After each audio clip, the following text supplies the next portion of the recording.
Machana phone ga pairꯛꯇꯕꯗꯨꯒ hangat handa chatuna leirabani. Kumarsu tamnana phone pairꯛꯇꯕꯗꯨꯗ sinkiba thabak khudingmak mai paklamlani khanna maithong makalami. Adubu Zoigi matha marakta maksu yaubugum Joigi manakta ungsinaduna leiri.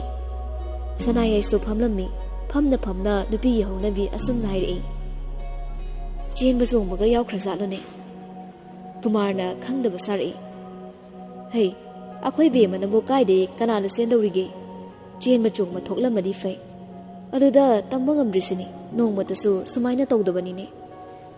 Joido laitadre pangalna di sonjilai. Tension sinusu ngasidi amuk hena sonkibana sorpho matat holaklabani. Noibusida ngangnaraga leidau saru kok chatlone. Manin petition thinkiba mafamduda chatlone. Aisi laifam khangdrene noibo. Asumna wari naringe charaksida Kumarna tamnada company sinabasi kaya pamde khangalakle kochi haurai. Aidi haizabani angangda suk chawa thabakse sinagumsi haidana. Aduda akhoi yambungna nupa nupi chap manai haidana hekta yadedo. Aidi kalakpa taradra haidana makha tajadrabani. Wahisi karigi khangdani joiso company si Kumarna oiningbani magi makhada thamningbani magi kusira sida leihanningbani. Thabak pumba Kumarda sinarabaso mabuk sengaktabadagi tamnaso yahonkhibani. Adubu imung anigi lanso phongna soknaba natte lona manungda yengthinaduna soknabani. Aduna lansi yamna luri. Hauna launa mayam khangna soknaba lanbudi manungda kakak thindatnaduna soknaba lan hina sathiribani. Sanayaina magi nupagi wado kanthalai. Sinada yari bro. Nupi ni haidana sum imungda leibadudi aidi pamde. Nupi thokna hingadamne. Kumarna nupa de athengamamda phaine. Nupi na athengamamda hanjilakte hairadi phajaba natene. Sanayaina hayo thabak leidana halaktrine night club sangbadi nattedana. Moi sana khyagi wari dudi tajanindre. Khajik kharaktaga natte yam tajanindre. Kumarna nupi nang apai potna thoma adi nang panpham sadana pandana paralysis tawni ne. Sanayai do phuk hogalakle mafi semai. Kari kalle kaina usaningiro moi sana khyagi se. Aina saura adine nupa nang natte kya saro. Sabanduga khanaba yam hobirakano. Joina sorma pi holaga sophada ngak phamthakibaduda awai khum tawnarambe nido chablekre. Kumarna mayambu chinsillaga masa domduna hodoi. Tilosu changsillaklagi sing chairami. Kumarna yambo khara bro hospital chasera. Joina nakhoibo police taga pau pibana pharoidrane pungse thengene. Phamungda potharo laose. Kumarna mayambu potha hankre. Tilona su mateng pangsilai. Asumna mathakta pukhalaktuna ka manungda lakle. Phamungda fazana hipanbiraga Kumar asumna su khara komthokna hairi. Yambo chen machung ma tholamsu yaida ka hena khanjinbiruna. Hayeng ayu fawda dingairase. Joido lauduna cheri. Noibom ta chatlune pawum ta laune noibo. Aige wabasi kanamatana khangbidriba karigino. Kanadano mana selamdori bubo. Kanadano ba khangna jana ba sulai banate. Kanada sendori ge. Sanayai so mapuroi bada wahiri. Sanakya amta chatpiyo. Sanakya ne yumsi nupa haidu oire. Itaina matha sari se phanaba amta pawdo phangna botna biru lao. Kai no pawlong na bayaba lo biro. Hairaga mapangro phaba Sanayaina sro chinduna puthorakle. Kumarna magi nupi da chere. Yumdadagi thoraklaga. Migi sen masong maduda aina kamai thiru so haibano. Sanakhyai ngakna. Moi sanakhyai di kamai na khangbiriba cheli ni haide. Khara chingnana mamit ingsilakpaduda Kumardo thuna makhong thanglaga imunglom changkhre. Gari gi sopaiduna amuk thokhibaduda Sanayaina wa hangmanam hodre. Magi nupagi maike yengna machinda susolei. Magi sibo moina sini haibadu silinjalo. Masana yada paduda amu piradi aidi amuk sunungaite tawrise. Somdana awai kum tawnaribani lambida. Tamna su kaya singbu oide nupada kari wahi hairaga nemthan gani haitabana Denmark so angam tanarakpani. Denmark na nang na ibu ido nupi ni haibase nang kaun. Kayang kuire aina nang khanjar isa. Nang nasu nanak tanak silak pasu yahan bidre. ꯑꯗꯨꯅꯗꯤ ꯇꯥꯟꯖꯥ ꯆꯥꯔꯤꯉꯩ ꯑꯩ ꯅꯪꯕꯨ ꯆꯠꯍꯜꯂꯣꯏ ꯇꯝꯅ ꯇꯥꯝꯅꯥꯅ ꯆꯩꯗꯨꯅ ꯍꯥꯏꯔꯛꯏ ꯀꯩꯒꯤ ꯇꯝꯅ ꯅꯪꯗꯤ ꯌꯥꯝ ꯍꯦꯟꯖꯤꯜꯂꯛꯏꯅ ꯑꯩꯁꯦ ꯃꯦꯗꯥꯝꯅꯤ ꯅꯪꯒꯤ ꯅꯊꯛꯇ ꯊꯕꯛ ꯇꯧꯔꯤꯕ ꯈꯪꯉꯕꯣ ꯃꯦꯗꯥꯝ ꯀꯧ ꯅꯨꯄꯤ ꯑꯉꯥꯡꯅ ꯈꯨꯗꯣꯡꯊꯤꯕ ꯅꯪꯂꯤꯉꯩ ꯃꯇꯦꯡ ꯄꯥꯡꯕꯒꯤ ꯃꯍꯨꯠꯇ ꯈꯨꯗꯣꯡꯆꯥꯕ ꯂꯧꯅꯕ ꯍꯣꯠꯅꯔꯤ ꯀꯩꯒꯤꯅꯣ ꯌꯥꯝ ꯊꯨꯅ ꯍꯟꯗꯣꯛꯑꯣ ꯂꯝꯕꯤꯁꯦ ꯅꯪꯒꯤ ꯅꯇꯦꯡ ꯑꯩ ꯗꯔꯀꯥꯔ ꯇꯥꯗꯦ ꯑꯗꯨꯒ ꯅꯪꯅ ꯑꯩꯉꯣꯟꯗ ꯌꯦꯠꯄꯩ ꯃꯊꯧꯁꯨ ꯇꯥꯗꯦ ꯑꯩꯒꯤ ꯈꯥꯗ ꯊꯕꯛ ꯇꯧꯔꯒ ꯂꯩꯕ ꯅꯪꯅ ꯌꯥꯝ ꯍꯦꯟꯖꯤꯜꯂꯛꯀꯅꯣ ꯑꯩꯒꯤ ꯂꯝꯕꯤ ꯊꯥꯗꯣꯛꯑꯝꯃꯣ ꯑꯩꯅ ꯅꯪ ꯊꯥꯗꯣꯛꯑꯒ ꯅꯪꯅ ꯀꯗꯥꯏ ꯆꯠꯀꯦ ꯍꯥꯏꯅꯣ ꯂꯝꯍꯥꯡꯅꯤꯁꯦ ꯑꯩꯒꯤ ꯇꯨꯡ ꯏꯟꯅꯔꯛꯄꯅ ꯐꯅꯤ ꯄꯨꯡꯁꯦ ꯊꯦꯡꯉꯦ ꯍꯧꯖꯤꯛ ꯀꯃꯥꯏꯅꯁꯨ ꯍꯟꯗꯣꯔꯤ ꯇꯥꯝꯅ ꯀꯔꯦꯝꯅꯔꯒ ꯍꯥꯏꯔꯛꯏ ꯅꯨꯄꯤꯗ ꯑꯍꯤꯡ ꯅꯣꯡꯌꯥꯏꯗ ꯌꯨꯝꯗ ꯍꯟꯖꯤꯟꯕ ꯌꯥꯗꯦ ꯍꯥꯏꯕ ꯂꯩꯕ꯭ꯔꯥ ꯃꯇꯥꯡꯅ ꯃꯇꯝꯅ ꯌꯥꯗꯗꯅ ꯌꯨꯝꯗ ꯊꯦꯡꯅ ꯍꯟꯖꯤꯟꯕꯗꯤ ꯀꯩꯁꯨ ꯀꯥꯏꯕ ꯂꯩꯇꯦꯅ ꯑꯔꯥꯟꯕ ꯂꯤꯆꯠ ꯆꯠꯂꯨꯔꯒ ꯍꯟꯖꯤꯟꯗꯧꯕꯁꯨ ꯂꯩꯇꯦ ꯁꯤꯒꯤ ꯅꯪꯅ ꯋꯥꯕꯤꯌꯨ ꯍꯥꯏꯗꯦ ꯊꯥꯏꯅꯉꯩꯒꯤ ꯅꯨꯄꯤꯕꯨ ꯌꯨꯝꯒꯤ ꯀꯣꯟꯊꯣꯡ ꯋꯥꯡꯃ ꯀꯥꯟꯊꯣꯛꯍꯟꯗ꯭ꯔꯤꯉꯩ ꯃꯇꯝꯗꯣ ꯅꯠꯇ꯭ꯔꯦ ꯑꯗꯨꯒ ꯑꯩꯅ ꯅꯪꯉꯣꯟ ꯂꯩꯗꯣꯏꯕ ꯅꯪꯒꯤ ꯅꯇꯨꯡ ꯏꯟꯅꯗꯣꯏꯕ ꯑꯩꯅ ꯌꯨꯝꯗ ꯊꯦꯡꯅ ꯍꯟꯖꯤꯟꯕ ꯀꯤꯕꯒꯤ ꯑꯩꯅ ꯅꯪꯉꯣꯟꯗ ꯍꯦꯛꯇ ꯂꯩꯕ ꯇꯥꯔꯦꯅꯦ ꯗꯦꯟꯃꯥꯔꯛꯇꯣ ꯇꯥꯁꯤꯟꯅꯗꯦ ꯂꯥꯛꯑꯣ ꯆꯠꯂꯁꯦ ꯌꯥꯗꯕ ꯒꯥꯔꯤ ꯃꯈꯣꯡꯁꯤꯗ ꯅꯪ ꯀꯅꯥ ꯉꯥꯏꯒꯦ ꯍꯥꯏꯕꯅꯣ ꯃꯔꯩ ꯇꯨꯔꯩꯗꯣ ꯑꯩꯈꯣꯏꯗ ꯑꯣꯏꯅ ꯇꯧꯔ ꯂꯥꯛꯑꯣ ꯍꯥꯏꯔꯒ ꯃꯈꯨꯠ ꯁꯝꯒꯦ ꯇꯧꯈꯠꯂꯛꯏ ꯃꯆꯤꯡ ꯍꯟꯗꯕꯤ ꯇꯥꯝꯅꯥꯅꯤ ꯗꯦꯟꯃꯥꯔꯛꯅ ꯈꯨꯗꯨꯝ ꯆꯟꯅꯕ ꯍꯣꯠꯅꯔꯛꯂꯁꯨ ꯃꯍꯥꯛ ꯊꯧꯅꯥ ꯍꯟꯗꯦ ꯍꯦꯟꯅꯗꯨ ꯃꯆꯤꯡꯗꯣ ꯍꯦꯟꯒꯠꯂꯛꯂꯦ ꯂꯦꯟꯅ ꯇꯣꯛꯑꯣꯏ ꯍꯥꯏꯕꯒꯤ ꯃꯑꯣꯡꯗ ꯊꯧꯅꯥ ꯌꯥꯝꯅ ꯂꯩꯅ ꯆꯩꯔꯛꯏ ꯑꯩꯁꯦ ꯍꯧꯖꯤꯛꯀꯥꯟꯒꯤ ꯍꯦꯡꯉꯣ ꯍꯦꯡꯉꯣ ꯇꯧꯕ ꯅꯨꯄꯤ ꯅꯠꯇꯦ ꯑꯗꯨꯒ ꯅꯨꯄꯥꯅ ꯅꯨꯡꯁꯤ ꯍꯥꯏꯔꯦ ꯑꯩꯕꯨ ꯂꯨꯅ ꯇꯧꯕꯤꯔꯅꯤ ꯍꯥꯏꯔꯒ ꯃꯗꯨꯗ ꯆꯠꯀꯗꯕ ꯅꯨꯄꯤꯗꯨꯁꯨ ꯅꯠꯇꯦ ꯃꯤꯁꯇꯔ ꯗꯦꯟꯃꯥꯔꯛ ꯅꯪ ꯑꯩꯉꯣꯟꯗ ꯃꯨꯛꯇꯕꯅ ꯐꯅꯤ ꯗꯦꯟꯃꯥꯔꯛꯁꯨ ꯀꯥꯛꯁꯤꯜꯂꯛꯏ ꯅꯪꯅ ꯑꯗꯨꯛ ꯌꯥꯝꯅ ꯃꯨꯛꯆ ꯁꯥꯔꯤꯗꯨꯕꯨ ꯅꯪꯒꯤꯗꯃꯛ ꯀꯅꯥ ꯂꯩꯔꯤꯒꯦ ꯔꯤꯀꯤ ꯍꯥꯏꯔ ꯀꯗꯔ ꯑꯣꯏꯔꯝꯃꯤ ꯑꯩꯗꯤ ꯃꯥꯗꯧꯅ ꯅꯪꯉꯣꯟꯗ ꯅꯝꯊꯥꯛ ꯇꯧꯒꯦ ꯍꯥꯏꯕꯁꯨ ꯅꯠꯇꯦ ꯅꯪ ꯑꯩꯒꯤ ꯄꯨꯟꯁꯤ ꯂꯩꯄꯨꯟ ꯁꯦꯝꯂꯒ ꯕꯤꯖꯤꯅꯦꯁꯁꯦ ꯌꯦꯟꯅꯁꯤ ꯍꯣꯠꯅꯃꯤꯟꯅꯁꯦ ꯍꯥꯏꯕꯅꯤ ꯅꯪꯒꯤ ꯄꯥꯕꯨꯡꯆꯥꯗꯒꯤ ꯕꯤꯖꯤꯅꯦꯁꯁꯦ ꯀꯜꯍꯧꯁꯦ ꯍꯥꯏꯕꯅꯤ ꯄꯥꯕꯨꯡꯆꯥ ꯑꯩꯗꯤ ꯐꯦꯃꯤꯂꯤ ꯑꯃꯠꯇꯅꯤ ꯅꯪꯅ ꯑꯗꯨꯃꯥꯏꯅ ꯍꯥꯏꯕꯒꯤ ꯃꯊꯧ ꯇꯥꯗꯦ ꯏꯃꯨꯡꯒꯤ ꯃꯔꯝꯗ ꯈꯨꯊꯤꯡꯖꯤꯜꯂꯛꯀꯅꯣ ꯅꯪꯅ ꯐꯦꯃꯤꯂꯤ ꯑꯃꯠꯇꯅꯤ ꯈꯟꯖꯩꯗꯣ ꯃꯥꯅꯗꯤ ꯅꯣꯏꯁꯤ ꯀꯔꯤ ꯍꯥꯏꯅ ꯈꯜꯂꯤ ꯈꯪꯕ꯭ꯔꯣ ꯇꯧꯅꯨꯗ ꯑꯩꯒ ꯂꯣꯏꯅꯔꯗꯤ ꯀꯨꯃꯥꯔꯒꯤ ꯑꯁꯦꯡꯕ ꯃꯁꯛ ꯃꯌꯦꯛ ꯁꯦꯡꯅ ꯑꯩꯅ ꯈꯪꯍꯜꯂꯛꯀꯅꯤ ꯅꯪ ꯑꯩ ꯃꯤꯆꯪ ꯑꯣꯏꯁꯤ ꯑꯣꯐꯤꯁꯇꯅ ꯃꯤꯀꯤꯇꯤ ꯁꯥꯔꯒ ꯃꯦꯗꯥꯝ ꯃꯦꯗꯥꯝ ꯍꯥꯏꯅ ꯅꯣꯟꯖꯕ ꯑꯗꯨꯒ ꯑꯃꯨꯛꯁꯨ ꯌꯥꯝꯅ ꯁꯥꯊꯤꯕꯒ ꯁꯥꯔꯗꯅ ꯅꯔꯤꯡꯖꯦꯜ ꯃꯇꯥꯗꯨꯒ ꯅꯪꯒꯤ ꯀꯗꯔ ꯐꯗꯔꯗꯣ ꯑꯩ ꯃꯤꯠꯇꯥꯡꯗꯦ ꯅꯪꯁꯦ ꯀꯅꯥꯗꯣ ꯌꯥꯝ ꯃꯨꯟꯅ ꯈꯪꯉꯦ ꯑꯩꯅ ꯑꯣꯏ ꯌꯥꯝ ꯀꯥꯛꯁꯤꯜꯂꯛꯀꯅꯨꯀꯣ ꯐꯖꯅ ꯍꯥꯏꯔꯝꯕꯗꯒꯤ ꯋꯥꯉꯥꯡ ꯐꯖꯔꯛꯑꯣꯏ ꯍꯧꯖꯤꯛ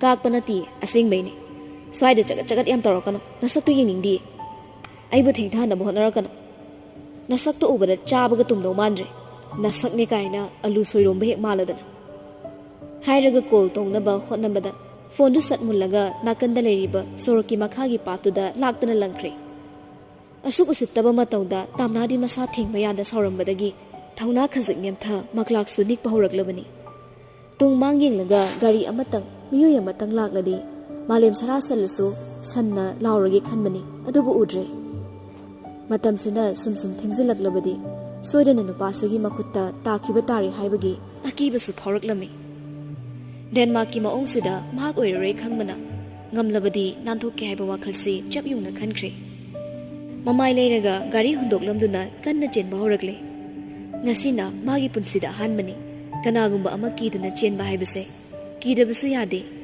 ꯌꯨꯝ ꯄꯥꯟꯕꯒ ꯐꯥꯒꯤ ꯅꯠꯇꯦ ꯑꯆꯨꯝꯕ ꯈꯣꯡꯂꯣꯏ ꯑꯣꯏꯗꯦ ꯗꯦꯟꯃꯥꯔꯛꯁꯨ ꯅꯣꯛꯃꯤ ꯉꯥꯏꯍꯥꯛ ꯃꯈ꯭ꯋꯥꯡꯒ ꯃꯦꯠꯂꯒ ꯌꯦꯡꯉꯤ ꯈꯖꯤꯛꯇꯪ ꯂꯥꯞꯐꯜꯂꯕ ꯇꯨꯡ ꯃꯥꯅ ꯊꯧꯔꯛꯄ ꯒꯥꯔꯤꯗ ꯇꯣꯡꯈꯠꯈ꯭ꯔꯦ ꯇꯥꯝꯅꯥꯅ ꯆꯦꯜꯂꯤꯕ ꯂꯝꯕꯤꯔꯣꯝꯗ ꯇꯞꯂꯤ ꯊꯧꯔꯛꯏ ꯁꯥꯏ ꯒ꯭ꯂꯥꯁꯇ ꯃꯉꯛ ꯂꯤꯊꯣꯛꯂꯒ ꯏꯁꯩ ꯃꯌꯦꯛ ꯑꯃꯗ ꯍꯨꯏꯠꯁꯦꯟ ꯈꯣꯡꯂꯛꯂꯝꯃꯤ ꯅꯨꯄꯤꯁꯤ ꯅꯨꯄꯥꯁꯤꯒꯤ ꯀꯔꯦꯝꯅꯕ ꯃꯁꯛꯁꯤꯗ ꯍꯦꯟꯅ ꯀꯤꯔꯛꯂꯝꯃꯤ ꯊ꯭ꯔꯤꯂꯔ ꯃꯨꯚꯤꯗ ꯇꯧꯕ ꯃꯑꯣꯡꯒꯨꯝ ꯋꯥꯈꯜꯗ ꯂꯥꯝꯁꯤꯜꯂꯛꯏ ꯐꯠꯇꯕ ꯇꯧꯕꯤꯔꯝꯗꯨꯅ ꯃꯥꯕꯨ ꯀꯅꯥꯁꯨ ꯈꯪꯗꯅꯕ ꯍꯥꯠꯄꯨ ꯍꯥꯠꯇꯣꯛꯄꯤꯔꯝꯒꯗꯧꯔꯤꯕ꯭ꯔꯥ ꯅꯠꯇ꯭ꯔꯒ ꯃꯥꯒꯤ ꯅꯨꯄꯤ ꯑꯣꯏꯅꯕꯨ ꯄꯨꯁꯤꯟꯒꯦ ꯈꯜꯂꯤꯕ꯭ꯔꯥ ꯑꯗꯨꯕꯨ ꯊꯧꯑꯣꯡ ꯑꯅꯤꯃꯛ ꯃꯥꯕꯨ ꯉꯥꯡꯍꯟꯅꯕ ꯁꯤꯟꯕ ꯊꯧꯑꯣꯡ ꯉꯥꯛꯇꯃꯛ ꯑꯣꯏꯗꯧꯔꯤꯕꯅꯤ ꯅꯨꯡꯁꯤꯔꯒꯕꯨ ꯃꯥꯒꯤ ꯅꯨꯄꯤ ꯑꯣꯏꯒꯦ ꯈꯜꯂꯒꯁꯨ ꯑꯁꯨꯛ ꯀꯔꯦꯝꯅꯕ ꯃꯇꯧꯁꯦ ꯃꯉꯣꯟꯗ ꯎꯠꯐꯝ ꯊꯣꯛꯇꯦ ꯈꯜꯂꯛꯏ ꯃꯈꯣꯡ ꯂꯦꯞꯇꯅ ꯀꯔꯝꯅ ꯇꯧꯁꯤꯒꯦ ꯀꯅꯥ ꯂꯥꯛꯄ ꯎꯒꯦ ꯀꯔꯤ ꯇꯧꯔꯒ ꯅꯥꯟꯊꯣꯛꯁꯤꯒꯦ ꯍꯥꯏꯕꯁꯤ ꯈꯜꯂꯤꯕꯅꯤ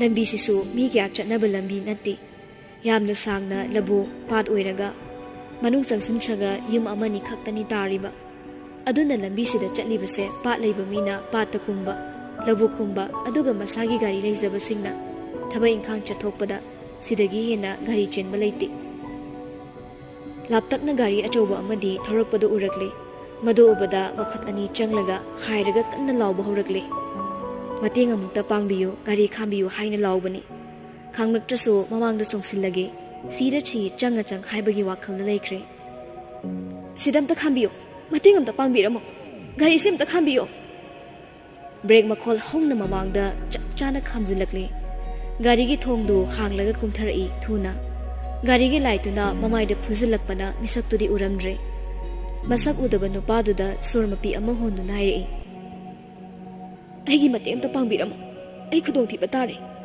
अैबु मफमसे लांथोकपिरमगा क्लफ अमदा सिनरबिरमो फोनसु याउद्रे तामनागी पांबोम अनीदुदा पायरई हानदगी खरा किरमबा तामनादो अमुके हेना किख्रे मखुदना कन्ना कंथोकनबा होनै कनानो मैडम अैने कन्ना होलंबा सोरदो मखोल थोकनु होंदोरकले मैडम हाइबा तोंगानबा सोरदुना येंखलई अमम्बा मरक्ता लंट्रिक लंगना थालिबा मैंगालसिगी ममांगदा लेपलिबा नुपासिगी मसक्तो मसक उनबा होनबदा ममित खुजिल्लगा यामुन्ना येंसिल्ली नुपासिना नुपिसिगी लेंजुम अनीदुदा पायरगा खरसु तामनागी ममाई मपादा नोंथरकलगा हंगई कइदौरगे कनाना तानरइनो मिना खरा नोंथरकपदुदा उरई जॉर्जगी युंतक तौबा अतेनबा समदो तामनासु तुंगलोमदा मखुत थिल्ली ममाइदुदि ओंथोकलुदे ओंथोकपफौ कीरबनी डेनमार्कना करियमना मिनोक्तगा लोइनना मागी हेक मनिंगदा लेपमगद्रा हाइना कीरमी असुम हायरई मनिंगदा तानरइने असेमदा तांथोको असेमदा चलनख्रो अै याम हैनद्रे मसक्से हायरगा ममित्तो उसिनख्रे नोंथरम्बा मंगक्तो खरा वांगना थांगलक्लगा येंगी अदुबो मुन्ना येंबदी कनासु लेरमद्रे पुमममलमले लापना तामनागी गाड़ीना खांबदो उरकलमी अमुक नुपीसिदा नोंथरगा हायरई कनाम लेट्रे मैडम से किसु तौरोई मित्तो पांगो अै लासिदी अै लाक्लसिदी हाइबो वाइसिदा मसादो खरा यांगलई कनानासु मंगोंदा सोकपा ngamlaroidobagum asuk thajaba phauki thazarure mahakse nushirubana oiramgani asumna magi damak magi mitmangda laktuna lepirakani haibasimadi lamsilude magi damak su lepiba mabu kanba lakliba asuk nungsiba thodose manglana magum khalai siramdai mikupta wakhalna sagalakpa ngayaki nungai hanba manglala khalai madam कौरकपदुदा अमुकसु हराउजै खंगलई मंगला नट्रे हाइबा सुक्ता थाजदबा अंगकपु मतौ अमा ओइख्रे मेडामगी मफमददी ngasi जॉर्जना मनाक्ता मागिदमक लाकपसे मानसिदा चटकनी हाइगिबसु लेते खुदोंग थिरे खंगनगिबसु नत्ते मेडामना कीबदुदा मागी गाड़ीदा मकुत समलगा काखतहल्ले हे काखतपगा माना फमलिबा साइलोंगी थोंगी लोकतो सतोक्सिनख्रे मतौदुदा अदुम खंगी नुपासिसु कैसु हाइदे तुमिन निंगली अमुक कोई थोकलगा लाक्तुना मासो काखलकले हे काखतपगा जोइदा कॉल तोक्सिली रिंग चटपगा नंगदे सतपाई खलई फिंगनसु हंगई इबुंगो कई लेरे फंगबो हा कमाई तौरगेबा मैडम थेंगरे पाबो अई पुरागे पाखतपिरनो वारीदे युम यौरगा अदुम सारसे कैसु थोदोकपा तौरमदेबा जोय ngасai मखै किरमबा मयामदो कपु कपलकलबनी पांगल सोलिखै मपी नौबा हेली हाइदुनी इबुंगो नंग लेरमद्रदि इपा कई ओइरमगनी पाखलगा थोक्ट्रे ngasi chana tawriba matengse pabungi mafamdadi mamal khwaidagi yamba mateng ama su oire singba ngamlaroidaba laman amai chadu tolabani pabo kem khaluranu se ayum yum doi thorage adu saruk henena cha khara thongat piyo hayo ai sa akamda chadribani marathon race su kanna chelubaga haksang isok tok thaba joy kapalepaga recruitment yawgi hairo nangbo kai de no da famungdagi na toilet fau chen marathon race recruitment gi nate joido momon tawragli ye fare fare matam se thengi lakna ba tawroko hoi babu call thamkhraga madam da mon silakle gari du su thaudri sumlai baduda madam na cheri gari se thuna thawro swai da kuina lei pam pam ro na nan thoki ba sa du na chicken amuk tanara pa soide hoi ba thogi madam nang ni ke dorage शौद Langi तौरे लेरदनी Mamai leiraga thaudabi mana khamnamba gari romda thaubaduda tamnana fingna masado pring chunglaga haire kaino nang som thaurisbo mamai leiro thuna somna chatkum se haraga Madam na puri gari se asigi sosi faudi satlamgedana mai adum thalaga thamam se hairo nangai punsiga gari gi punsisiga kana hina lui ma chatlam khire matom da sula amoi aswai lot laga leiramadi kamai tawni mamai thuna leyoba kaisu tawriba madam nangi lai thokpada tawgano ai sida kuina leiba pamdre kaisu tawriba sosi tangdi porakke madam gari manak yore Jos na gari dagi kumthage tawbadusu tamnana makhutta kanna yalai khamakpani kumaningdabagi nupasina tamnana pairakliba makhuttugi manakta mathakta pairaga hairei Madam aibu thajadaba tawnu kaigi kirino namangda lepiba aisa matam amada lanmigi lusingbu oiraba misak amani border da yeknaba kayaga mayoknaraba lanmi amani yeknabaga mayoknabada aigi thaunada angakpu oiduna captain haiba mingsiso pibirakibani mayagi asawsawa phampaiba lanmi singna salute utuna ikai khumnaba utkiba lanmi amani aduga madam namicham lanmi haiba sidi misam kaya ngakpi senbiriba manaini lanmi aibu thajabiyo madam gi mang tharaga siba ngambagi thauna aingonda yauri amukso fagi tawri ngasidi madam gi driver ni khanbino madam gi captain oina oiragena hotuma tasinlaga laabani yamna tapna thadokningda thadorakle fagi dusu nokningo yade josu kumtharaklaga gari gi sodu satoklami lok toromlaga amu gari gi thong hanglaga kakhalakpadu fo tamna de kibana khangpre khangbani George na dhoksilai aduk thina khangba kallibe sauduga thokna sana khidreda nan khagi saududi malanbi sau oira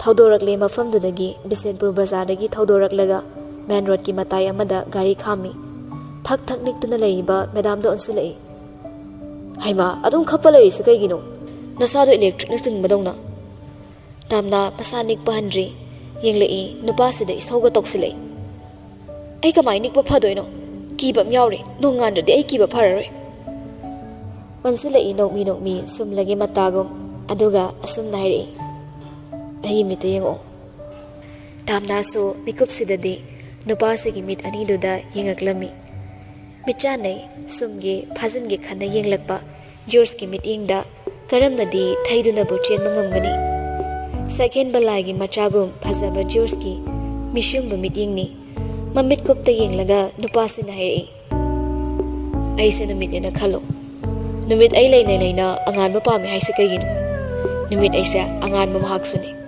ai na hai sini ai ne madam ga naknari ke madam na sokpa ngamgadaba kanam tholoi kaigi sumki raga leirino mamit kopi amurak aduga amuk sairei ai di madam se thongnabu fana leiri hairibani atai nupi ge already lek thakradawni ai matang du de kibaga phauramdi karamna na thokani khanbani adubu loikhraga asuk sittaba asuk lakchaba haina ai kapningbani aina ibu sittaba se ai khangba yamwai haina kappa horakle nupa se su nungaita yengmana takari haiduna bu themluni adubu wari pumbasu hanglei kamai tawrino hairo tamnana amata chithada lirakle wari lina kappasu kapai josa themjilei yare kappato madam na dumaina yumda kappaga changaga pabung namu hena sontharani kappasi bu lepke haraga hekta lepe abro masa matonda kappak pane nangsi migi thamoi ubadi yam sai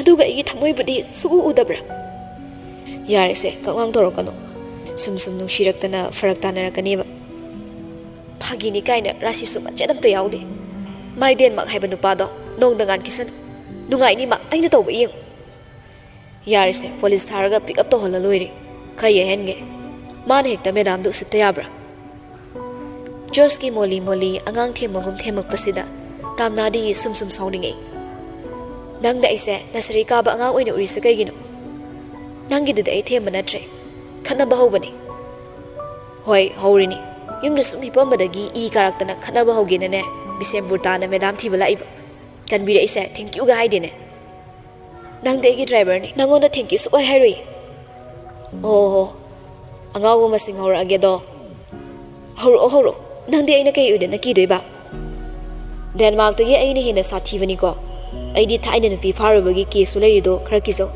ꯑꯩꯅ ꯑꯣꯏꯅ kidnap ꯇꯧꯖꯅꯤ ꯅꯪꯗꯤ ꯈꯨꯠ ꯅꯥꯝꯃꯅ ꯄꯦꯠ ꯂꯥꯎꯅ ꯂꯣꯏꯁꯤꯟꯕ ꯉꯝꯃꯤ ꯀꯤꯕꯤꯗꯦ ꯑꯣ ꯐꯖꯅ ꯍꯧꯔꯦ ꯑꯩꯁꯦ ꯌꯥꯝ ꯃꯣꯜꯂꯦꯒ ꯍꯥꯏꯔꯤꯔꯕ ꯊꯕꯛ ꯖꯣꯏꯟ ꯇꯧꯕꯒ ꯇꯤꯝ ꯀꯦꯞꯇꯦꯟ ꯍꯥꯞꯄꯤꯕꯅꯤ ꯀꯩ ꯈꯪꯗꯅ ꯍꯧꯔꯛꯀꯅꯣ ꯅꯉꯛ ꯁꯝꯗꯨ ꯄꯥꯏꯔꯒ ꯂꯥꯛꯇꯅ ꯆꯥꯛꯈꯨꯝꯗ ꯅꯝꯁꯤꯟꯅꯤ ꯍꯧꯖꯤꯛ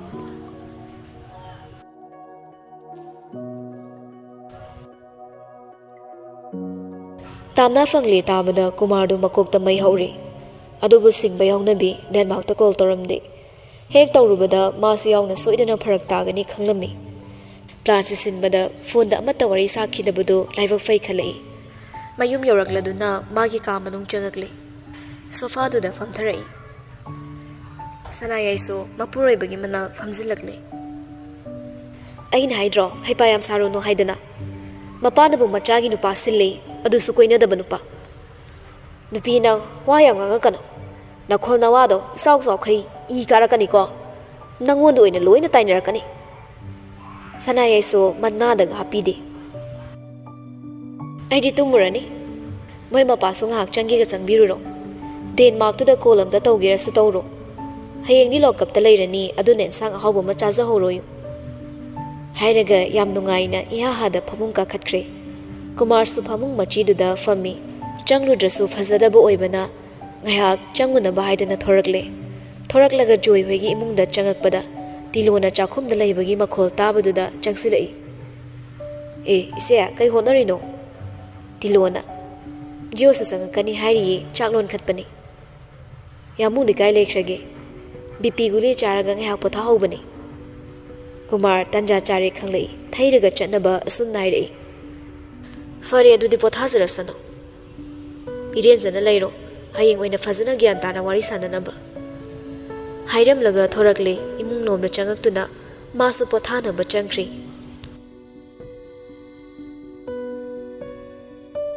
ꯁꯣꯝꯗꯅ ꯖꯣꯁꯇ ꯃꯃꯥꯅ ꯀꯣꯜ ꯇꯧꯔꯛꯏ ꯖꯣꯁꯁꯨ ꯊꯦꯡꯃꯒ ꯄꯥꯈꯠꯂꯝꯃꯅꯤ ꯈꯟꯅ ꯊꯨꯅ ꯄꯥꯏꯈꯠꯂꯤ ꯏꯃꯥ ꯏꯕꯦꯝꯃ ꯅꯨꯡꯁꯤꯕꯤ ꯅꯆꯥ ꯆꯥꯛ ꯆꯥꯛꯈꯣꯝ ꯑꯃꯠꯇ ꯆꯥꯔꯒ ꯍꯜꯂꯛꯑꯒꯦ ꯏꯃꯥꯟꯅꯕꯒꯤꯗꯤ ꯂꯩꯔꯤ ꯆꯥꯛ ꯆꯥꯈ꯭ꯔꯣꯅ ꯐꯥꯖꯤꯜ ꯂꯩꯔꯤ ꯅꯪ ꯑꯃꯅ ꯅꯁꯥ ꯉꯝꯗꯦꯅ ꯑꯣꯐꯤꯁꯇꯩꯗꯤ ꯉꯟꯇꯥ ꯍꯜꯂꯛꯏꯅꯦ ꯍꯥꯏ ꯊꯦꯡꯉꯛꯀꯅꯨꯀꯣ ꯌꯨꯝꯗꯁꯨ ꯏꯇꯣꯝꯇꯅꯤ ꯂꯩꯔꯤꯁꯦ ꯋꯥꯈꯜ ꯇꯥꯎ ꯍꯣꯏꯕ ꯏꯃꯥ ꯐꯔꯦ ꯊꯝꯃꯨꯀꯣ ꯆꯥꯝꯗ ꯆꯥꯊꯣꯔꯛꯑꯒꯦ ꯈꯔꯗꯤ ꯊꯦꯡꯉꯛꯄꯁꯨ ꯌꯥꯏ ꯒꯦꯠ ꯌꯧꯔꯛꯑꯒ ꯀꯣꯜ ꯇꯧꯔꯛꯑꯒꯦ ꯐꯖ ꯂꯩꯔꯝꯃꯣ ꯍꯣꯏ ꯐꯣꯟ ꯊꯝꯅꯈ꯭ꯔꯦ ꯇꯥꯝꯅꯅ ꯋꯥ ꯍꯪꯕ ꯍꯧꯔꯛꯏ ꯀꯃꯥꯏꯅ ꯑꯩ ꯃꯥꯡꯈ꯭ꯔꯦ ꯈꯪꯉꯤꯅꯣ ꯄꯥꯕꯨꯡꯅ ꯀꯣꯜ ꯇꯧꯔꯒ ꯍꯥꯏꯔꯛꯄꯅꯤ ꯕꯤꯁꯦꯝꯄꯨꯔ ꯆꯠꯈꯤꯕꯗꯩ ꯍꯜꯂꯛꯇ꯭ꯔꯦꯅ ꯀꯣꯜ ꯇꯧꯕꯁꯨ ꯄꯥꯏꯗꯦꯅ ꯑꯗꯨꯗ ꯑꯩꯁꯨ ꯃꯦꯗꯥꯝꯅ ꯆꯠꯈꯤꯕꯔꯣꯝꯗ ꯇꯥꯟꯅꯔꯛꯄ ꯍꯛꯆꯥꯡꯁꯨ ꯉꯝꯗꯕ ꯉꯁꯤ ꯅꯨꯃꯤꯠꯁꯦ ꯅꯪꯅ ꯍꯛꯆꯥꯡ ꯉꯝꯃꯝꯃꯗꯤ ꯁꯤ ꯊꯣꯛꯑꯝꯃꯣꯏ ꯁꯤ ꯄꯨꯝꯅꯃꯛꯁꯦ ꯅꯪꯅ ꯂꯣꯏ ꯊꯣꯛꯍꯟꯕꯅꯤ ꯑꯦ ꯆꯦꯟꯅꯕꯤꯔꯛꯑꯅꯣ ꯅꯥꯕꯕꯨ ꯇꯝꯕ ꯉꯝꯕ꯭ꯔꯣ ꯀꯟꯕꯤꯔꯤꯁꯦ ꯍꯔꯥꯎꯒꯦꯗꯤ ꯍꯥꯏꯗꯦ ꯑꯩꯅ ꯀꯟꯕꯤꯔꯝꯗ꯭ꯔꯗꯤ ꯉꯁꯥꯏꯅ ꯗꯦꯟꯃꯥꯔꯛ ꯍꯣꯏꯒꯤ ꯆꯥꯛꯈꯨꯝꯗ ꯆꯥꯛ ꯊꯣꯡꯉꯝꯃꯅꯤ ꯗꯦꯟꯃꯥꯔꯛ ꯌꯥꯝ ꯄꯜꯂꯛꯀꯅꯨꯀꯣ ꯑꯩ ꯅꯨꯄꯥ ꯍꯥꯏꯕ ꯖꯥꯠꯁꯦ ꯔꯤꯀꯤꯒ ꯃꯥꯒꯗꯩ ꯈꯤꯗꯧꯔꯦ ꯑꯩꯒ ꯅꯛꯅꯕꯗꯒꯤ ꯑꯃꯨꯛ ꯅꯨꯄꯥ ꯈꯨꯗꯤꯡꯃꯛꯁꯦ ꯁꯨꯃꯥꯏ ꯂꯣꯏꯅ ꯐꯕ꯭ꯔꯥꯅ ꯈꯟꯗꯣꯏꯕ ꯍꯟꯗꯛꯇꯤ ꯃꯦꯗꯥꯝꯁꯨ ꯅꯣꯛꯂꯛꯂꯤ ꯖꯣꯁꯅ ꯂꯛꯅꯔꯛꯏ ꯍꯥꯏꯕꯤꯗꯦ ꯍꯥꯏꯅꯤꯀꯣ ꯅꯣꯛꯂꯛꯀꯅꯨ ꯑꯩꯗꯤ ꯍꯥꯏꯕꯤꯔꯤꯁꯤꯅꯤ ꯀꯞꯄꯁꯨ ꯀꯞꯅꯨ ꯍꯥꯏꯕ ꯅꯣꯛꯑꯁꯨ ꯅꯣꯛꯅꯨ ꯍꯥꯏꯕ ꯀꯩ ꯍꯥꯏꯅꯤꯡꯉꯤꯅꯣ ꯅꯪꯒꯤꯗꯨꯕꯣ ꯁꯨꯒꯠꯂ ꯂꯩꯌꯨ ꯃꯤꯒꯤ ꯊꯃꯣꯏ ꯍꯨꯕ ꯅꯑꯣꯡꯗꯨꯗꯤ ꯄꯥꯝꯖꯗ꯭ꯔꯦ ꯈꯨꯀꯞꯇꯨꯒ ꯈꯨꯅꯣꯛꯇꯨꯒꯗꯤ ꯑꯁ ꯍꯥꯏꯖꯤꯟꯕꯒ ꯅꯠꯇꯦ ꯁꯥꯊꯤꯅ ꯅꯨꯡꯁꯤ ꯏꯍꯦ ꯑꯁꯦꯡꯕꯩꯁꯨ ꯍꯥꯏꯗꯣꯛꯈ꯭ꯔꯦ ꯁꯣꯔꯤ ꯃꯦꯗꯥꯝ ꯅꯤꯡꯉꯣꯜ ꯑꯣꯏꯕꯤ ꯃꯍꯥꯛꯀꯤ ꯏꯟꯈꯠꯂꯛꯄ ꯃꯇꯝꯗ ꯌꯥꯎꯔꯛꯈꯤꯗꯕ ꯅꯨꯡꯁꯤꯕ ꯄꯨꯕ ꯃꯥꯂꯪꯕ ꯊꯦꯡꯅ ꯇꯞꯅ ꯍꯨꯝꯖꯤꯜꯂꯛꯄ ꯅꯥꯃꯤꯕ ꯏꯪꯅ ꯇꯞꯅ ꯊꯦꯡꯂꯛꯏ ꯍꯛꯆꯥꯡꯗ ꯏꯃꯣꯟ ꯃꯣꯟꯅ ꯏꯊꯣꯠ ꯊꯣꯠꯅ ꯃꯃꯤ ꯁꯥꯃꯤ ꯉꯥꯎꯖꯒꯦ ꯂꯣꯟꯅ ꯊꯨꯞꯅ ꯄꯥꯝꯖꯒꯦ ꯋꯥꯈꯜꯅ ꯇꯠꯇꯅ ꯈꯜꯂꯁꯨ ꯊꯃꯣꯏꯅ ꯑꯃꯨꯛꯃꯨꯛꯁꯨ ꯃꯀꯥ ꯐꯣꯡꯂꯛꯏ ꯃꯥꯒꯤ ꯋꯥꯈꯜ ꯈꯪꯕ ꯉꯝꯃꯨꯗ꯭ꯔꯁꯨ ꯃꯥꯒꯤ ꯃꯇꯧ ꯑꯃꯅ ꯊꯦꯝꯖꯤꯟꯕꯁꯨ ꯉꯝꯃꯤ ꯊꯃꯣꯏꯗꯨꯕꯨꯗꯤ ꯃꯍꯥꯛꯀꯤ ꯖꯣꯁꯅ ꯍꯥꯏꯔꯛꯄ ꯋꯥꯍꯩꯗꯣ ꯂꯛꯅꯔꯤꯕ꯭ꯔꯥ ꯑꯃꯗꯤ ꯈꯜꯂꯤꯕ ꯑꯀꯤꯕ ꯋꯥꯈꯜꯁꯤꯗꯒꯤ ꯆꯤꯡꯊꯣꯛꯄꯤꯔꯛꯂꯤꯕ꯭ꯔꯥ ꯈꯜꯂꯤ ꯑꯗꯨ ꯑꯣꯏꯔꯁꯨ ꯄꯥꯝꯖꯕꯅꯤ ꯋꯥꯍꯩꯁꯦ ꯈꯣꯏꯗꯥꯖꯕꯅꯤ ꯃꯇꯧꯗꯣ ꯅꯨꯡꯁꯤꯕꯤꯗ꯭ꯔꯁꯨ ꯃꯥꯒꯤ ꯋꯥꯈꯜ ꯈꯟꯕꯤꯗ꯭ꯔꯁꯨ ꯍꯥꯏꯔꯛꯂꯤꯕ ꯂꯛꯅꯕ ꯋꯥꯍꯩꯁꯦ ꯃꯤꯀꯨꯞ ꯈꯨꯗꯤꯡꯒꯤꯁꯨ ꯇꯥꯖꯅꯤꯡꯕꯅꯤ ꯐꯥꯖꯤꯟꯕꯗ ꯋꯥꯔꯤꯉꯩ ꯃꯤꯀꯨꯞꯇ ꯍꯦꯟꯅꯁꯨ ꯑꯁꯨꯝ ꯁꯨꯝꯍꯜꯂꯛꯂꯦ꯫ ꯑꯩꯅ ꯃꯦꯗꯥꯝꯗ ꯈ꯭ꯋꯥꯏꯗꯒꯤ ꯀꯜꯂꯛꯄ ꯅꯨꯄꯤ ꯑꯃꯗ ꯆꯦꯜꯍꯟꯅꯤꯡꯕ ꯒꯨꯟ ꯑꯃꯗꯤ ꯃꯦꯗꯥꯝꯗ ꯌꯥꯎꯔꯦ꯫ ꯀꯔꯝꯕ? ꯅꯨꯄꯤ ꯑꯣꯏꯕꯤ ꯈꯨꯗꯤꯡꯗꯤ ꯃꯍꯧꯁꯥꯅ ꯊꯃꯣꯏ ꯄꯤꯛꯄꯅ, ꯍꯥꯠ ꯁꯣꯟꯕꯅ ꯈꯖꯤꯛ ꯈꯨꯗꯣꯡꯊꯤꯕꯗ ꯀꯞꯀꯜꯂꯤ, ꯋꯥꯟꯊꯒꯜꯂꯤ, ꯃꯁꯥ ꯐꯥꯎ ꯁꯣꯔ ꯍꯣꯟꯕ ꯀꯥꯎꯈꯩ ꯃꯀ꯭ꯂꯥꯞꯅꯤ꯫ ꯑꯗꯨꯕꯨ ꯃꯦꯗꯥꯝꯒꯤ ꯁ꯭ꯇꯔꯣꯡ ꯈꯨꯑꯣꯏꯗꯨꯗꯤ ꯉꯥꯎꯖꯩ꯫ ꯃꯤꯀꯤ ꯊꯤ ꯑꯣꯏꯕꯁꯦ ꯀꯩꯝ ꯀꯥꯟꯅꯗꯕꯅꯤ꯫ ꯃꯅꯤꯄꯨꯔ ꯁꯅꯥ ꯂꯩꯕꯥꯛꯅ ꯂꯣꯏꯂꯝ ꯁꯟꯗꯣꯛꯄ ꯂꯥꯛꯄ ꯕ꯭ꯔꯤꯇꯤꯁꯁꯤꯡꯕꯨ ꯃꯥꯏꯊꯤꯕ ꯄꯤꯈꯤꯕꯁꯦ ꯈꯨꯠꯂꯥꯏꯅ ꯅꯠꯇꯦ, ꯊꯧꯅꯥꯅꯅꯤ꯫ ꯑꯗꯨꯕꯨ ꯍꯧꯖꯤꯛꯇꯤ ꯏꯟꯗꯤꯌꯥꯒꯤ ꯃꯈꯥꯗ ꯑꯃꯨꯛ ꯂꯩꯔꯦ, ꯃꯍꯥꯔꯥꯖ ꯕꯣꯙꯆꯟꯗ꯭ꯔꯒꯤ ꯃꯇꯝꯗꯩ꯫ ꯏꯅꯤꯡꯊꯧꯗꯨꯕꯨ ꯅꯝꯗꯅ ꯃꯥꯖꯣꯏ ꯑꯦꯒ꯭ꯔꯤꯃꯦꯟ ꯁꯥꯏꯟ ꯇꯧꯍꯟꯕꯤꯈꯤꯕꯅꯤ꯫ ꯑꯗꯨꯅ 1949ꯗꯒꯤ ꯃꯅꯤꯄꯨꯔꯁꯦ ꯏꯟꯗꯤꯌꯥꯒꯤ ꯁ꯭ꯇꯦꯠ ꯑꯣꯏꯈꯤ꯫ ꯃꯍꯥꯔꯥꯖꯀꯤ ꯋꯥꯔꯤꯁꯦ ꯇꯣꯛꯑꯁꯤꯗ, ꯑꯩꯈꯣꯏ ꯑꯅꯤꯒꯤ ꯋꯥꯔꯤ ꯁꯥꯁꯤ꯫ ꯁꯣꯛꯅꯣꯛ ꯅꯣꯛꯇꯅ ꯍꯧꯔꯛꯏ ꯃꯥꯒꯤ ꯍꯧꯅꯕꯤ ꯋꯥꯉꯥꯡꯗꯣ꯫ ꯀꯩꯗꯧꯅꯔꯨꯗꯒꯦ, ꯊꯥꯏꯅꯒꯤ ꯍꯤꯁꯇ꯭ꯔꯤ ꯅꯩꯅꯗꯧ ꯁꯔꯨꯛ, ꯅꯠꯇ꯭ꯔꯅꯦ ꯃꯦꯗꯥꯝ? ꯇꯥꯅꯤꯡꯗꯦꯍꯦ, ꯅꯪꯅ ꯃꯔꯣꯜ ꯑꯃ꯫ ꯑꯩꯒ ꯁꯨꯝ ꯁꯨꯝ ꯂꯣꯏꯅꯔꯛꯑꯗꯤ ꯁ꯭ꯇꯔꯣꯡ ꯑꯣꯏꯕꯁꯨ ꯁꯨꯝ ꯁꯨꯝ ꯍꯦꯜꯂꯛꯀꯅꯤꯗ꯫ ꯇꯥꯝꯅꯥꯅ ꯖꯣꯁꯇ ꯂꯩꯁꯤꯜꯂꯛꯏ꯫ ꯑꯣ ꯍꯦꯂꯣ, ꯅꯪꯒ ꯂꯣꯏꯅꯗ꯭ꯔꯁꯨ ꯑꯩ ꯃꯍꯧꯁꯥꯅ ꯑꯗꯨꯝ ꯁ꯭ꯇꯔꯣꯡ ꯑꯣꯏꯖꯩ꯫ ꯁꯣꯟꯖꯨꯅꯕꯤ ꯅꯨꯄꯤ ꯑꯣꯏꯔꯛꯇꯤꯌꯦ, ꯑꯁꯣꯟ ꯑꯔꯥꯛꯀꯤ ꯊꯕꯛꯁꯦ ꯑꯩꯈꯣꯏꯗꯤ ꯍꯩꯅꯗꯕ꯫ I like your personality very much.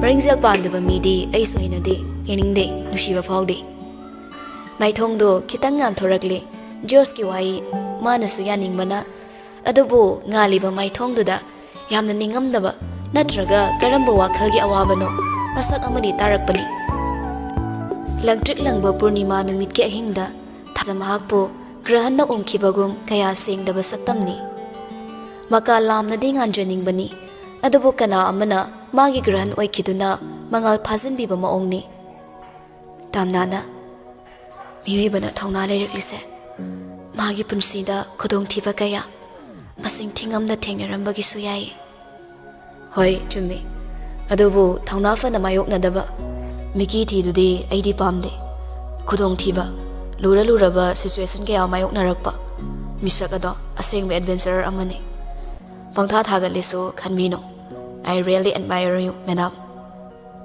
ꯑꯩꯅ ꯁ꯭ꯇꯔꯣꯡ ꯑꯣꯏꯕꯗꯨꯅꯕꯨ ꯑꯩ ꯍꯤꯡꯂꯤꯅꯤ, ꯍꯥꯏꯕꯗꯤ ꯊꯣꯡꯒꯥꯜ ꯌꯧꯔꯦ꯫ ꯃꯈꯥ ꯇꯥꯅ ꯍꯪꯂꯨꯗ꯭ꯔꯦ, ꯉꯥꯏꯉꯝꯗꯕ ꯇꯛꯁꯤꯟꯕ ꯀꯟꯕ ꯖꯣꯔꯖ ꯅꯠꯇꯦ, ꯃꯐꯝ ꯃꯇꯝ ꯇꯥꯟꯖꯥ ꯈꯪꯕ ꯖꯣꯔꯖꯅꯤ꯫ ꯍꯥꯡꯗꯨꯅ ꯂꯩꯔꯤꯕ ꯒꯦꯠ ꯃꯅꯨꯡꯂꯣꯝꯗ ꯒꯥꯔꯤ ꯊꯧꯖꯤꯜꯂꯛꯂꯦ꯫ ꯁꯨꯃꯥꯡꯗ ꯍꯦꯛ ꯈꯥꯝꯕꯒ ꯖꯣꯏꯒ ꯇꯤꯂꯣꯒꯗꯣ ꯆꯦꯟꯊꯣꯔꯛꯏ꯫ ꯖꯣꯁꯅ ꯃꯦꯗꯥꯝꯗ ꯍꯥꯏꯐꯦꯠ ꯌꯦꯡꯂꯛꯄꯅꯤ꯫ ꯃꯦꯗꯥꯝꯁꯤ ꯃꯁꯥꯒꯤ ꯁꯛꯐꯝ ꯐꯖꯅ ꯁꯦꯝꯂꯒ ꯅꯝꯗꯨꯅ ꯃꯥꯏꯊꯣꯡꯗ ꯃꯣꯃꯣꯃꯤꯅꯣ ꯇꯝꯂꯝꯂꯦ꯫ ꯖꯣꯁꯇꯣ ꯃꯦꯗꯥꯝꯒꯤ ꯃꯑꯣꯡ ꯃꯇꯧꯗ ꯄꯦꯟꯖꯩ꯫ ꯒꯥꯔꯤꯗꯒꯤ ꯁꯠ ꯀꯨꯝꯊꯔꯛꯏ ꯇꯥꯝꯅꯥꯁꯨ꯫ ꯄꯟꯗꯨꯅ ꯂꯩꯍꯧꯏ ꯂꯝꯍꯦꯟꯕ ꯐꯤꯖꯤꯗꯣ ꯒꯥꯔꯤꯒꯤ ꯊꯣꯡꯗꯨꯗ꯫ ꯃꯤ ꯁꯨꯝꯕ ꯅꯨꯄꯥꯗꯨꯒꯤ ꯃꯅꯥꯛꯇꯒꯤꯕꯨ ꯍꯦꯟꯗꯣꯛꯅꯤꯡꯗ꯭ꯔꯤꯕꯔꯥ? ꯐꯤꯖꯤꯅ ꯄꯟꯈꯤꯕꯗ ꯃꯃꯥꯏ ꯂꯩꯊꯣꯔꯛꯏ꯫ ꯄꯜꯂꯤꯕꯗꯣ ꯂꯧꯊꯣꯛꯅꯕ ꯆꯪꯁꯤꯜꯂꯛꯄꯗ ꯖꯣꯁꯅ ꯑꯣꯏꯅ ꯂꯧꯊꯣꯔꯛꯂꯒ ꯄꯤꯔꯛꯂꯦ꯫ ꯂꯧꯏ ꯃꯈꯨꯠ ꯅꯥꯝꯃꯅ ꯐꯤꯖꯤꯗꯣ꯫ ꯃꯤꯠꯌꯦꯡꯗꯨꯅ ꯐꯤꯖꯤꯗꯨꯕꯨ ꯂꯧꯊꯣꯛꯄꯤꯔꯛꯂꯤꯕ ꯅꯨꯄꯥꯁꯤꯗꯅꯤ꯫ ꯅꯣꯛꯁꯤꯜꯂꯛꯏ ꯅꯨꯄꯥꯁꯤꯁꯨ꯫ ꯏꯆꯝ ꯆꯝꯕ ꯃꯤꯅꯣꯛꯅꯤ, ꯑꯗꯨꯕꯨ ꯇꯥꯝꯅꯥꯒꯤ ꯃꯐꯝꯗꯗꯤ ꯃꯑꯣꯡ ꯈꯨꯗꯤꯡ ꯃꯇꯧ ꯈꯨꯗꯤꯡ ꯃꯤꯅꯣꯛ ꯈꯨꯗꯤꯡꯅ ꯃꯐꯝ ꯑꯃꯃꯝ ꯀꯟꯈꯤꯕꯅꯤ꯫ ꯃꯥꯒꯤ ꯋꯥꯈꯜꯗꯁꯨ ꯅꯨꯄꯥꯁꯤꯅ ꯈꯨꯗꯨꯝ ꯆꯟꯈꯤꯕꯒꯨꯝ ꯃꯍꯥꯛ ꯃꯁꯥꯒꯤ ꯃꯆꯦꯠ ꯑꯃꯐꯥꯎ ꯈꯟꯗ ꯅꯨꯄꯥꯁꯤꯒꯤ ꯉꯥꯛꯇ ꯉꯥꯏꯈ꯭ꯔꯕꯅꯤ꯫ ꯂꯩꯇ꯭ꯔꯦ ꯑꯍꯥꯡꯕ ꯃꯆꯦꯠ ꯑꯃꯠꯇ꯫ ꯂꯩꯊꯣꯔꯛꯂꯒ ꯃꯃꯥꯏ ꯃꯃꯤꯠ ꯏꯉꯥꯡ ꯉꯥꯡꯅ ꯃꯥꯒꯤꯗꯃꯛ ꯋꯥꯖꯔꯤꯕ ꯃꯄꯥꯒꯤ ꯃꯅꯥꯛꯇ ꯅꯣꯛꯃꯤ ꯅꯣꯛꯃꯤ ꯆꯪꯁꯤꯜꯂꯛꯂꯦ꯫ ꯄꯥꯕꯨꯡ꯫ ꯖꯣꯏꯗꯣ ꯃꯈꯨꯠ ꯑꯅꯤꯗꯣ ꯊꯝꯐꯝ ꯈꯪꯗ ꯈꯨꯠꯁꯥꯁꯤꯡꯗꯣ ꯀꯥꯔꯟ ꯆꯠꯂꯒ ꯃꯆꯤꯟꯕꯥꯜꯗ ꯊꯝꯈ꯭ꯔꯒ ꯀꯟꯅ ꯍꯤꯒꯤ ꯀꯧꯈꯠꯂꯛꯂꯝꯃꯤ꯫ ꯃꯆꯥꯅꯨꯄꯤꯗꯨꯗꯤ ꯃꯤꯅꯣꯛ ꯁꯨꯃꯥꯡ ꯃꯥꯡꯗꯦ꯫ ꯃꯄꯥꯒꯤ ꯃꯅꯥꯛ ꯆꯪꯁꯤꯜꯂꯛꯂꯒ ꯖꯣꯏꯒꯤ ꯃꯈꯨꯠ ꯑꯅꯤꯗꯣ ꯊꯥꯡꯊꯔꯛꯂꯒ ꯑꯁꯨꯝꯅ ꯊꯦꯝꯂꯛꯂꯤ꯫ ꯄꯥꯕꯨꯡ, ꯑꯩꯉꯣꯟꯗ ꯅꯆꯥꯗ ꯂꯥꯛꯆꯕ ꯉꯝꯒꯗꯕ ꯀꯅꯥꯁꯨ ꯂꯩꯇꯦ꯫ ꯅꯁꯥꯒꯤ ꯂꯤꯡꯖꯦꯜ ꯈꯥꯕ ꯃꯤꯍꯨꯜ ꯐꯠꯇꯕꯁꯦ ꯈꯪꯕ ꯉꯝꯕ ꯄꯥꯕꯨꯡꯅ ꯑꯩꯒꯤꯗꯃꯛ ꯀꯞꯄꯝꯃꯤꯁꯦ ꯀꯩꯒꯤꯅꯣ? ꯑꯗꯨꯏ ꯁꯔꯨꯛ ꯃꯁꯣꯡ ꯐꯟꯅ ꯏꯆꯥꯗꯤ ꯁꯥꯊꯤꯕꯤꯅꯦ ꯍꯥꯏꯔꯒ ꯅꯣꯛꯅ ꯑꯩꯕꯨ ꯍꯜꯂꯛꯄ ꯉꯥꯏꯔꯝꯕ ꯌꯥꯗꯕ꯭ꯔꯥ? ꯄꯥꯕꯨꯡꯅ ꯁꯨꯃꯥꯏꯅ ꯁꯨꯝ ꯁꯣꯟꯊꯔꯗꯤ ꯑꯩꯅ ꯁꯤꯗ ꯃꯇꯨꯡꯗ ꯍꯦꯟꯅ ꯆꯥꯎꯕ ꯈꯨꯗꯣꯡꯊꯤꯕ ꯑꯃ ꯅꯪꯂꯛꯄꯗ ꯄꯥꯕꯨꯡ ꯁꯤꯒꯤ ꯐꯤꯕꯝꯁꯦ ꯅꯤꯡꯁꯤꯡꯂꯛꯀꯅꯤ꯫ ꯃꯤꯀꯨꯞꯇꯨꯗ ꯑꯩ ꯊꯧꯅꯥ ꯍꯜꯂꯛꯀꯅꯤ ꯄꯥꯕꯨꯡ꯫ ꯅꯪ ꯁꯨꯃꯥꯏꯅ ꯌꯥꯝ ꯁꯣꯟꯒꯅꯨ꯫ Nachana halaktrasu nokna ibu ngairamu. Pabunggi na tawna nacha aigi thawnani. Asi hainaga magi Phiji duna mapagi mapido taithokpirammi. Tilodi mapa macha anigi matauda kapaklami. Tumina makhol thokanda. Mapa macha anigi maongda urakle. Nupasisu Madamgi aseng basaktam. Asuk saugan bisi asuk inglambra. Matang chana mibu themba haibisu oiramle. Awaba khudingsu nungda losalaga thamba haibi akhang kanbi oiramle. Maong sida yamna khoidana yaningna khazik mamon tawrakle. Joina ipa kaparoi amuk handa kaparoi. Aiba sumna kapro. Sum ipana sonjilaklabadi. Nangnadi nongma nongmagi mapung maray pharak. Ainadi nangi tungdasu lepa ngamde. Naitom nang nasana lanthengazaro. Haina thadokliba napa aise. Aisi matik yamna chadre. Tamnado khonjal wangkhatuna irailaina khumi. As pamung isagi punsidi isai tomta kana yahonda lanthengnaba pami. Migi matengna aigi punsi lanthengnaba pamde. Ai isagi igose chang tanba yaba nate. Hauzikti ai kaisu tawdredana kapurano. Driver na ai ointhira amdrasu ai kaisu tawromoi. Matung amuhanasu sumaina khudong thiba nang loiso ai khangi. Ngasi aina thengnaribase aingonda para amani. Lao imung changase. Mapabu pusilaga changkibada tilona amo Jos kapuna tungda inaraga changminarakle. Tilona ibungo nang suna sana udo sengdo uro. Phazana wakhal ama thoknaba aduga chaksa thoknaba lao ai mafam takpirage. Josna hoi phazana wai sangna chage chaka. Isa se chalap khoidap na ine. Toilet su adom sangaga leiruramnina. Asumna tiloga punna mathaklomda kakhatminaraklaga guest room gi bathroom duda changalami. Aduga mana chakhumda cha ising thinabu anakre. Tamnaso bathroom da iruluza thoklami. Ngasigi thawdoksingsi ningsing masada kharandi adum akiva su phawri. Magi punsisi siyongna khudong thiba yaba mafam yawre haiduna. Ngasigi duda Denmark na mabu namdana khudum chalamlabadi mana mu kari oiba khanjilubada kirakpa phawrakpani. Chenba chongba thoklamlabasu masana yade hairubada sinakhiba lautuna-khiba misaksingna kari karamba thawdo mangona onkhatuna thokaklakpa khallubadasu ipai howi. Gari thau yawdabadu karigi mangonda pisalakpa mahaknasu check tahudabana magi su soire khalai. Wakhal khanna iruzabasu loikre. Makok taithokna thoragi. Anawa fi honglaga makharomda kumtharakpada Josu Joyga faminaraga leiramle. Joyna ihe numidangsida nakok amuk tumuraba narani ne nangbo. Naraye aise nagan minate pabongdawna. Hoine adubu nagandabana narakladi haiduna pakhaliba. Samuna bom tukhibada chinkhatpada wabado khangidana nang. Ai samuna ti Josu maram icha chada wathi horai. Hoi usa amadagi usa amada fan chongba haibi Lady Tarzan ne. Tamnana kari ahibu Tarzan kaina sini henang. Joyna hai numidang na samna tumthokpado nagani haibani ne koinu ne masibo. Josna adune Madam nadi sum phaza khalai phazaro baina tro. Ngasi su kitang da yumnak sagai change oige toramido. Bacteria na di kari oiramani khalo. Kitang tanza saringe chongsilake haiduini Madam. Joido noglakle. Nungairi ne ichagi wangang siso. Tamnana Pangal faba mina pau laksaba ngamdraba tamnani. Thotlauba mahiknagadi changma ngamgadaba nati. Tilona loinaradi lao chaksa thoknaba tawro thire. Joydo tapna hogolakle. Lao hogonaro cha isingse khara chawrase. Asumna pulapna chakhom changaklaga chakto chaminai. Joyna chana wa hairei. Yengoi ibema sak saringai wa haibadi kaudi. Nang thabak sa thokpada natomda satkali. Madu tawganu fateko.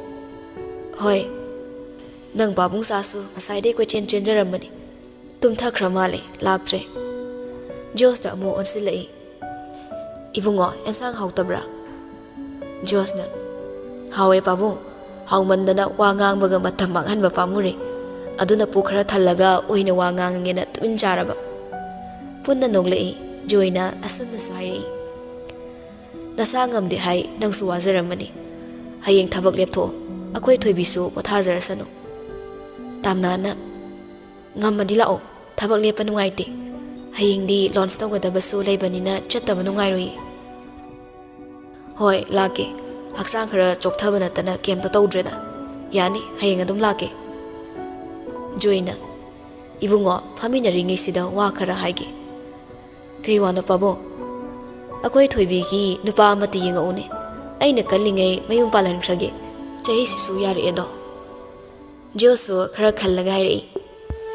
Imana babudi yam leida. Aduda madam se chana roi pabo. Aiga tinai sidi aigu mangaktani. Haidi nupi ama oina chai sang thong baiba. Imung mangol waisit sengmada machu taba. Wangang sangang fazaba si imta madam de yaudi. Tamnana namai da glass na thoma adi nang green kani. Nangi namana ba nangumada aina supam ni kain khaliraba. Just to thau sarakti. Madam imana ba thi draso ai pam riengo. Pa amadi mi thina draso ai adum oizaro. Yaina pabo. Joyda amon silakpani joy sa hauda noglei phagi da yaksilakle. Yai pabung di chana best husband oidong malene. Cha ising chanare chabal weranga mama matom tanga heure haiduna kuina lairamdre. Mayum hanama madam na thindurai. Gari ka khalamdai madam na hairei. Thank you. Laisilai nokmi asumna sohairei. You are most welcome. Hayeng pung tara tabaga yumdagi thoro. Khara thengna chatse phasana potharo. Madam so phasana potharo. Wakhal nungai tumuko. Matam amagi khuman khambadai hena masak matau phazaba. Aina madam bu kanbirena nokmi mud sagatlaga tummadi tawbirunuko. Is thoibina khambada ngawkhibadi khambagi masak matau mathau namaring zildani. Tamnana josta ngawbadi nangi flatudani. Hairam laga mamai leiraga thuna changkre. Jiorso nokmi mamai amung laisilaklanga gari da kakhalakle. Nahan kaina mana naibani ngasidi madam noina naisilamle. Gari thaubarso nokmi tawduna tharaklami.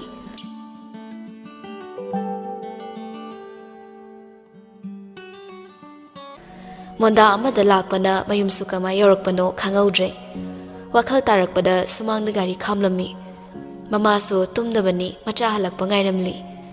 Gari khamluraga thongzin kasilakpada mama na lepa lairambaduda khangbai kaiwai.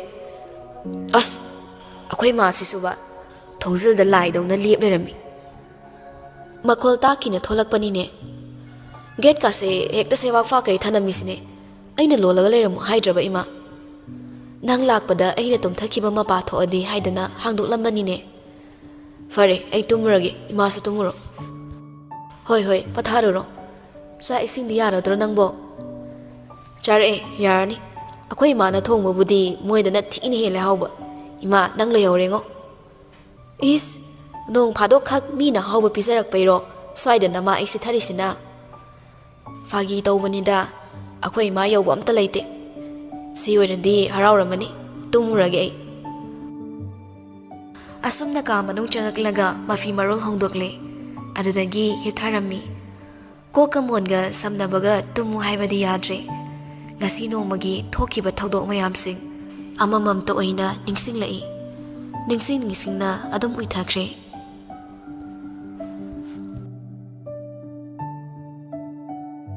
Mathangi ayukto yamna nganna mikap thorai. Mamit ngayak singallaga mon mayada layriba fondo log to dan namlaga pung yengbada mari taramle.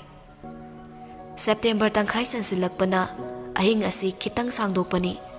Aduna pung mari tarakpado khara nganboi ninglammi. Ngallabaso tumsinge khalode hagolakle pamungdagi kumtharamdai malim imada leibak ahumla kattuna kumtharakle. Bathroomda sumdring changlaga masa hana sengdokre. Loiraga imung mangon wai sisilaklammi. Imungsu chawbanina pungkhai amagi maya changbani. Mari makhai tarakpada tilosu hogolakle. Tamnana wai sitpa loiranga sumangi wai taiduda hairaklammi. Ngasidi khara nganna hogotlammi, tumba yadrabo nangbo. Yayi, pung mari makhaida nungtigi hogatpado. Nonganba hanbana dukatpado hekta thengki. Aduna khara nganna katke tawbani ine.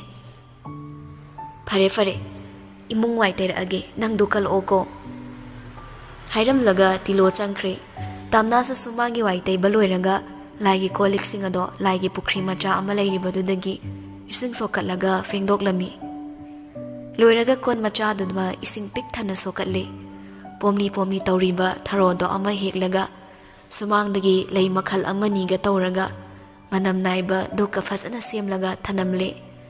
Asingba mafi marol honglaga mangang ipabo khurumlami. Loiraga mafi marol honglaga tholakpada tilona chalon basu loiramle. Chakhumdaga thakti mapanda thoraklaga faminaraga thakminaringe joy sogalakle. Makhongda chapal tongda thoraklaga mangang mahakpu khurumjaramlaga imung changkre. Tilosu tan jare khanna ngarang numikki thaudokto haudoraklami. Kamaina tawrino ngarangi dubo. Ne siwari shaloishalasai. Pabungna taragaso nungairaroi. Sinbai ama yawra tawrini. Ngasidagidi ai mahusagum khangsinada usinada leibado leiraroi. Aisu isagi thabak mayamse phajana tawragi khalle. Khangsinada usinada leibase sum khajiktagi henjilai misingse. Nene su yaningi. Adubuni bema. Isana matik chabana helikai. Aibu mangange sinma migi masingsu yamba helakadoribani. Matam chuppada nakhongdo haina thangui bema. Haine. Cha thakpa loiraga tilona kapsingdo loisilauraga masu magi kada changakle. Phone do pairaga Josta message ama thazille. Good morning.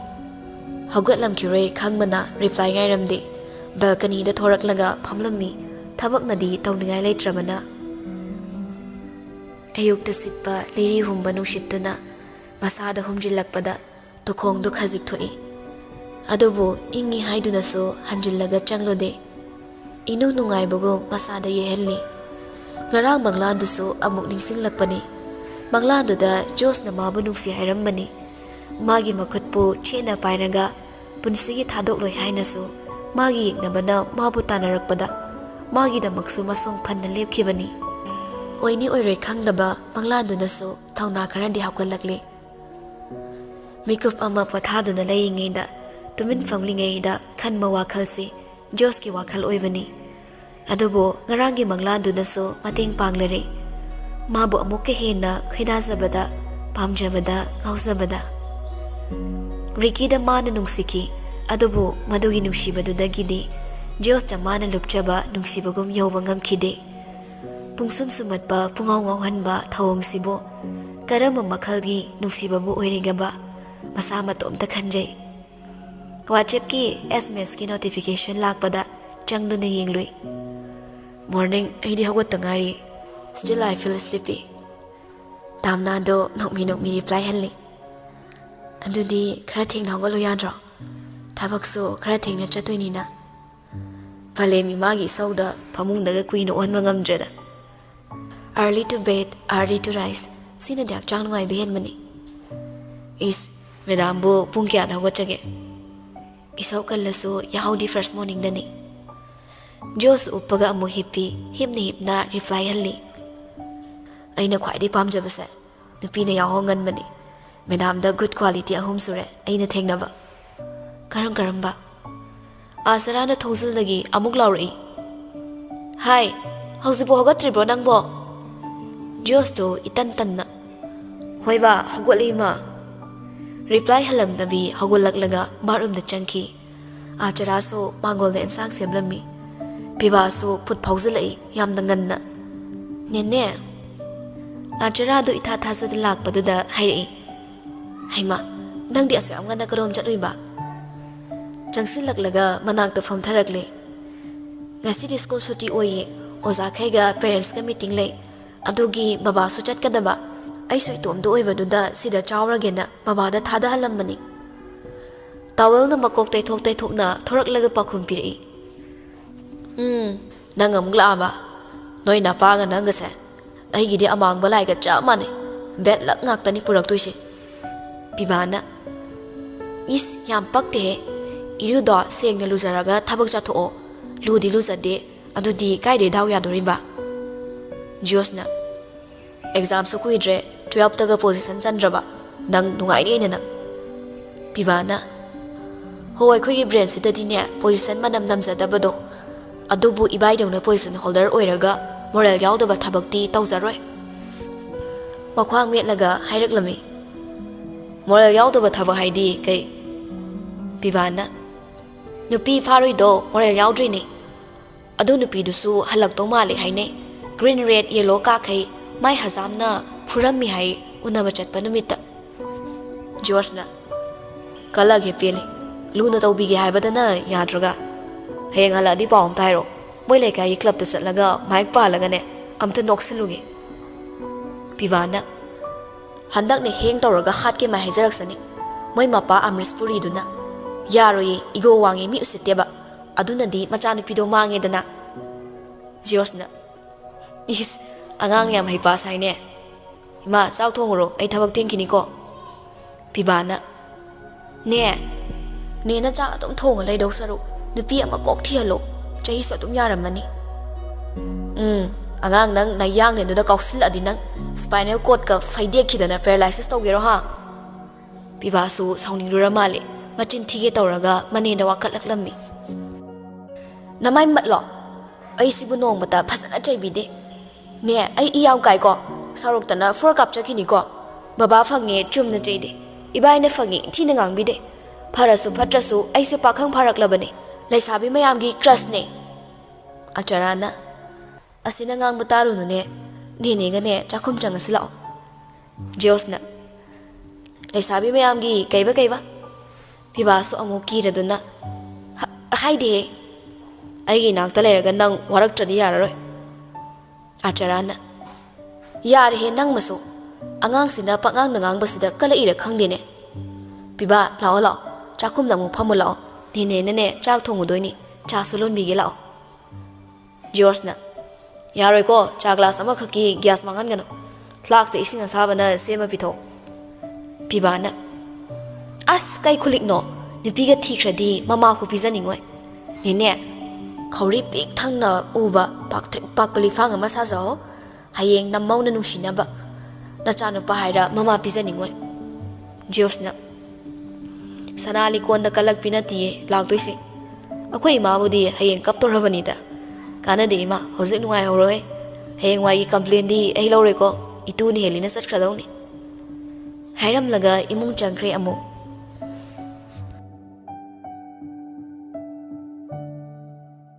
ꯎꯄꯨꯗꯣ ꯍꯥꯡꯂꯒ ꯀꯔꯤ ꯁꯦꯠꯁꯤꯒꯦ ꯈꯜꯂꯤ ꯆꯨꯕꯥ ꯍꯥꯏꯐꯦꯠ ꯃꯦꯠꯂꯒ ꯄꯥꯝꯖꯕ ꯃꯆꯨꯁꯨ ꯈꯜꯂꯤ ꯔꯥꯅꯤ ꯐꯤ ꯑꯃꯅ ꯁꯥꯔꯤ ꯃꯇꯦꯛ ꯑꯣꯏꯅꯁꯨ ꯁꯦꯠꯈ꯭ꯔꯦ ꯃꯃꯥꯏꯗꯨꯁꯨ ꯈꯔ ꯀꯦꯔꯝꯃꯤ ꯀꯌꯥ ꯌꯥꯝꯅ ꯀꯦꯕꯗꯤ ꯅꯠꯇ꯭ꯔꯦ ꯆꯝꯅꯅꯤ ꯉꯍꯥꯟ ꯃꯈꯩꯗꯤ ꯁꯨꯀꯦ ꯀꯦꯗꯦ ꯑꯗꯨꯕꯨ ꯉꯁꯤꯗꯤ ꯈꯔ ꯀꯦꯔꯝꯃꯤ ꯃꯁꯝꯗꯨꯁꯨ ꯊꯥꯗꯣꯛꯈ꯭ꯔꯦ ꯄꯨꯟꯁꯤꯜꯂꯝꯗꯦ ꯈꯣꯡꯎꯞꯁꯨ ꯈꯨꯅꯤꯡ ꯈꯤꯇꯪ ꯍꯥꯞꯄꯤ ꯇꯣꯡꯂꯒ ꯂꯣꯏꯁꯤꯟꯕ ꯂꯣꯏꯈ꯭ꯔꯦ ꯍꯦꯛ ꯂꯣꯏꯕꯒ ꯇꯤꯂꯣꯅ ꯖꯣꯁ ꯂꯥꯛꯑꯦ ꯍꯥꯏꯗꯨꯅ ꯀꯧꯔꯛꯂꯝꯃꯤ ꯅꯣꯛꯃꯤ ꯕꯦꯒꯇꯨ ꯌꯥꯜꯂꯒ ꯊꯣꯔꯛꯂꯦ ꯖꯣꯁꯅ ꯒꯥꯔꯤ ꯃꯃꯥꯏ ꯂꯩꯔꯒ ꯊꯧꯅꯕ ꯉꯥꯏꯗꯨꯅ ꯂꯩꯔꯝꯂꯦ ꯃꯥꯁꯨ ꯁꯠ ꯒꯥꯔꯤꯒꯤ ꯃꯃꯥꯡꯗ ꯀꯥꯈꯠꯂꯦ ꯈꯔꯗꯤ ꯉꯛꯄꯅꯤ ꯃꯃꯥꯡꯗꯒ ꯐꯝꯂꯛꯄꯗꯣ ꯑꯗꯨꯕꯨ ꯀꯔꯤꯁꯨ ꯍꯥꯏꯔꯨꯗꯦ ꯖꯣꯁꯅ ꯉꯁꯤꯗꯤ ꯑꯩꯈꯣꯏ ꯃꯦꯗꯥꯝꯁꯦ ꯌꯥꯝ ꯐꯖꯩ ꯃꯩꯇꯩ ꯅꯨꯄꯤꯅ ꯐꯅꯦꯛ ꯁꯦꯠꯄꯗ ꯀꯃꯥꯏ ꯊꯤꯗꯣꯏꯅꯣ ꯑꯗꯣ ꯃꯌꯦꯛ ꯅꯥꯏꯕꯁꯦ ꯌꯥꯝ ꯂꯨꯝꯃꯤ ꯑꯗꯨꯅ ꯑꯩꯅ ꯅꯍꯥꯟꯈꯩ ꯁꯦꯠꯇꯕ ꯉꯁꯤꯗꯤ ꯂꯣꯟꯁ ꯇꯧꯒꯗꯕꯁꯨ ꯂꯩꯕꯅ ꯈꯤꯇꯪꯁꯨ ꯂꯦꯝꯅ ꯐꯖꯅꯤꯡꯕ ꯍꯥꯏꯇꯥꯔꯦ ꯄꯨꯡ 11ꯗ ꯒꯥꯔꯤ ꯂꯣꯟꯁ ꯇꯧꯅꯤ ꯍꯥꯏꯗꯥꯏ ꯊꯦꯡꯗ꯭ꯔꯣ ꯑꯩꯈꯣꯏꯅ ꯆꯠꯂꯤꯁꯦ ꯄꯨꯡ 1 ꯇꯥꯔꯅꯤꯌꯦ ꯑꯗꯣ ꯑꯩ ꯀꯩꯅꯣꯝ ꯍꯥꯏꯒꯦꯅ ꯀꯩꯁꯨꯝ ꯅꯠꯇꯦꯗ ꯀꯣꯟꯅ ꯍꯥꯏꯕꯅ ꯐꯗꯧ ꯃꯥꯜꯂꯦ ꯀꯩꯒꯤ ꯌꯥꯝ ꯂꯨꯕ ꯋꯥꯁꯦ ꯃꯇꯥꯡ ꯆꯥꯗꯅ ꯉꯥꯏꯉꯝꯗꯅ ꯍꯥꯏꯔꯨꯔꯗꯤ ꯃꯃꯜ ꯌꯥꯎꯈꯤꯗꯕꯁꯨ ꯌꯥꯏ ꯑꯩꯅ ꯍꯥꯏꯗꯣꯏ ꯋꯥꯁꯦ ꯌꯥꯝ ꯂꯨꯕ ꯋꯥꯅꯤ ꯑꯗꯨꯅ ꯅꯪꯅ ꯀꯩꯁꯨ ꯅꯠꯇꯕꯗ ꯃꯃꯜ ꯂꯩꯇꯅ ꯏꯔꯥꯏ ꯂꯥꯏꯅ ꯇꯥꯛꯈꯤꯕꯗꯣ ꯄꯥꯝꯗꯕ taning basimbal lay thorak po wai kuding di. Yang aso irum lumba zani da madam. Sum wari bunida. Thamoy de idun na layriba wai se. Chimbal na makol thok na hairagi haina khalakpa mikupta. Wakal na khamlakpani thumali ngai ko haina. Lum na haizaba wahaibo yang na fagi tahalakpagum. Nupasina ilay na khumlaklabadi. Khwaidagi mamal yamba waise. Khwaidagi mamal yaudaba takini. Kona phasana hairagi. Hoi kona dum sungaizagi. Kayam kuina ngai dono haibadumadi kitang khangzaningi. Nangna yam thuna hayaningi kai suai hairoi. O hayaningdragadi kaino na griri taklakpatare. Kona haige haiwa pasini thuni am khangningi se. Ainaga madam da haiba oiramadi laibakta nongmaina namaaga minute amagi manungda hairaktradi kapthokani kai tawrani. Hoine namita isa mafia gi boss oina urine. Office ki gate haizalamdai da nupimcha ama lepaga leirami. Yam khangna gari duso khamai. Nupisi ubada tamna su masakra tekhana chumna famkre. Joso machinda solai. Asina mo kay hainingi ba? Tamna na. Eksina mo kay dongay rami ba? Nang napaw fauna de hairaga lo na fauna iro. Fauna de ko ay adumay hairaga no. Uwe da pada ba tawo mina te ay. Joso gari khami side glass to chingtharaga hangzili. Kay lerage suro kana ngay rami no. Suro mamay ngangsili tapna hairi. Ay nanguna ba pami. Nang unagina thawayna ay nangay ni khangaba. Kay matangino ay thabag sa thokpanina faragtani hauzikti matam su fangdre. Tamna na nakandagi yam ngammi. Tumin layu takini matagum haifet yengdana ingit pisili aduga amukso suruda onsilakle. Sauno ko hauzikan se matam fangdraba aduini.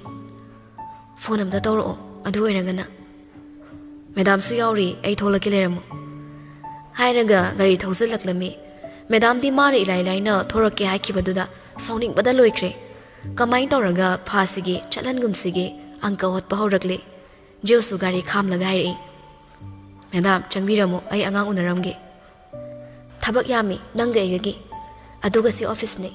Ex ka amu office mamangda khatnarakera. Ay mai khuba thabak tawrakano. Khatnarui maram kak hairamuga changaki. Sum swaida lepa leibado phazare na tawbani madam. Tokna khradi makha na unarunu yadra. Amu unaningi nungbu nungsibra khangde. Amana chatnaningdaba khambanba. Amana wari fazana sana thoke khanbani. Nupi sidi sum khambanba helakpagi haunabi asun hairi. Niyom nattaba thabak tawradi salary kakthatkani. Aina kedawkhrage madam kari niyom nattaba tawrage. Haina nupasu nupisu animakum tharagle. Jos na thokibi tawbado tamna su matung inaraktogi hotnarami. Jos na khamai. Kaiduna madam. Ay lakpa yandra. Jos su onsiludre adum thoki tamna su matung inaraklami. Surugi manak changlaklaga manak lepaga hairi. So kay lairage. Thokpirakpaduda nokmi tawza. Wahi khara haige khanna maya khazika thorakpada. Tamna na thoraklaga nupasigi manak lepsilakpada sapum hanjinkre. Haining mawa lorsin kidana wakang thokpangamda. Tumina sum lepaduda Jos ne madamda. Madam changbiramo ay laage. Sauning manmana mamit amuktang usilaga khangi. Makhol khara thokna makhong thangduna changkre. Madam changkriba matong nupasina hangi. Kay lairagi suro kay haininge. Aigi phone su pai chise kay gino. Nang na phone pai dabagini ay nasida laise. Ado nang na hainingi se kay no hairo. Ay hauzik lohong may matam lep tawre. Adobo dadana ibu nugsibagum. Mana ibu nugsirasu yaude. Ay ngon na arot patami. Ado na ay dadagi nagdalag papami. Jorso adom ing na hairi. Suro nang ay di lamlan bini. Ay hauzik nang bu isal amagum khale. Ay na matam amada nang nungsikibada. Hauzik ti ay kana amada nungsirure. Ay giso nang galap na ringay matamda. Miway kaya ama tengnare. Kaya dogi manungda special one duso tengnare. Kaya gumba ay namisakto tengnaram drabaso. Nang busok nungsido na dilayramoy. Apa manusiba haibase ahong manay di haibadudi namthangni. Matamna purakpa ahongmada aigi wakhasisu hongle. Nangna fagani khana thangkiba khongthangdo aini yelude. Aduga hojikna nangna mu aibu ngaikho nang mu halakke habadudi aigi matam manganbani. Nangmu ngaige habasu ai khaludre. Surudi angang oibaga phone kapke tawrakle. Josna asumna mu hairei. Nang hojiksa apikpa yamna pikpa angang machamak sunatre. Matung manaudi mafam matam sukhango. Si aigi office ni nangna sumaina sida laaga tawrise yam phajamandi aigi ma yengdabani. Angang machagum aina loina khiaidana nang angang machani haiba yadoribra. Aidi ngasi fawba nangi namai khunaba thabak amata tawkhidabani. Nangnasu mayamna aise mon una khinaba thabak torakano. Makha taba nang kai hainingi. Suruna kaim khumlaktabaduda Josu samjilai. Fare aishu sangkrage ko. Josa changkibado suru kapli yenghawi. Upai leita hankre. Oiraroi haiba khangmana. Mabu nuksiwa haina ningai simadi tawge khanmani. Adubu ningai taraktanaba chaiduna yade khangalamle. Atapa haina ameng makhonjalna.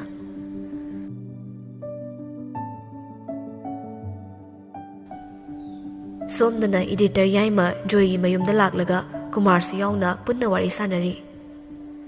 Yaimana aigi inaw magna sumai tawrongani haibase thazarudabani. Yambong apangba inawgi mahut silaga ai yamungda lale haizari. Ai soidani inaw se warakjage. Police ta takpado tawbirano.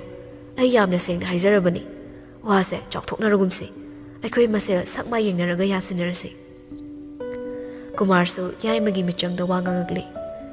Yambong sakma yenglaga handaki khongpham simadi mana manil naida loisilasi. Matung tarakpada thoktanam hotnarasi. Aikhoi bemagi izatsu sokadabani. Mina nokna khini. Yaimana ai makhatana amuk hanasu thokanjararoi. Ai yambonggi mamangdasu ikairabani. Asuk nungsinaba marise bab tadaba aigi inauna puknamak mang takanle. Tasengna ai ngarangi thaudokto thokani khalode. Joyna kaisu khumlaktabaduda pakhum ngairiba yaimagi khauranglaba khanglaba Kumarna Joyda hangzilai. Yamung kari khalage tumina sum unglade. Yamunggi su wa amadi taningba. Joy sor sangna hondorakle. Aduga kaya yaningdaba maongda asumna su marau leina. Yaima nangi wahaisi aina kaya penbu oide. Fattaba ichai sudi ichani kangkhaloi haiba wahisitang hairaklabadi ai kitang pengadabani. Wahaiduda yaima su mamaidu ngangsilagli. Kumardi mayambunga magi wat thabat kalakpaduda masada chenba singli ama tharapagum pinglawi. Adubu tawsinaraga. Chumi akhoi yambungna hairisisu itawbi nanaw nupado kaami henmalli. Mana fana pamlapsu nushirasu. Leiriba ahal singsida wa hudoklamada nushinebay moongdi ichase makutta sinaramba yamani. Joyna mana tawkiba maram satudi akhoi bu sittabani haina aina lawi. Adubu yaima ai nangbudi fatte hairoi. Yamna nushibani aina nangbudi. Noina ngakpiwa hairabanina ai police taktaba hai masimadi yarage. Ichabusu themage. Adubu makha taba thabakti aingonda hairaklanu. Isagi apamda tawhangani. Mana lalakibase aingonda nati ichadani. Aduga aina aigi apamba khak tarubada noigidama khallinge ichana magi pukning khangbidi waraukini. Yaimasu ikaizarambado khara farakle. Mayamna masak khangnariba editor amagi maisu Joyna kanbirabani. Madu natrabadi manawpagi maramna mahaksu mingchat thigadoribani. Kumarsu nokmi tawrakle. As yamung ayam nungaire nanaw aigi wa tabiba. Yaimasu makut ani lonaraga. Hoi yamung ichagi apamado tawjasanu ai kemte haizaroi. As khangde yamna nungaire yamungna sumna yabirakpase. Wari saba loiraklabanina office lomda chatnaba amuk thokminaraglaga gari amamamda chatkre. Joysu manaw nupabu waraurai. Magisu machani ichasida mina lakcharakpada makhura ai leiri haidana pamum timbigadaba mana migi maral ngakpikhibada momo nokpa. Ingna satlange haina mapa aina nushina thazaba. Aigi isa amot pahitabi lairangse. Ngasidi sambal nopna kharambana. Makut sangba kana amana pathada tuna pukhigadra haidana. Ai pathafam khangdamani. Aigi laibaksibu afabu oiribra.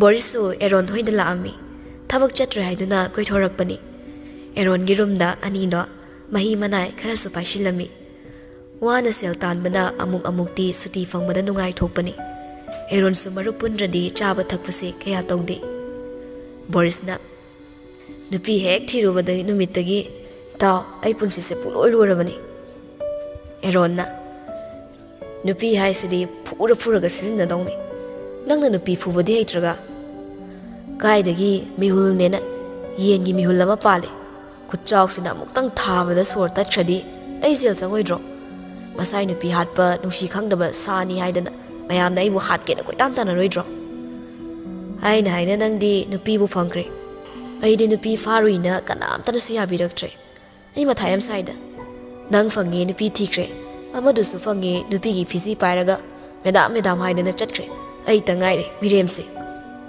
ꯑꯣꯔꯦ ꯅꯨꯄꯤꯒ ꯇꯜꯂꯦ ꯕꯤꯠ ꯂꯩꯇꯦ ꯏꯇꯥꯎꯕꯤ ꯊꯤꯔꯨꯅꯨ ꯃꯣꯏꯒꯤ ꯆꯀ꯭ꯔꯤ ꯃꯌꯥꯝꯗ ꯀꯔꯤꯅꯨꯡꯒꯤ ꯅꯨꯄꯤ ꯊꯤꯔꯤꯕꯅꯣ ꯈꯜꯂꯛꯀꯅꯤ ꯑꯦꯔꯣꯟꯁꯨ U ꯉꯥꯎꯕ ꯅꯠꯇꯦ ꯉꯥꯎꯁꯤꯟꯅꯔꯤꯕꯅꯤ ꯕꯣꯔꯤꯁꯇ ꯋꯥ ꯍꯥꯏꯕ ꯍꯧꯔꯛꯏ ꯑꯗꯣ ꯑꯩ ꯅꯨꯄꯤ ꯐꯪꯗ꯭ꯔꯗꯤ ꯅꯣꯏ ꯅꯆꯟꯅꯨꯄꯤꯗꯣ ꯂꯧꯖꯔꯒꯦꯅ ꯁꯩꯇꯅ ꯁꯥꯀꯤ ꯃꯈꯣꯡꯕꯨ ꯂꯩꯐꯥꯎ ꯇꯥꯍꯜꯂꯣꯏ ꯊꯥꯡꯉ ꯆꯠꯀꯦꯕ ꯂꯨꯅ ꯑꯗꯨꯝ ꯇꯧꯕꯤꯒꯦ ꯅꯃꯥꯏ ꯅꯤꯁꯥ ꯈꯛꯇ ꯄꯥꯟꯒꯦ ꯇꯧꯕꯁꯦ ꯅꯤꯁꯥ ꯄꯥꯟꯐꯝꯒ ꯈꯪꯍꯟꯗ꯭ꯔꯦꯕ ꯑꯦ ꯅꯪ ꯌꯨ ꯉꯥꯎꯗ꯭ꯔꯣ ꯕꯣꯔꯤꯁꯅ ꯆꯩꯔꯛꯏ ꯒ꯭ꯂꯥꯁ ꯑꯃꯈꯛ ꯄꯥꯏꯗ ꯉꯥꯏꯔꯤ ꯀꯃꯥꯏꯅ ꯉꯥꯎꯗꯣꯔꯤꯒꯦ ꯅꯪꯒꯤꯕꯣ ꯐꯥꯒꯤꯗ ꯌꯥꯝ ꯍꯦꯟꯖꯤꯜꯂꯛꯀꯅꯨ ꯇꯤꯟꯅꯔꯒ ꯏꯆꯟ ꯀꯣꯏꯒꯦ ꯀꯥꯏꯅ ꯍꯌꯦꯡꯋꯥꯏ ꯏꯃꯥꯟꯅꯕꯅꯤ ꯁꯥꯗꯅ ꯅꯨꯄꯤ ꯋꯥꯔꯤ ꯂꯤꯅꯕꯗ ꯑꯩꯅ ꯀꯃꯥꯏꯅ ꯇꯥꯕ ꯉꯝꯗꯣꯔꯤꯒꯦ ꯑꯁ ꯅꯪꯒ ꯇꯤꯟꯅꯗ꯭ꯔꯁꯨ ꯌꯥꯏ ꯅꯆꯟꯅꯨꯄꯤꯁꯤꯗꯤ ꯑꯩꯅ ꯂꯧꯔꯅꯤ ꯏꯇꯥꯎ ꯅꯪꯁꯨ ꯌꯥꯝ ꯅꯨꯡꯉꯥꯏꯈꯤꯗ꯭ꯔꯦꯗ ꯍꯣꯏ ꯌꯥꯔꯦ ꯑꯩ ꯊꯣꯛꯄ ꯂꯣꯟ ꯀꯣꯏꯖꯔꯒꯦ ꯅꯪꯉꯣꯟꯗ ꯀꯩꯝꯇꯒ ꯍꯥꯏꯖꯔꯛꯑꯔꯣꯏ ꯍꯧꯔꯛꯑꯕ ꯅꯪꯒꯤ ꯍꯧꯅꯕꯤꯁꯦ ꯑꯗꯣ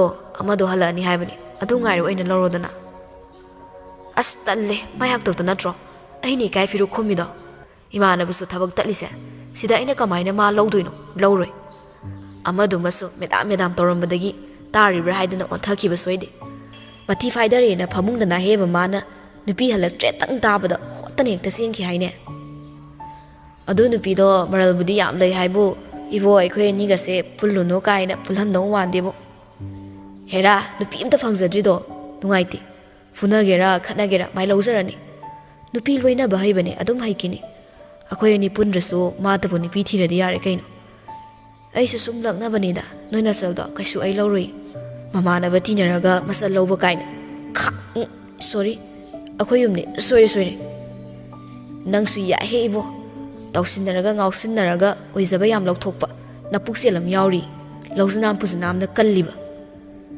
ꯑꯩꯈꯣꯏ ꯑꯍꯨꯝ ꯁꯨꯔꯝꯃꯗꯤ ꯀꯌꯥꯝ ꯅꯨꯡꯉꯥꯏꯅꯤꯁꯦ ꯃꯥꯗꯤ ꯗ꯭ꯔꯥꯏꯚꯔ ꯑꯣꯏꯈꯤꯕꯗꯒꯤ ꯕꯦꯡꯛ ꯃꯦꯅꯦꯖꯔ ꯅꯉꯣꯟꯗ ꯍꯦꯟꯖꯤꯟꯈ꯭ꯔꯦ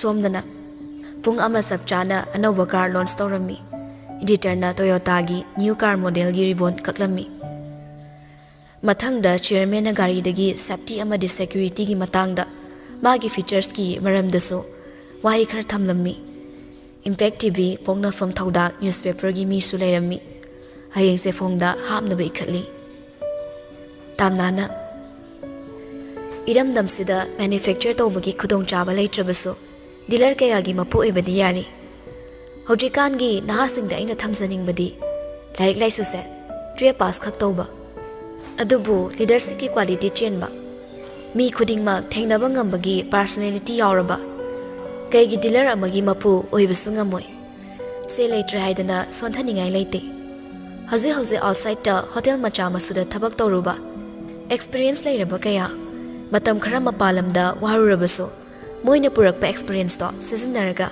ꯀꯝꯄꯅꯤ ꯑꯃꯒꯤ HR GM ꯏꯔꯥꯏ ꯂꯥꯏꯅ ꯑꯣꯏꯕ ꯌꯥꯏ ꯗꯤꯒ꯭ꯔꯤ ꯈꯛꯅ ꯌꯥꯗꯕ ꯄꯔꯁꯣꯅꯦꯂꯤꯇꯤ ꯍꯦꯟꯅ ꯗꯔꯀꯥꯔ ꯑꯣꯏꯔꯛꯄ ꯊꯕꯛ ꯂꯩꯇꯕ ꯅꯠꯇꯦ ꯍꯣꯏ ꯅꯨꯄꯤꯃꯆꯥꯁꯤꯡꯅ ꯃꯄꯥꯟꯂꯣꯝꯗ ꯊꯕꯛ ꯇꯧꯕꯗ ꯁꯦꯐꯇꯤ ꯑꯣꯏꯗꯦ ꯍꯥꯏꯔꯕꯁꯨ ꯅꯨꯄꯥꯁꯤꯡꯗꯤ ꯃꯇꯝ ꯈꯔ ꯋꯥꯔꯁꯨ ꯋꯥꯅ ꯍꯣꯇꯦꯜ ꯏꯟꯗꯁꯇ꯭ꯔꯤꯗ ꯊꯕꯛ ꯇꯧꯔꯨꯆꯣ ꯆꯍꯤ ꯑꯃꯇꯪ ꯀꯨꯜꯂꯨꯆꯣ ꯂꯤꯗꯔꯁꯤꯞ ꯀ꯭ꯋꯥꯂꯤꯇꯤ ꯂꯧꯔꯨꯆꯣ ꯍꯣꯁꯄꯤꯇꯥꯂꯤꯇꯤ ꯅꯣꯂꯦꯖ ꯇꯥꯜꯂꯨꯆꯣ ꯑꯗꯨꯒ ꯍꯜꯂꯛꯇꯨꯅ ꯁꯤꯗ ꯗꯤꯂꯔ ꯑꯣꯏꯔꯒ ꯊꯕꯛ ꯇꯧꯕꯤꯌꯨ ꯍꯧꯖꯤꯛ ꯃꯅꯤꯄꯨꯔꯗ ꯍꯣꯇꯦꯜ ꯀꯌꯥ ꯑꯃ ꯀꯝꯄꯅꯤ ꯀꯌꯥ ꯑꯃ ꯂꯤꯡꯈꯠꯂꯦ GM ꯃꯦꯅꯦꯖꯔ ꯑꯣꯏꯕꯤꯅꯕ ꯃꯩꯇꯩ ꯃꯆꯥ ꯂꯩꯇꯕꯅ ꯃꯌꯥꯡ ꯃꯆꯥꯁꯤꯡꯅ ꯑꯣꯏꯔꯤ ꯁꯤ ꯀꯔꯤꯒꯤꯅꯣ ꯍꯧꯖꯤꯛꯀꯥꯟꯒꯤ ꯌꯨꯠꯁꯤꯒꯤ ꯀꯣꯛꯇ ꯒꯚꯔꯟꯃꯦꯟꯠ ꯖꯣꯕ ꯍꯥꯏꯔꯒ ꯆꯨꯔꯒ ꯂꯩꯈ꯭ꯔꯦ Sinadi chawkhat patapakani.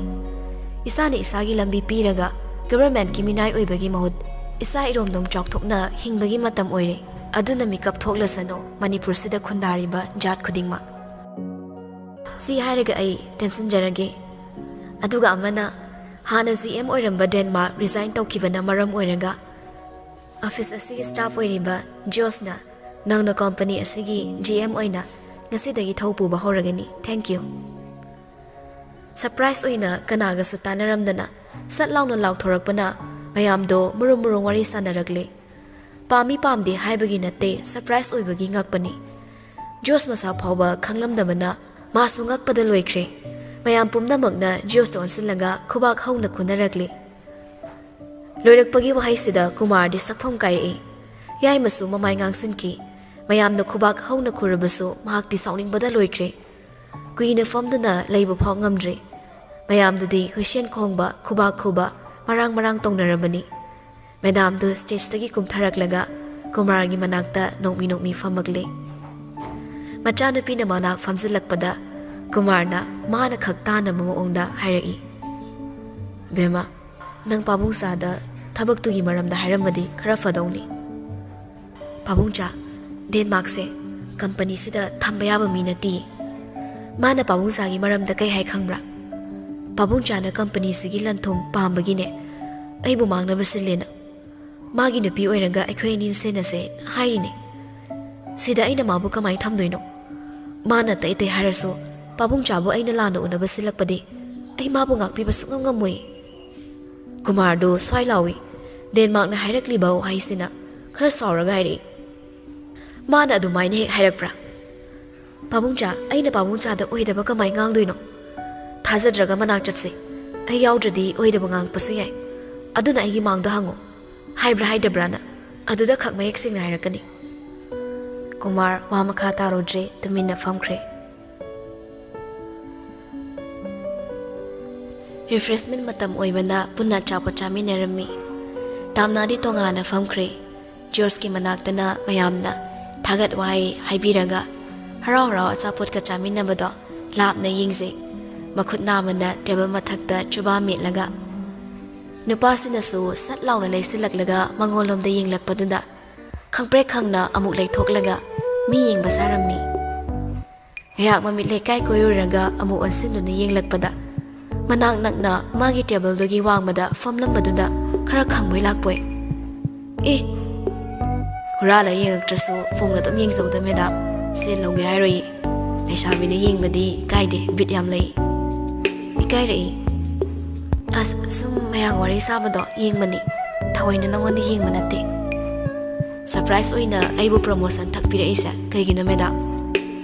Aingonda wahi amata su hairamde ai kaya pambas oidaba pose. Aina madam ga nakna loinabasa madam dagi oizaba lawba amuk takidoira.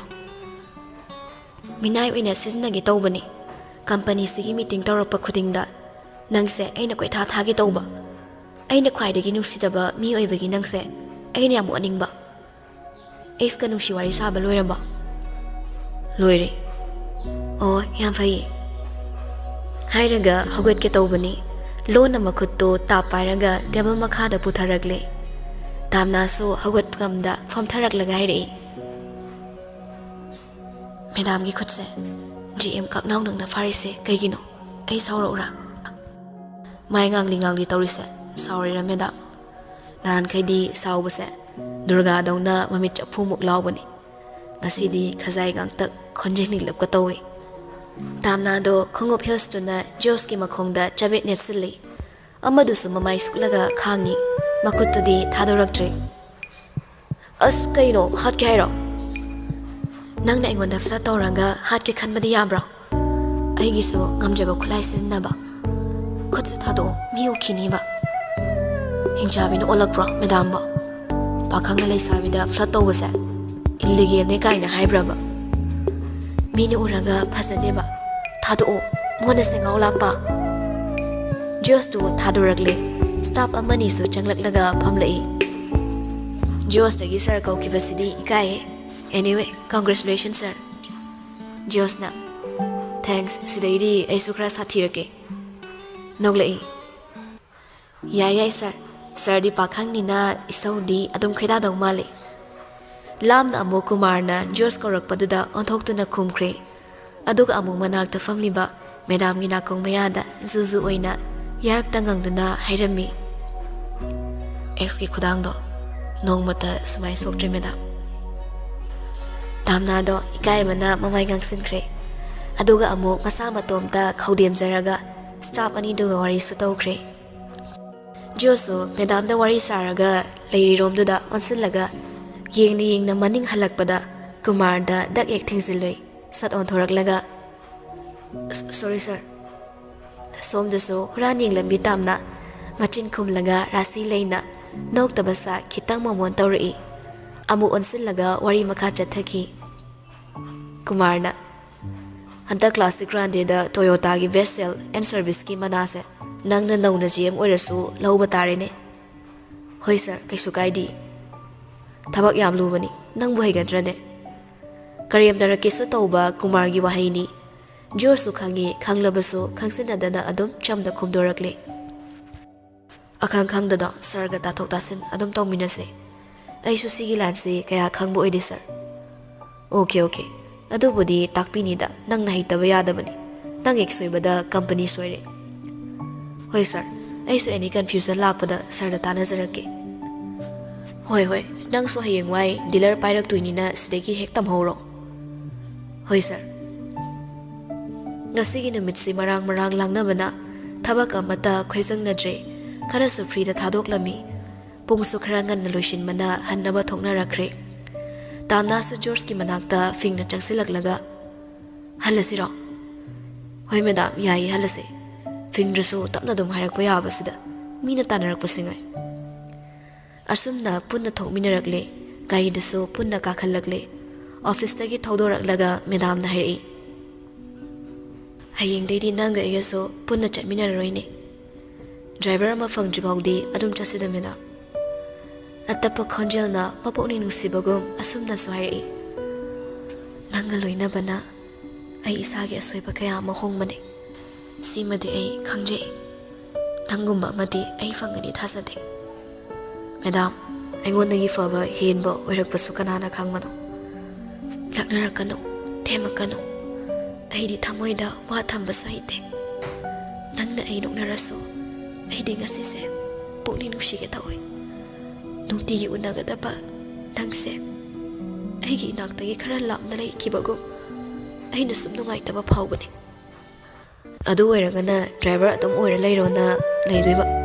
Aidi atopa henba post amata kashumi taba leiti. Sigi sumaram lei. Anauba nang ai loinarakpasidaso kanana khangba. Sine nungai kibaso. Ado ai kino mahaigene. Nang aibu fattana khangadra. Leisabi na haiba wada pakhang na fattana kamai khandoino. Laknabada thina sairamba phau nokmi tawraga leizauba pakhang ai punsini. Tamna do fagi da nokluda itap na hairi. Nangna pami haiba nupida chen ganaba qualities to. Ai chen mangam da mo anagi. Nang ai banuksi bangam gadra. Hai kre, fongdo kre. Ikai bagi palse nang khairanga. Thamoi nungi kachin amada lon na iriba nungsi bagi wahai singsa khangan kre. Thamoi na sontharakpa mikupsida khamban mamahakso mateng pangsilaktuna thauna leinaso phongan mangam kibani. Hai sira, hai gumsira khanba wahai do. Dokibada masado kitang khakti yangi. Adobu nupasana kari hairakadagi haiba wakhalsina mikuptuda yanglamba masado. Yamna thuna Arun manungzaw amana thangalakpagum lumsilakle. Ikai sum leiringai Josna asum nairi. Madam, hozikna Madam na amu aingonda kanna khaisilai. Matam amada aina khaikiba mayamdugi revenge lo. Makha tarudre taningba supok Hairiba khudingmaksi asing manisho haining ludre. Ikai haizaba wahaise nupasinadi khangbidabugum tawrai. Adubu waraude mahakidama khanjaba mahaktuna mahaknaso mahabu khitang khanglamgadra khanmani. Adubu khanbiramdabagum asumna magi thamoigi wahaise kanglakpaduna makha tabasu ikaikre. Wakhal amu chauthorei thina ngangduna mabui kainaba chairaktabaduna wa ngangna da thorakpana yum yaurakle tumin kumtharaklaga adum sumjring imung changki madam na changki baduda haifet yinglamlaga masu adum halakle mayumda Arun ga Boris kana mabu ngaitna leirambaduda masu gari khamloga changsilai mana hekfam tharakpaga Arun na lukhamduda phaklau thazillaga haire congratulations Boris na ado henzang layu noida chaksagi George na noina kamai khangiba Arun na nangna tawba thabaktabu Boris Ivani na khangdaba leibro ngasai soidana FV changubada thengnare na office ki page ta ngasai na thagat lawramni Boris na aidi nupida sa hapurano harami George na as yam pakti ko silga leite kai de sil na chadoino kangsoi cha sidi yai aduna tanade haibirano Arun na mi masadi hayang wai sel yam pai dorida George na crore gi mapuni oidoise Arun na o private company amagi general manager oiradi adumai tongna boire horakano ko bot le pone insilaga yumin khoyon tho anjani Boris su George ta chai yar hi ibonangsu yen kes imta di pizo amasina asok chopna ni rasidabo yeng mangam ribra khangdene Arun na Boris ta phaisa yengsilaga haire usitribani ne beng masa ma hangaga horakano ko nang masuna chalupidu laurago otsani Boris na adaidi nang su aina moida totpadawna totledana ai su bai khut pandaba singai ne George na yam talle na wani se kedogla ino aremada George ai selsi loin chatpa tare do mahi mana yausi de harakanu ko yenduma di charse Boris na yen go whiskey ga hainari bani duga kaigino nangna haisibo pan phasana irolaga sak thongde kain haibaduni nangi wa taside Arun na kana deni pa na finolo hongdo aduga yendu leirasi ajara so ensang thongni hairakpaduda nupa ahumdugi manakta changsilaga ngai noi bu chaksida chadoiro Arun na hoima sak ka khare yam thongzilo ado imadi yen chadada asarana imagi di yaida irolaga loire aduga noigi ensang thongbado chakhumda thonganu ko maningi sangtapta thongo Arun na nasanu pana promotion karga karigi iman iron masabano nga lerake nga su thongsi nasanu pale helake ko George na khadang thadana ramo ai room dei saruki ge lupa sam de leite ko Boris na nangi Royal Enfield se bando thamurasi ai inthorage Arun na nupa nangasi chen basuk ya yaroi ko upai leiroi chalo cho satlu zaro me aremada wa mang na bathavak pangang de ngangle likraba George ni sel puthokni tanmana katan pura asu khrabani ka manung de changai mafi marol hongna madam na message thazili promotion pibada lupa lising manga ma manawai na pibira di fadoba somde imanaba haming anina chap saige ensang layuna ningai tore madam tamna so reply sat halai nupa na tro natin fao khai dani yot pa mi am male sel yam mai traga na blood yon gere yolo cho thamoi bandan thamsage yangadra asing mama pu oyudi oibige temporary di pamsade sendoi oina Phiji do senajage da lakna bayam haino ai thabai am chille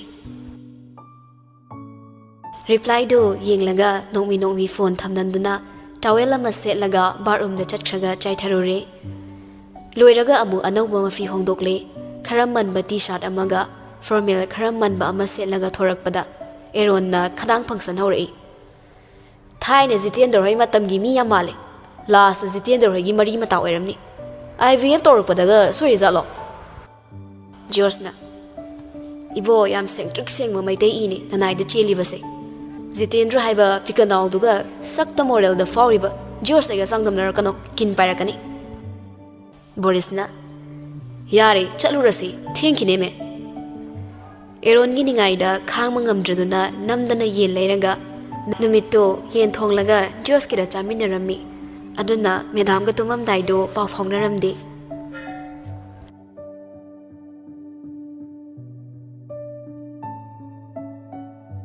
Mathangi numitto tamnasu thabak chatlamdai kana loishilingei Josna call tori. Paikhatuna dressing table mathaktuda speaker do on toraga thammi mana masamdo simli. Tai hairo. Ai lo bula ora. Yarni ai driver ka car chawbaga laage. Fare ko de thamage thabo mafam thengnerase. Hoi. Loishin ba loiranga driver chawbaga punna thabo mafam da lagle. Chawbadi tamna thilamlaga mamai leiraga hankrabani. Horena muk lo bula kadoribani. Gate tagi makhong na changai. Glass na khaba showroom gi thongdo. Manung lomda namduna hanglaga change tawbani. Jios ki bullet ki makho tarakpa. Mamai do satlai thorai.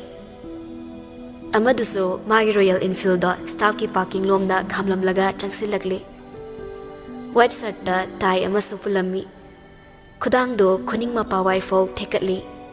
Nupagi waistcoat amalit laga helmet to paiduna khari smart oina office ki chair do kakhalai. Phazai chinglemi tamna na lepaga yenglaga leiri. Josna Ngaramiro Khaidana yenglambado pamsana yengzarubado suyeng yengda saduna manungda thuna changkhre. Jorsu nokmi matung inaraktuna changakli. Receptionist na Sir naireko poti kape. Jorsu moli Isam samjama pakhang aingonda ne hozukan gi londo sinaraga lakna birakanu ko thina sayro uro. Sum phasai hapani da sir. Ngoksina birano mapu panjadore.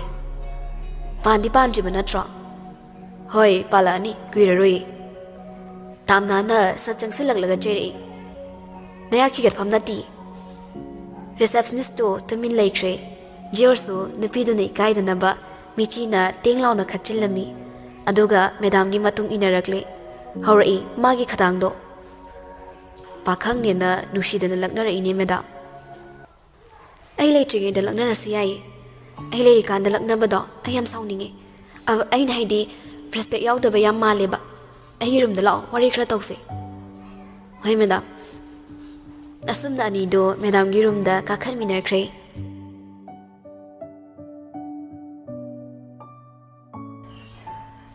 Numinini humni de hausin kre.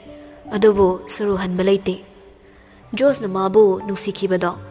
Hawzikse nungshiram kini khanna matong ko yin inay. Adobo Jos na mangi mi leire hairakpana surudi apangba jamzaba moongda ngauzaba Jorse tamna na haina fakre khanbana yeknaba gumsu khanki. Nungsibanda ngaubagira ikaiba khangda nungthilama tamna pu unagi haiduna laklammi mamanambi amaga. Customer oirabai ningduna Madam unagi haiduna tamna su icham chamna sanghalami nupim chaga oibaga adubu suru oirambaduda kitangni talli magu unabagi maramsi kaigino khalui adubu thabakka mari leinaba oiramgani haibasi magi wakhalni phamo kaitana seba suru su mamanambiga famtharagli ai songa wari masaba pami thabak chinbra matam kitang lauzaba yagadra Kaiwano hekta haibiyo. Da George ka songa leinariba marise kaino khangzaba yagadra. Wangangduda inkhalakba chahi 15-13 ki angang amagum wakhal yaudaba amagum hanglakliba wangangduda noklaklami. Adoga yamna limna su hairi. Hairi kana tamkhuko ithak irang matam watli. Suru kitang sungok chaw thikna khummi. Ai su lai tamine hosu hanakini. Ado somdi lairikse kaya tamaktabra. Tamna hausiksu sauramdri. Hausikani angang noise. Asuk yamna Michaelise kaigino. Sigi stage khara wali ko yumdalo. Suru hande makhunna table da pofuraga hairi. Nang nupaga amata phangjadrabo. Aigi nupa sida natradi irang hauningai nupa leitrabo. Apang nupa phari kaigino. Outside ta lairuba nupi noise yam ngammine. Nupa na halo ina baya baloy na ruraga ipangpang manupa pharaga leire. Manipur se nupa marang yam kaibane. Atopa ama yengmana nangge phabo oini. Fuk hawalagle tamna su makhol wang khatuna chairei. Shut up. Mafam se nang na kai oina uge. Lai su tambagi mahut irang oina tambamnina mafam matam tanja menza amata khangdre ne. Kanada kari wahi haini amata khangdre ba.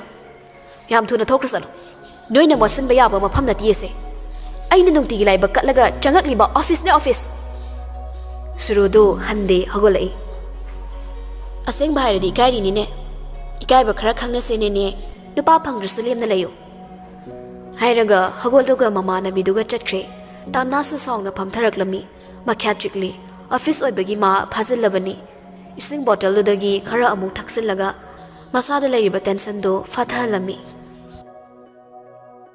ꯀꯩꯁꯨ ꯅꯠꯇꯕ ꯑꯉꯥꯡ ꯃꯆꯥ ꯑꯃꯅ ꯑꯁꯨꯝꯅ ꯊꯤꯅ ꯃꯥꯒꯤ ꯑꯣꯐꯤꯁꯇ ꯂꯥꯛꯂꯒ ꯕꯦꯕꯥꯔ ꯌꯥꯎꯗ ꯉꯥꯡꯂꯝꯕꯗꯨꯗ ꯃꯁꯥꯗꯣ ꯇꯦꯟꯁꯟ ꯌꯥꯝꯅ ꯂꯩꯃꯟꯈꯤꯕꯅꯤ ꯆꯍꯤ ꯂꯣꯡꯒꯥ ꯑꯣꯏꯔꯕꯗꯤ ꯆꯞ ꯆꯥꯅꯁꯨ ꯈꯠꯅꯕ ꯌꯥꯕ ꯑꯗꯨꯕꯨ ꯑꯉꯥꯡꯁꯤꯡꯗꯨꯒ ꯑꯣꯟꯁꯤꯟꯅꯕꯗ ꯂꯦꯝꯃꯣꯏ ꯈꯟꯕꯅ ꯐꯥꯊꯈ꯭ꯔꯦ ꯀꯣꯛ ꯊꯤꯜꯂꯒ ꯆꯪꯉꯛꯏ ꯃꯦꯗꯥꯝ ꯑꯝꯇ ꯆꯪꯖꯔꯛꯀꯦ ꯍꯥꯏꯔꯒ ꯆꯪꯂꯛꯏ ꯇꯦꯕꯜꯗꯨꯒꯤ ꯋꯥꯡꯃꯗ ꯐꯝꯊꯔꯛꯏ ꯏꯁꯥꯎ ꯁꯥꯎꯕ ꯁꯛꯐꯝꯗꯨꯗ ꯍꯪꯉꯛꯏ ꯀꯩꯗꯧꯔꯒꯦ ꯃꯦꯗꯥꯝ ꯌꯥꯝ ꯁꯥꯎꯕ ꯃꯥꯜꯂꯦ ꯅꯪꯅꯅꯦ ꯁꯦ ꯅꯪꯒꯤ ꯃꯔꯝꯅ ꯖꯣꯁꯇꯤ ꯈꯪꯖꯗꯕꯅ ꯍꯪꯉꯛꯏ ꯀꯩꯗꯧꯔꯒꯦ ꯑꯩꯅ ꯉꯁꯥꯏ ꯀꯥꯏ ꯆꯠꯂꯨꯏ ꯍꯪꯆꯤꯠ ꯄ꯭ꯔꯣꯒ꯭ꯔꯥꯝꯗꯨꯒꯤ ꯕꯨꯛꯀꯤꯡ ꯇꯧꯕ ꯆꯠꯂꯨꯕꯅꯦ ꯀ꯭ꯂꯥꯁꯤꯛꯇ ꯑꯗꯣ ꯀꯩꯗꯧꯕ ꯌꯥꯎꯔꯒꯦ ꯃꯦꯗꯥꯝ ꯑꯩꯅ ꯁꯤꯟꯕ ꯃꯦꯅꯦꯖꯃꯦꯟꯇ ꯀꯔꯤ ꯑꯍꯣꯕ ꯃꯦꯗꯥꯝꯅ ꯄꯦꯟꯗꯕ ꯌꯥꯎꯔꯒꯦ ꯈꯨꯝꯗꯦ ꯇꯨꯃꯤꯟ ꯃꯥꯒꯤ ꯆꯧꯀ꯭ꯔꯤꯗꯨꯗ ꯐꯝꯅ ꯐꯣꯟꯗꯨ ꯃꯦꯠꯂꯒ ꯂꯩꯈꯤ ꯃꯦꯗꯥꯝꯅ ꯉꯁꯤ ꯏꯁꯥꯎ ꯁꯥꯎꯕꯁꯤ ꯀꯔꯤꯒꯤꯅꯣ ꯀꯩꯗꯧꯔꯕꯅꯣ ꯍꯥꯏꯅ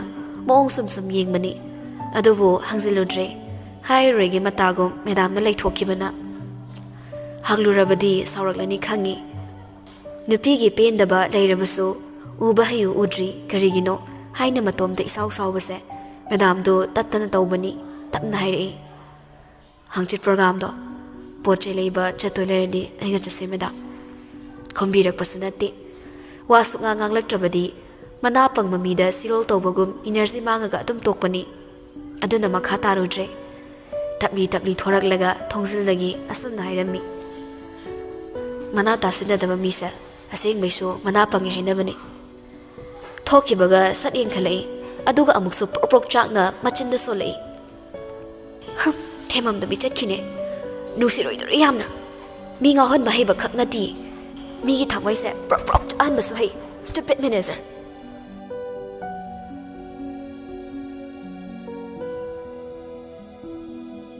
ꯈꯔ ꯉꯟꯅ ꯊꯕꯛꯇꯨ ꯂꯣꯏꯁꯤꯜꯂꯦ ꯗ꯭ꯔꯥꯏꯚꯔ ꯆꯥꯎꯕꯒ ꯄꯨꯡ 3 ꯇꯥꯔꯛꯄ ꯑꯗꯨꯋꯥꯏꯗ ꯍꯜꯂꯛꯂꯦ ꯍꯥꯡꯆꯤꯠꯀꯤ ꯁꯤꯡꯉꯝꯕ ꯐꯤꯁꯤꯡꯗꯨ ꯂꯧꯔꯨꯅꯕ ꯍꯥꯏꯗꯨꯅ ꯍꯦꯟꯂꯨꯝ ꯀꯂꯦꯛꯁꯟꯅ ꯆꯪꯉꯛꯂꯝꯃꯤ ꯗꯥꯎꯅ ꯌꯥꯗ꯭ꯔꯤꯁꯨ ꯁꯨꯔꯨꯗꯣ ꯃꯃꯥꯟꯅꯕꯤꯗꯨꯒ ꯕ꯭ꯂꯥꯎꯁ ꯈꯟꯗꯨꯅ ꯂꯩꯔꯝꯃꯤ ꯎꯁꯤꯟꯅꯔꯝꯗ ꯃꯥꯅ ꯁꯤꯡꯕ ꯐꯤꯗꯣ ꯌꯦꯡꯂꯝꯃꯤ ꯃꯆꯨ ꯃꯈꯜ ꯈꯔ ꯄꯨꯊꯣꯔꯛꯂꯒ ꯐꯖꯕ ꯈꯜꯂꯤ ꯑꯗꯨꯕꯨ ꯅꯥꯀꯟꯗꯒꯤ ꯕ꯭ꯂꯥꯎꯁ ꯈꯜꯂꯤꯕ ꯅꯨꯄꯤ ꯃꯆꯥ ꯑꯅꯤꯗꯨꯅ ꯃꯉꯣꯟꯗ ꯌꯦꯡꯂꯒ ꯎꯔꯁꯅꯨ ꯃꯇꯥꯒꯨꯝ ꯃꯥꯒꯤ ꯃꯤꯋꯥ ꯉꯥꯡꯅꯔꯒ ꯃꯥꯕꯨ ꯀꯔꯦꯝꯅꯕꯗꯣ ꯂꯣꯏꯅꯃꯛ ꯇꯥꯗ꯭ꯔꯕꯁꯨ ꯑꯗꯨꯝ ꯈꯪꯉꯤ ꯎꯕꯅꯤ ꯄꯦꯠ ꯂꯥꯎꯕ ꯃꯣꯏꯒꯤ ꯑꯄꯪꯕ ꯃꯇꯧ ꯀꯔꯤꯒꯤꯁꯨ ꯈꯪꯗꯅꯤ ꯁꯥꯎꯅꯤꯡꯕꯅꯗꯤ ꯂꯣꯏꯔꯦ ꯃꯤꯒꯤꯁꯨ ꯃꯁꯥꯒꯤ ꯏꯖꯠ ꯑꯃꯗ ꯍꯤꯡꯂꯤꯕꯅꯤꯅ ꯃꯈꯣꯏꯅ ꯑꯗꯨꯝꯅ ꯉꯥꯡꯂꯒ ꯃꯅꯥꯛ ꯅꯛꯄꯅ ꯇꯥꯈ꯭ꯔꯕꯗꯤ ꯃꯌꯥꯝꯅ ꯃꯁꯛ ꯈꯪꯕ ꯃꯤꯒꯤ ꯑꯣꯏꯕꯒ ꯏꯀꯥꯏꯖꯩ ꯐꯤꯁꯦ ꯃꯆꯨ ꯆꯞ ꯃꯥꯟꯅꯗꯕꯗ ꯑꯣꯏꯅ ꯄꯥꯝꯃꯤ ꯃꯥꯒꯤ ꯏꯝꯕ꯭ꯔꯣꯏꯗꯔꯤꯁꯤꯕꯨꯗꯤ ꯌꯥꯝ ꯄꯥꯝꯖꯔꯦ ꯑꯗꯨꯗꯤ ꯍꯪꯆꯤꯠ ꯑꯣꯏꯅ ꯂꯥꯛꯄꯤꯔꯣ ꯑꯌꯨꯛꯇꯣ ꯂꯦꯡꯌꯥꯟ ꯐꯤ ꯈꯔ ꯍꯌꯦꯡ ꯂꯥꯛꯀꯅꯤꯌꯦ ꯑꯗꯨꯗꯒꯤ ꯃꯁꯤꯡ ꯁꯨꯅꯕ ꯀꯛꯆꯔꯝꯃꯒꯦ ꯇꯣꯌꯣꯇꯥ ꯍꯥꯏꯅ ꯄ꯭ꯔꯤꯟꯠ ꯇꯧꯕꯤꯌꯨꯀꯣ ꯂꯦꯡꯌꯥꯟꯁꯤꯒꯤ ꯃꯇꯣꯟꯗ ꯑꯗꯨꯒ ꯃꯈꯣꯛꯁꯤꯗꯅ ꯁꯉꯥꯏꯒꯤ ꯄ꯭ꯔꯤꯟꯇꯤꯡꯁꯦ ꯄꯥꯝꯃꯤ ꯌꯥꯅꯤ ꯑꯗꯨꯝ ꯁꯤꯟꯖꯔꯝꯃꯒꯦ ꯄꯣꯠ ꯂꯥꯛꯄꯒ ꯀꯟꯇꯦꯛ ꯇꯧꯖꯔꯛꯀꯦ ꯑꯁꯨꯝꯅ ꯃꯥꯅ ꯁꯥꯔꯤ ꯁꯦꯠꯀꯗꯕ ꯐꯤ ꯑꯃꯁꯨ ꯈꯜꯂꯝꯃꯤ ꯐꯖꯕ ꯑꯃ ꯈꯜꯂꯒ ꯄꯦ ꯇꯧꯔꯝꯂꯒ ꯊꯣꯔꯛꯄꯗ ꯑꯉꯥꯡ ꯅꯞꯇꯩꯕꯤ ꯑꯅꯤꯗꯨꯁꯨ ꯇꯥꯟꯅꯔꯛꯏ ꯊꯨꯅ ꯃꯇꯨꯡꯗ ꯁꯨꯝ ꯊꯣꯔꯛꯄ ꯁꯥꯔꯒ ꯇꯥꯅꯕ ꯃꯑꯣꯡꯗꯁꯨ ꯍꯥꯏꯔꯛꯏ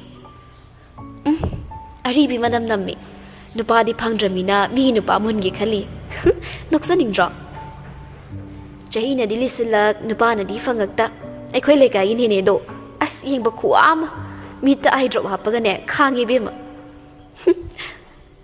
ꯑꯗꯨꯐꯥꯎꯗ ꯐꯥꯊꯕꯅꯤ ꯑꯗꯨꯕꯨ ꯍꯟꯗꯦ ꯑꯅꯤꯗꯨꯁꯨ ꯇꯨꯡꯗ ꯃꯨꯔꯨꯝ ꯁꯣꯜꯂꯛꯏ RK ꯃꯣꯇꯣꯔꯁꯦ ꯈꯔ ꯂꯩꯔꯗꯤ ꯃꯨꯠꯈ꯭ꯔꯅꯤꯌꯦ ꯁꯠ ꯂꯩꯊꯣꯔꯛꯂꯒ ꯑꯅꯤꯗꯨꯗ ꯑꯣꯟꯁꯤꯟꯗꯨꯅ ꯍꯥꯏꯔꯛꯏ ꯅꯕꯥꯅꯤ ꯈꯨꯄꯥꯛ ꯆꯥꯒꯦꯔꯣ ꯑꯉꯥꯡ ꯑꯃ ꯑꯣꯏꯔꯗꯤ ꯑꯉꯥꯡꯗꯧꯅ ꯂꯩꯕ ꯇꯝꯃꯨ ꯃꯃꯥꯟꯅꯕꯤ ꯑꯃꯗꯨꯗꯤ ꯀꯤꯕꯅ ꯇꯨꯃꯤꯟ ꯂꯩꯈ꯭ꯔꯦ ꯁꯨꯔꯨꯗꯤ ꯍꯟꯕ ꯀꯧꯕ ꯂꯩꯇꯦ ꯅꯪꯉꯣꯟꯗ ꯄꯥꯟꯕ꯭ꯔꯣ ꯍꯥꯏꯁꯦ ꯑꯩꯗꯤ ꯅꯪꯉꯣꯟꯗ ꯍꯥꯏꯕ ꯅꯠꯇꯦ ꯑꯉꯥꯡ ꯅꯣꯏꯅ ꯇꯧꯕꯗꯣ ꯑꯩꯅ ꯀꯩꯒꯤ ꯈꯪꯉꯣꯏ ꯑꯩ ꯍꯨꯜꯂꯒ ꯉꯥꯡꯕꯅꯤ RK ꯃꯣꯇꯣꯔꯁ ꯄꯛꯁꯤꯜꯂꯛꯏ ꯀꯩꯒꯤꯅꯣ Suruna Naram Satun Harini, Nang no Ongduna.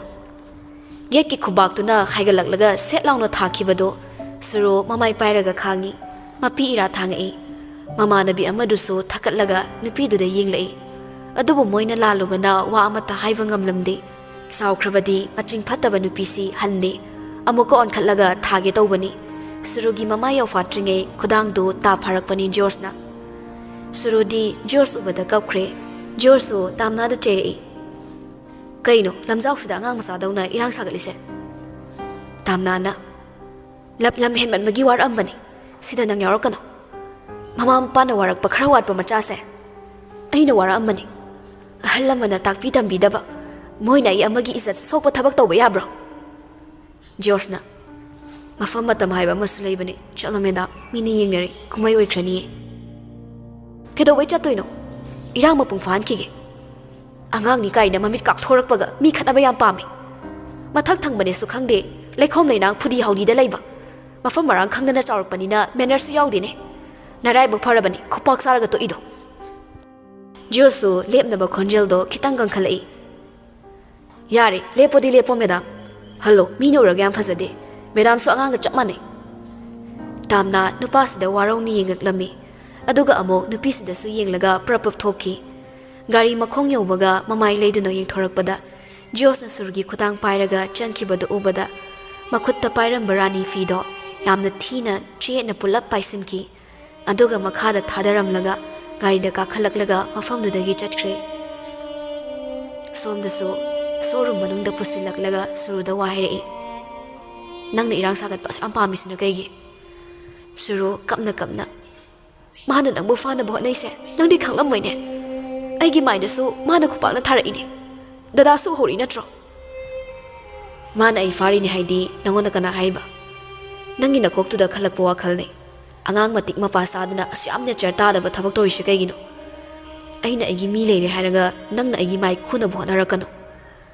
Imosem black man tauraga, ay na nangon na mugla ka da balayti. Ay gimi, fana lay raso, lay traso. Ay ngon nagi laptop laga chat kiba mi amata ay nagsinade. Nangi angang masataba matawda, automobile sida kayam sokani nang kang braha. Nusiba duso ay nilap kibro.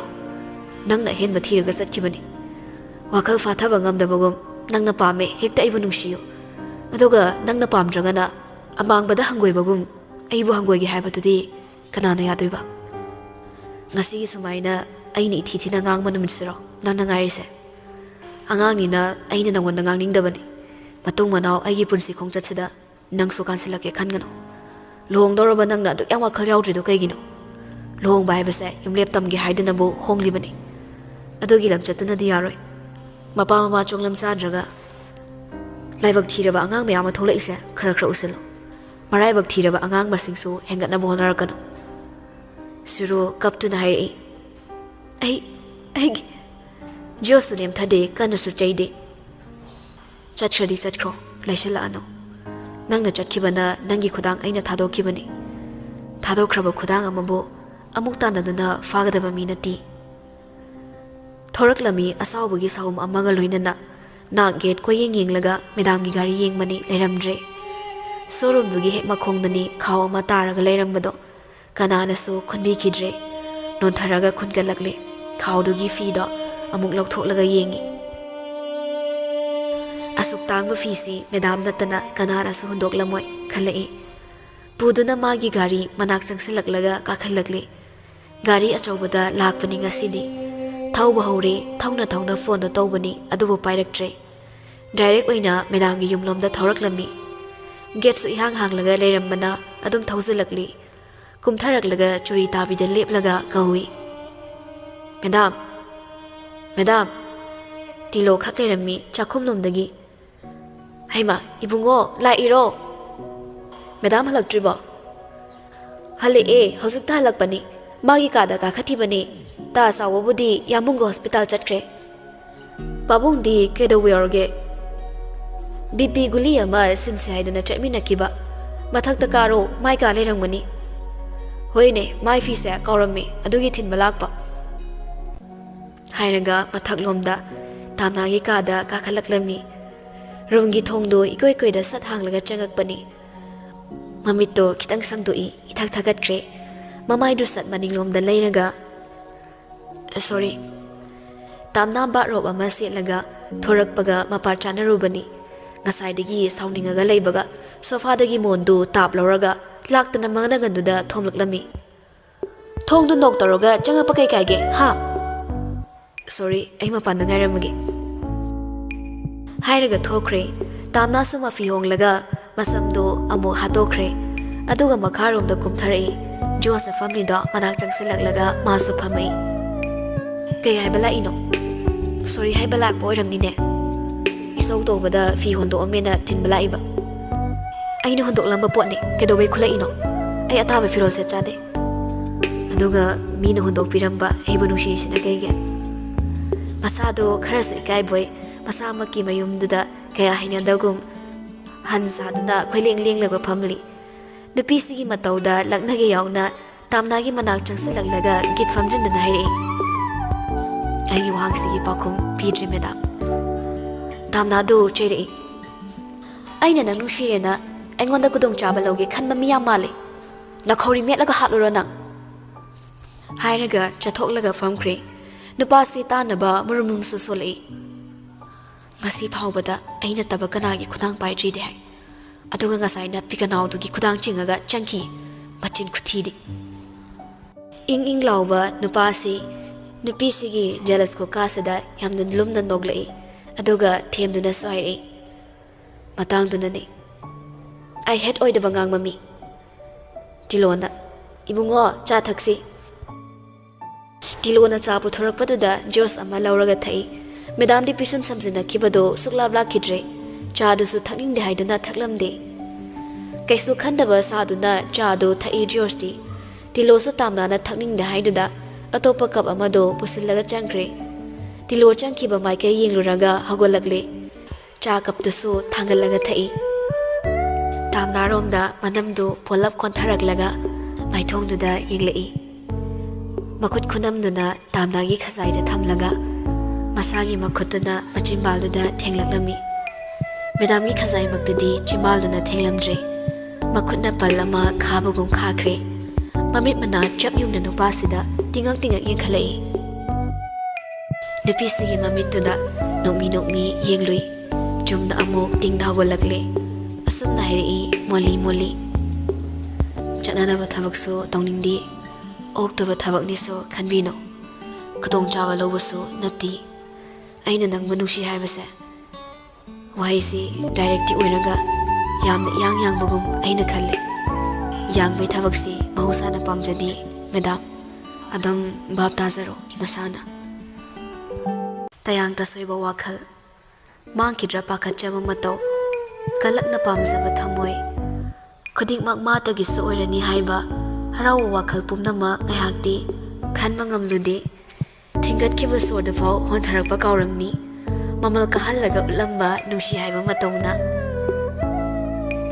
chatkre nupado asama maklabdo launa thangkiba khomukki makholduso chikchikpana mayek singna nakongna tahori sumduna su thambiramle pubikre thawaiso hakchang sidi thawaiduna chatkhiba maikairomda yingzahori laina sungawanduna thanamle ya hata mibonga hon bahiba nupasina moli srot hovi ki amukta natta tapna ngasai makai mai mutlubani sat laungna mai thalakpaduda joina thaduna thamlamba stand fan duna mai thongda khangum humjilakpada thadokliba samlangdo machoi takre thongzil yoromdai makhong sublik lepta manga khaktamak laisilaklaga makhutna fazai haiduna chepthaduna so sign toramle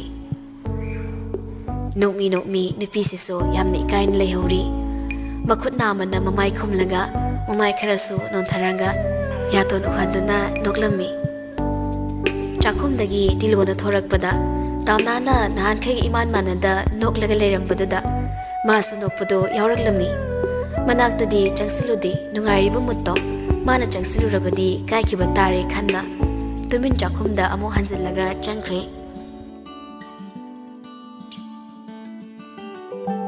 mayum yoraklaga ka manungda kapami Josna soidana mabu uraga hanagun musiba poglakani मागीदमक लेपकनी खल्लुबनी अदुबु मतम खरसिदा माना उतखिबा मतौसिनरा यामना होंगदुना लेरमले सुक्साव सावगंदबा सुक्सै चैरखिदबा महाक्तुना तथी तथी खंजल कया कन्दना चैरकपना थमोइदा खंगपानसु पानखि मचानुपीना सक्पम होंगना चंखिबदुदा ममासु मचागी मनाक चंगकले मचाना कपमबदुदा मनाकता फिंगनसु फमजिलक्तुना हंगे कैदौरे बेमा इचाबु कैदौरगे कनाना करी हैरगे नंगबो ममादा वारौबगुम वासु मखा तारुदे हानगी फिबमदुगिदगिसु होंगना अदुम कप्तुना Larry कप्पगी हिग चिंखलकपदुसु हेलकले मचाना असुमना तौरकपदो ममादुदी Meena कैके फत्तबा तौरबिरकलब्रा खन्नमी पाइजे मसमदुदा नानथबिरगा हंगलकलमी से कैदौरगे इचाबो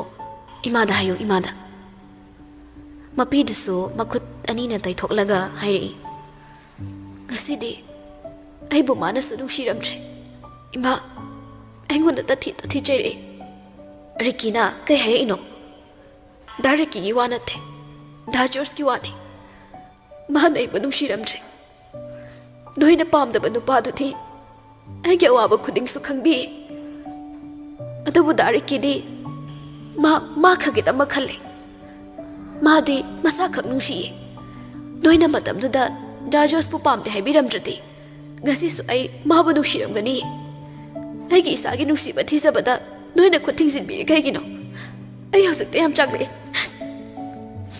मा नै बुलोइना बिबगा दारिकी नै बुलोइना बिबगा याम खेनै इमा प्रेमिसु सुरुगी वाखलदो अंगांगी वाखलनि हाइदना चेरगले असुक फबरी किदुबु कैगी पामद्रिनो केसे नब नुपादो क्याम पामगे नंग अहल अखोइने सिल्लिबसे नंगी आइफनबनी करम ममा मपाना मसाबो अवाबे इमुंगदा थाजनिंगदोरिबनो नोइने नुंगाइबदो अखोइगिसु नुंगाइबनी रिकीदो हौना लोंसतना मरोल अमा फरिबा मसागी कंपनी अमसु लेजरबा सिदगी हेनबा अफबा नुपादी नंग फंगरो इबेमा सेल पाइबा खकनि इमा नुंगाइबा नति आई अवातपा लैतबा पामे दारी की फरसु मागा लोइनबदा आई इवात वातपगुम पुकनिंग नुसिबा अपेनबा सुकबंग फंगबा ngamde तानिंगदे अदुदिने नहानोगी अपंगबा वाखलनि मरिक महाव थोकना नुंगाइना लैयु हाइना सिलिसिदा पामद्रि करिगिनो निसा मसेत अमा साबा नुपा नते जोसना पंगथनबा कामसिलकबा हुदा खोहिनी हाइदना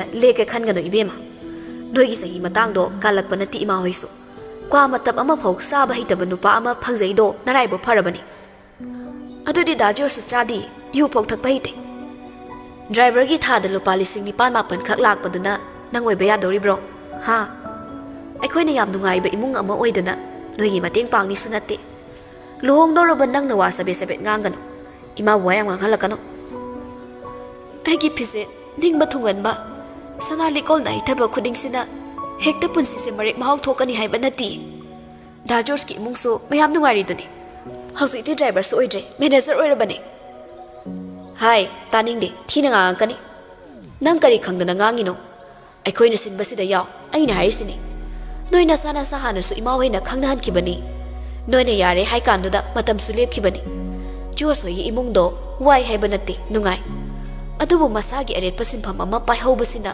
नंगी तुंगी पुनसिदा यामना कानरकनी इमाबुने वानबा मथा सानबा सिलकनुको नंग असुमना वाइ खरसे हाइरमलगा मपान थोरक्तुना लंगसाक साकना मचिंदसु मुरुम सोनबा लेपते असुक यामना इमुंगी फिबमना वारा कानसिदा मानु जोस हाइदना तौदना लेरे फरोइ दौरी नुसिमना चाबा याबा नतिसे खंगेने मा अखोइसु मोइगी मतमसे कालकपा नते हौजिकति नुपा सेल थोक्तबदा लैदना कुचुगा अमता थोक्तना हिंगलिबा पुनसिसे मोइदा ताहानिंगदबगी असुक फजना सिलिसिदा प्राइवेट की थबक मचादुना यादोरिब्रा खंगदेने मसागी ओइरदि फै मपुदुना यादबा नुमिता थबक तोक्तोरिनि खंगदे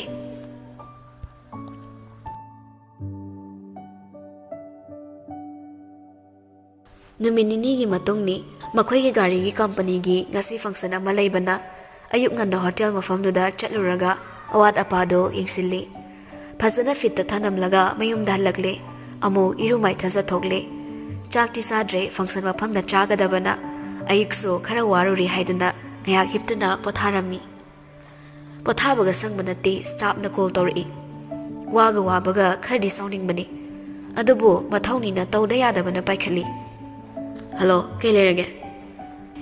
ꯀꯝꯄꯅꯤꯒꯤ ꯒꯦꯁꯇ ꯌꯥꯅꯕ ꯂꯦꯡꯌꯥꯟ ꯐꯤꯗꯣ 15 ꯁꯤꯟꯕꯅꯦ, 14 ꯈꯛꯇ ꯑꯣꯏꯔꯤ꯫ ꯃꯣꯏꯅ ꯐꯖꯅ ꯇꯥꯍꯧꯗ꯭ꯔ ꯃꯥꯜꯂꯦ꯫ ꯑꯗꯨ ꯑꯃꯈꯛꯄꯨ ꯆꯞ ꯃꯥꯟꯅꯕ ꯑꯃ ꯑꯉꯥꯡ ꯑꯃ ꯊꯥꯔꯒ ꯂꯧꯍꯜꯂꯨꯔꯣ꯫ ꯑꯥꯎꯠꯁꯥꯏꯗꯇꯩ ꯆꯦꯟꯕꯁꯨ ꯅꯠꯇꯦ, ꯑꯗꯨꯁꯨ ꯑꯩ ꯑꯃꯨꯛ ꯇꯥꯟꯅꯔꯒ ꯂꯩꯔꯗꯤ ꯀꯃꯥꯏꯅ ꯇꯧꯗꯣꯏꯕ? ꯂꯩꯗ꯭ꯔꯁꯨ ꯂꯥꯛꯇ꯭ꯔꯤ, ꯄꯨꯔꯛꯇ꯭ꯔꯤ꯫ ꯗꯤꯂꯤꯚꯔꯤ ꯇꯧꯒꯅꯤ ꯍꯥꯏꯔꯒ ꯄꯨꯡꯗꯤ ꯊꯦꯡꯖꯤꯜꯂꯛꯑꯦ ꯁꯥꯔ꯫ ꯉꯥꯏꯍꯥꯛ ꯂꯩꯔꯗꯤ ꯃꯤꯒꯤ ꯂꯣꯏ ꯊꯨꯡꯂꯔꯅꯤ꯫ ꯗꯤꯂꯤꯚꯔꯤ ꯉꯥꯏꯗ꯭ꯔꯁꯨ ꯀꯣꯛ ꯆꯠꯂ ꯂꯧꯔꯨꯔꯣ꯫ ꯁ꯭ꯇꯥꯐ ꯅꯨꯄꯥ ꯃꯌꯥꯝ ꯂꯩꯔꯤꯗꯣ ꯀꯩ ꯀꯥꯟꯅꯅꯕꯅꯣ?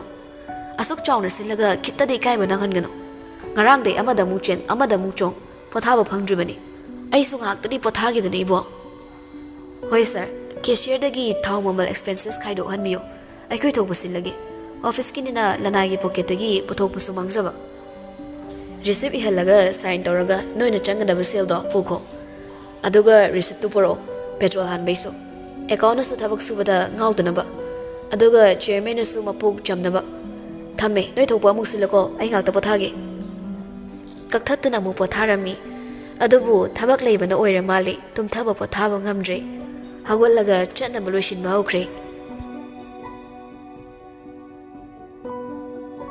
ꯁꯣꯝꯗ ꯅꯨꯄꯥꯅ ꯊꯕꯛ ꯆꯠꯂꯝꯗꯥꯏ ꯑꯋꯥꯠ ꯑꯄꯥ ꯌꯦꯡꯅ ꯍꯥꯏꯔꯛꯏ꯫ ꯇꯥꯃꯣ, ꯅꯣꯏ ꯅꯃꯥꯟꯅꯕ ꯑꯦꯔꯣꯟꯗꯣ ꯑꯩꯈꯣꯏ ꯕꯦꯝꯃꯅ ꯌꯥꯝ ꯍꯩꯅꯗꯦ ꯄꯨꯁꯤꯜꯂꯛꯀꯅꯣ, ꯑꯝꯇ ꯍꯥꯏꯕꯤꯌꯣꯅ ꯑꯩꯉꯣꯟꯗ ꯍꯥꯏꯌꯦ꯫ ꯕꯣꯔꯤꯁꯅ, ꯀꯩꯒꯤ ꯃꯥꯗꯤ ꯍꯩꯅꯗ꯭ꯔꯤꯕ?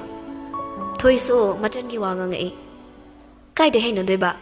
ꯁꯤꯗ ꯂꯥꯛꯑꯅꯤ, ꯑꯩꯈꯣꯏ ꯕꯦꯝꯃꯗ ꯑꯃꯨꯛ ꯂꯛꯅꯔꯅꯤ꯫ ꯑꯗꯨꯗꯤ ꯑꯩ ꯑꯣꯏꯁꯨ ꯍꯩꯅꯔꯣꯏꯌꯦ, ꯃꯤꯁꯨ ꯂꯩꯁꯥꯕꯤꯅꯤ, ꯈꯪꯅꯕ ꯃꯤ ꯂꯩꯔꯝꯒꯅꯤ ꯀꯩꯅꯣ꯫ ꯕꯣꯔꯤꯁꯁꯨ ꯃꯐꯤ ꯍꯣꯡꯗꯣꯛꯄ ꯂꯣꯏꯔꯦ꯫ ꯁꯨꯝꯅ ꯅꯨꯄꯤꯗ ꯑꯣꯟꯁꯤꯜꯂꯛꯂꯒ ꯍꯥꯏꯔꯛꯏ꯫ ꯃꯁꯥꯒꯤ ꯍꯩꯅꯕꯤꯅꯤ, ꯄꯨꯡꯉꯥꯡꯗ ꯉꯥꯡꯕꯅꯤ, ꯀꯩꯁꯨ ꯈꯟꯗꯕꯅꯤꯗ꯫ ꯑꯩꯈꯣꯏꯅ ꯐꯥꯔꯨꯕ ꯅꯨꯄꯤꯗꯣ, ꯑꯗꯨꯕꯨꯗꯤ ꯃꯥꯅ ꯌꯥꯝ ꯅꯨꯡꯁꯤꯖꯕ, ꯑꯗꯨꯅ ꯃꯥꯒꯤ ꯋꯥꯈꯜ ꯀꯥꯎꯅꯕ ꯁꯨꯝ ꯄꯨꯡꯉꯥꯡꯗ ꯉꯥꯡꯂꯤꯕ ꯍꯥꯏꯗꯨꯅꯤ꯫ ꯑꯩꯈꯣꯏ ꯕꯦꯝꯃꯁꯦ ꯀꯝꯄ꯭ꯂꯦꯟ ꯌꯥꯝ ꯄꯥꯝꯕꯅꯤ꯫ ꯍꯣꯏ ꯍꯥꯏꯔꯒ ꯑꯗꯨꯝ ꯇꯥꯊꯣꯛꯎꯀꯣ꯫ ꯍꯣꯏ, ꯑꯩꯅꯕꯨꯗꯤ ꯐꯥꯒꯤ ꯑꯣꯏꯔꯝꯅꯤ ꯍꯥꯏꯗꯅ ꯍꯥꯏꯕ꯫ ꯑꯗꯣ ꯉꯥꯏꯈꯣꯅꯦ, ꯀꯩꯅꯣꯝꯇ ꯍꯪꯒꯦꯕ꯫ ꯑꯩꯈꯣꯏ ꯏꯆꯦ ꯑꯃ ꯕꯕꯥꯅ ꯊꯕꯛ ꯇꯧꯔꯝꯕꯒꯤ ꯃꯆꯥꯅꯨꯄꯤꯗꯣ, ꯈꯪꯉꯤꯗꯅ, ꯅꯣꯏ ꯅꯃꯥꯟꯅꯕ ꯖꯣꯔꯖꯀ ꯈꯪꯅꯕ꯭ꯔꯣ?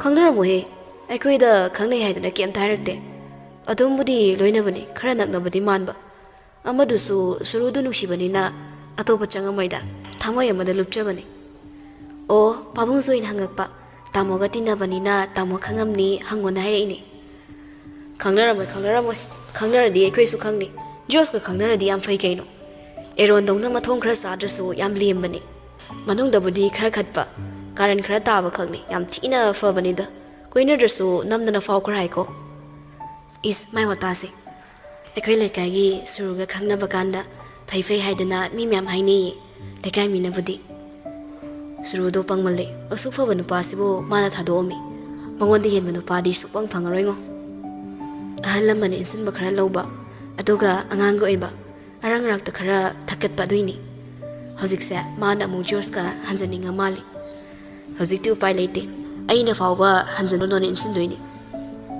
ꯍꯣ, ꯃꯤ ꯑꯁꯦꯡꯕ ꯅꯨꯡꯁꯤꯕ ꯑꯣꯏꯔꯝꯂꯗꯤ ꯐꯠꯇꯦ ꯑꯗꯨꯗꯤ꯫ ꯏꯕꯦꯝꯃ, ꯑꯣꯖꯥ ꯁꯥꯕꯤ, ꯊꯕꯛ ꯊꯦꯡꯉꯦ ꯆꯠꯂꯨꯈꯤꯒꯦ꯫ ꯑꯣꯖꯥ ꯌꯥꯝ ꯁꯥꯗꯧꯔꯤ ꯅꯪ ꯑꯃꯁꯨ꯫ ꯃꯈꯨꯠ ꯑꯅꯤꯅ ꯊꯣꯏꯒꯤ ꯈꯖꯥꯏꯗ ꯁꯤꯛꯄꯣꯏ ꯅꯥꯟꯕꯣꯏ ꯑꯃꯨꯛ ꯍꯥꯏꯔꯛꯏ꯫ ꯐꯖ ꯂꯩꯔꯝꯃꯣ, ꯑꯩ ꯍꯜꯂꯛꯄ ꯉꯥꯏꯔꯝꯃꯣ꯫ ꯑꯩꯁꯨ ꯑꯣꯐꯤꯁꯇꯅꯤ, ꯄꯨꯡ 3 ꯇꯥꯕ ꯋꯥꯅ ꯉꯥꯏꯔꯗꯣꯏꯕ꯫ ꯑꯁ, ꯌꯥꯔꯦ ꯆꯠꯂꯣ꯫ ꯆꯠꯂꯨꯈꯤꯒꯦ, ꯏꯕꯦꯝꯃꯒ ꯑꯋꯥꯏ ꯑꯈꯨꯝ ꯇꯧꯅꯔꯝꯅꯣ꯫ ꯍꯥꯏꯔꯝꯂꯒ ꯕꯣꯔꯤꯁꯇꯨ ꯆꯠꯈ꯭ꯔꯦ꯫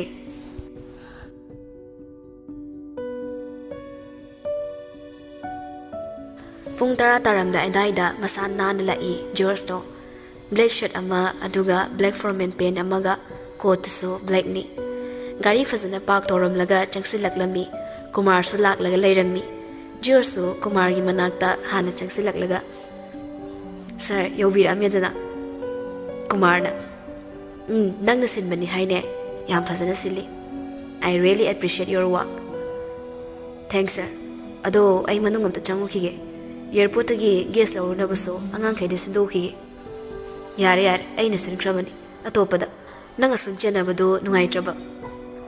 ꯍꯣꯏ ꯁꯥꯔ, ꯄꯨꯡ 10 ꯆꯞ ꯆꯥꯅ ꯍꯧꯁꯦ ꯍꯥꯏꯕꯅꯤ, 12 ꯇꯥꯔꯅꯤ꯫ ꯑꯗꯨꯕꯨꯗꯤ ꯃꯩꯇꯩ ꯄꯨꯡ ꯍꯥꯏꯔꯦꯗꯅ, ꯍꯦꯛꯇ ꯌꯥꯗꯕꯅꯤ꯫ ꯃꯣꯕꯥꯏꯜ ꯔꯤꯡ ꯂꯥꯛꯄꯗꯨꯗ ꯄꯣꯀꯦꯠꯇꯒꯤ ꯐꯣꯟꯗꯣ ꯃꯈꯨꯠꯅ ꯍꯨꯝꯖꯤꯜꯂꯒ ꯁꯠꯇꯣꯔꯛꯂꯤ꯫ ꯃꯦꯗꯥꯝ ꯑꯣꯏꯔꯝꯕꯗꯨꯗ ꯀꯨꯃꯥꯔꯗ ꯑꯣꯟꯁꯤꯜꯂꯒ, Sir, phone amta pairukhige. Hairaga khara chathoraktana oklami. Madam, kai leirage?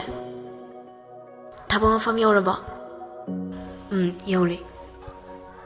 Kaka chawbada angangi school da koraktana chatlena haidorei. Ai kanaga laktoino. Ai lawba laage loisila leiramu. Loisan mati ngasai na loire. Hoi laage dudi. Phone do kakthatlaga thuna muk thoraklami. Gari du su thodoraklaga Madamgi manak lakle. Gate du su hangduna leiramana adum thozilakle. Khamde mamai amuk leiraga gate lomdon thoktuna oina khamkre. Gari dagi kumtharaklaga yum lomdon silakpada Madamdi loisan maloiduna thoraklami. Humzilai angawba nongleigum nushibagi malangba mahakna.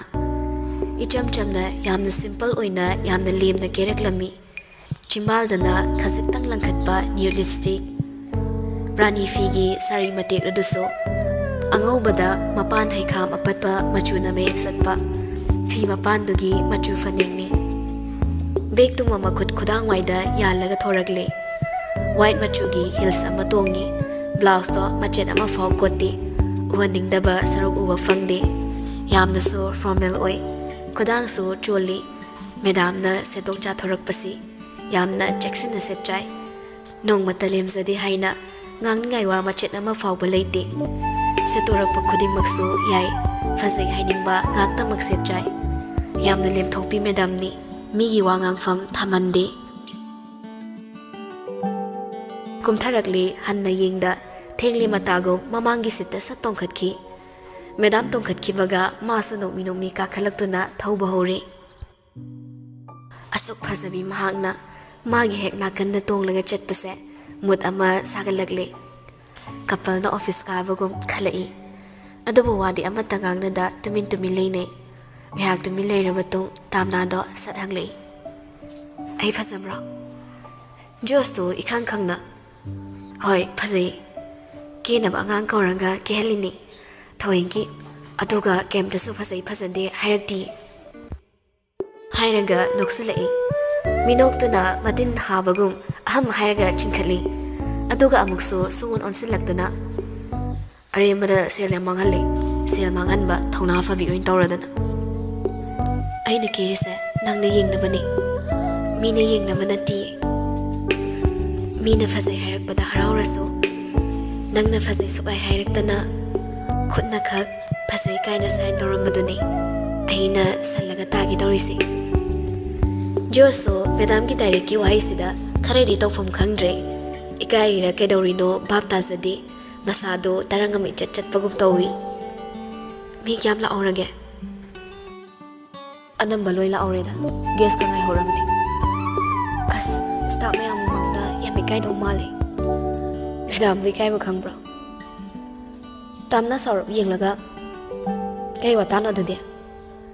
Sum aina may am kiraga lakpasida Madam se handakti maong ama tawri kaina khankidaw male aduini ikai heba Diyorsu matang chana laknarai aseng bay tawbani na ikai ri oramni tumina thawro nasakto engoda uhalakano kaige nangi irang mityeng kai hawbana tawda aidi sumngaw gi tawbani sida bay ikai ba khangbro hangradi kanada hangudoino ba Kitang ikai bagum makha tarakidre tumina amuksu famki mafam yaurakle gari do khamaga Madam hana kumthakre adagi masu kumtharaklaga Madamgi matung inarakpani tunglomda makha da chinglaga puriba Madamgi Phiji do mot patare khanna thuna tanaraga paikhalaklammi tungda mina fi yalakpagum masada phaurakpaduda satlai thorai Phiji sisingye makhada phajana semo Madam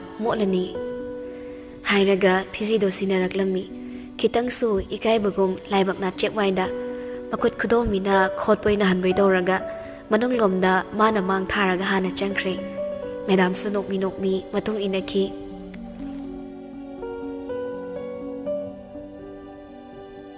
Kumardo program hakpatringe kolama lakpadagi matomda gari thaudorakle adug hotel amada mirak narak yenglaga tumina changlai Room amada changakpada Denmark na mabu ngai duna leiramle. Denmark ki manakta famtharak laga haire. Ivo, matang ni sade nang nei ko reisi. Ai hozi am thina tension ama de hinglibani. Sida matang sade chaya na amu hanuba nang ni ngai toradana. Kumar do kaksilei. Ivo case pangkhatana na leirido. Narai baktu sabra ingbre. Nang ni cha chen manumita ai gi sada kari pau tamba. Kari wa haiba ai khangamoi haina khanbro. Nangi na buktu chumde aduna laina warakpa. Lan thum yena si haidana sillaga nangi khak oining magi na kokto ai khangamoi khanbro. Oi hongnarishiko. Ai khak mi mangna fambadi khalurano. Nang na ai hek kalaktraba. Ai gi against thabak toraba. Akhoi ani huralaga chaba sem mayam do. Loina sara salaktoiba. Proof su ai de loina le. Aduna horakano. Ai sibada nang so ina halamdoiba. Noki noki hairakliba Denmark ki karim na wahi sida. Kumar sounding banda fuk hogolaga Denmark ki fruit ki color do tap paraga inkhali. Denmark su makutto fatkan thoklaga. Horakano ivo. Pangal yam khene. Nang oina thajilaktana hospital yongni. Dihi duga doktor iba daptuga. Angang nang na atuk yam na ingon usitaba. Nang hauzi amot pa ama taisilaga hatu uro. Aina nang hatpada kanana su nang buthiba fangoi. Adubu ay nang budi haningdi. Maramdi aina sizinadawa khara watliba. Ay se nang yiminay nati. Minay oiragabu nang su ay su kananaba thabak aina tawgadaba nati. Ay thabak khara lay. Aina sinaningi bawase hayramage. Hayraga tumin na zuzu Kumar na Denmark ta thabak khara sinakre. Denmark su yaning na yaman munna mga kanom lagatay. Thabak yam na chin magum Kumar su thuna room dudagi thokre. Denmark su matom ta khalay. Tamna. Nang na maram oiraga yamba na su aibu nusidre. Itay man na su aibu hainadre. Thabak mafam da su nang na ibu isat manghanba. Ay gifam su mingon da pithokpa. Tuna di ay nangon da laman soy da na khumni. Ay bu mimang faman bagi nang bu soy na mimang da nong mani faman gani. Matam kitang di ngayo. Ay gisu matam laki ni ngayo.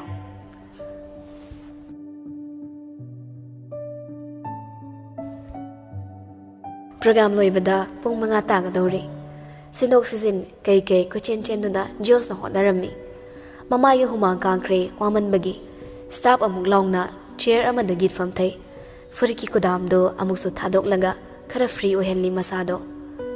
Kudang duso kuning waifok tekat laga ising bottle ama mathak talay na. Bakum handok laga gra taksili. Waru bagi sor hondok luraga non khalakpada. Madam na mamangda lepsilai. Wasuk ay hayda lepsilakpaduda. Mathaw ang makaw bugong puhagulak laga. As, madam, ay di madam tuin makaw ri, tilagilaw. Tamna na magi bag tagi rumalaw thorak laga. Diyos ki laibak ki humangda satay thorai. Diyos na uinin lawraga masana tay thokre. Tamna na. Ngagfam kingiraw.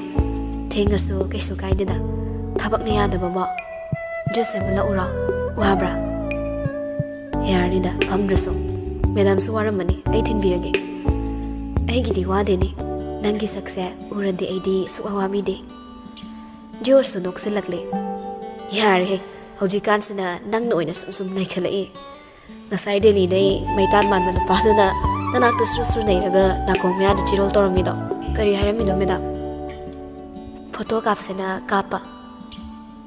Diyor to bisum sukre. Nang suyari mine. Yahadradi kaino. Atay di kay herak pa. Kay so herak tina. Oh, ay di kenong kaluraba. Sale budi namtigay pa ibani. Nung si hara aso yaro nuko. Angang ahan mapok pa sa mapalo imana bani. Hayang ano dalay radi avatar malang tolak kanima. Tam na so nokning lura malay sita noglay. As yari nangi chinside. Asing may ni pagi na ti. Ako'y di mapamasak pazadawba ama choose tawkre. Aduna muri tawba, kari tawba. Leitan man ba korhu thatarit feng na bagi maning man ba. Lising la aso mituraroy. Diyos to noglakle hagulak to na mo hayay. Lao do di tilamagi. Thank you ni. Chen masong ba di matang sadre. Lurak padakara na mahapawdra di chaba tumamoy. Karan na ti asing mani. Asam na tung damang na thokmiyar kibado Kumar na ying hauri. ꯐꯠꯇꯕꯒꯤ ꯍꯧꯅꯕꯤ ꯏꯆꯤꯡꯗꯁꯨ ꯆꯤꯡꯅꯩ ꯑꯅꯤꯁꯤ ꯈꯪꯅꯔꯕ꯭ꯔꯥ ꯍꯥꯏꯅ ꯍꯣꯇꯦꯜꯗꯨꯗꯒꯤ ꯊꯣꯔꯛꯄꯒ ꯃꯦꯗꯥꯝꯅ ꯍꯥꯏꯔꯛꯏ ꯀꯩꯅꯣꯝ ꯆꯥꯈꯤꯁꯦ ꯅꯪꯁꯨ ꯋꯥꯔꯝꯃꯅꯤ ꯑꯩꯗꯤ ꯉꯁꯥꯏ ꯂꯟꯆꯇꯣ ꯐꯖꯅ ꯇꯧꯗ꯭ꯔꯤ ꯃꯌꯥꯡꯗꯨꯅ ꯁꯨꯝ ꯀꯣꯊꯗꯅ ꯉꯥꯡꯕꯗꯣ ꯈꯨꯝꯅꯕ ꯍꯣꯠꯅꯔꯤꯉꯩ ꯆꯥꯛ ꯂꯥꯝꯃꯤ ꯂꯤꯞꯁꯇꯤꯛ ꯀꯣꯛꯈꯤꯅꯦꯅ ꯆꯥꯈꯤꯗꯕ ꯃꯥꯜꯂꯤꯗ ꯑꯩꯗꯤ ꯀꯦꯔꯛꯑꯕꯅꯤꯅ ꯅꯠꯇꯦ ꯅꯪꯗꯤ ꯂꯟꯆꯁꯨ ꯇꯧꯕ ꯎꯗꯦ ꯑꯗꯒꯤ ꯍꯧꯒꯠꯄꯁꯨ ꯐꯔꯛ ꯇꯥꯒꯨꯝ ꯑꯩꯁꯦ ꯃꯥꯅ ꯁꯥꯔꯛꯄ ꯋꯥꯔꯤꯗꯣ ꯇꯥꯅꯤꯡꯗ꯭ꯔꯦ ꯈꯪꯍꯜꯂꯒꯦꯅ ꯑꯩ ꯀꯟꯇꯦꯛ ꯇꯧꯕꯤꯗ꯭ꯔꯕꯅꯤ ꯃꯥꯁꯨ ꯑꯗꯨꯝ ꯇꯜꯂ ꯃꯥꯜꯂꯤ ꯇꯨꯃꯤꯟ ꯆꯥꯈ꯭ꯔꯦ ꯆꯥꯔꯒꯦꯅ ꯇꯧꯕꯒ ꯅꯪ ꯑꯃꯨꯛ ꯎꯔꯝꯗ꯭ꯔꯦ ꯆꯥꯈꯤꯕ꯭ꯔꯥ ꯆꯥꯈꯤꯗꯕ꯭ꯔꯥ ꯈꯪꯗꯕ ꯌꯦꯡꯕꯗ ꯃꯌꯥꯝ ꯂꯣꯏꯅ ꯇꯣꯛꯅ ꯂꯩꯔꯝꯃꯤ ꯑꯗꯒꯤ ꯑꯗꯨꯝ ꯏꯀꯥꯏꯔꯕ ꯑꯩꯁꯨ ꯑꯗꯨꯗꯤ ꯆꯥꯛ ꯑꯣꯏꯅ ꯆꯥꯔꯨꯔꯁꯤꯔꯣ ꯃꯩꯁꯨ ꯉꯁꯥꯏ ꯆꯥꯕ ꯅꯪꯍꯧꯗ꯭ꯔꯕ ꯚꯟ ꯑꯃꯅ ꯑꯗꯨꯝ ꯂꯟꯆ ꯑꯣꯏꯈ꯭ꯔꯦ ꯗꯥꯝꯅꯥꯗꯣ ꯃꯇꯤꯟ ꯈꯨꯠ ꯌꯣꯠꯂꯒ ꯑꯣꯀꯦꯒꯤꯗ ꯑꯣꯏꯅ ꯆꯪꯉꯒ ꯆꯥꯁꯤ ꯑꯩ ꯌꯦꯟ ꯊꯣꯡꯕ ꯌꯥꯝ ꯆꯥꯅꯤꯡꯉꯦꯕ ꯌꯨꯝꯗꯗꯤ ꯁꯨꯛꯆꯥ ꯆꯥꯗꯦ ꯄꯥꯕꯨꯡ ꯕꯤꯄꯤ ꯂꯩꯕꯅꯤꯅ ꯏꯅꯦ ꯐꯪꯉꯦ ꯆꯥꯗꯦ ꯌꯦꯟꯗꯣ ꯆꯥꯛ ꯄꯨꯈꯝ ꯑꯅꯤ ꯆꯥꯕꯗ ꯉꯝꯗꯧ ꯃꯥꯜꯂꯦ ꯖꯤꯌꯣꯁꯨ ꯅꯣꯛꯂꯒ ꯍꯥꯏꯐꯦꯠ ꯌꯦꯡꯂꯛꯏ ꯑꯗꯨꯒ ꯆꯨꯝꯅ ꯑꯃꯨꯛ ꯊꯧꯗꯨꯅ ꯍꯥꯏꯔꯛꯏ ꯈꯪꯗꯦꯗ ꯅꯍꯥꯟꯈꯩꯅ ꯏꯁꯧꯗ ꯂꯥꯡꯕꯅꯤꯅ ꯐꯨꯅꯤꯡ ꯁꯛꯇꯥ ꯇꯥꯕꯅꯦ ꯍꯧꯖꯤꯛꯅ ꯀꯤꯠ ꯁꯨꯝ ꯑꯣꯏꯔꯛꯏꯁꯦ ꯀꯃꯥꯏꯅ ꯇꯧꯔꯤꯅꯣ ꯑꯩꯒꯤꯕꯨ ꯑꯣꯏꯈ꯭ꯔꯗꯤ ꯍꯦꯛꯇ ꯌꯥꯗꯦꯁꯦ ꯆꯨꯝꯕꯖꯥꯠꯅꯤꯗ ꯀꯩꯁꯨ ꯂꯩꯇꯕ ꯌꯥꯡꯅ ꯍꯥꯏꯔꯛꯄ ꯏꯆꯝ ꯆꯝꯕ ꯋꯥꯍꯩꯔ ꯆꯤꯝꯕꯥꯜꯗꯒꯤ ꯈꯣꯏꯊꯨꯝꯅꯅ ꯊꯣꯔꯛꯄ ꯋꯥꯍꯩꯁꯦ ꯑꯣꯏꯔꯝꯂꯕꯁꯨ ꯅꯪꯒꯤ ꯏꯆꯝ ꯆꯝꯕ ꯋꯥꯍꯩ ꯑꯃꯅ ꯑꯩꯒꯤ ꯏꯐꯝꯗꯗꯤ ꯈꯣꯏꯊꯨꯝꯅꯈ꯭ꯔꯦ ꯅꯪꯒꯤ ꯁꯥꯎꯅ ꯉꯥꯡꯂꯛꯄ ꯋꯥꯍꯩ ꯈꯨꯗꯤꯡꯁꯨ ꯏꯐꯝꯗꯗꯤ ꯑꯣꯏꯕꯅꯤ ꯈꯣꯏꯍꯤ ꯏꯪꯅ ꯊꯥꯗꯣꯔꯛꯄ ꯋꯥꯍꯩꯁꯤꯗꯤ ꯀꯔꯤ ꯑꯣꯏꯔꯅꯤ ꯉꯥꯎꯈꯤꯕ ꯇꯥꯕꯅꯤ ꯄꯪꯊꯈꯤꯕ ꯇꯥꯕꯅꯤ ꯉꯥꯎꯖꯒꯦ ꯅꯉꯣꯟꯗ ꯂꯨꯞꯆꯒꯦ ꯅꯉꯣꯟꯗ ꯉꯥꯎꯍꯜꯂꯣ ꯑꯩꯕꯨ ꯁꯨꯝꯍꯠꯂꯣ ꯑꯩꯕꯨ ꯍꯤꯡꯖꯒꯦ ꯅꯪꯒꯤ ꯇꯥꯏꯕꯪꯁꯤꯗ ꯁꯥꯠꯆꯒꯦ ꯅꯪꯒꯤ ꯂꯩꯀꯣꯜꯗ ꯅꯉꯣꯟꯗ ꯂꯨꯞꯆꯕꯤ ꯂꯩꯔꯥꯡ ꯑꯩꯍꯥꯛꯁꯦ ꯈꯣꯏꯃꯨ ꯅꯍꯥꯛꯅ ꯃꯉꯥꯎ ꯊꯤꯔꯛꯄ ꯈꯨꯗꯤꯡ ꯊꯃꯣꯏꯗ ꯀꯥꯛꯆꯦꯡꯅ ꯆꯤꯛꯄꯒꯨꯝ ꯆꯤꯡ ꯂꯥꯎꯕꯅꯤ ꯑꯗꯨꯅꯗꯤ ꯅꯨꯡꯁꯤꯕ ꯃꯥꯟꯕ ꯋꯥꯍꯩꯁꯤꯗꯤ ꯀꯔꯤ ꯑꯣꯏꯔꯅꯤ ꯑꯗꯨꯕꯨ ꯑꯃꯨꯛꯁꯨ ꯅꯨꯡꯁꯤꯔꯛꯏ ꯄꯨꯛꯅꯤꯡꯗꯣ ꯁꯣꯟꯊꯔꯛꯏ ꯋꯥꯈꯜ ꯂꯛꯅꯒꯟꯕ ꯃꯥꯟꯕ ꯅꯪꯒꯤ ꯅꯨꯡꯁꯤ ꯋꯥꯍꯩꯗ ꯗꯥꯝꯅꯥꯅ ꯅꯪꯁꯦ ꯃꯤ ꯂꯛꯅꯕ ꯃꯥꯟꯕ ꯑꯃꯁꯨ ꯌꯥꯎꯔꯤ ꯑꯩꯒꯤ ꯄ꯭ꯔꯣꯛ ꯄ꯭ꯔꯣꯛ ꯆꯥꯛꯄ ꯏꯇꯧꯁꯦ ꯌꯦꯡꯕ ꯌꯥꯝ ꯅꯨꯡꯉꯥꯏꯕ꯭ꯔꯥ ꯑꯩꯗꯤ ꯃꯤ ꯅꯣꯡꯃꯇ ꯂꯛꯅꯖꯗꯦ ꯐꯥꯒꯤ ꯁꯨꯝ ꯇꯧꯕ ꯈꯛꯅꯤ ꯍꯣꯏ ꯀꯅꯥ ꯑꯃꯒꯤ ꯃꯐꯝꯗꯗꯤ ꯂꯛꯅꯔꯝꯗꯕ ꯌꯥꯏ ꯑꯗꯨꯕꯨ ꯑꯩꯒꯤ ꯏꯐꯝꯗꯗꯤ ꯇꯠꯇꯅ ꯑꯩꯕꯨ ꯂꯛꯅꯩ ꯑꯗꯣ ꯀꯛꯆꯤꯡꯗ ꯁꯣꯏꯕꯨꯝ ꯀꯝꯀꯥꯟ ꯂꯩꯕ ꯆꯠꯁꯦꯕ ꯈꯪꯗꯦ ꯀꯛꯆꯤꯡ ꯕꯣꯔꯥꯒ ꯃꯤꯁ ꯇꯧꯔꯛꯇ꯭ꯔꯣ ꯑꯩꯅ ꯂꯩꯕꯤꯈꯤꯕꯗꯣ ꯕꯣꯔꯥ ꯃꯤꯁ ꯇꯧꯗꯦ ꯐ꯭ꯂꯠ ꯃꯤꯁ ꯇꯧꯏ ꯈꯤꯇꯪ ꯐꯥꯎ ꯃꯣꯃꯣꯟ ꯇꯧꯔꯒ ꯅꯨꯄꯤ ꯍꯥꯏꯁꯤꯗꯤ ꯈꯔꯁꯨ ꯋꯥ ꯂꯣꯠꯂꯨ ꯊꯃꯣꯏꯒꯤ ꯋꯥ ꯁꯤꯠ ꯅꯥꯟꯅ ꯇꯝꯊꯣꯔꯛꯀꯅꯨ ꯁꯤ ꯐꯥꯎ ꯇꯪꯈꯥꯏ ꯑꯃ ꯂꯣꯠꯂꯤꯕꯅꯤ ꯖꯣꯁꯇꯨ ꯁꯣꯔ ꯁꯥꯡꯅ ꯍꯣꯟꯗꯣꯔꯛꯂꯒ ꯃꯦꯗꯥꯝꯅ ꯅꯝꯗꯅ ꯐꯥꯈꯤ ꯀꯩꯕꯣ ꯀꯅꯥꯅ ꯀꯅꯥ ꯐꯥꯔꯤꯕ ꯉꯔꯥꯡ ꯈꯝꯕ ꯊꯣꯏꯕꯤꯒꯤ ꯋꯥꯔꯤ ꯇꯥꯕꯗ ꯈꯝꯕꯁꯦ ꯊꯣꯏꯕꯤꯅ ꯀꯣꯏꯇꯥꯟ ꯇꯥꯟꯅꯕꯤꯕꯩ ꯋꯥꯅꯤ ꯊꯣꯏꯕꯤꯗꯤ ꯂꯥꯏꯕꯛ ꯐꯩ ꯈꯝꯕꯅꯁꯨ ꯌꯥꯝ ꯅꯨꯡꯁꯤꯖꯕꯅꯤ ꯃꯣꯏꯔꯥꯡ ꯊꯣꯏꯕꯤꯗꯩ ꯍꯦꯟꯅ ꯂꯥꯏꯕꯛ ꯐꯕꯤ ꯑꯃꯁꯨ ꯂꯩꯗ ꯃꯤꯡꯗꯤ ꯄꯜꯂꯔꯣꯏ ꯃꯦꯗꯥꯝꯅꯁꯨ ꯃꯁꯛ ꯈꯪꯕ ꯃꯤꯅꯤꯅ ꯀꯅꯥꯅꯣ ꯍꯥꯏꯗꯣꯛꯄ ꯌꯥꯕ꯭ꯔꯣ ꯅꯣꯡꯃ ꯈꯪꯉꯣ ꯁꯔꯄ꯭ꯔꯥꯏꯖ ꯄꯤꯒꯦ ꯇꯨ ꯍꯧꯔꯛꯏ ꯃꯥꯒꯤ ꯍꯧꯅꯕꯤ ꯃꯤꯕꯨ ꯋꯥꯈꯜ ꯑꯗꯨꯝ ꯈꯜꯍꯜꯂ ꯊꯝꯕꯤꯁꯦ ꯃꯐꯝ ꯌꯧꯔꯛꯂꯦ ꯑꯣꯀꯦꯗ ꯆꯥꯅꯕ ꯊꯧꯖꯤꯜꯂꯛꯂꯦ ꯄꯨꯟꯅ ꯆꯪꯉꯛꯂꯒ ꯇꯦꯕꯜ ꯑꯃꯗ ꯐꯝꯂꯒ ꯑꯣꯔꯗꯔ ꯇꯧꯈ꯭ꯔꯦ ꯀꯌꯥ ꯀꯨꯏꯅ ꯉꯥꯏꯍꯟꯗꯦ ꯁꯠ ꯂꯥꯎꯅ ꯑꯗꯨꯝ ꯄꯨꯊꯣꯔꯛꯂꯦ ꯃꯦꯗꯥꯝꯗꯤ ꯃꯈꯨꯠ ꯍꯥꯝꯂꯒ ꯆꯥꯕ ꯍꯧꯈ꯭ꯔꯦ ꯃꯥꯁꯨ ꯍꯥꯝꯗꯨꯅ ꯆꯥꯔꯛꯏ ꯆꯥꯃꯤꯟꯅꯩ ꯀꯔꯤꯁꯨ ꯇꯥꯗ꯭ꯔꯤꯕ ꯆꯈꯥꯎ ꯑꯗꯨꯗ ꯆꯈꯣꯝ 3-4 ꯊꯥꯖꯤꯟꯈ꯭ꯔꯕ ꯃꯇꯨꯡꯗꯗꯤ ꯋꯥꯔꯤ ꯍꯧꯔꯛꯂꯦ ꯖꯣꯁꯅ ꯂꯛꯅꯔꯛꯏ ꯈꯨꯠ ꯆꯨꯖꯅꯤ ꯃꯆꯨ ꯌꯥꯝ ꯌꯥꯛꯏ ꯏꯁ ꯌꯥꯔꯦ ꯋꯥꯒ ꯉꯥꯡꯕꯤꯔꯛꯑꯅꯨ ꯆꯥꯕꯗ ꯗꯤꯁꯇꯔꯕ ꯇꯧꯏ ꯀꯌꯥꯝ ꯂꯥꯝꯃꯒꯦ ꯑꯁꯦꯡꯕꯒꯤ ꯌꯥꯝ ꯂꯥꯝꯃꯕ ꯍꯨꯛꯂꯤꯕ ꯆꯥꯛꯇꯣ ꯁꯥꯏꯗꯕꯤ ꯈꯖꯥꯏ ꯅꯥꯀꯟꯗ ꯊꯝꯂꯒ ꯁꯤꯔꯤꯌꯁꯇ ꯃꯉꯛꯁꯨ ꯌꯥꯎꯅ ꯍꯥꯏꯔꯛꯏ ꯈꯨꯂꯥꯝ ꯑꯃꯗ ꯂꯥꯝꯃꯤ ꯑꯩꯅ ꯉꯁꯤꯒꯤ ꯏꯁꯧ ꯂꯥꯡꯕꯁꯦ ꯑꯇꯩ ꯃꯔꯝ ꯂꯩꯇꯦ ꯆꯥꯛ ꯂꯥꯝꯕꯩꯅꯤ ꯆꯈꯥꯎꯅꯒ ꯅꯤꯡꯉꯥꯏ ꯇꯧꯔꯛꯄꯁꯤꯗꯤ ꯑꯩꯗꯤ ꯏꯁꯧ ꯑꯔꯣꯏꯕꯤꯗ ꯂꯥꯡꯕꯅꯤ ꯖꯣꯁꯇꯨ ꯅꯣꯛꯂꯒ ꯃꯍꯥꯛꯁꯨ ꯆꯥꯛ ꯈꯔ ꯍꯨꯛꯄꯒꯤ ꯈꯖꯥꯏꯗꯣ ꯈꯤꯇꯪ ꯇꯣꯛꯂꯞ ꯆꯤꯝꯕꯥꯜꯗ ꯏꯟꯁꯥꯡ ꯁꯥꯕꯒꯤ ꯊꯥꯎꯅ ꯈꯔ ꯂꯪꯂꯒ ꯅꯣꯛꯂꯛꯄꯗꯨꯗ ꯅꯨꯄꯤꯁꯤ ꯇꯔꯪ ꯆꯠꯂꯒ ꯇꯨꯒꯦꯕꯨ ꯇꯧꯕꯅꯤ ꯅꯣꯛꯂꯛꯀꯅꯨ ꯑꯩꯅ ꯀꯩ ꯍꯥꯏ ꯅꯪ ꯅꯣꯛꯂꯛꯄ ꯌꯥꯔꯣꯏꯅ ꯍꯥꯏꯗ꯭ꯔꯕ ꯖꯣꯔꯁꯨ ꯅꯣꯛꯄ ꯂꯦꯞꯄꯒ ꯍꯪꯉꯛꯏ ꯀꯩꯒꯤ ꯆꯥꯛ ꯍꯥꯡꯒꯦ ꯇꯧꯏ ꯑꯗꯨꯗꯤ ꯑꯃꯨꯛꯀ ꯑꯁꯤ ꯍꯥꯏꯔꯒ ꯁꯨꯡꯅꯣꯛ ꯅꯣꯛꯅꯤꯡꯗꯅ ꯈꯟꯅꯕ ꯍꯧꯗꯨꯅ ꯅꯣꯛꯁꯤꯜꯂꯛꯏ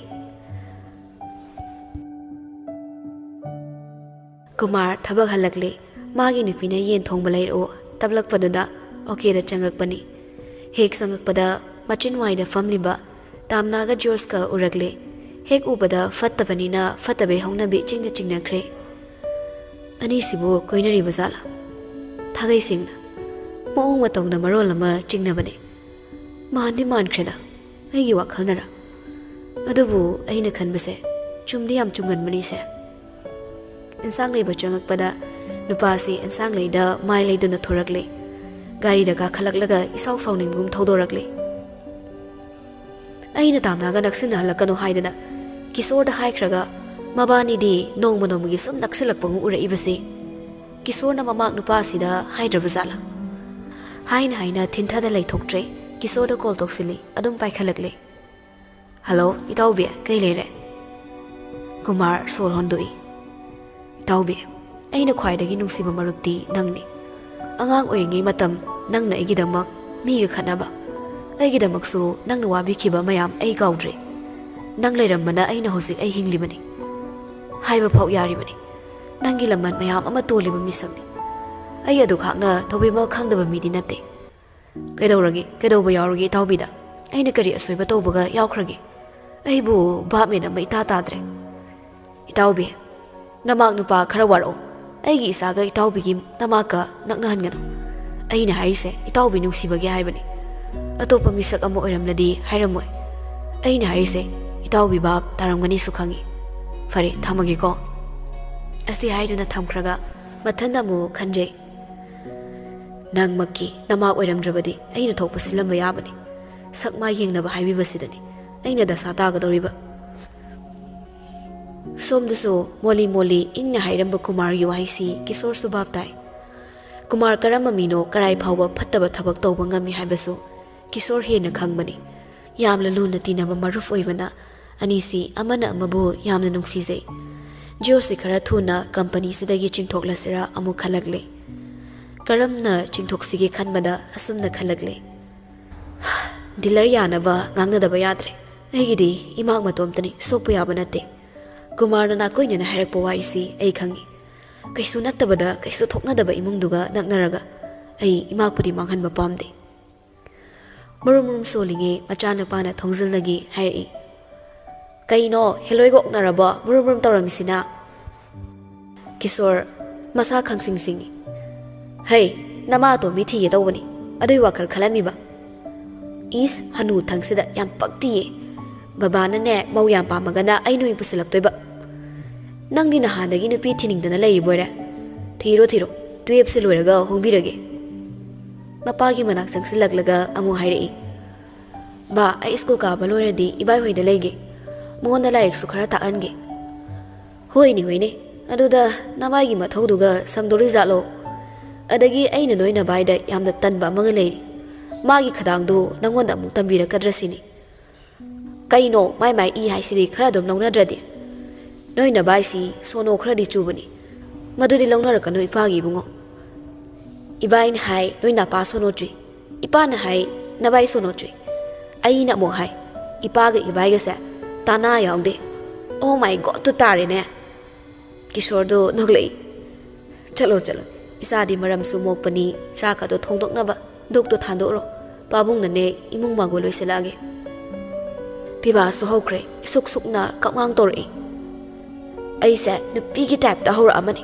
ꯆꯥꯛꯇꯤ ꯉꯝꯃꯔꯣꯏ ꯗꯨꯛꯇꯤ ꯊꯥꯟꯕꯤꯒꯦ ꯋꯥꯏ ꯁꯤꯠꯂꯨ ꯂꯥꯛꯑꯣ ꯆꯥꯛ ꯊꯣꯡꯕ ꯇꯜꯂꯒꯅ ꯋꯥꯏ ꯁꯤꯠꯂꯨꯔꯣ ꯑꯩ ꯊꯣꯡꯂꯒꯦ ꯄꯤꯕꯥ ꯑꯗꯨꯃꯗꯤ ꯌꯥꯅꯤꯡꯂ ꯃꯥꯜꯂꯤ ꯍꯣꯏ ꯍꯥꯏꯔꯒ ꯃꯊꯨꯟ ꯊꯥꯡꯒꯠꯇꯨꯅꯁꯨ ꯆꯦꯟꯈ꯭ꯔꯦ ꯃꯆꯥ ꯊꯣꯛꯈꯤꯕꯒꯤ ꯀꯤꯁꯣꯔꯗꯤ ꯃꯊꯥ ꯑꯃꯨꯛ ꯃꯈꯥ ꯆꯠꯊꯗꯨꯅ ꯁꯥꯍꯧꯔꯤ ꯃꯃꯥꯡ ꯅꯨꯄꯥꯁꯤ ꯖꯦꯅꯔꯦꯜ ꯃꯦꯅꯦꯖꯔꯒ ꯑꯃꯨꯛ ꯍꯥꯞꯆꯤꯟꯕꯤꯔꯦ ꯑꯗꯨꯅ ꯀꯨꯃꯥꯔꯅ ꯍꯦꯟꯅ ꯅꯨꯡꯁꯤꯔꯝꯃꯔꯣꯏ ꯈꯪꯉꯤ ꯀꯨꯃꯥꯔꯒꯤ ꯃꯥꯌꯣꯛꯇꯁꯨ ꯃꯥ ꯂꯦꯞꯅꯤꯡꯗꯦ ꯃꯃꯥꯡ ꯅꯨꯄꯥꯅ ꯊꯕꯛ ꯁꯠ ꯂꯥꯎꯅ ꯇꯣꯛꯈꯤꯕ ꯌꯥꯅꯕ ꯖꯣꯏꯗ ꯃꯃꯥꯡ ꯌꯥꯟꯊꯣꯛꯅꯕ ꯀꯣꯜ ꯇꯧꯁꯤꯜꯂꯤ ꯖꯣꯏꯁꯨ ꯍꯔꯥꯎ ꯄꯥꯏꯈꯠꯂꯛꯂꯤ ꯀꯤꯁꯣꯔ ꯏꯅꯥꯎꯅ ꯀꯣꯜ ꯇꯧꯔꯛꯄꯁꯤ ꯅꯣꯏ ꯌꯥꯝꯃꯨꯡꯗꯤ ꯅꯨꯡꯉꯥꯏꯅꯩ ꯑꯩꯅꯁꯨ ꯅꯉꯣꯟꯗ ꯑꯃꯨꯛꯇ ꯇꯧꯒꯦꯅ ꯈꯜꯂꯝꯃꯤꯕꯅꯤ ꯖꯣꯁꯅ ꯍꯣꯠꯅꯗꯅ ꯇꯥꯛꯄꯤꯗꯅ ꯏꯆꯥ ꯅꯨꯄꯤꯁꯤꯁꯨ ꯊꯕꯛ ꯌꯥꯝ ꯍꯩꯔꯦ ꯊꯕꯛ ꯇꯣꯛꯍꯟꯒꯦꯒ ꯍꯥꯏꯒꯅꯨꯀꯣ ꯀꯤꯁꯣꯔꯗꯣ ꯅꯣꯛꯁꯤꯟꯅꯔꯛꯂꯦ ꯑꯁ ꯌꯥꯝꯕꯨꯡ ꯍꯥꯏꯗ ꯋꯥꯁꯤꯒ ꯑꯣꯟꯊꯣꯛꯅ ꯌꯥꯝꯕꯨꯡꯅ ꯄꯥꯝꯗꯕ ꯋꯥ ꯑꯣꯏꯗꯧꯔꯤ ꯀꯩ ꯋꯥꯅꯣꯅꯦ ꯑꯩꯈꯣꯏ ꯖꯣꯔꯖꯀꯤꯁꯨ ꯗꯤꯂꯔ ꯌꯥꯗꯧꯔꯦ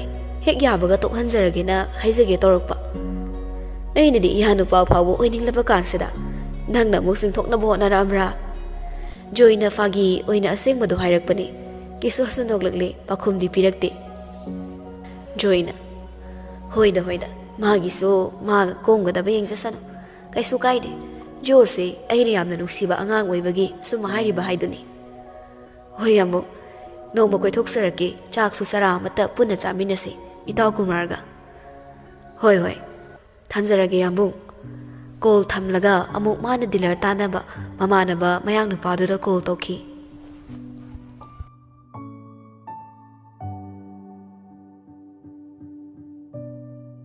ꯑꯁꯨꯝꯅ ꯃꯇꯝ ꯈꯔꯗꯤ ꯍꯧꯈ꯭ꯔꯦ ꯊꯕꯛ ꯈꯨꯗꯤꯡꯃꯛ ꯖꯣꯁꯅ ꯏꯔꯥꯏ ꯂꯥꯏꯅ ꯍꯦꯟꯗꯜ ꯇꯧꯕ ꯉꯝꯃꯤ ꯇꯥꯝꯅꯥꯁꯨ ꯃꯥꯅ ꯇꯥꯛꯄꯤꯗꯨꯅ ꯊꯕꯛ ꯌꯦꯡꯁꯤꯟꯕ ꯑꯁꯣꯏ-ꯁꯣꯏꯗ ꯌꯥꯝꯅ ꯍꯩꯔꯦ ꯅꯣꯡꯃ ꯅꯣꯡꯃꯒꯤ ꯑꯣꯐꯤꯁꯁꯤ ꯀꯨꯃꯥꯔꯅ ꯌꯥꯎꯗ꯭ꯔꯕꯁꯨ ꯆꯥꯎꯈꯠꯂꯛꯄꯒꯨꯝ ꯎꯔꯛꯄꯁꯤꯗ ꯃꯥꯅꯗꯤ ꯁꯥꯎꯅꯤꯡꯕꯗ ꯀꯜꯂꯛꯄꯗ ꯂꯣꯏꯔꯕꯅꯤ ꯀꯨꯃꯥꯔꯒꯤ ꯋꯥ ꯀꯅꯥꯅꯁꯨ ꯂꯨꯝꯈꯤꯗ꯭ꯔꯦ ꯃꯦꯗꯥꯝꯒꯤ ꯃꯋꯥ ꯑꯣꯏꯅ ꯆꯠꯅꯔꯦ ꯃꯥꯅ ꯇꯧꯔꯒ ꯅꯨꯡꯉꯥꯏꯖꯕ ꯃꯥꯒꯤ ꯃꯈꯥꯗ ꯈꯨꯗꯤꯡ ꯂꯩꯍꯟꯕ ꯃꯉꯣꯟꯗ ꯋꯥ ꯍꯪꯗ ꯊꯕꯛ ꯇꯧꯕ ꯉꯝꯗꯕ ꯁꯤꯒꯤ ꯔꯨꯜꯁꯤ ꯆꯦꯟꯖ ꯇꯧꯈ꯭ꯔꯦ ꯁꯦꯇꯔꯗꯦ ꯅꯨꯃꯤꯠꯁꯤ ꯃꯤꯇꯤꯡ ꯇꯧꯔꯝꯃꯤ ꯁ꯭ꯇꯥꯐ ꯂꯣꯏꯅꯃꯛ ꯅꯠꯇꯦ ꯆꯤꯌꯔꯃꯦꯟ ꯚꯥꯏꯁ ꯆꯤꯌꯔꯃꯦꯟ ꯑꯣꯏꯔꯤꯕ Kumar general manager sales manager service manager accountant ꯃꯈꯣꯏ ꯈꯛ ꯇꯧꯕꯅꯤ ꯖꯣꯔꯖꯅ ꯑꯦꯀꯥꯎꯟ ꯁꯦꯛꯁꯟꯗ ꯑꯩꯅ ꯍꯥꯏꯖꯅꯤꯡꯕ ꯋꯥ ꯑꯃꯅ ꯃꯃꯥꯡꯗ ꯗꯦꯟꯃꯥꯔꯛꯅ GM ꯑꯣꯏꯔꯤꯉꯩ ꯃꯇꯝꯗ ꯍꯥꯏꯕꯗꯤ ꯑꯥꯒꯁꯀꯤ 2022ꯗ ꯄꯨꯟꯅ ꯒꯥꯔꯤꯁꯤ ꯃꯁꯤꯡ 10 ꯆꯦꯜꯂꯦ ꯍꯥꯏꯅ ꯀꯝꯄꯅꯤꯒꯤ ꯁ꯭ꯇꯦꯠꯃꯦꯟꯗ ꯌꯥꯎꯔꯦ ꯑꯗꯨꯒ case ꯕꯨꯛꯇꯅ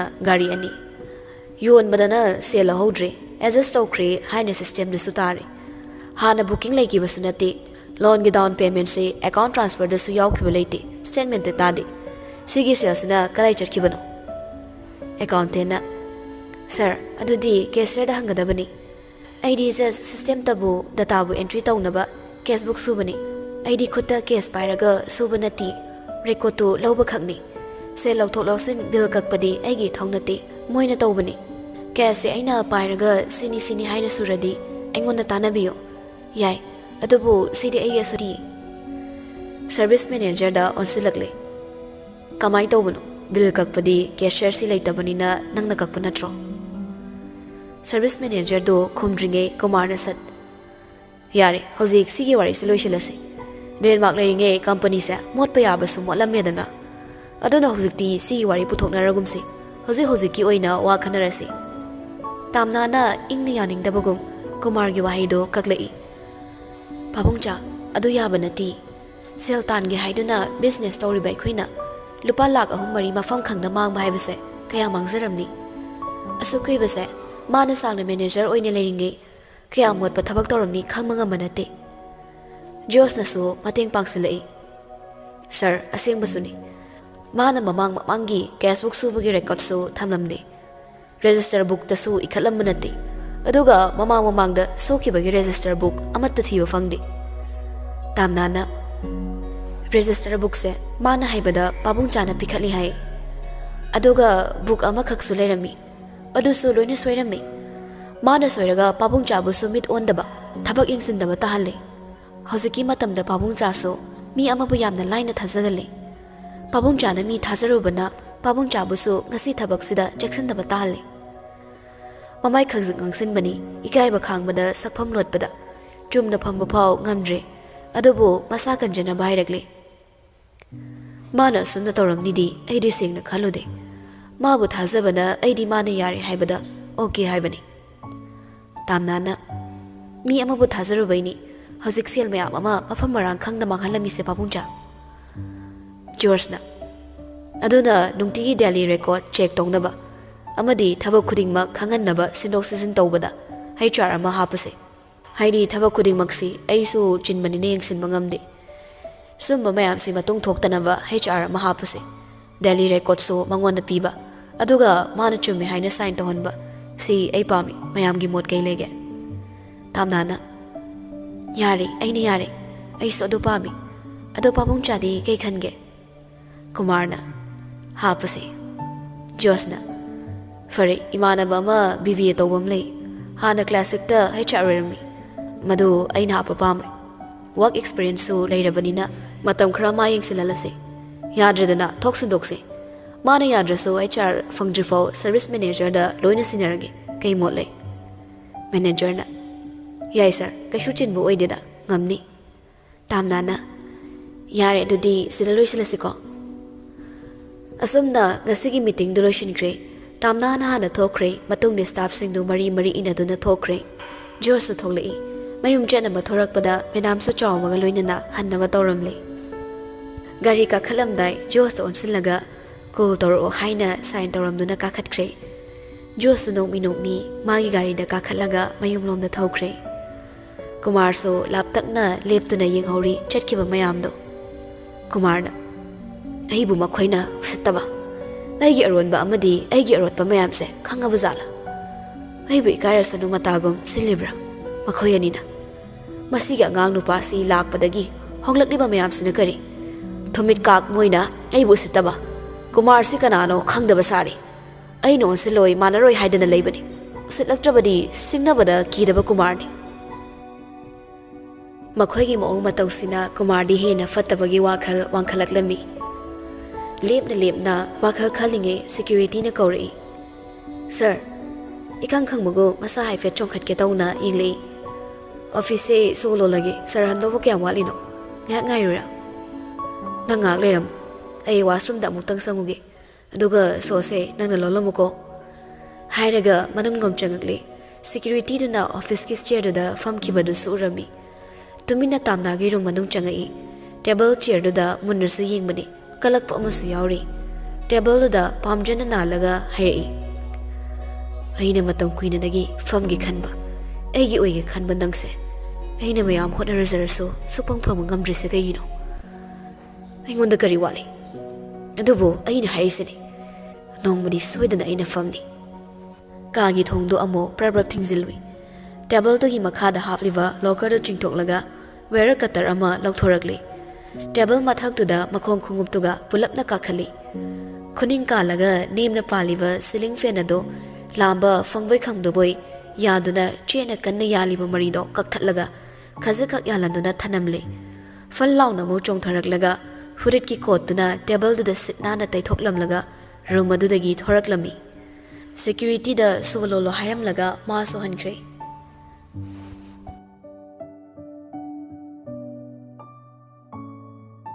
Sangway da gari thogalamlaga yumlom da changakpada Bibana asaragi po kanna foiduna leirami Mangolda Mangol gi stair do kakhatna hairei Dawga yaro he ima sam khweri ba chota taba ifan baduga thadurak pasidi Mangol gi faklangani se thungi bu tawi Asarana Nang dinamito soirabanina aise phazanam ta uramoi Matam amada sak phazabada Aikhoi lekaida kisorgi masi achara hainaribani Melada miss thokpada first taribani sak phazabada Pibadi pokphoiba leppaga phak nokthorakle Khoi baga ninega sa masana masa thagatpada first tai noina china nawgi ide yaropra khangdini Asarana Hey tumina pokphoyo nangmaso asigi sono siga masen mabaini haibada chap hechai Jorsu makhwang metlaga ngehak lepi Ima hayang hangsit amo horok to lairaba pokto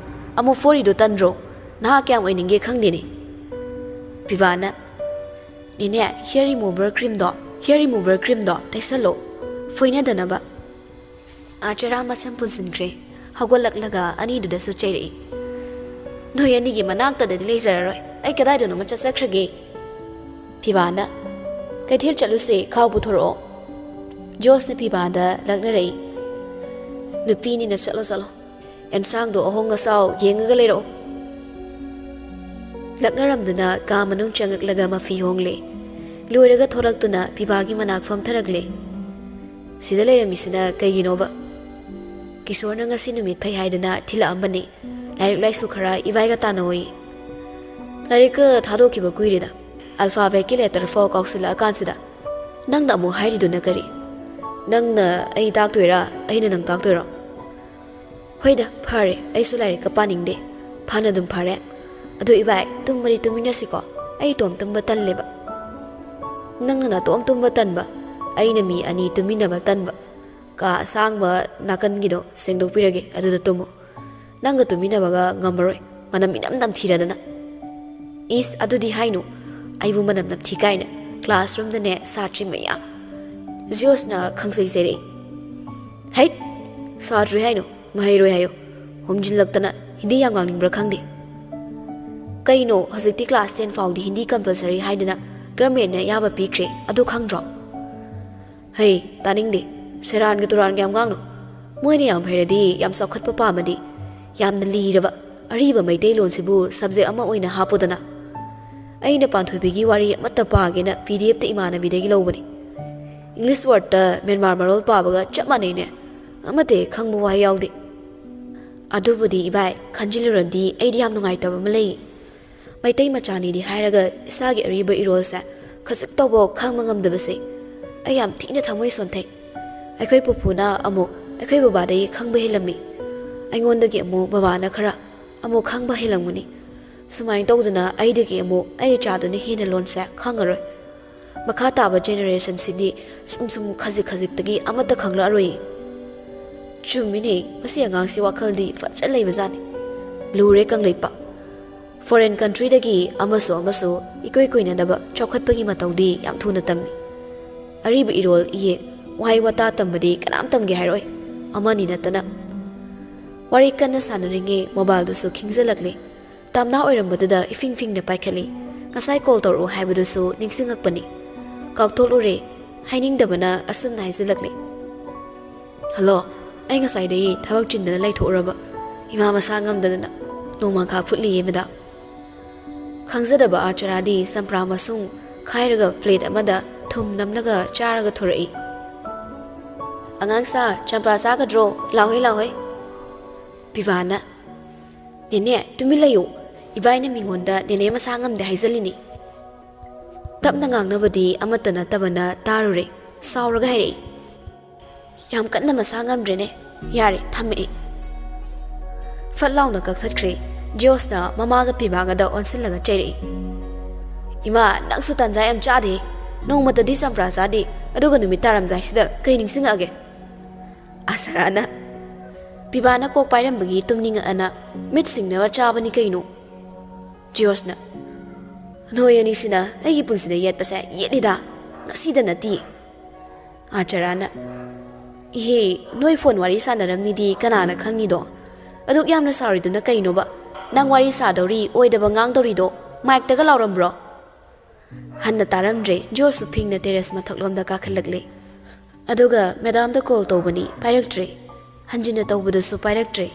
Hanba leite adubu tamna tana pairaktre. Tawmalakpadagi mobile do khingan batanbagi pat so kakthalagle. Masigi nupisa khut phetsina marolama. Ai su matang chadana oidaba he ngangui. Minu oidaba ngangbadi kemta hek tawde. Aina bu nganguradi thoaba ma hekta tawi. Aina di mana sauduna ba haisinlaga hina saunaba oina thokrebase. Oirure khangmana phone do pocket hapchinkhre. Kamanum changagli. Gari atobagi sodo paikhalaga chumdring thokibado asarana lauduna hanglei. Kaiduna amuk chatli dubo thabak halakpada ngairi imagi bungo. Hanna yinglamda hairami. Namau nupi themukhige saukre ai noidaba ngangube. Isadi haujiktagi hauna suredana. Sugena bu koirini fagiro. Khunau bi matonda famgena wanom busu loijakre. Pivana Wah, very nice. Fajine pakhum phaude. Acharana Oh, isagi maral kapna chai. Iwagi maral nokna chai haidu aigi punsida su. Pibana Hauzik nungai haro asara tungi punsidi dharmagi mingde imagi damak filmdo. Hairaga michi ting khachilami. Fagira oibara chingna halamaga chatkre machanupase. Phagini khaluragana hek asengba Asengmani hairuragana fagi hekta ma oiramba. Pangangda ngangbada achumbasu hek yauganba machanupani. Mana hairakpa waisi chumobu hek ningluragana ꯀꯥꯔꯟ ꯍꯦꯛꯇ ꯑꯣꯏꯔꯝꯕꯅꯤ ꯑꯗꯨꯒ ꯀꯥꯔꯟꯅꯤ ꯈꯟꯗꯣꯛꯂꯨꯔꯁꯨ ꯍꯦꯛꯇ ꯑꯆꯨꯝꯕ ꯑꯣꯏꯔꯝꯕ ꯑꯆꯥꯔꯥꯅ ꯃꯁꯤ ꯑꯉꯥꯡꯁꯤꯕꯨ ꯀꯗꯥꯏꯗꯅꯣ ꯍꯪꯉꯒ ꯆꯠꯈ꯭ꯔꯦꯅꯦꯍꯦ ꯑꯁꯦꯡꯕꯒꯤ ꯅꯨꯄꯤ ꯃꯅꯥꯛꯇꯕꯨ ꯆꯠꯂꯤꯕ꯭ꯔꯥ ꯈꯪꯖ ꯂꯥꯛꯆꯗ꯭ꯔꯦꯗ ꯀꯣꯏꯕꯁꯨ ꯃꯥꯜꯂꯤ ꯀꯣꯏꯗꯕꯁꯨ ꯃꯥꯜꯂꯤ ꯄꯤꯕꯥꯅ ꯑꯁꯦꯡꯕꯩ ꯀꯣꯏꯅꯔꯖꯥꯠꯂꯣ ꯅꯦꯅꯦ ꯃꯣꯏ ꯑꯅꯤꯁꯤꯕꯣ ꯍꯣ ꯈꯪꯗꯦ ꯈꯪꯗꯦ ꯑꯩꯗꯤ ꯅꯨꯄꯤ ꯀꯣꯏꯔꯣ ꯃꯧ ꯄꯨꯁꯜꯂꯛꯑꯣ ꯍꯥꯏꯔꯤꯕꯅꯤꯅꯦ ꯑꯩꯈꯣꯏ ꯕꯕꯥꯅ ꯏꯕꯥꯏꯒꯤ ꯃꯁꯥꯒꯤ ꯑꯣꯏꯕ ꯌꯥꯕ ꯊꯕꯛ ꯑꯃ ꯌꯦꯡꯗ꯭ꯔꯤꯐꯥꯎ ꯅꯨꯄꯤꯒ ꯊꯤꯍꯜꯂꯣꯏ ꯍꯥꯏꯕꯅꯤ ꯅꯣꯏ ꯅꯄꯥꯒꯤ ꯊꯕꯛꯇꯨꯅ ꯆꯍꯤ 40 ꯁꯨꯔꯁꯨ ꯌꯥꯗ꯭ꯔꯗꯤ ꯄꯥꯈꯪ ꯑꯣꯏꯔꯒ ꯑꯗꯨꯝ ꯂꯩꯍꯟꯗꯣꯏꯔꯣ ꯅꯕꯥꯏꯁꯤꯕꯣ ꯑꯗꯣ ꯅꯆꯥꯅꯨꯄꯥꯁꯦ ꯆꯍꯤ 19 ꯁꯨꯗ ꯉꯥꯏꯔꯤꯗ ꯅꯣꯏ ꯅꯆꯥꯅꯨꯄꯥꯁꯤꯅ ꯍꯅꯨꯕꯅ ꯑꯣꯜꯂꯛꯄ ꯑꯣꯏꯕꯅꯤꯅ ꯍꯅꯨꯕ ꯑꯣꯏꯅ ꯎꯔꯕ ꯈꯪꯗꯦ ꯅꯃꯧ ꯌꯥꯝ ꯄꯥꯝꯕ꯭ꯔꯣ ꯍꯥꯏꯕꯨ ꯑꯩꯅ ꯍꯥꯏꯔꯤꯁꯤꯅꯤ ꯙꯔꯃꯒꯤ ꯃꯤ ꯍꯥꯏꯕ ꯂꯣꯏꯗ꯭ꯔꯤꯉꯩ ꯆꯩꯔꯛꯏ ꯍꯩꯠ ꯅꯆꯤꯟꯗꯨꯗ ꯅꯨꯡꯊꯪ ꯑꯃ ꯄꯥꯏꯔꯒ ꯊꯣꯝꯖꯤꯜꯂꯛꯑꯗꯤ ꯅꯪ ꯃꯍꯥꯕꯂꯤꯗ ꯆꯠꯀꯦ ꯍꯥꯏꯔꯛꯀꯅꯤ ꯈꯠꯅꯕ ꯌꯥꯝ ꯍꯧꯔꯛꯀꯅꯣ ꯑꯩꯁꯨ ꯑꯆꯥꯔꯥꯅꯤ ꯑꯆꯥꯔꯥ ꯃꯧꯅꯒꯤ ꯍꯦꯟꯖꯤꯜꯂꯛꯄ ꯌꯥꯕ ꯅꯠꯇꯦ ꯐꯔꯤꯈꯩ ꯐꯅꯤ ꯐꯠꯇ꯭ꯔꯒ ꯁꯠ ꯊꯠꯆꯤꯜꯂꯛꯏ ꯐꯠꯇ꯭ꯔꯒꯅ ꯃꯧꯒꯤ ꯁꯦꯕꯥ ꯑꯗꯨꯝ ꯇꯧꯕꯤꯔꯒ ꯂꯩꯔꯣ ꯅꯪ ꯑꯃꯁꯨ ꯅꯪꯒꯤ ꯅꯕꯥꯏꯒꯤ ꯔꯦꯀꯣꯔꯠ ꯊꯨꯒꯥꯏꯗꯧꯔꯤ ꯑꯁ ꯏꯕꯥꯏꯒ ꯑꯩꯒ ꯆꯥꯡꯗꯝꯅꯔꯛꯀꯅꯣ ꯁꯅꯥꯒ ꯗꯥꯏꯃꯟꯒꯕꯨ ꯀꯃꯥꯏꯅ ꯆꯥꯡꯗꯝꯅꯕ ꯌꯥꯒꯦ ꯑꯩꯅ ꯗꯥꯏꯃꯟ ꯅꯆꯥꯅꯨꯄꯥꯅ ꯁꯅꯥ ꯑꯗꯨꯁꯨ ꯁꯦꯡꯉꯤ ꯁꯦꯡꯗꯦ ꯈꯪꯗꯕ ꯁꯅꯥ ꯍꯣꯏꯅꯦ ꯍꯣꯏꯅꯦ ꯅꯪꯅ ꯅꯁꯥ ꯗꯥꯏꯃꯟꯅꯦꯅ ꯈꯟꯖꯔꯤꯗꯣ ꯑꯀꯥꯏꯕ ꯂꯤꯛꯂꯤ ꯑꯣꯏꯔꯝꯗꯣꯏꯅꯤ ꯅꯕꯥꯏꯅ ꯀꯣꯔꯤ ꯅꯪꯅ ꯑꯀꯥꯏꯕ ꯒ꯭ꯂꯥꯁ ꯑꯁ ꯌꯥꯔꯦ ꯀꯩꯊꯦꯜ ꯆꯠꯂꯨꯔꯁꯤ ꯁꯦꯜ ꯄꯨꯊꯣꯔꯛꯑꯣ ꯉꯥꯏꯈꯣ ꯏꯃꯨꯡ ꯃꯥꯡꯒꯣꯜꯒ ꯑꯝꯇ ꯂꯣꯏꯁꯤꯜꯂꯝꯈꯤꯒꯦ ꯍꯥꯏꯔꯒ ꯃꯥꯒꯤ ꯃꯊꯧ ꯇꯧꯅꯈꯤ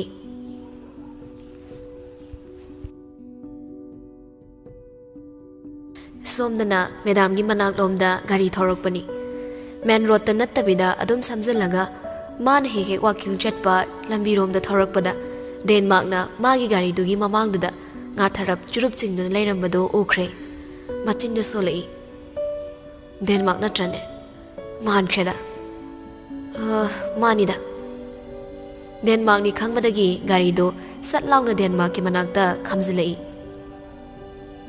ꯃꯇꯥꯡ ꯆꯥꯗ ꯑꯉꯥꯎꯕ ꯃꯆꯤꯡ ꯐꯨꯗꯣꯛꯄ ꯖꯤꯌꯣꯁꯇꯨ ꯍꯧꯈ꯭ꯔꯦ ꯃꯥꯁꯨ ꯃꯆꯤꯡꯗꯣ ꯌꯥꯝ ꯐꯤꯡꯕꯁꯨ ꯃꯥꯟꯗ ꯀꯨꯝꯊꯔꯛꯏ ꯒꯥꯔꯤꯒꯤ ꯊꯣꯡꯗꯣ ꯒꯝ ꯊꯤꯡꯖꯤꯜꯂꯝꯂꯒ ꯗꯦꯟꯃꯥꯔꯛꯀꯤ ꯃꯅꯥꯛꯇ ꯆꯪꯁꯤꯜꯂꯛꯄꯅꯤ ꯗꯦꯟꯃꯥꯔꯛꯁꯨ ꯈꯔ ꯉꯛꯄꯣꯏ ꯆꯨꯝꯅ ꯂꯦꯞꯂꯒ ꯌꯦꯡꯂꯒ ꯃꯊꯟꯗ ꯍꯥꯏꯖꯩ ꯁꯤꯅ ꯑꯃꯨꯛ ꯀꯩꯗꯧ ꯆꯪꯉꯛꯏꯅꯣ ꯇꯧꯔꯤꯁꯤꯅ ꯋꯥꯈꯜ ꯈꯜꯂꯤꯉꯩ ꯀꯣꯛ ꯊꯥꯗꯔꯤꯉꯩꯗ ꯃꯃꯥꯡꯗ ꯆꯞ ꯂꯦꯞꯂꯒ ꯀꯤꯟꯅ ꯕꯨꯞ ꯂꯥꯎꯅ ꯊꯤꯟꯖꯤꯜꯂꯛꯄꯗꯨꯗꯗꯤ ꯃꯃꯥꯏꯗꯨ ꯁꯥꯏꯠ ꯑꯃꯗ ꯂꯩꯊꯣꯛꯈꯤ ꯑꯃꯨꯛ ꯂꯩꯁꯤꯜꯂꯛꯂꯒ ꯑꯁꯥꯎꯕ ꯁꯛꯐꯝ ꯎꯠꯀꯦ ꯇꯧꯔꯤꯉꯩ ꯑꯃꯨꯛꯀꯁꯨ ꯊꯤꯟꯖꯤꯜꯂꯛꯄꯅ ꯍꯥꯟꯈꯤ ꯍꯟꯗꯛꯇꯤ ꯃꯃꯥꯏꯗꯨ ꯅꯥꯜꯂꯒ ꯆꯩꯅꯥ ꯈꯥꯡꯂꯝꯃꯤ ꯆꯩꯅꯥ ꯈꯤꯇꯪ ꯐꯔꯛꯄꯒ ꯅꯣꯟꯈꯠꯂꯛꯂꯦ ꯃꯃꯥꯏꯗꯨꯗ ꯃꯈꯨꯠꯅ ꯈꯜꯂꯒ ꯅꯣꯟꯈꯠꯂꯛꯄꯅꯤ ꯑꯃꯨꯛꯀꯁꯨ ꯊꯤꯟꯖꯤꯜꯂꯛꯀꯗ꯭ꯔꯥ ꯀꯤꯕꯅ ꯊꯤꯟꯕ ꯐꯥꯎꯗꯤ ꯊꯤꯟꯖꯤꯜꯂꯛꯇ꯭ꯔꯦ ꯑꯗꯨꯕꯨ ꯋꯥ ꯉꯥꯡꯂꯨꯗ꯭ꯔꯦ ꯀꯔꯤ ꯅꯨꯡꯉꯥꯏꯇꯕꯅꯣ ꯍꯥꯏꯅ ꯉꯛꯅꯗꯤ ꯌꯦꯡꯕꯅꯤ ꯖꯣꯔꯖꯇ ꯖꯣꯔꯖꯁꯨ ꯌꯥꯝ ꯏꯪꯅ ꯍꯥꯏꯔꯛꯏ ꯅꯨꯃꯤꯠꯇꯨꯗ ꯑꯩꯅ ꯅꯪ ꯐꯨꯍꯧꯗ꯭ꯔꯦ ꯑꯗꯨꯅ ꯉꯁꯤ ꯈꯔ ꯐꯨꯔꯦ ꯁꯥꯎꯕ ꯌꯥꯗꯦ ꯁꯥꯎꯔꯁꯨ ꯑꯩꯉꯣꯟꯗ ꯆꯪꯉꯣꯏ ꯑꯗꯨꯒꯤ ꯅꯨꯃꯤꯠꯇꯨꯗꯗꯤ ꯑꯩꯅ ꯃꯦꯗꯥꯝꯕꯨ ꯊꯃꯣꯏꯗ ꯍꯥꯞꯇꯕꯅ ꯀꯌꯥ ꯁꯥꯎꯅꯤꯡꯂꯨꯗꯕꯅꯤ ꯑꯗꯨꯕꯨꯅꯦ ꯍꯧꯖꯤꯛꯇꯤ ꯅꯨꯃꯤꯠꯇꯨ ꯅꯤꯡꯁꯤꯡ ꯅꯪꯁꯦ ꯑꯃꯨꯛꯇꯪꯗꯤ ꯍꯥꯏꯔꯒ ꯉꯥꯏꯔꯤꯅꯤ ꯅꯨꯡꯁꯤꯔꯨꯕꯒꯤ ꯃꯥꯅ ꯅꯨꯃꯤꯠꯇꯨꯗ ꯀꯤꯔꯝꯒꯗꯕ ꯃꯌꯥꯝꯗꯣ ꯈꯟꯖꯤꯜꯂꯨꯕꯗ ꯏꯕꯣ ꯅꯪ ꯐꯖꯅꯗꯤ ꯇꯣꯠꯅꯤꯡꯉꯤ ꯑꯗꯨꯕꯨ ꯐꯨꯕꯤꯗ꯭ꯔꯕꯅꯤ ꯆꯠꯂꯦꯀꯣ ꯂꯩꯍꯧꯔꯣ ꯍꯥꯏꯔꯝꯂꯒ ꯑꯃꯨꯛ ꯊꯣꯔꯛꯂꯒ ꯃꯥꯒꯤ ꯀꯥꯔꯗꯨꯗ ꯀꯥꯈꯠꯂꯒ ꯊꯧꯕ ꯍꯧꯔꯛꯂꯝꯃꯤ ꯋꯥꯏ ꯑꯃ ꯁꯪꯉꯤ ꯃꯁꯥꯗꯨꯁꯨ ꯌꯥꯝ ꯅꯨꯡꯉꯥꯏꯖꯔꯝꯃꯤ ꯉꯁꯤ ꯃꯥꯅ ꯗꯦꯟꯃꯥꯔꯛꯄꯨ ꯐꯨꯗꯣꯛꯂꯨꯕꯗꯣ ꯁꯣꯏꯅꯥꯎ ꯃꯥꯅ ꯂꯝꯒꯤ ꯍꯦꯜꯂꯗꯅ ꯑꯗꯨꯁꯨ ꯑꯩꯒꯤ ꯅꯨꯄꯤꯗ ꯅꯨꯃꯤꯠꯇꯨꯗ ꯉꯁꯤ ꯑꯩꯅ ꯃꯥꯕꯨ ꯅꯨꯡꯁꯤꯔꯤꯁꯦ ꯁꯨꯃꯥꯏ ꯅꯨꯡꯁꯤꯔꯝꯃꯕ ꯏꯕꯣ ꯅꯪ ꯐꯖꯅ ꯇꯣꯠꯂꯝꯅꯤ ꯑꯩꯅ ꯃꯥꯕꯨ ꯅꯨꯡꯁꯤꯔꯝꯗꯕꯒꯤ ꯅꯪ ꯅꯔꯥꯏꯕꯛ ꯐꯈꯤꯕꯅꯤ ꯑꯗꯣ ꯑꯩꯅ ꯅꯨꯃꯤꯠꯇꯨ ꯅꯤꯡꯁꯤꯡꯂꯒ ꯁꯥꯎꯅꯤꯡꯉꯛꯄ ꯅꯨꯃꯤꯠꯇꯒ ꯅꯪ ꯊꯦꯡꯅꯔꯕ ꯑꯗꯨꯗꯁꯨ ꯅꯪ ꯑꯗꯨꯝ ꯇꯣꯠꯂꯦ ꯑꯗꯨꯅ ꯃꯇꯝ ꯄꯨꯝꯅꯃꯛꯇ ꯑꯩꯒ ꯊꯦꯡꯅꯗꯕꯅ ꯌꯥꯝ ꯐꯅꯤ ꯅꯪ ꯌꯧꯔꯛꯂꯦ ꯊꯣꯡꯒꯥꯜꯗ ꯊꯧꯖꯤꯜꯂꯨꯗꯦ ꯌꯧꯐꯥꯠꯇ꯭ꯔꯤꯉꯩ ꯗꯨꯀꯥꯟ ꯃꯆꯥꯗꯨꯒꯤ ꯃꯅꯥꯛꯇ ꯈꯥꯝꯂꯒ ꯀꯨꯝꯊꯔꯛꯂꯦ ꯗꯨꯀꯥꯟ ꯃꯅꯨꯡꯂꯣꯝꯗ ꯑꯃꯨꯛ ꯆꯪꯁꯤꯜꯂꯛꯂꯒ ꯑꯆꯥꯄꯣꯠ ꯈꯔꯁꯨ ꯂꯩ ꯑꯍꯜꯗꯨꯅ ꯑꯆꯥꯄꯣꯠ ꯀꯟꯅ ꯌꯣꯝꯂꯤꯉꯩ ꯃꯥꯅ ꯃꯦꯗꯥꯝꯗ ꯀꯣꯜ ꯇꯧꯏ ꯄꯥꯏꯔꯛꯇꯕꯗꯨꯗ ꯃꯦꯁꯦꯖ ꯑꯣꯏꯅ ꯊꯥꯈ꯭ꯔꯦ ꯑꯩ ꯗꯨꯀꯥꯟ ꯃꯅꯥꯛ ꯂꯩꯔꯤ ꯊꯣꯔꯛꯑꯣ ꯃꯦꯁꯦꯖꯇꯨꯗꯤ ꯁꯤꯟ ꯇꯧꯔꯝꯃꯤ ꯔꯤꯄ꯭ꯂꯥꯏꯗꯤ ꯂꯥꯛꯇꯦ ꯑꯍꯜ ꯑꯗꯨꯅ ꯏꯕꯨꯡꯉꯣ ꯁꯤꯗ ꯂꯩꯔꯤ ꯂꯨꯄꯥ 200 ꯇꯥꯔꯦ ꯖꯣꯔꯖꯇꯨ 200ꯗꯨ ꯋꯥꯂꯦꯠꯇꯒꯤ ꯁꯠꯂꯒ ꯄꯤꯔꯝꯃꯤ ꯑꯗꯨꯒ ꯑꯃꯨꯛ ꯈꯔ ꯊꯣꯔꯛꯂꯒ ꯂꯦꯞꯄꯤ Minute 10 ngairaba tung gate tapna hangdoklaga thoraklami. George ki manaktasu khara changsilakle. George nasu khara changsilaga chapoto pirei. Se thembala ira.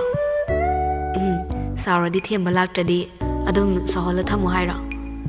Oidaba yam ngangi nangna call toraktabagi sauba nati oidaba ngangakpaini. Nangna saurani haidana nganglubani.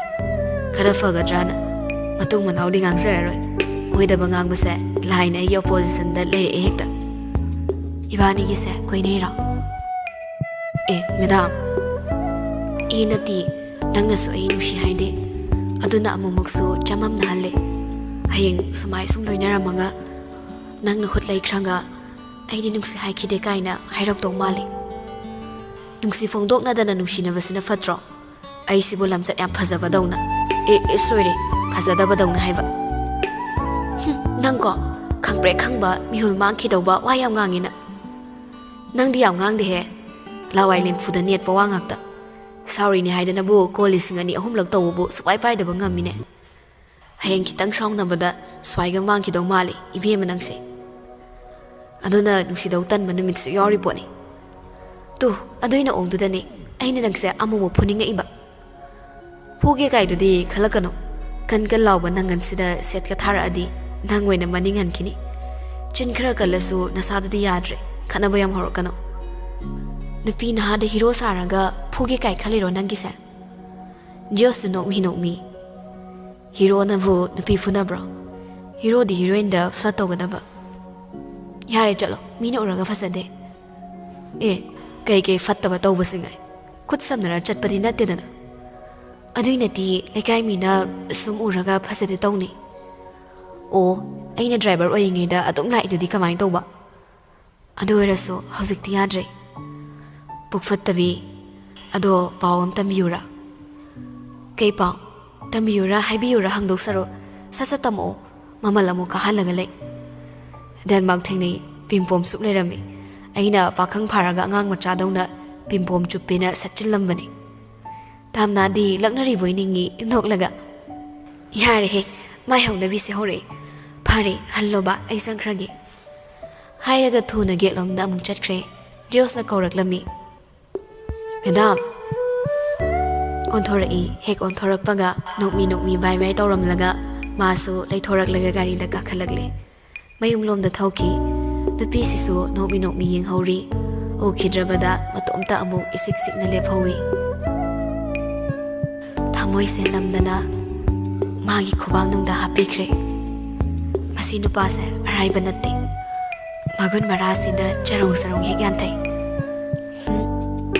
mada nung sirak ba namitta aidi sorga tatke tawi kamai na nova sina sumai na sumakhata na laidoise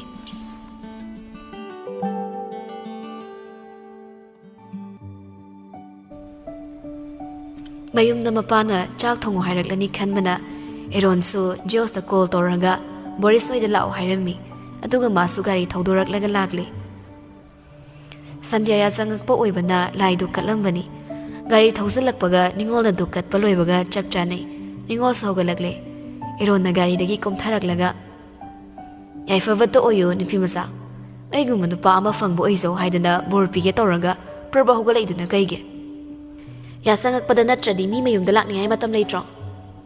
Arun na ningol gi mataw tamlaga kumai.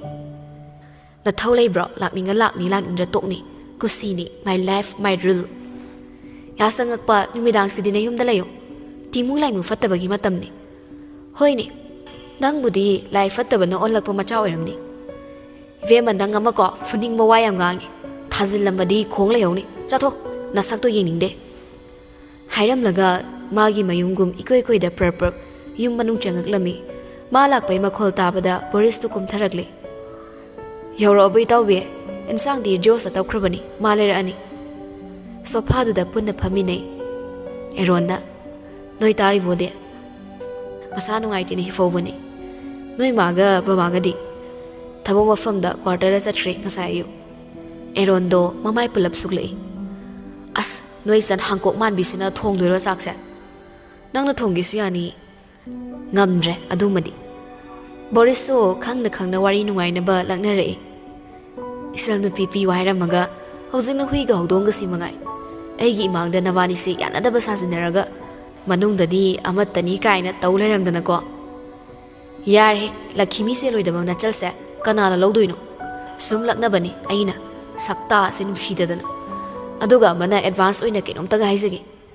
aina nachal nupi se nongmadi lukhamda nappa soidrabani aduda nang kem hairakpa yaroi ko wangang sangang yam phajamaneba aduna warakke yare tilau sanam khara se muslo punna chakhumda changakle drawing room gi hekna kandani dining table luda tilau chanam puthoklaga semlinge Jos na call tor I Boris kida hello kayo rage Jos na ai lowam talao gari pura rage khoi manaki yen sempham da yen kak pungai ri Boris na hojik tagi hauna nang economics yam haire ne Jos na ngang dana leirano ai chak la amana loirabane sat low lao hoi hoi lage ai phone thamna khre eron don silaga amta low bula oi yen sempham da lei hai amta saluki ge ko noi ani se engwanda yet pami ngaktani chak chana rapo he yele ngong batan nupa thokna thabak tawdeba o luhongam dai na bye bye na thiraiba hojikna bye bye na taning bagi fivam ni ne nangi side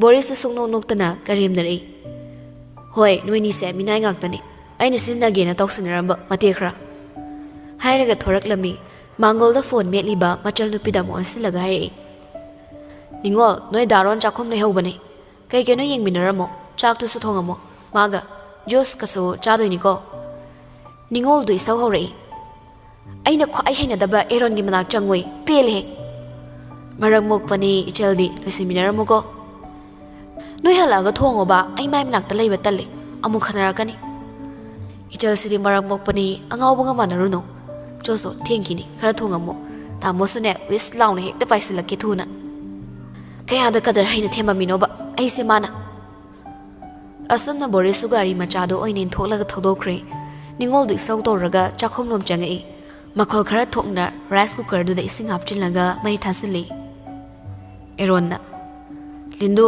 alu khara puthoro repis na khuti abo adudi hainu da nangso ningol nei sau langsilakpada season ba wai si khitang nungairamde adabu kesu khandaba saraga sum khatnabani alu khara mu longthoraklaga Aaron gi manak ta thamai se yaran draw yare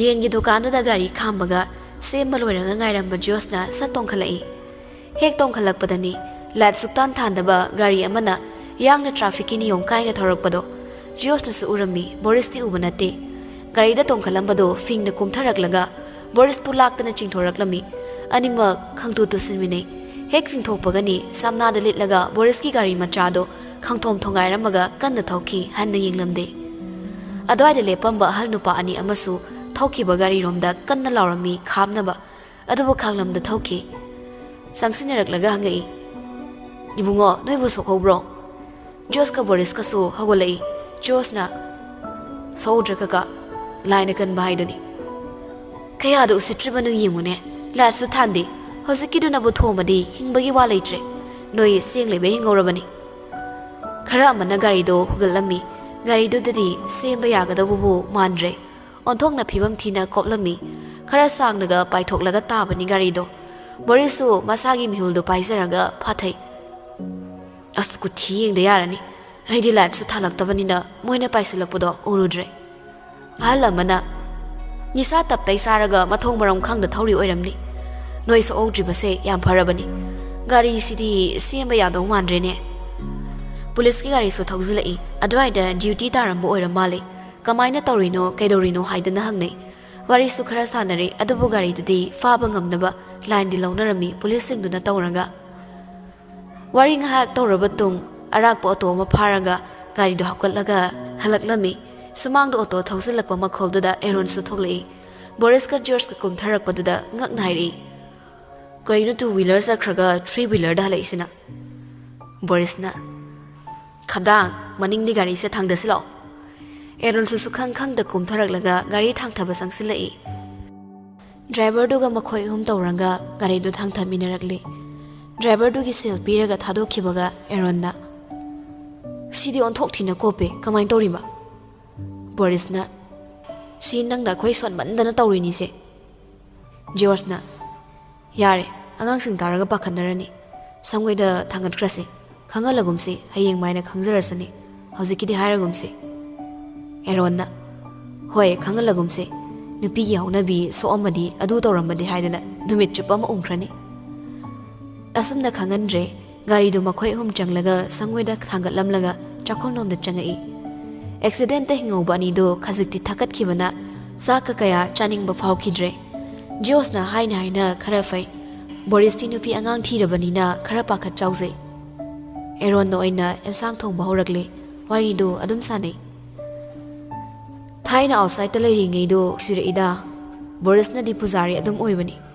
subject ꯃꯥꯟꯅꯗ꯭ꯔꯁꯨ college ꯄꯨꯟꯅ ꯇꯝꯕ rent ꯄꯨꯜꯂꯒ ꯋꯥꯊꯤ ꯁꯨꯕ ꯅꯨꯡꯁꯤꯔꯛꯏꯗ ꯃꯇꯝꯗꯣ ꯀꯜꯂꯛꯏꯗ ꯑꯃꯨꯛꯀ ꯍꯟꯅ ꯂꯥꯛꯍꯟꯅꯤꯡꯉꯤ ꯕꯣꯔꯤꯁꯅ ꯅꯪꯗꯤ ꯂꯥꯛꯍꯟꯅꯤꯡꯅꯤ ꯆꯥꯛ ꯊꯣꯡꯕ ꯇꯟꯕꯩ ꯈꯔ ꯅꯥꯁꯤꯟꯅ ꯅꯊꯤ ꯐꯥꯏꯗꯩ ꯑꯃꯨꯛ ꯍꯥꯏꯅꯤ ꯅꯀꯣꯛꯁꯤꯒꯤ ꯑꯃꯨꯛ ꯍꯥꯏꯅꯤ ꯑꯦꯔꯣꯟꯅ ꯑꯗꯨꯗꯤ ꯑꯩ ꯏꯁꯥ ꯐꯠꯇꯕꯩꯅꯤ ꯂꯥꯟꯅ ꯈꯟꯕꯤꯅꯨ ꯕꯣꯔꯤꯁꯅ ꯈꯪꯖꯔꯦ ꯑꯦꯔꯣꯟꯅ ꯐ꯭ꯔꯦꯁꯔꯁ ꯃꯤꯠꯇ ꯅꯠꯇ꯭ꯔꯣ ꯏꯕꯥꯅꯤꯅ ꯍꯣꯂꯝ ꯍꯦꯟꯕ ꯄꯥꯈꯪꯉꯣ ꯀꯅꯥꯅ ꯍꯧꯏ ꯄꯛꯀꯧꯔꯥ ꯗ ꯗꯥꯟꯁꯅꯤ ꯈꯥꯏꯕꯗꯣ ꯅꯪꯅ ꯅꯨꯄꯥ ꯁꯥꯔꯒ ꯑꯩꯅ ꯅꯨꯄꯤ ꯁꯥꯈꯤꯕꯗꯣ ꯕꯣꯔꯤꯁꯅ ꯅꯨꯃꯤꯠꯇꯨ ꯅꯤꯡꯁꯤꯡꯂꯒ ꯅꯣꯛꯅ ꯅꯣꯛꯅ ꯍꯥꯏꯔꯛꯏ ꯐꯅꯦꯛ ꯅꯥꯟꯊꯔꯛꯄꯗꯣ ꯅꯪꯅ ꯑꯦꯔꯣꯟꯅ ꯀꯥꯎꯗꯅ ꯊꯧꯔꯤ ꯄꯨꯜꯍꯧꯗꯕꯩꯅꯤ ꯑꯅꯤꯗꯨ ꯋꯥꯔꯤ ꯅꯨꯡꯉꯥꯏꯔꯤ ꯁꯣꯝꯗꯅ ꯖꯣꯁꯇꯣ ꯐꯣꯟ ꯀꯟꯅ ꯃꯦꯠꯂꯝꯃꯤ ꯍꯣꯔꯦꯟ ꯈꯔ ꯊꯦꯡꯉꯛꯇꯧ ꯃꯥꯜꯂꯤ ꯇꯥꯝꯅꯥꯅ ꯅꯣꯏꯒꯤ ꯅꯨꯃꯤꯗꯥꯡ ꯄꯨꯟꯕꯩ ꯊꯕꯛꯁꯦ ꯑꯩꯗꯤ ꯄꯥꯝꯗꯦ ꯃꯇꯝ ꯐꯪꯗ ꯇꯧꯔꯤꯅꯤ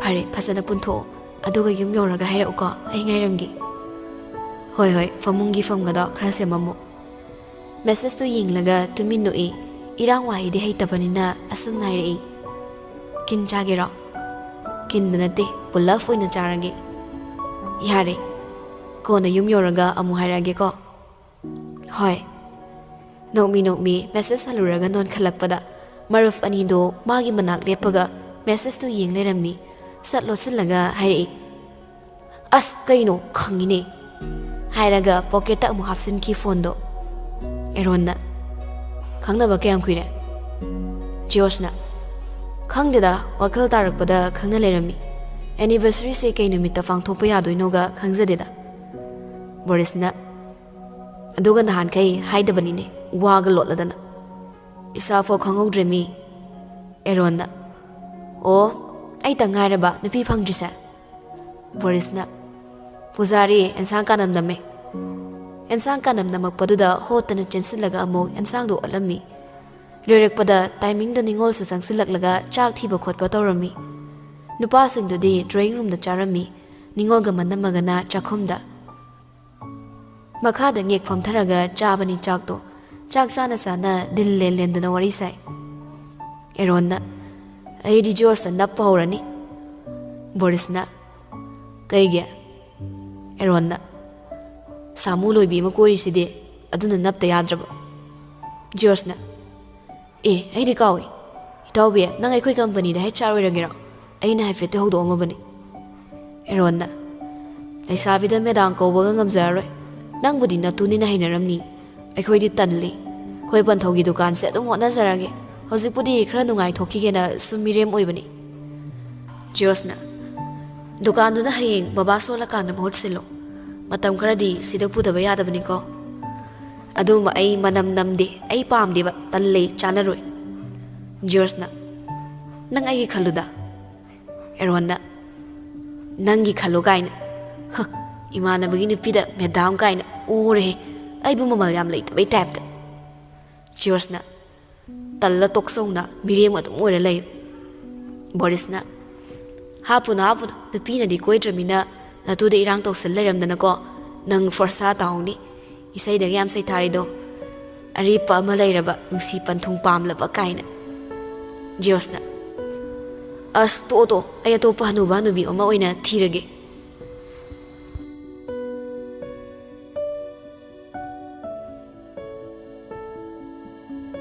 ꯁꯣꯝꯗꯅ ꯇꯦꯔꯦꯁ ꯃꯊꯛꯇ ꯊꯥꯔꯤꯕ ꯐꯥꯟ ꯑꯗꯨꯗ ꯐꯝꯂꯒ ꯏꯁꯩ ꯁꯨꯝ ꯉꯪꯂꯝꯃꯤ ꯅꯥꯁꯣꯟ ꯄꯤꯛꯅ ꯋꯤꯟꯇꯔ ꯆꯪꯉꯛꯂꯕꯅꯤꯅ ꯈꯔꯁꯨ ꯏꯪꯉꯤ ꯑꯗꯨꯕꯨ ꯀꯥ ꯃꯅꯨꯡꯗ ꯂꯩꯁꯤꯜꯂꯕꯗꯤ ꯇꯨꯝꯅꯤꯡꯒꯅꯤ ꯈꯟꯕꯅ ꯃꯁꯤꯗ ꯐꯝꯂꯤꯕꯅꯤ Miku khuding machabu senazaba mapaduso machabu thirakpada teres mathakta kakhalakle machana raga yam nungaibada uranga maso inung nungaizarammi nokmi changsalak phamtharai tamna ikhang khangna pabung tumdribo tumdri ichadi ngasi wakhal yam nungaiba malida tamna sunoklaga aidi kuineda wakhal nungaiba adunidana adumaina tawradi pabung sunabaga pharaboi ningi naha noidi sumaina sum nungairaga leigadabani mibu sumaraga leiba yambra nungaibagi maramsina kari tamna sumapada onsilgle koinadabagi hongnabi mamana gum hekta tamthoragle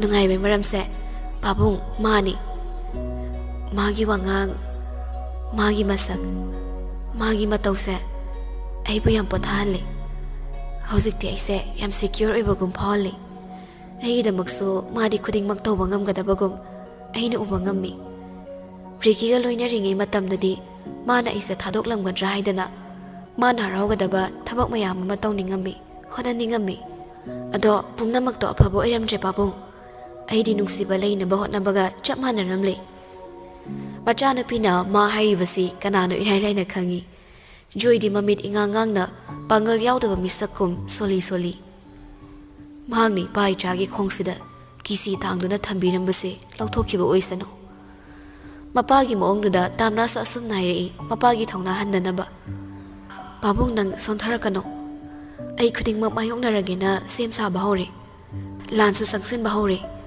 aseng bayekna bana mahak aikhoy yekna bani haina saktak paso yawraklabani adudai pagi bema nangi pabung sagi fattaba wakhal khanglibani hayo singuko si haiba natta ipagidi ichada sininingai khalai amata su leitabani pabung sana sathiraso ai company sibudi mangonda sinaroi mana fataba tawrakani khangna una sinadaba mikiti oibado ai pamje pabung amuk thongna halakpagum ison thana adubo ai nattaba mangonda suyeknabagum singnabi khrabadi ai amumukti pakhale aduna pabung aina nungsizariba mahakse nungsidabana pharabra amuksu khalai ahing mana amungda satabada yawraklaba migi mungna ikhoise kayoina khankhini khalubada suwari joy machana sontharakpada wakhal chawthoknaba isi nangi haunabi amu horamra ipa hosika imta pamde ipagi company se mana oige so oijakisan aigidi icha nang munungsiba misaktuga nungaina lekhibaduni longmi soisanu hajira suba soisanu thamoida nokpa minokto ipawo ningi karam chawo maraksida hingdongi saruk hidana bagi lambi leitaba asamba imung amada isana nungaina leirubado ipawo ningi mana sum phamjillamadi orisi makha chatharani khangmana hagolakle ingi ko manung disangaknaba tawro lao pabung changamage hairamlaga chaisu paiduna changkhre tapli adubu tamnadi ahangba tiyada sum yengkhali arangba thawan michak singdo ngasidi yamna sengna urammi ing lauba atiyagi masakse ubada mahak tungi saktam mitmangde chongthorakle semki atiya thaktudasu saktam mama george nungsi wakhalda amuksu tawhallakle yam kharangna yam pamjana tapna hairi nangi lengzum danga tharaga achikpa hingda thawan michangna leirangum satpa atiyagi leikolse si phajabasi yengningi hojikta pau phaunaramba nangse matam kayagi mangda phauna khibagum khonjalse amuk taningi nungsiba nangi saktam nangi khonjal nangi maithong aibu nungsi hairi manahakse ningsing laga maram sukhang khangda amumuk sukap ningi sibu nungsibada ngawba khuding makso tawromgadra natraga nangi nungsibada ka hina suluplabi ayagla adubu aina khak nangi nungsibada lupjagi haina lupluba nate nangna chingthabi bane nungsi ipakta chingthaba haiba nungsiba sandokpa lakpa lamlanba nangi nungsilanse mai pakle kapninglabani mahakso Manakta nakna lairiba mahaksina nong malaibak tinada mabu thadoklam chatkrabadi haina nupasigi yamna thamoi sumba matausi mahakki oiba phangkhidrabadi atopa kana amagi soidana oikhini haiduna manak nakna lepliba mahakse hajiktagi hauna khambanjabani thamoi nungda lairiba akiba lotsanba wakhal pumnamak achikpa hingsida ihang hangba chebang amagum marol thoktaba wahaina khorjai oina lithokli aigi punsina nangi punsida apanba yamna piba yamna khurong thangba yamna su wahangadaba oiradi ai nangbu thadoktuna su chatkhini ai bunungsi haiduna nangi na taw khudingna uchabase uraga kappangamliba aina matam amada nanga kainabagi mai chakto ai kamaina khangani ai khangde adubu aigi chayenaba punsida nangbu pusilaga thamba pamde laibak thiduna nangna soiba ngamba yaukhradi ai yamna oizaba thibi ama takibasu yai nangbu phajilubana aigi iral oihogani malem sidagi nangi saktamna pumu mutkhida usarok aigi famdagi khak nangna mutkibadona hena fai aigi famdagi nangna mangkibadi nongma soidana usage fangani adubu nangna taibangsidagi mangkhradi aide manglan khakta hingbi ama oihogani manglanda uba nangi saktambudi taibangda mikup amatang uba fangbaduna hena pami sor amuk hondorai funkatliba awabasina sor thatke tawrakpana makhol thokna holaga sor magi lambi sengdokli khoyum laina fawba pokningi haiduna hekta pokpa ngamdaba miyoi mapokse amuksu pamlaktre atiya mathakta pokluduna malemgi fazaba khuding kumhai khuding yingba thawan misak oininglakpani asikpadu thugairakle mobagi ringtone duna paikhatuna nakongda makhut namana thangatli nonkhatlaga yenglama mitto chumna amuk yenglaga hairai halaaba hoi halakta ngairi fi hongi tumdurama terrace mathakta phami haima ingdro furit athavalipra fi inbra indi nangi saktamse atiya mathaksida chongthore aduga aingonda sanoksala'iba sidabo aina kamaina ingdoino nangi minokse kalengi nungsadana orumpiba upal aduga ing lawba ingthamdana lambu sahanba rangmeterni hairaga developna noglai nupisi nokpagi makhol tarakpada nupasisu nupisigi minoglakta chingsinkiduna nokthorakle nanakta asum aise kaurise kaigino nangna hairido khumdabi wa ama hairi ado teresta kakhalaune ai kenoma haigeba jiwasu kadagi thoraklaga makhoigi apikpa terrace mathaktuda kakhalagle leplare ihang hangba terrace tuda hairo aina sum khaliba thainagi princess naga famganba ngorok ngoba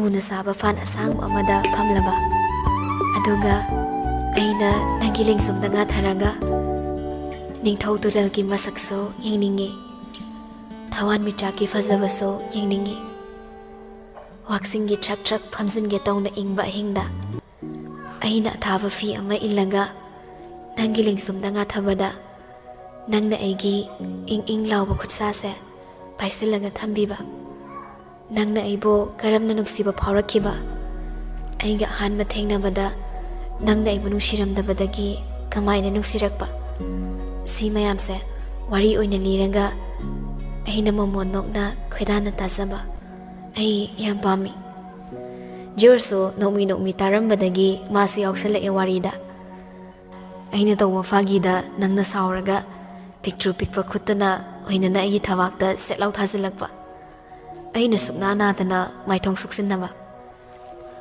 aina nangi nakta leirandi sumaina amta punna yengminase atiya mathaki phazabado itomte yengbadi aing khudingi yengi aduna itomte yengbe mahausimadi khangle nangi yengminabe mahauduso khangningi inakta leiradongni nangse Nangi ready haiba wahise taplaga aibu wahalakano. Aina hek achikpa hingsida itomta famlaga hekta khalai. Kaigi aina nangse asuk yamna nungshirurino. Isa khangda iso nangbu thamoida haplamni sidi. Nokmi atiya mathakta amu yeng khalaklaga hairei. Atiya mathaksida amte yengune. Yengi nangi mityeng na thamba mafamdadi nangna igi mityeng bo kausulaktraso aidi nangi mityeng hekta tanarui. Khwaidagi fazaba nangna khoinaba thawan micha ama khallo. Jorsu yengna hairei. Aidi thazamagi manakta yamna nakna thokliba thawan michakse pamjei. Fazai mingi hainaba nangi saktamga manabi thazase asigi manakta thokliba thawan michakse yam khoidazai. Thazamaga nakjaningba thawan michakse so ahigumbani. Adudi nangi saktam khorang lapakanda asi yenglaga nangi saktam sagatke. Asi yengdraso uninge tayone nangna mit khuplinge nangi mangda lepamge. Oina duna laknarei. Ahing salak doira. Ngamoi khanbra medam. Ngamni khanglaso nangi chimbaldagi pakhum oina taning lakpa. Jorso wakhalamada lai asumairei. Nungsibe matangse inkhalakpa pakhang macha oiningeida. Noigi thongalda nimidang wairam khuding chaba lakpa. Toina achapot lanamagaido pamaiba. As khangdeda. Ikaibaga khangdaba pakhang macha am oininge. Hoziki chahi matangsida noi thongalda lumuradi. Iri likhai yam paktena nokna khidoiba. Aisu laisabi macha yam oininge. Ningai kan manangna koi tan tanaba laisabi. Tamna thengene nangbo chango inglani. Tamna so onsilaga khumami. Ne changage. Tilona kaurakpado jorso adum tarami. Thenge kada chango. Aduga fazana potharo. Hayeng thabang mafamda thengnarase. Hoi thamlage ko. Vai thamzaro. Kol thamnaikre. Jorso magi ka manung changakle. Ing lauba ing thamta oirabaso. Bathroom da changlaga iruluza thokre. Machani iruluza bado taramali mama sogolai. Thoklaklaga iruluza baloi bangairami. Jorso luza baloi kre bathroom gi thongdu hek hangbaga mai muthokre. Phone mai kaplaga amo thongdu thingzilami.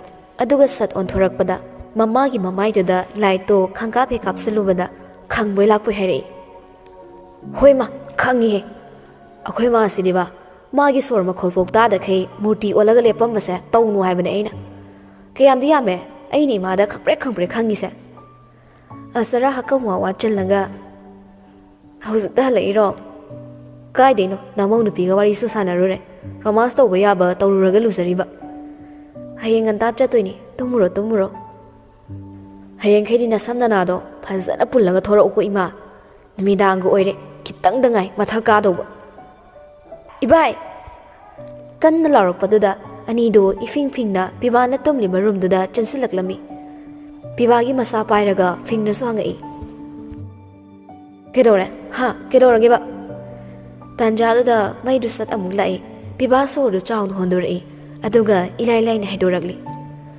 Kai deno mikap thorakpada maptrik mamalayrami. Adudi law taba. Josna. Hoi, chinthirakan ko. Minnai gi angang sidi. Hairaga mayang ningduda dik launa kinna suramaga thokre. Pibaso manangan thektoklaga khangi. Asarana. Sonogi macha singsidi. Haina chairamlaga thokre. Piba hakamawa challaga amu hitharami. Kiradi law taba. Beragi mama machani.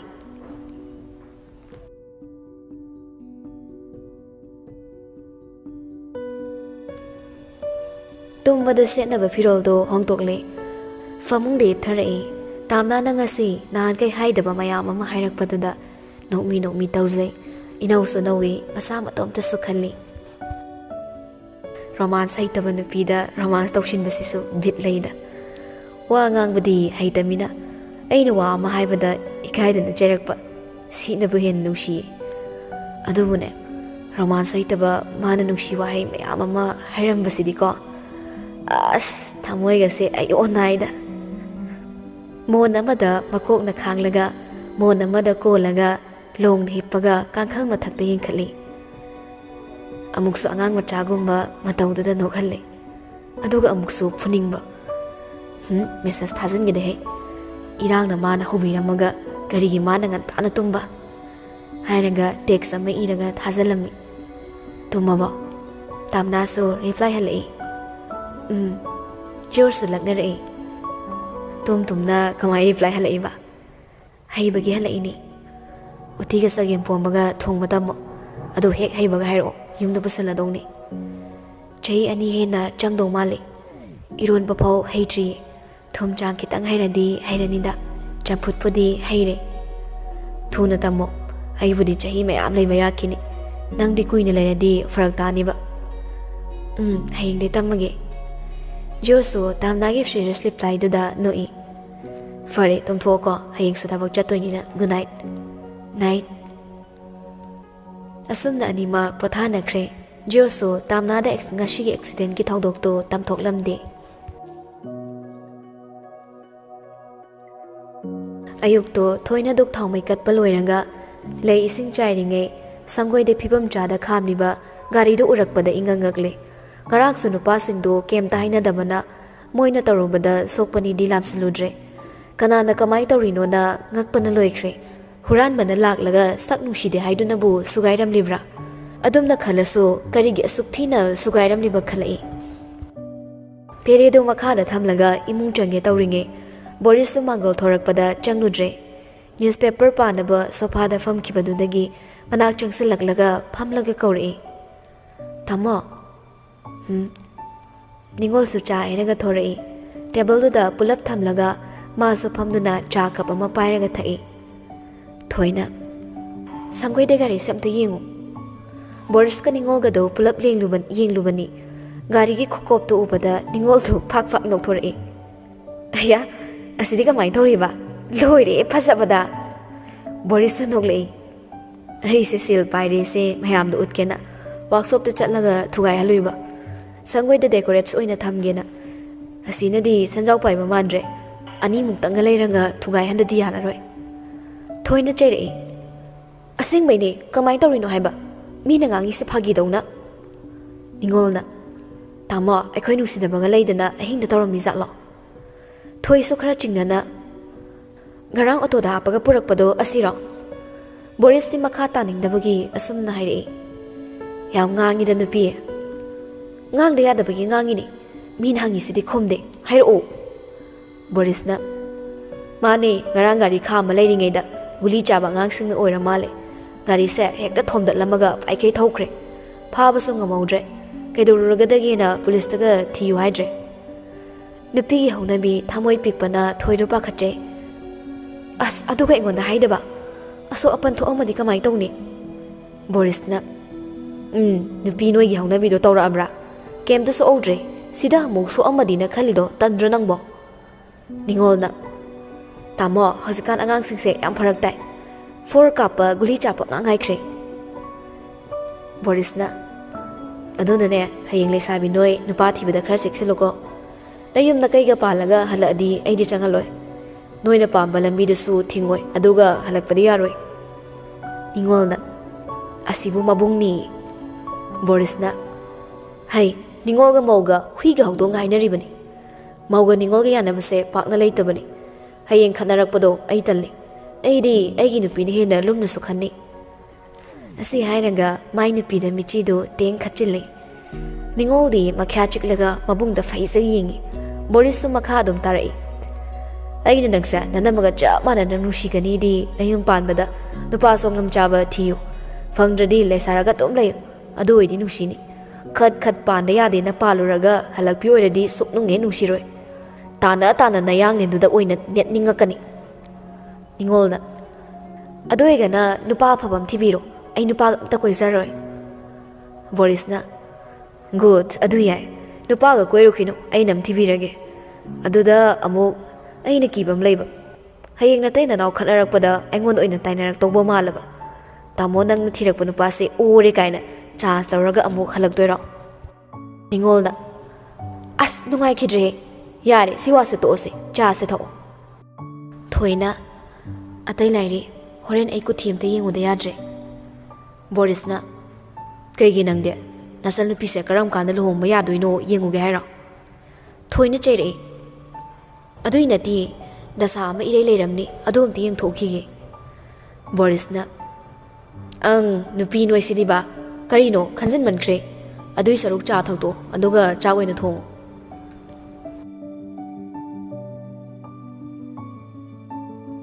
Arun sumapa na dukan thokani haiduda, cha ising do mano ina hodarami. Chak hek loy baga thokre, aduga mapabu kanna kaurami. Baba, chak thire lao. Angan basu changlai, dining table da famtharak laga chak cha na ba yeng lubada, machanu pagi hawai thongba, mahi mayam du urai. Is, ngasi sibu nonga mangkibrane. Hausikan weather sidabu tambanga manati. Nungsa musa ni nonga musa turakani tawbani. Angan mana. Ibungo nangi hawai thongba tengkot sida. Nganu mataw haladi o na thoini iroi kidaw mali hey. Ain haite haidro. Hairaga poglak pa kanam yawba nati. Tawgi yaw na tawribani nangi se thongba tanbay. Ibu nangama amada fangi chanade amada fangi thazilli chusinade. Kamay tawbano khangde. Sel talo haisu yade. Chahi kuntaru kuntare surak laga sel talu yadaba nangse aina karine na ui khangbra. Yare haibira ano jutcha baira roi. Suning daba thibong law salaba mali. Nati babana taliba sel mayam se pau thamningai electric kansida aina mutan siladi kai thamdorige yumgi faklanga sa rang haibagi mahutta listing ani chatpina picture thetpadongna thet sairo. Angan ba chak to kaya chaningdre pamu manbagi hundok pam dabai chasilami. Arun su chak chakre madi amuktang hukpada yuat pai ngamdabai fana kuina chak to sairami. Machagi moong khangmana hairi. Haubani chau chau lenman badi yaroi ko chaki laire mina saugada ba thabak ti tawramno. Sel tan ba rai banati aduna lemhan ba sukya yaroi. Hairaga makut masa hamduna angan ba thokre. Mapa thokkiba du mangak chep khatlaga yengi amuk chak tu da onsilak laga hairi. Haubada loire nang sara di ay so isirani. Chaki lairembi nasabu warong nuko. Ay na nang manghan manatiba. Mayay laikagi naubi hoigi akoy ba man mo okpi du da oy na pizaragi. Hairaga sat sat loisilaga oksak ta hizinkre. Kon lukhak sing na phengdok lamlaga tan chabo ina thorak lami. Anak pagi hotel hanglam damagi activa do da sum hotel hangba thirak lami. Khara sum thorak padagi singzamagi kaithel yorak lami. Hotel da gari khamlaga tan chanaba phamgi hek tawbaga laibi so hotel da famlambu urei. Laibi ubada mamai leraga hange tawbado kaurei. Arun kay lebala ino. Arun matomta. Kay numina kaurei sana. Nang mi laisilak laga. Ba thirak pane leiramdre nang tan charamiro. Laibi na. Hoy. Nungaiba natro. Ay su yumda leire. Arun di khangzada adum chamthok na ngai. Oh, yumgi mi na ba yawbra. Laibi tamna. Ay divorce tawre. Ingangak na. Kaygi kamay na. Sum mo chanarak tabay. Phare adudi ay suhan krage. Hairam laga kharafing na thorai. Baka samthanaba tanbay gari mamay layraga atopa mafam day tan charami. Chabal weraga mayum dahan jilakle. Halakpaga famungda long na taraga wakan kan bawrai. Ay na maram oraga kaina rizalo. Nipaduna chelubani kaina pamak rizala. Sige maram ga oiramadi as sathi na nungay de hai. Hairaga nangoroi matagum Diyos na call torak lami warili na ba. Thabak chalaba. Kailirage. Laibi do divorce story hai thengnarami. Amuk chen sairo. Handak ti hobirano. As natimi. Mai nupa na chelubini kaina tanthur izalaba. As ko na sana se ay thabak chili. Hairaga kakthakre. Arun so machin banchik laga. Khukakti mi singse thabak tawna kibadai yam asinadre. Ay su mega company amada yauksinlaga coat su tai tawraga pot yon machatlaga officer sani se. Office manungda sum phamlamani winter go oibaga. Makhong yantharaga fambado kuina famba ngamlamde. Makhong pullap thangatlaga chakriduda fami. Room meter dusu yadra haiduna semnaba mi thakibani madusu laktri. ꯊꯕꯛꯁꯤ ꯀꯣꯝꯃꯒꯅ ꯑꯗꯨꯝ ꯀꯣꯝꯕ ꯆꯤꯜꯂꯒꯅ ꯈꯨꯠꯆꯤꯟꯅ ꯆꯤꯟꯕ ꯉꯁꯤꯗꯤ ꯊꯕꯛ ꯑꯃꯠꯇ ꯂꯩꯔꯝꯗꯦ ꯁꯨꯝ ꯐꯝꯂꯒ phone ꯌꯦꯡꯗꯨꯅ ꯂꯩꯔꯤꯉꯩ ꯀꯨꯃꯥꯔ ꯆꯪꯂꯛꯏ ꯃꯥꯅ ꯁꯤꯗꯣꯛꯂꯝꯕ ꯐꯦꯟꯗꯨꯗ ꯑꯃꯨꯛ ꯌꯦꯡꯈꯠꯂꯒ ꯍꯥꯏꯔꯛꯏ ꯑꯩꯅ ꯃꯤꯍꯨꯜ ꯁꯨꯗꯈꯩ ꯁꯦꯝꯂꯝꯕ ꯃꯌꯥꯝꯁꯦ ꯐ꯭ꯔꯤꯗ ꯍꯦꯛ ꯃꯥꯡꯉꯤꯗ ꯑꯩꯍꯥꯛꯇꯤ ꯋꯤꯟꯇꯔꯅꯤꯒ ꯀꯥꯎꯈꯩ ꯁꯤꯜꯂꯨꯕꯅꯤ ꯏꯁꯥ ꯋꯥꯅꯕ ꯊꯕꯛꯅꯤ ꯑꯩꯅ ꯇꯧꯔꯨꯔꯤꯕ ꯆꯧꯀ꯭ꯔꯤ ꯑꯃꯗ ꯐꯝꯊꯔꯛꯏ ꯕꯦꯃꯥ ꯄꯥꯕꯨꯡꯆꯥ ꯀꯩ ꯂꯩꯔꯒꯦ GM ꯂꯥꯛꯈ꯭ꯔꯕ꯭ꯔꯥ ꯍꯣꯏ ꯂꯥꯛꯈꯤꯕꯅꯤꯏꯗꯤꯇꯔ ꯌꯥꯏꯃꯅ ꯍꯟꯗꯛ ꯒꯥꯔꯤ ꯑꯅꯧꯕ ꯑꯃ ꯂꯣꯟꯆ ꯇꯧꯕꯁꯦ ꯃꯉꯣꯟꯗ ꯏꯟꯚꯥꯏꯠ ꯄꯤꯔꯛꯇꯕꯒꯤ ꯈꯔ ꯋꯥꯔꯧꯕ ꯃꯥꯜꯂꯤꯅꯦ ꯇꯥꯝꯅꯥꯁꯨ ꯈꯔ ꯆꯥꯎꯅ ꯄꯥꯕꯨꯡꯆꯥ ꯀꯩꯒꯤꯅꯣ ꯅꯆꯥꯅ ꯄꯥꯝꯗꯕ ꯐꯦꯃꯤꯂꯤꯗꯨꯒꯤ ꯃꯔꯝꯗ ꯄꯥꯕꯨꯡꯆꯥꯅ ꯁꯨꯝ ꯄꯨꯁꯤꯟꯕꯤꯔꯤꯁꯦ ꯃꯣꯏꯒꯤ ꯐꯦꯃꯤꯂꯤ ꯅꯤꯡꯁꯤꯡꯂꯛꯄꯗ ꯑꯩ ꯊꯧꯗꯣꯛꯇꯣ ꯑꯗꯨꯝ ꯅꯤꯡꯁꯤꯡꯉꯤ ꯑꯁꯨꯛ ꯎꯁꯤꯠꯇꯕ ꯃꯣꯏꯒꯤ ꯃꯇꯧꯗꯣ ꯅꯤꯡꯁꯤꯡꯕ ꯈꯨꯗꯤꯡ ꯑꯩ ꯃꯣꯏꯒꯤ ꯐꯦꯃꯤꯂꯤꯕꯨ ꯂꯦꯝꯅ ꯊꯥꯕ ꯄꯥꯝꯗꯦ ꯀꯦꯁ ꯇꯧꯔꯒ ꯐꯨꯒꯥꯏꯍꯟꯗ꯭ꯔꯤꯗꯣ ꯃꯔꯥꯏꯕꯛ ꯐꯔꯕꯅꯤ ꯃꯅꯥꯎ ꯅꯨꯄꯥꯗꯣ ꯀꯨꯃꯥꯔꯁꯨ ꯍꯩꯅ ꯁꯦꯝꯗꯣꯔꯛꯏ ꯍꯣꯏꯅꯦ ꯑꯗꯨꯃꯛꯅꯤ ꯑꯩꯅ ꯍꯥꯏꯔꯝꯕꯗꯨꯁꯨ ꯑꯗꯨꯕꯨ ꯏꯕꯦꯝꯃ ꯃꯨꯛꯄꯗ ꯍꯦꯟꯖꯤꯜꯂꯛꯀꯗꯕ ꯗꯦꯟꯃꯥꯔꯛꯅꯤ ꯅꯨꯄꯤ ꯅꯪꯅ ꯄꯥꯃꯨꯛꯇꯤ ꯃꯨꯛꯎꯅꯨꯀꯣ ꯇꯥꯝꯅꯥꯁꯨ ꯀꯨꯃꯥꯔꯒꯤ ꯋꯥꯍꯩꯗꯨꯗ ꯈꯤꯇꯪ ꯁꯥꯎꯅꯤꯡꯂꯛꯏ ꯄꯥꯕꯨꯡꯆꯥ ꯃꯥꯅ ꯃꯨꯛꯄꯗ ꯍꯦꯟꯖꯤꯜꯂꯛꯀꯗꯕ ꯃꯤ ꯑꯃ ꯑꯣꯏꯔꯒꯅ ꯑꯩꯁꯨ ꯍꯦꯟꯖꯤꯜꯂꯛꯄ ꯌꯥꯗꯦ ꯍꯥꯏꯕ ꯈꯪꯍꯟꯕ ꯇꯥꯔꯦꯗꯅ ꯑꯩꯒꯤꯗꯤ ꯄꯥꯕꯨꯡꯆꯥꯁꯨ ꯂꯩꯔꯤꯁꯤꯗꯤ ꯍꯥꯏꯒꯦ ꯌꯥꯎꯅ ꯍꯥꯏꯔꯛꯂꯤꯕꯅꯤ ꯀꯨꯃꯥꯔꯁꯨ ꯑꯁꯨꯝ ꯍꯥꯏꯔꯛꯏ ꯍꯣꯏ ꯍꯣꯏ ꯑꯩꯁꯨ ꯅꯪꯁꯤ ꯅꯇꯨ ꯅꯥꯝꯃ ꯁꯣꯛꯄ ꯌꯥꯕ ꯅꯠꯇꯦ ꯍꯦꯟꯅ ꯍꯦꯟꯖꯤꯜꯂꯛꯁꯅꯨ ꯍꯦꯛꯇ ꯍꯥꯠꯇꯣꯛꯀꯗꯕꯅꯤ ꯑꯗꯨꯕꯨ ꯏꯕꯦꯝꯃ ꯅꯪ ꯁꯤꯡꯉꯨꯀꯣ ꯑꯩꯈꯣꯏꯅ ꯅꯪꯕꯨ ꯑꯗꯨꯝ ꯁꯦꯟꯅꯔꯒ ꯂꯩꯕ ꯉꯝꯒꯗꯕꯁꯨ ꯅꯠꯇꯦ ꯍꯥꯏꯔꯝꯂꯒ ꯍꯧꯒꯠꯂꯒ ꯊꯣꯛꯈ꯭ꯔꯦ ꯃꯥꯒꯤ ꯄꯥꯕꯨꯡꯆꯥꯅ ꯃꯉꯣꯟꯗ ꯍꯥꯏꯔꯛꯄ ꯋꯥꯍꯩꯁꯤ ꯊꯧꯅꯥ ꯍꯟꯅꯕ ꯀꯤꯍꯟꯕ ꯑꯃꯗꯤ ꯃꯄꯥꯜ ꯊꯣꯛꯅꯤꯡꯗꯅꯕ ꯋꯥ ꯉꯥꯛꯇꯅꯤ ꯉꯁꯤ ꯐꯥꯎꯕꯗ ꯃꯉꯣꯟꯗ ꯍꯥꯏꯕꯤꯔꯤꯕꯁꯤꯡ ꯑꯗꯣ ꯄꯥꯕꯨꯡꯆꯥꯅ ꯅꯨꯡꯗ ꯈꯜꯂꯤꯕꯁꯤꯡ ꯑꯗꯣ ꯑꯩ ꯈꯪꯗꯕ ꯅꯠꯇꯦ ꯄꯥꯕꯨꯡꯆꯥꯅ ꯑꯩꯉꯣꯟꯗꯒꯤ ꯁꯤꯡꯕ ꯍꯦꯜꯂꯕꯁꯨ ꯑꯩ ꯑꯄꯪꯕꯤ ꯅꯠꯇꯦ ꯐꯠꯇ ꯂꯧꯁꯤꯡꯕꯨꯗꯤ ꯑꯩ ꯀꯩꯝꯇ ꯍꯩꯇꯦ ꯀꯃꯥꯏꯅ ꯇꯧꯔꯒ ꯏꯁꯥꯅ ꯗꯤꯐꯦꯟꯁ ꯇꯧꯒꯅꯤ ꯍꯥꯏꯕꯗꯤ ꯑꯩꯁꯨ ꯈꯪꯉꯤ ꯔꯨꯝ ꯍꯤꯇꯔ ꯁꯦꯝꯕ ꯌꯥꯗ꯭ꯔꯦ ꯍꯥꯏꯗꯨꯅ ꯑꯅꯧꯕ ꯑꯃ ꯑꯣꯏꯅ ꯂꯩꯔꯒ ꯖꯣꯁꯅ ꯄꯨꯁꯤꯜꯂꯛꯂꯦ ꯇꯥꯝꯅꯥꯁꯨ ꯃꯪꯂꯝꯕꯗꯒꯤ ꯋꯥꯈꯜ ꯂꯥꯛꯂꯦ ꯑꯁꯨꯝꯅꯁꯨ ꯍꯪꯂꯛꯏ ꯌꯥꯗ꯭ꯔꯕ ꯁꯦꯝꯕ ꯅꯪꯅ ꯆꯠꯂꯣꯏꯔꯣ ꯌꯥꯗ꯭ꯔꯦꯅ ꯍꯜꯂꯛꯏ ꯑꯗꯨꯗ ꯑꯩꯅ ꯑꯅꯧꯕ ꯑꯃ ꯑꯣꯏꯅ ꯆꯠꯂꯒ ꯂꯩꯔꯨꯔꯕ ꯀꯌꯥ ꯄꯤꯔꯛꯀꯦ ꯀꯌꯥꯝ ꯆꯥꯎꯕ ꯃꯥꯜꯂꯦ ꯅ꯭ꯌꯨ ꯏꯌꯔꯒꯤ ꯒꯤꯐꯅꯦꯅ ꯈꯜꯂꯣ ꯁꯤꯃꯗꯤ ꯃꯃꯜ ꯍꯪꯉꯛꯑꯅꯨ ꯅ꯭ꯌꯨ ꯏꯌꯔ ꯋꯥꯠꯂꯤꯁꯤꯕꯣ ꯑꯦꯕ꯭ꯔꯤꯗꯦꯁꯦ ꯅ꯭ꯌꯨ ꯏꯌꯔꯅꯤ ꯑꯩꯒꯤ ꯑꯣꯏꯅ ꯇꯥꯝꯅꯥꯁꯨ ꯅꯣꯛꯂꯛꯂꯦ ꯄꯥꯕꯨꯡꯆꯥꯅ ꯅꯪ ꯍꯪꯉꯝꯕꯅꯤ ꯀꯔꯤ ꯑꯃꯨꯛ ꯇꯧꯔꯦ ꯍꯥꯏꯒꯦ ꯑꯩ ꯎꯗ꯭ꯔꯗꯤ ꯂꯩꯕ ꯉꯝꯗꯖꯥꯠꯂꯣ ꯃꯉꯛꯅ ꯀꯣꯏꯂꯩ ꯂꯩꯔꯒ ꯌꯦꯡꯂꯒ ꯍꯥꯏꯔꯛꯏ ꯖꯦꯛ ꯊꯤꯟꯐꯝꯕꯨ ꯂꯩꯇꯦꯅꯦ ꯀꯥꯏꯗ ꯊꯤꯟꯅꯤ ꯌꯥꯅꯤ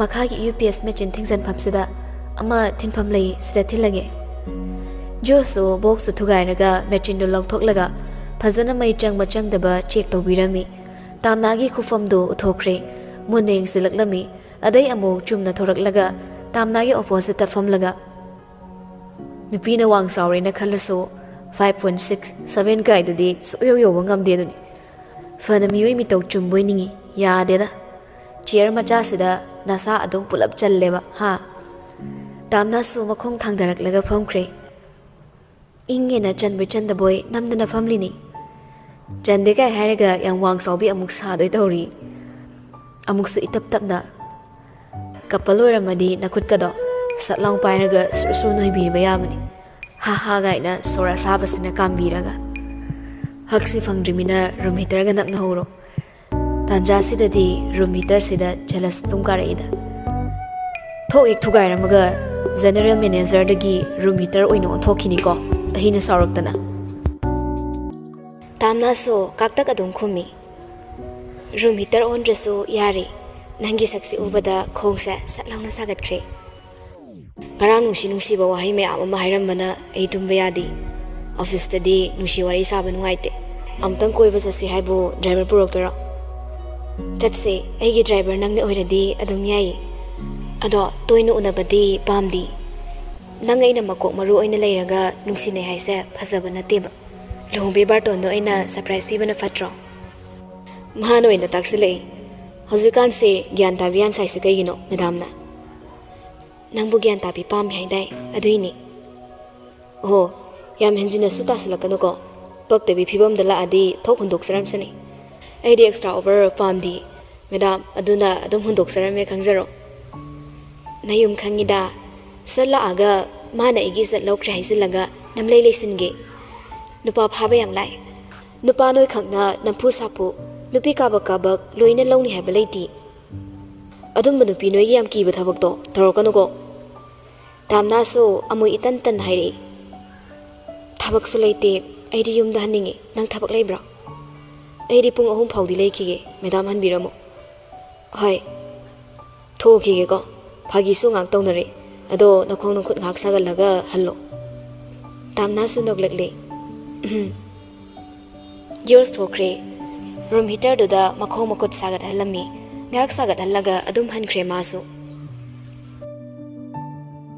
ꯑꯦꯔꯣꯟꯒꯤ ꯋꯥꯔꯤ ꯕꯣꯔꯤꯁꯀ ꯊꯣꯏꯒ ꯁꯨꯝ ꯐꯝꯂꯒ ꯁꯥꯟꯅꯔꯝꯃꯤ ꯕꯦꯡꯛ ꯁꯨꯇꯤ ꯑꯣꯏꯕꯅ ꯉꯁꯤꯗꯤ ꯊꯕꯛ ꯆꯠꯊꯣꯛꯂꯝꯗꯦ ꯊꯣꯏꯅ ꯑꯩꯗꯤ ꯁꯨꯄꯥꯝ ꯄꯥꯝꯕ ꯅꯠꯇꯦ ꯃꯥꯏꯗꯨꯕꯨ ꯍꯧꯖꯤꯛꯐꯥꯎ ꯅꯨꯡꯁꯤꯔꯤ ꯖꯥꯠꯂꯣ ꯕꯣꯔꯤꯁꯅ ꯌꯥꯝꯗꯤ ꯅꯨꯡꯁꯤꯖꯔꯛꯄꯅꯤ ꯃꯥꯅ ꯑꯗꯨꯝ ꯀꯣꯏꯇꯥꯟ ꯇꯥꯟꯅꯖꯕꯅꯤ ꯑꯃꯨꯛꯁꯨ ꯌꯥꯕ ꯃꯥꯜꯍꯟꯕ ꯑꯃꯨꯛꯁꯨ ꯄꯥꯝꯗꯕ ꯁꯥꯕ ꯑꯗꯨꯝ ꯇꯧꯔꯒ ꯂꯩꯔꯛꯄꯅꯤ ꯑꯗꯨꯗ ꯌꯥꯗꯧ ꯃꯥꯜꯂꯦ ꯐꯥꯁꯦꯅ ꯍꯥꯏꯅꯕ ꯐꯥꯕ ꯍꯥꯏꯗꯤ ꯀꯣꯏꯕ ꯆꯠꯁꯦꯅ ꯄꯨꯔꯒ ꯊꯦꯡꯍꯟꯕ ꯃꯇꯝ ꯂꯧꯍꯟꯕ ꯑꯗꯨꯒꯗꯤ ꯃꯈꯣꯡ ꯃꯈꯨꯠ ꯊꯤꯜꯂ ꯀꯞꯄꯛꯏꯅꯤ ꯑꯗꯩ ꯑꯩꯈꯣꯏꯗꯤ ꯃꯤꯍꯨꯜ ꯑꯗꯨꯝ ꯆꯦꯟꯈꯠꯈ꯭ꯔꯦ ꯑꯦꯔꯣꯟꯅꯕꯨꯗꯤ ꯊꯤꯟꯕꯤꯈ꯭ꯔꯁꯤ ꯍꯥꯏꯕ ꯑꯩꯈꯣꯏꯅ ꯅꯨꯃꯤꯠ ꯇꯥꯔꯁꯤꯕꯨ ꯀꯃꯥꯏꯅ ꯊꯤꯟꯗꯣꯏꯅꯣꯅ ꯌꯥꯗꯕ ꯑꯗꯨꯒꯗꯤ ꯅꯣꯡꯉꯥꯜꯂꯒ ꯃꯌꯨꯝꯒꯤ ꯃꯤ ꯂꯥꯛꯑꯒ ꯄꯨꯔ ꯆꯠꯈ꯭ꯔꯦꯗꯅ ꯑꯦꯔꯣꯟꯗꯤ ꯀꯤꯟ ꯈꯔꯁꯨ ꯆꯥꯍꯧꯕꯅꯤ ꯑꯗꯨꯒ ꯍꯧꯖꯤꯛꯅ ꯑꯃꯨꯛ ꯅꯨꯄꯥꯁꯦ ꯄꯥꯝꯃꯛꯏꯕ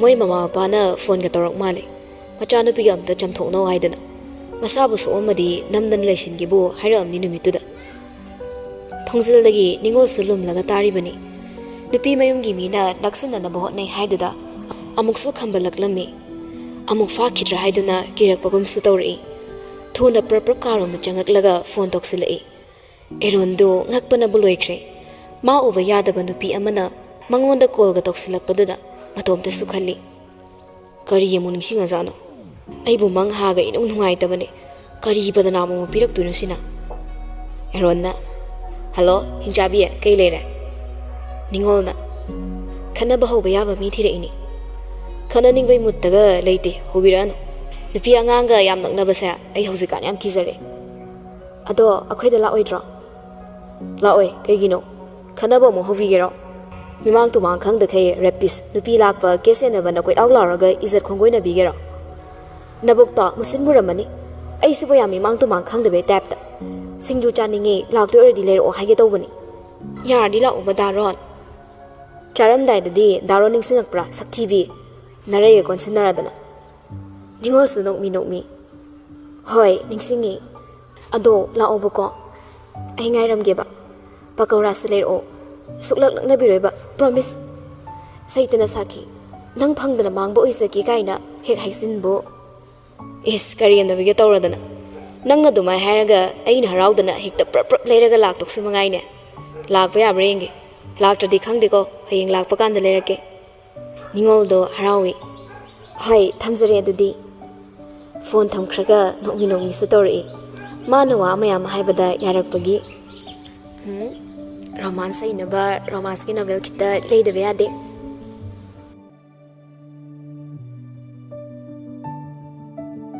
ꯄꯨꯡ 3 ꯈꯔ ꯍꯦꯜꯂꯛꯄꯗ ꯖꯣꯔꯖꯁꯨ ꯊꯕꯛ ꯃꯐꯝꯂꯣꯝꯗꯒꯤ ꯒꯥꯔꯤ ꯊꯧꯗꯣꯛꯂꯛꯂꯝꯃꯤ ꯒꯥꯔꯤ ꯃꯆꯥꯗ ꯂꯥꯛꯄꯅꯤ ꯃꯥꯒꯤ ꯒꯥꯔꯤ ꯃꯆꯥꯗꯨꯗ ꯁꯨꯝ ꯊꯧꯔꯛꯄꯗ ꯑꯃꯨꯕ ꯀꯥꯔ ꯑꯃꯈꯛ ꯃꯥꯒꯤ ꯃꯇꯨꯡ ꯏꯟꯅꯔꯛꯄꯒꯨꯝ ꯈꯜꯂꯛꯏ ꯑꯍꯥꯟꯕꯗꯗꯤ ꯀꯩꯁꯨ ꯈꯜꯂꯝꯗꯕꯅꯤ ꯑꯗꯨꯕꯨ ꯃꯥꯒꯤ ꯃꯇꯨꯡꯗ ꯁꯨꯝ ꯊꯧꯔꯛꯄꯅ ꯈꯔ ꯆꯤꯡꯅꯔꯛꯄꯅꯤ ꯁꯥꯏꯠꯀꯤ ꯗꯨꯀꯥꯟ ꯑꯃꯗ ꯊꯩꯖꯤꯜꯂꯒ ꯈꯥꯝꯃꯤ ꯑꯗꯒꯤ ꯒꯥꯔꯤꯗꯨꯁꯨ ꯂꯥꯞꯅ ꯏꯟꯅꯔꯛꯄꯅ ꯂꯥꯞꯅ ꯊꯩꯖꯤꯜꯂꯒ ꯈꯥꯝꯈꯤꯕꯗꯨꯁꯨ ꯎꯔꯛꯂꯤ ꯆꯤꯡꯅꯔꯦ ꯃꯉꯣꯟꯗ ꯑꯇꯝꯅꯅ ꯇꯥꯟꯅꯔꯛꯄꯅꯤ ꯍꯥꯏꯕ ꯉꯔꯥꯡ ꯅꯨꯃꯤꯗꯥꯡꯒꯤ ꯒꯥꯔꯤꯗꯨꯁꯨ ꯑꯃꯨꯕꯅꯤ ꯉꯔꯥꯡꯒꯤ ꯊꯧꯗꯣꯛꯇꯨꯁꯨ ꯑꯇꯝꯅꯅ ꯃꯉꯣꯟꯗ ꯇꯧꯔꯛꯂꯤꯕ꯭ꯔꯥ ꯈꯜꯂꯛꯏ ꯊꯧꯅꯥ ꯐꯅ ꯂꯩ ꯍꯥꯏꯗꯨꯅꯁꯨ ꯒꯥꯔꯤꯗꯨꯅ ꯃꯅꯤꯡꯂꯣꯝꯗ ꯂꯩꯍꯧꯔꯒ ꯃꯥꯅ ꯃꯌꯨꯝꯗ ꯍꯟꯕꯁꯨ ꯈꯔ ꯈꯧꯇꯛ ꯆꯥꯔꯝꯃꯤ ꯑꯗꯨꯅ ꯗꯨꯀꯥꯟꯗꯨꯗ ꯐꯅ ꯀꯨꯏꯅ ꯗ꯭ꯔꯤꯡꯛꯁ ꯑꯃ ꯂꯩꯔꯒ ꯃꯥꯒꯤ ꯒꯥꯔꯤꯗꯨꯒꯤ ꯃꯊꯛꯇ ꯇꯣꯡꯂꯒ ꯐꯝꯗꯣꯛꯂꯝꯃꯤ ꯄꯨꯡ 2 ꯃꯌꯥ ꯐꯝꯒꯦ ꯌꯥꯎꯅ ꯐꯝꯃꯤ ꯗ꯭ꯔꯤꯡꯛꯁꯇꯨꯁꯨ ꯕꯣꯇꯜ 10 ꯃꯨꯛꯇꯤ ꯁꯨꯔꯝꯂꯒꯅꯤ ꯃꯇꯝ ꯂꯦꯟꯅꯤꯡꯉꯥꯏ ꯂꯩꯇ ꯊꯛꯄꯅ ꯃꯇꯣꯝꯇ ꯑꯃꯨꯛ ꯍꯥꯏꯖꯩ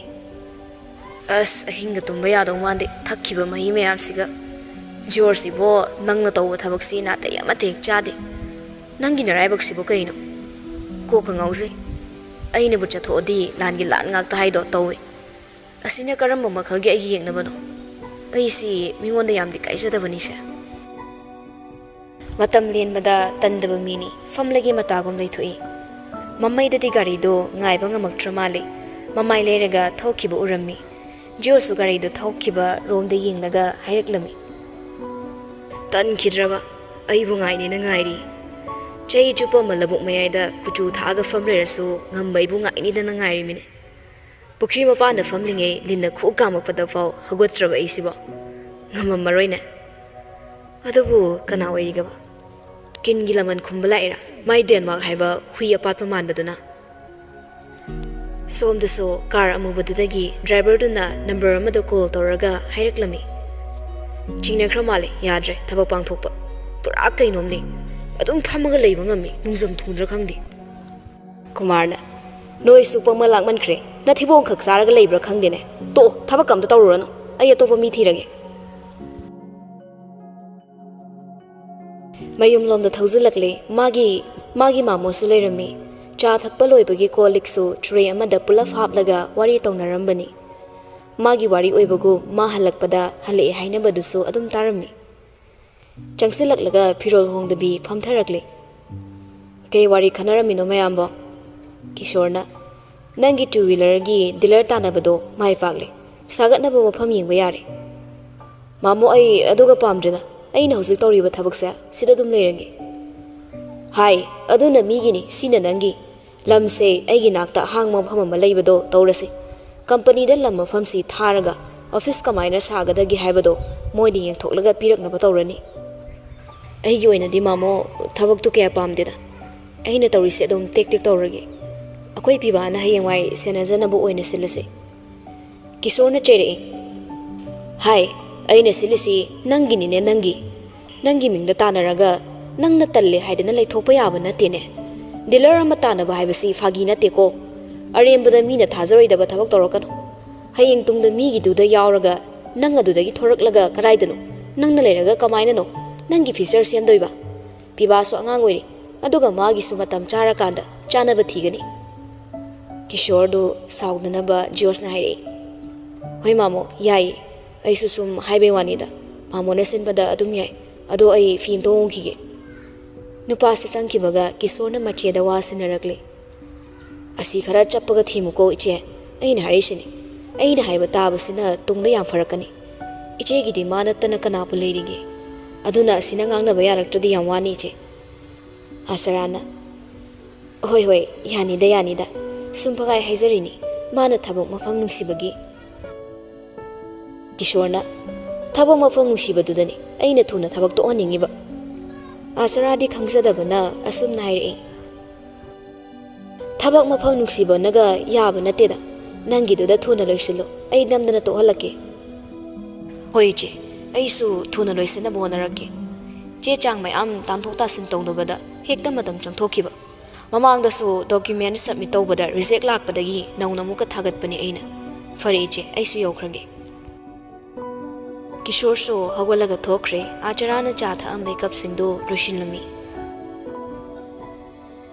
ꯊꯕꯛ ꯍꯜꯂꯛꯄꯒ ꯃꯁꯥ ꯁꯦꯡꯗꯣꯛꯄ ꯋꯥꯀꯤꯡ ꯆꯠꯄ ꯁꯨꯃꯥꯡ ꯏꯪꯈꯣꯜ ꯅꯥꯄꯤ ꯐꯣꯏꯕ ꯇꯨꯝꯂꯝꯗꯥꯏꯗꯅ ꯃꯦꯗꯥꯝꯒ ꯋꯥꯔꯤ ꯁꯥꯟꯅꯕ ꯁꯤꯅ ꯃꯥꯒꯤꯗꯤ ꯅꯣꯡꯃꯒꯤ ꯊꯕꯛ ꯂꯣꯏꯔꯕꯅꯤ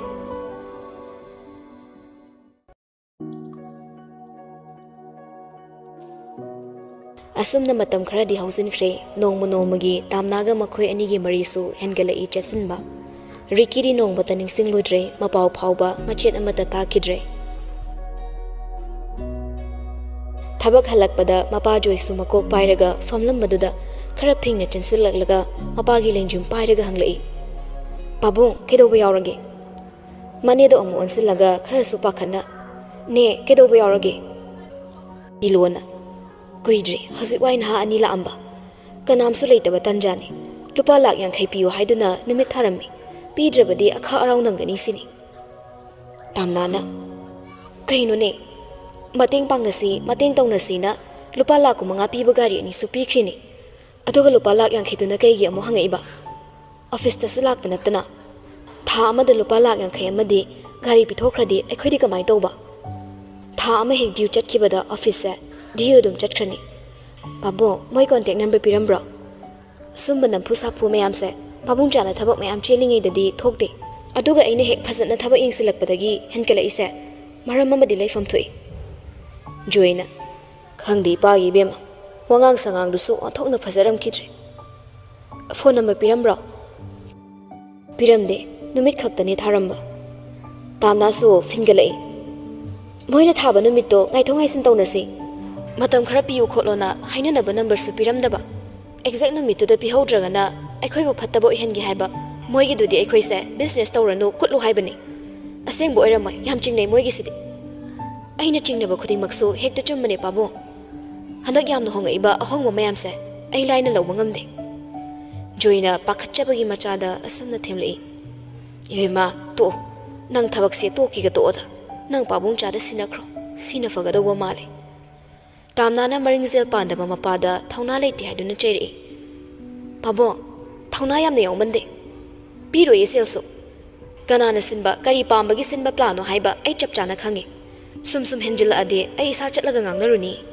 ꯁꯤꯗ ꯄꯥꯕꯨꯡꯅ ꯃꯊꯥ ꯁꯥꯎ ꯍꯥꯏꯗꯤ ꯍꯤꯡꯃꯤꯟꯅꯁꯦ ꯍꯥꯏꯕꯗ ꯌꯥꯗ꯭ꯔꯗꯤ ꯁꯤꯃꯤꯟꯅ ꯇꯥꯕꯅꯤ ꯐꯤꯡꯒꯟꯒꯤ ꯃꯆꯥꯒꯤ ꯃꯇꯧꯗ ꯃꯄꯥꯗꯤ ꯑꯃꯨꯛ ꯍꯦꯟꯅꯁꯨ ꯄꯥꯈꯠꯈ꯭ꯔꯦ ꯇꯦꯟꯁꯟꯗ ꯂꯩꯔꯝꯕꯅ ꯂꯩꯃꯥꯏꯗ ꯇꯨꯊꯔꯛꯂꯦ ꯇꯥꯝꯅꯥꯅ ꯃꯄꯥꯕꯨ ꯀꯧꯔꯒ ꯉꯥꯡꯈꯠꯄꯤꯔꯝꯃꯤ ꯆꯥꯎꯕꯁꯨ ꯆꯦꯟꯁꯤꯜꯂꯛꯂꯒ ꯖꯣꯏꯕꯨ ꯉꯥꯡꯈꯠꯄꯗ ꯃꯇꯦꯡ ꯄꯥꯡꯉꯛꯏ ꯊꯨꯅ ꯍꯣꯁꯄꯤꯇꯥꯜꯗ ꯄꯨꯈꯠꯅꯕ ꯒꯥꯔꯤ ꯊꯧꯗꯣꯛꯂꯝꯃꯤ ꯅꯣꯡꯃ ꯅꯣꯡꯃꯒꯤ ꯃꯤꯍꯨ ꯆꯪꯕ ꯍꯦꯜꯂꯛꯄꯅ ꯖꯣꯏꯒꯤ ꯏꯃꯨꯡꯗꯨ ꯃꯍꯤ ꯂꯥꯡꯕ ꯍꯦꯜꯂꯛꯂꯦ ꯇꯪꯗꯨ ꯂꯩꯇꯥꯅ ꯂꯩꯕ ꯐꯥꯎ ꯐꯪꯗ꯭ꯔꯦ ꯆꯤꯡꯅꯕ ꯂꯩꯔꯁꯨ ꯅꯪꯅꯅꯤ ꯍꯥꯏꯗꯨꯅ ꯈꯨꯠ ꯊꯤꯜꯂꯒ ꯄꯨꯊꯣꯛꯄ ꯉꯝꯗꯕꯅ ꯅꯥꯀꯣꯏꯅꯅ ꯉꯥꯛꯇꯣꯛꯆꯗꯨꯅ ꯂꯩꯕ ꯇꯥꯕꯅꯤ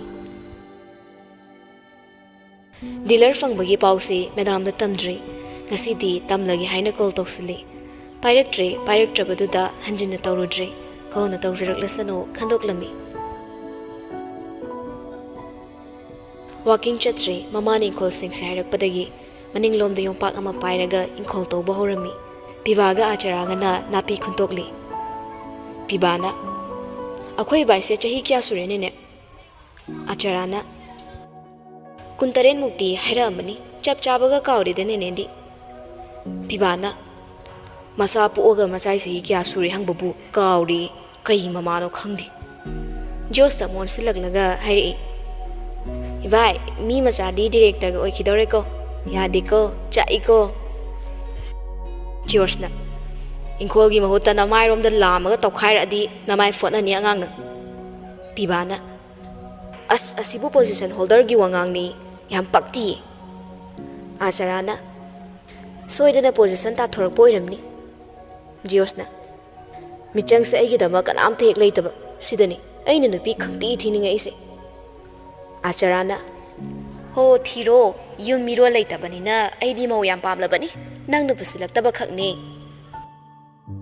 ꯖꯣꯁꯨ ꯌꯣꯝꯄꯥꯛꯇꯨꯗ ꯃꯈꯨꯠ ꯑꯅꯤꯅ ꯉꯥꯛꯂꯒ ꯂꯦꯞꯇꯨꯅ ꯈꯥꯏꯕ ꯍꯧꯔꯛꯂꯦ ꯉꯥꯏꯈꯣ ꯏꯃꯥ ꯅꯆꯥ ꯀꯩꯅꯣꯝꯃ ꯍꯪꯒꯦ ꯄꯥꯕꯨꯡꯒꯤ ꯄꯦꯟꯁꯟ ꯃꯌꯥꯝꯗꯨꯕꯨ ꯀꯥꯏꯗ ꯊꯝꯃꯤ ꯐꯧ ꯍꯥꯏꯔ ꯋꯥꯟꯕ ꯅꯠꯇꯦ ꯃꯥꯃꯣꯅ ꯆꯍꯤ ꯈꯨꯗꯤꯡꯒꯤ ꯈꯥꯏꯔꯛꯏ ꯏꯟꯁꯥꯡ ꯍꯥꯏꯔꯦ ꯊꯥ ꯑꯃꯗ ꯂꯨꯄꯥ 5,000 ꯐꯥꯅ ꯆꯥꯗꯧ ꯅꯠꯇꯦ ꯅꯠꯇꯦ ꯑꯩꯅ ꯆꯤꯡꯅꯔꯤꯁꯤꯕꯨ ꯆꯨꯝꯃꯖꯥꯠꯂꯣ ꯑꯥꯆꯔꯥꯅ ꯅꯪꯗꯤ ꯀꯔꯤ ꯆꯤꯡꯅꯔꯤꯕ ꯅꯨꯄꯥꯒ ꯀꯣꯏꯅꯔꯕ꯭ꯔꯥ ꯁꯤꯅꯤ ꯄꯥꯕꯨꯡ ꯑꯇꯣꯝꯕ ꯑꯃ ꯀꯣꯏꯔꯕ꯭ꯔꯕ ꯃꯅꯤꯡꯒꯤ ꯅꯕꯀꯤꯁꯣꯔꯗꯧꯅ ꯌꯨꯔꯥꯏ ꯁꯨꯕ ꯅꯨꯄꯥꯗꯤ ꯄꯨꯁꯤꯜꯂꯛꯀꯅꯨꯀꯣ ꯍꯩꯕꯤꯗꯦ ꯍꯥꯏꯅꯤ ꯑꯥꯆꯔꯥꯅ ꯇꯥꯅꯤꯡꯗ꯭ꯔꯗꯨꯅ ꯇꯤꯈꯠꯇꯅ ꯂꯥꯎꯔꯛꯏ ꯍꯩ ꯃꯍꯥ ꯆꯟꯗꯥꯟ ꯃꯆꯥꯎ ꯅꯪꯀꯣ ꯂꯩꯇꯨꯝꯁꯤꯅ ꯊꯣꯝꯃꯛꯀꯅꯤ ꯅꯪ ꯆꯣꯡꯂꯝ ꯆꯥꯗꯕ ꯋꯥ ꯌꯥꯝ ꯉꯥꯡꯉꯤ ꯑꯩꯅ ꯌꯨꯝ ꯄꯥꯟꯒꯦ ꯍꯥꯏꯔꯗꯤ ꯅꯪ ꯆꯥꯎꯗ꯭ꯔꯤꯉꯩꯗ ꯄꯥꯜꯂꯅꯤꯌꯦ ꯅꯣꯏ ꯍꯧꯖꯤꯛꯀꯥꯟꯒꯤ ꯅꯨꯄꯥ ꯁꯤꯈ꯭ꯔꯦꯅ ꯃꯌꯨꯝ ꯄꯥꯟꯕ ꯄꯥꯟꯕꯤ ꯃꯌꯥꯝ ꯑꯃ ꯊꯣꯔꯛꯏꯁꯦ ꯑꯁꯤꯒꯨꯝꯕ ꯅꯠꯇꯦ ꯅꯣꯏ ꯅꯄꯥꯒ ꯑꯩꯒꯗꯤ ꯅꯨꯡꯁꯤꯅꯔꯛꯈ꯭ꯔ ꯄꯣꯠꯅꯤ ꯊꯥꯏꯅ ꯃꯝꯇꯥꯖꯀꯤꯗꯃꯛ ꯁꯍꯥꯖꯍꯥꯟꯅ ꯇꯥꯖ ꯃꯍꯜ ꯁꯥꯈꯤꯕꯒꯨꯝ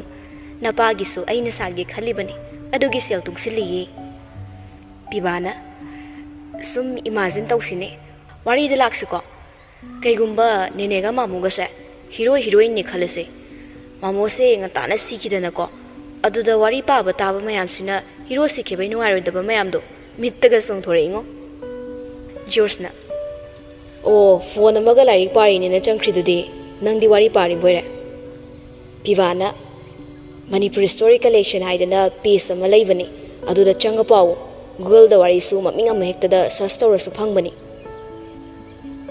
ꯑꯦꯔꯣꯟꯁꯨ ꯋꯥ ꯉꯥꯡꯗꯅ ꯆꯪꯁꯤꯜꯂꯛꯏ ꯑꯩꯅ ꯑꯁꯣꯝꯗ ꯁꯦꯜꯒꯥꯏꯈꯩ ꯀꯧꯕꯗ ꯇꯥꯗꯦ ꯍꯥꯏꯁꯤꯗꯤ ꯁ꯭ꯋꯥꯏꯗ ꯋꯥꯔꯤ ꯅꯨꯡꯉꯥꯏꯔꯝꯃꯤ ꯃꯌꯥꯝꯁꯦ ꯖꯣꯔꯖꯅ ꯑꯁ ꯐꯔꯦꯗ ꯑꯝꯇ ꯂꯥꯛꯑꯣ ꯃꯇꯦꯡ ꯑꯃꯇ ꯇꯧꯔꯝꯃꯣ ꯑꯩ ꯉꯥꯛꯇ ꯐꯝꯒꯦ ꯋꯥꯔꯦꯕ ꯑꯦꯔꯣꯟꯁꯨ ꯈꯣꯡꯒꯥꯎ ꯇꯥꯈꯠꯈ꯭ꯔꯦ ꯃꯈꯨꯠ ꯈꯨꯄꯥꯛꯇꯨꯗ ꯃꯇꯤꯟ ꯊꯨꯏ ꯑꯅꯤꯔꯛ ꯁꯤꯠꯂꯒ ꯁ꯭ꯔꯨ ꯅꯣꯏꯔꯛꯄꯗꯨꯗ ꯖꯣꯁꯇꯨ ꯑꯣꯒꯦ ꯇꯧꯔꯛꯏ ꯅꯃꯥꯏ ꯌꯣꯠꯀ ꯑꯝꯇ ꯄꯥꯏꯕꯤꯔꯣꯅꯨ ꯆꯠꯂꯣ ꯇꯣꯛꯑꯣ ꯑꯩ ꯑꯗꯨꯝ ꯇꯧꯖꯔꯒꯦ ꯑꯦꯔꯣꯟꯅ ꯑꯁ ꯈꯨꯠꯁꯦ ꯌꯥꯝ ꯅꯥꯜꯂꯦ ꯇꯧꯕꯅꯤ ꯑꯩ ꯂꯣꯏꯔ ꯆꯥꯝꯊꯣꯛꯄꯤꯔꯝꯒꯦ ꯑꯁꯨꯝꯅ ꯑꯦꯔꯣꯟꯅ ꯌꯣꯝꯄꯥꯛꯇꯨ ꯇꯧꯏ ꯖꯣꯁꯅ ꯅꯥꯄꯤ ꯈꯨꯟꯕ ꯂꯣꯏꯈꯤꯕꯒ ꯑꯗꯨꯋꯥꯏꯗ ꯉꯦꯛ ꯐꯝꯊꯔꯝꯃꯤ ꯑꯦꯔꯣꯟꯅ ꯑꯩꯅ ꯌꯣꯠ ꯇꯧꯔꯤꯁꯦ ꯍꯣꯔꯦꯟ ꯆꯥꯛ ꯆꯥꯔꯒ ꯍꯟꯗꯣꯏꯅꯤꯀꯣ ꯍꯥꯎꯇꯕ ꯊꯣꯡꯕꯁꯨ ꯌꯥꯔꯣꯏ ꯑꯥꯁꯔꯥꯅ ꯆꯥꯎ ꯀꯩꯒꯤ ꯆꯥꯗꯅꯤꯒꯦ ꯑꯩꯗꯤ ꯅꯣꯏꯅ ꯇꯣꯏꯅ ꯂꯥꯛꯄꯁꯦ ꯅꯨꯡꯉꯥꯏꯅꯦꯍꯦ ꯑꯦꯔꯣꯟꯅ ꯑꯗꯨꯕꯨꯗꯤ ꯅꯨꯡꯉꯥꯏꯇ꯭ꯔꯗꯤ ꯀꯩꯅꯣ ꯑꯐꯕ ꯃꯤ ꯍꯥꯏꯁꯤꯗꯤ ꯃꯤ ꯈꯨꯗꯤꯡꯃꯛꯅ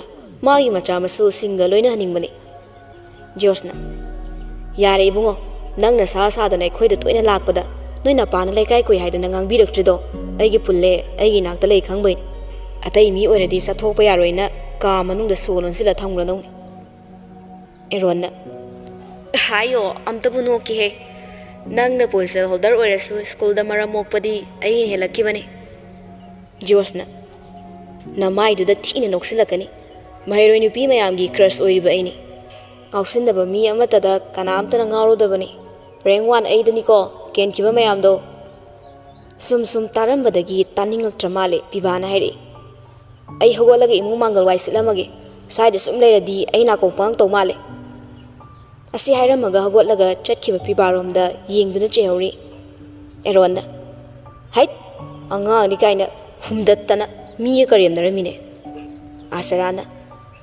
ꯆꯨꯝꯗ꯭ꯔꯣ ꯑꯉꯥꯡꯁꯤꯅ ꯍꯥꯏꯔꯤꯁꯦ ꯅꯣꯏ ꯀꯥꯡꯕꯨꯁꯤ ꯂꯥꯏꯁꯤꯅ ꯆꯞ ꯃꯥꯟꯅꯅ ꯇꯤꯟꯅꯍꯜꯂꯝꯃꯤꯁꯤꯕꯨ ꯀꯃꯥꯏꯅ ꯇꯧꯔꯤꯅꯣ ꯈꯪꯗꯦ ꯅꯣꯏꯗ ꯍꯦꯟꯅ ꯁꯥꯊꯤꯕꯁꯨ ꯂꯩꯔꯝꯒꯗ꯭ꯔꯥ ꯀꯤꯔꯛꯑꯦ ꯑꯩꯗꯤ ꯑꯦꯔꯣꯟꯅ ꯃꯥ ꯀꯩꯅꯣꯝ ꯍꯪꯒꯦꯅꯦ ꯑꯩꯅ ꯐꯥꯔꯨꯕ ꯅꯨꯄꯤꯗꯣ ꯍꯜꯂꯛꯏ ꯑꯗꯨꯕꯨ ꯑꯩꯅ ꯑꯃꯨꯛ ꯂꯧꯈꯤꯗ꯭ꯔꯣ ꯑꯥꯁꯔꯥꯅ ꯍꯟꯗꯛꯅ ꯃꯧ ꯐꯥꯔꯦ ꯍꯥꯏꯗꯅ ꯅꯔꯨ ꯃꯥꯏ ꯀꯣꯛꯑꯒ ꯊꯥꯗꯣꯛꯆꯔꯛꯂꯅꯤ ꯐꯖꯔꯅꯤ ꯑꯗꯩꯗꯤ ꯑꯦꯔꯣꯟꯅ ꯑꯩꯒꯤ ꯃꯔꯝꯒꯤ ꯈꯥꯏꯅꯔꯛꯏ ꯖꯥꯠꯂꯁꯤꯅꯤ ꯑꯥꯆꯔꯥꯅ ꯏꯕꯨꯡꯉꯣ ꯀꯦꯁ ꯌꯦꯟꯅꯒꯗꯕ ꯊꯕꯛꯀ ꯇꯧꯔꯨꯅꯨ ꯀꯔꯤꯝꯁꯨ ꯍꯥꯏꯔꯣꯏꯗꯕ ꯅꯨꯄꯤ ꯑꯣꯏꯅ ꯂꯧ ꯃꯇꯝꯗꯨꯗ ꯈꯔ ꯈꯟꯊꯔꯝꯂꯗꯤ ꯐꯗꯧꯕ ꯃꯣꯏꯅ ꯉꯝꯂꯦ ꯍꯥꯏꯗꯅ ꯋꯥꯍꯜꯂꯝꯃꯤꯁꯤ ꯃꯤꯑꯣꯏ ꯀꯌꯥꯅꯣ ꯑꯩꯒꯤ ꯋꯥꯗꯤ ꯑꯣꯟꯁꯤꯜꯂꯨꯔꯅꯨ ꯁꯤꯗ ꯂꯩ ꯂꯥꯏꯅ ꯋꯥꯔꯛꯏꯅꯤ ꯌꯥꯝ ꯏꯒꯣ ꯋꯥꯡꯕꯅꯤ ꯁꯪꯒ ꯆꯥꯎꯔꯦꯅ ꯌꯥꯝ ꯇꯥꯛꯆꯅꯤꯡꯕꯅꯤ ꯃꯆꯥꯅꯨꯄꯤꯗꯨꯁꯨ ꯌꯨꯝꯒꯤ ꯃꯧꯅꯤ ꯀꯥꯏꯅ ꯊꯕꯛꯀ ꯀꯔꯤꯝꯇ ꯁꯨꯅꯤꯡꯗꯕꯅꯤ ꯑꯗꯨꯅ ꯈꯥꯏꯅꯔꯤ ꯑꯣꯏꯔꯝꯅꯤ ꯃꯤꯒꯤ ꯏꯃꯨꯡꯗꯒꯅꯦ ꯂꯣꯏꯅ ꯍꯦꯛ ꯇꯥꯏꯅꯔꯨꯕꯁꯨ ꯌꯥꯕ ꯅꯠꯇꯦ ꯑꯦꯔꯣꯟꯅ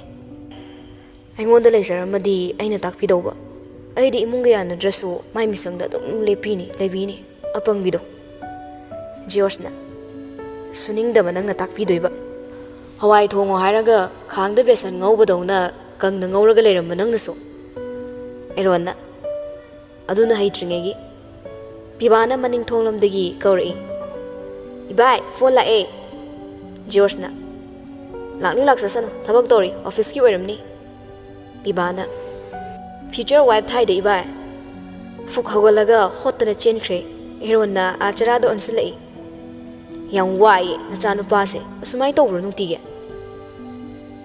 ꯃꯥꯅ ꯐꯣꯟ ꯃꯅꯥꯛ ꯌꯧꯔꯛꯄꯗꯗꯤ ꯇꯠꯈ꯭ꯔꯦ ꯃꯤꯁꯀꯣꯜꯁꯨ 5ꯃꯨꯛ ꯂꯩꯔꯝꯃꯤ ꯁꯨꯃꯥꯏꯅ ꯍꯟꯖꯤꯟꯅ ꯅꯣꯡꯄꯗ ꯀꯣꯜ ꯇꯧꯔꯛꯇꯕꯅ ꯀꯔꯤ ꯂꯩꯔꯕꯅꯣ ꯈꯜꯂꯤ ꯑꯗꯨꯅ ꯀꯣꯜ ꯕꯦꯛ ꯊꯨꯅ ꯇꯧꯁꯤꯜꯂꯤ ꯄꯥꯏꯈꯠꯂꯛꯄꯒ ꯇꯥꯍꯧꯗ꯭ꯔꯦ ꯃꯅꯤꯡ ꯂꯩꯔꯨꯗꯅ ꯇꯥꯝꯅꯥꯅ ꯉꯁꯥꯏ ꯁꯨꯝ ꯇꯧꯔꯛꯑꯝꯕꯅꯤ ꯑꯩꯗꯤ ꯃꯤꯁꯀꯣꯜ ꯃꯌꯥꯝ ꯂꯩꯔꯝꯕꯁꯤꯗ ꯁꯨꯃꯥꯏꯅ ꯅꯣꯡꯇ ꯇꯧꯗꯕꯅꯤ ꯀꯩꯗꯧꯕ ꯌꯥꯎꯔꯕꯅꯣ ꯈꯜꯂꯨꯔꯦ ꯀꯩꯗꯧꯔꯝꯃꯤꯅꯣ ꯍꯣꯁꯄꯤꯇꯥꯜꯗ ꯂꯩ ꯇꯥꯝꯅꯥꯅ ꯀꯌꯥ ꯐꯤꯡꯗꯅ ꯍꯥꯏꯔꯛꯄꯅ ꯀꯩꯁꯨ ꯄꯥꯈꯠꯂꯝꯗꯦ ꯃꯥꯏꯅꯔ ꯑꯣꯏꯕꯒꯤ ꯅꯤꯡꯂꯝꯃꯤ ꯑꯗꯨꯅ ꯇꯞꯅ ꯍꯪꯂꯛꯏ ꯀꯅꯥ ꯀꯩꯗꯧꯕ ꯌꯥꯎꯔꯒꯦ ꯄꯥꯕꯨꯡꯗꯣ ꯁ꯭ꯇ꯭ꯔꯣꯛ ꯇꯧꯕꯩ ꯄꯨꯈꯠꯂꯛꯄ ꯑꯣꯛꯁꯤꯖꯦꯟ ꯍꯥꯞꯄꯒ ꯊꯝꯃꯤ ꯁ꯭ꯇ꯭ꯔꯣꯛ ꯇꯧꯏ ꯍꯥꯏꯗꯨꯗ ꯈꯔꯗꯤ ꯄꯥꯈꯠꯄꯅꯤ ꯑꯗꯨꯕꯨ ꯃꯥ ꯄꯥꯈꯠꯄꯨ ꯊꯣꯛꯂꯝꯗꯦ ꯏꯪꯅ ꯑꯗꯨꯝ ꯍꯪꯂꯛꯏ ꯗꯣꯛꯇꯔꯅ ꯐꯅꯤ ꯍꯥꯏꯔꯛꯄ꯭ꯔꯣ ꯉꯥꯛꯇꯪ ꯂꯥꯛꯀꯦꯔꯣ ꯑꯩ ꯊꯃꯣꯏꯁꯦ ꯌꯥꯝ ꯄꯤꯛꯁꯤꯜꯂꯦ ꯀꯤꯁꯨ ꯀꯤꯔꯤ ꯎꯠꯇꯕꯅꯤ ꯄꯥꯈꯠꯂꯁꯨ ꯄꯥꯈꯠꯂꯦ ꯈꯪꯍꯟꯗꯕꯅꯤ ꯌꯥꯔꯤꯈꯩ ꯂꯣꯠꯁꯤꯟꯅꯕ ꯍꯣꯠꯅꯕꯅꯤ ꯑꯗꯨꯕꯨ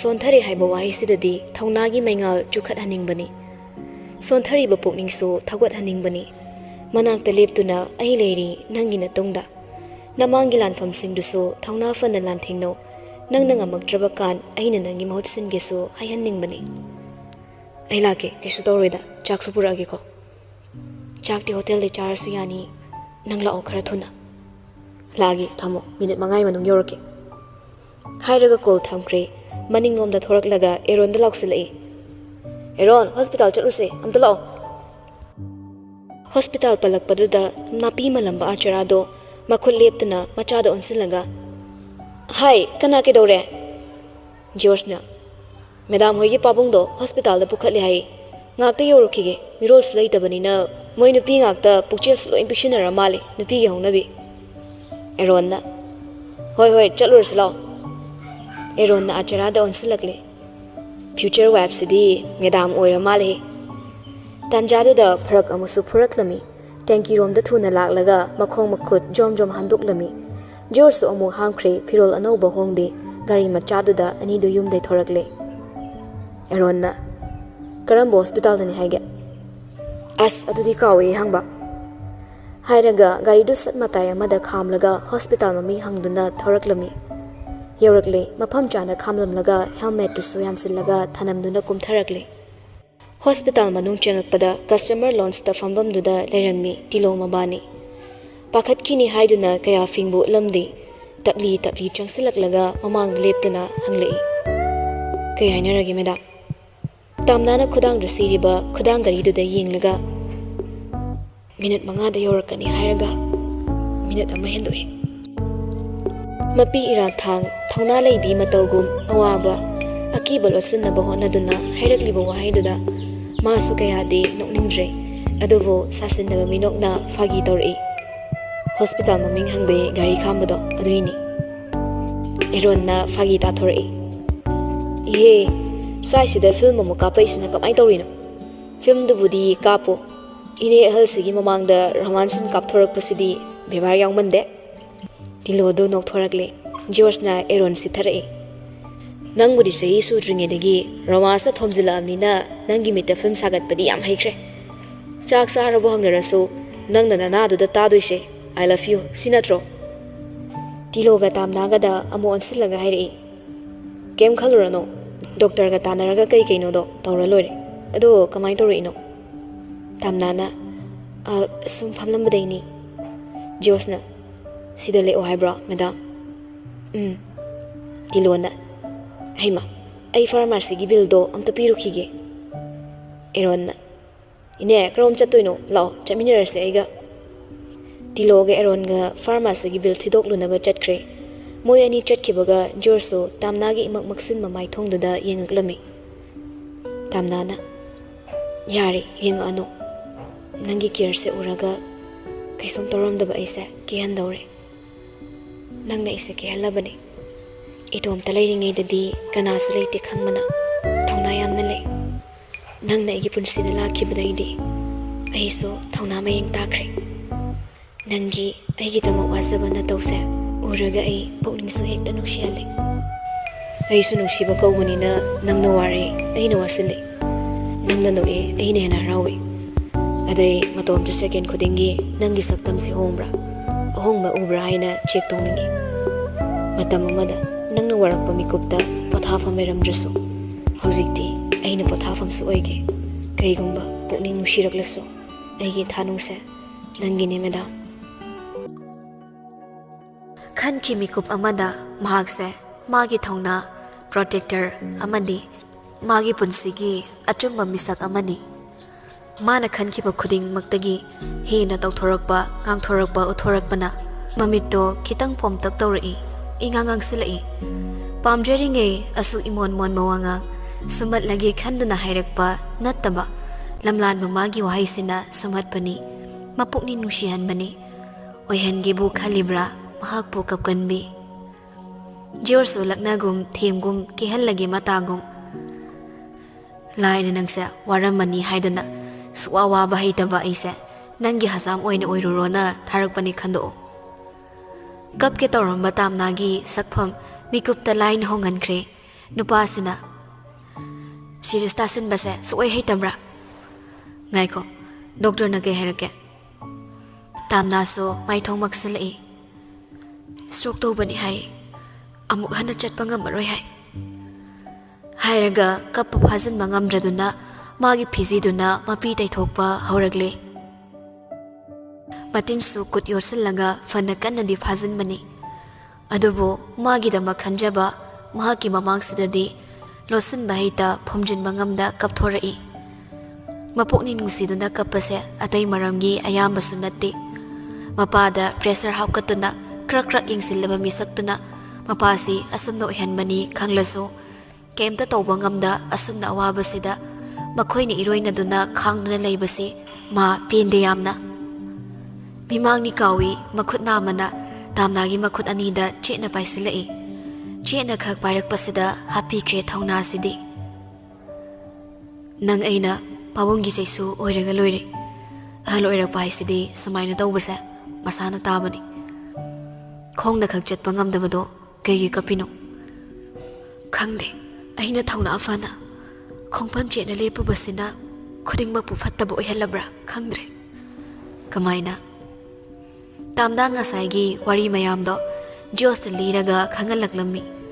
Mapana magidamak wasaba mayamdasu khangalai. Noi pabungchada hayu yadro. Pabungchada hairubada made ekhoi nungsidabanina haraukini.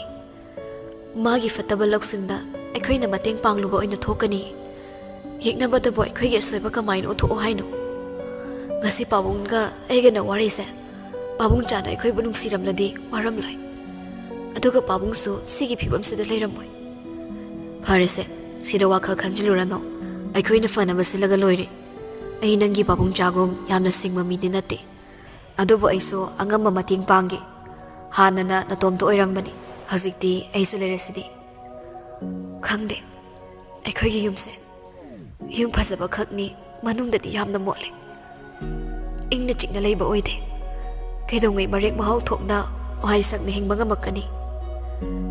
Ngaina aroiba numitsu adum lakidong male. Miyuibana waradi wakhalse pukningna khanjinbani. Yamsu sonthabani. Waringi mikupta ningsingdoisa. Warakkiba mikup thauna halakkiba mikupto khang ningsingakani. Adunasu hena sontahanbada mateng pangbani. Suicide fok tawba ngamnaisini. Adubu nangidi ai leirisidi. Nangi awaba nungaiba khudingmak aingonda tamu. Aingonda liyo tanasi. Tanaroga thokpa ngaktani. Nangidi ai leiri. Aina leina nangna kana leitabugum khanbado khangano. Aina loina ngamgani haiba natte. Honasi yare kai kanna honasi. Ingna hinjaramba nangi punsiso. Ngasidi kaisu leitaba aiga naknarubana. Aigi matha maraksida nangsu yaure. Si khangmana rikidi aibu nungsina magi tungi yaifanaba yengkibane. Ai wa haigese. Nanga maga thongnadabadi nakhoyanigi laibak tinaramdabaini. Nongdambana kainahanbani. Nangi waridu khangmana rikina lapkiba nati. Aigisu aina yam khanjaba mahakto aibu hundoklamisini. Matamduda aidi bama nungsibanina mangonda henbi ama fanglaroi pamdre khanki. Adubu hozikti nangna loina henki madam. Punsi khongsatse thazadaba matamda nungaiba fangbani. Awabasu nangbani. Vidigi nongdambo nang aina laina khangba haunadi surprise ngaktani toroktoise. Mawalgi ringtone khinglakpaduda sanaramba wari chapleplaga yengi mama oirami. Hello ima. Yauraba nangbo I pawsu kemta hairakte. Chathriduna koiba chatpa oiradi phaba. Ana ye yaurina chathraga paw hairaktabasibu karino nangbo. Imagi bungo nangse onthoknaba tadeda. Nungsa thiningai kaisu yaudre. Adu ima ai kona torokeko hozikidi thamage. Acharana. Ho phare thammo paw hairauko. Phone thamkibaga manakta famliba piban hangai. Ke hairakene ne. Horen ngak leiraga call toraki hai. Pibasu ahal sajilei. Hoi mana mai tawjar asano. Ana ye yaurmina matha saramani. Ate topa oiradi phai makubok ni do. Asarado makhwang mitlaga sairi. Piba nang sa taning kidreda. Matang sadaba khoimuna ngarang ngalakbaga chapheng mane he na kong measida. Is aseng bahiraga amuk saujilei. Machana nupi koiraga saubu sauningira kala ira khangdene. Laik ngakta paruro. Chalo nene thabak ngakta tawge. Maningda yotusu busilo lehoribani. Ngamzararoi. Darongi matin tairamni hainazade. Mala aga chamtho alo. Atai tawbana tawbani. Adumadi ngamzadre. ꯍꯥꯏꯔꯝꯂꯒ ꯊꯣꯔꯛꯂꯦ ꯀꯥ ꯃꯆꯥꯗꯨꯗ ꯆꯪꯉꯛꯂꯒ ꯂꯥꯏꯔꯤꯛ ꯑꯃꯨꯛ ꯄꯥꯛꯊꯣꯛꯈ꯭ꯔꯦ ꯃꯗꯨꯒꯤ ꯑꯦꯔꯣꯟ ꯍꯥꯏꯕ ꯅꯨꯄꯥꯗꯨꯁꯨ ꯑꯣꯟꯊꯣꯛꯅ ꯃꯣꯠꯂꯤꯗ ꯄꯥꯈꯪꯅꯦ ꯀꯥꯏꯅ ꯏꯃꯣꯠ ꯍꯤꯃꯣꯠꯂꯗꯅ ꯃꯅꯝ ꯈꯔ ꯀꯟꯕ ꯃꯤ ꯑꯣꯏꯔꯗꯤ ꯊꯩꯅꯕ ꯐꯥꯎ ꯍꯦꯛ ꯉꯝꯃꯣꯏ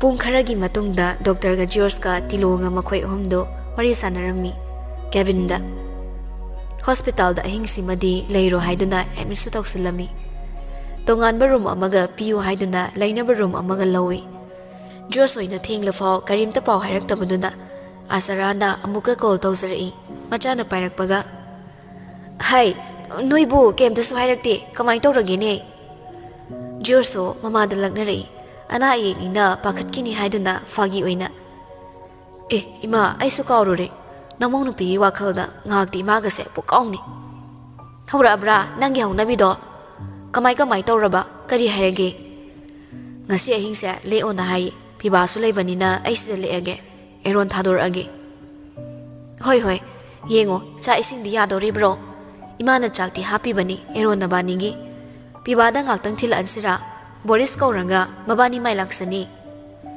ꯌꯥꯔꯅꯤ ꯁꯤꯗ ꯆꯥꯔꯒꯦ ꯁꯣꯝꯒꯤꯗꯤ ꯀꯩꯝꯇ ꯈꯜꯂꯨꯔꯅꯣ ꯆꯥꯛ ꯍꯣꯇꯦꯜ ꯂꯩꯔꯤ ꯃꯌꯥꯝꯁꯦ ꯑꯩꯈꯣꯏꯅ ꯈꯔ ꯆꯥꯕꯤꯗ꯭ꯔꯗꯤ ꯏꯃꯨꯡ ꯀꯃꯥꯏꯅ ꯄꯨꯅꯤ ꯏꯪꯁꯨ ꯏꯪꯉꯤ ꯐꯩꯖꯣꯠ ꯅꯨꯡꯖꯨꯠꯅ ꯀꯃꯥꯏꯅ ꯇꯧꯕ ꯃꯄꯣꯠ ꯃꯆꯩ ꯂꯣꯏꯅ ꯂꯩꯔꯕꯣ ꯑꯋꯥꯠ ꯑꯄꯥꯅ ꯀꯃꯥꯏꯅ ꯇꯧꯔꯕ ꯌꯥꯔꯅꯤ ꯏꯃꯥ ꯌꯥꯗ꯭ꯔꯗꯤ ꯑꯗꯨꯝ ꯍꯥꯏꯔꯛꯑꯅꯤ ꯌꯥꯕꯩꯅꯤ ꯀꯩꯝꯇ ꯋꯥꯠꯇꯕꯩꯅꯤ ꯏꯃꯥ ꯅꯤꯡꯁꯤꯡꯉꯛꯇ꯭ꯔꯤꯁꯦ ꯏꯃꯥ ꯍꯥꯏꯁꯤꯗꯤ ꯑꯋꯥꯠꯄ ꯂꯩꯇ꯭ꯔꯤꯉꯩ ꯀꯥꯎꯏ ꯈꯔ ꯋꯥꯔꯛꯄ ꯀꯥꯟꯗ ꯈꯛ ꯅꯤꯡꯁꯤꯡ ꯍꯥꯏꯗꯣ ꯏꯃꯥ ꯀꯥꯎꯔꯕꯣ ꯃꯁꯤꯗꯤ ꯕꯥ ꯐꯔꯦ ꯑꯗꯨꯗꯤ ꯍꯌꯦꯡꯗꯣ ꯐꯖꯅ ꯍꯦꯛ ꯍꯜꯂꯛꯑꯣ ꯒ꯭ꯌꯥꯟ ꯇꯥꯅ ꯂꯩꯔꯣ ꯍꯣꯏ ꯏꯃꯥ ꯊꯝꯃꯣ ꯑꯩꯁꯨ ꯊꯝꯃꯒꯦ ꯐꯣꯟ ꯊꯝꯈ꯭ꯔꯦ ꯑꯦꯔꯣꯟꯁꯨ ꯖꯤꯌꯣꯔꯁꯀꯤ ꯃꯅꯥꯛꯇ ꯂꯩꯕꯅ ꯑꯁꯨꯝ ꯍꯥꯏꯔꯛꯏ ꯑꯩꯁꯨ ꯁꯤꯗ ꯂꯦꯛꯀꯦ ꯌꯥꯅꯤꯕ ꯑꯩ ꯍꯟꯕ ꯇꯜꯂꯤ ꯅꯣꯏ ꯐꯥꯗꯔꯅ ꯌꯥꯗꯣꯏꯔꯣ ꯁꯨꯛꯊꯤꯕꯨ ꯊꯤꯔꯛꯑꯣꯏꯗ ꯃꯥꯡꯈ꯭ꯔꯗꯤ ꯐꯔꯦ ꯀꯥꯏ ꯈꯜꯂꯝꯅꯤ ꯐꯔꯦꯅꯦ ꯑꯗꯨꯗꯤ ꯅꯦꯅꯦꯒ ꯃꯥꯒ ꯊꯥꯗꯣꯛꯈ꯭ꯔꯒ ꯏꯕꯥꯅꯤ ꯂꯦꯛꯍꯧꯔꯁꯦ ꯍꯥꯟꯅꯗꯤ ꯃꯦꯗꯥꯝ ꯍꯥꯏꯗꯥꯏ ꯃꯦꯗꯥꯝꯗꯒꯤ ꯃꯥ ꯑꯣꯟꯈ꯭ꯔꯕꯣ ꯈꯔ ꯂꯩꯔꯒ ꯃꯥꯗꯒꯤ ꯇꯥꯔꯤꯕ꯭ꯔꯥ ꯑꯃꯨꯛ ꯑꯣꯜꯂꯛꯈꯤꯅꯤ ꯌꯦꯡꯕꯗ ꯀꯜꯂꯣ ꯑꯣ ꯃꯥꯏ ꯒꯥꯗ ꯏꯀꯥꯏ ꯈꯪꯗꯕꯩ ꯂꯦꯚꯦꯜꯁꯤꯗꯤ ꯈꯔ ꯋꯥꯡꯉꯝꯃꯦ ꯑꯞꯒ꯭ꯔꯦꯗ ꯇꯧꯔꯛꯀꯗꯕꯒꯤ ꯁꯔꯨꯛꯇꯅꯤ ꯅꯅꯥꯀꯣꯡ ꯅꯃꯤꯠ ꯃꯦꯟꯁꯤꯜꯂꯒ ꯈꯨꯝꯖꯤꯜꯂꯒ ꯆꯦꯟꯒꯦꯒ ꯍꯥꯏꯔꯛꯈꯤꯅꯤ ꯅꯨꯡꯗꯤ ꯌꯥꯝ ꯅꯨꯡꯉꯥꯏꯇꯦꯍꯦ ꯅꯣꯏ ꯃꯦꯗꯥꯝꯒꯤ ꯃꯑꯣꯡꯁꯦ ꯃꯣꯏ ꯃꯄꯥꯁꯤ ꯅꯠꯇꯅ ꯀꯅꯥꯝ ꯂꯩꯖꯗ꯭ꯔꯖꯥꯠꯂꯣ ꯀꯅꯥꯝꯁꯨ ꯂꯥꯛꯄ ꯎꯗꯦ ꯅꯨꯄꯤ ꯑꯍꯜꯁꯤꯒ ꯃꯣꯏ ꯑꯅꯤꯅ ꯋꯥꯖꯕꯁꯦ ꯑꯁꯦꯡꯕ ꯌꯥꯝ ꯅꯨꯡꯉꯥꯏꯇꯦ ꯖꯤꯌꯣꯁꯅ ꯑꯦꯔꯣꯟꯗ ꯅꯪꯁꯤꯕꯨ ꯋꯥꯉꯥꯡ ꯁꯉꯥꯡꯁꯤ ꯈꯤꯇ ꯐꯖꯅ ꯉꯥꯡꯕ ꯇꯝꯃꯨꯗ ꯃꯣꯏ ꯃꯄꯥ ꯀꯥꯏ ꯐꯨꯅꯤꯡꯗꯦꯍꯦ ꯅꯪ ꯍꯣꯁꯄꯤꯇꯥꯜꯁꯤꯗ ꯑꯃꯨꯛ ꯅꯝꯅꯔꯛꯀꯅꯤ ꯏꯕꯥꯅꯤ ꯑꯣꯏꯅ ꯃꯥꯒꯤꯗꯃꯛ ꯍꯣꯁꯄꯤꯇꯥꯜꯁꯤꯗꯁꯨ ꯂꯦꯛꯄꯤꯗꯧꯔꯦ ꯑꯗꯨꯒ ꯐꯨꯅꯤꯡꯉꯤ ꯕꯦꯁ ꯐ꯭ꯔꯦꯟꯅꯤꯅꯦꯀꯣ ꯁꯣꯔ ꯑꯃꯨꯛ ꯁꯥꯡꯅ ꯍꯣꯟꯗꯣꯛꯂꯒ ꯅꯣꯏ ꯃꯥꯒꯤ ꯃꯅꯦꯁꯤꯁꯨ ꯂꯩꯁꯥꯕꯤ ꯑꯣꯏꯔꯝꯃꯗꯤ ꯑꯍꯤꯡ ꯂꯦꯛꯄꯁꯦ ꯑꯃꯨꯛꯀ ꯍꯦꯟꯅ ꯅꯨꯡꯉꯥꯏꯔꯝꯗꯧꯅꯤ ꯑꯁ ꯇꯥꯅꯤꯡꯗꯦꯍꯦ ꯅꯪ ꯑꯃ ꯅꯪꯉꯣꯟꯗ ꯇꯥꯕꯤꯌꯨ ꯍꯥꯏꯕ꯭ꯔꯣ ꯑꯩꯗꯤ ꯏꯇꯣꯝꯇ ꯍꯥꯏꯖꯕ ꯅꯊꯧ ꯂꯩꯇꯅ ꯅꯪ ꯇꯥꯕꯤꯔꯒ ꯆꯠꯊꯣ ꯁ꯭ꯋꯥꯏꯗ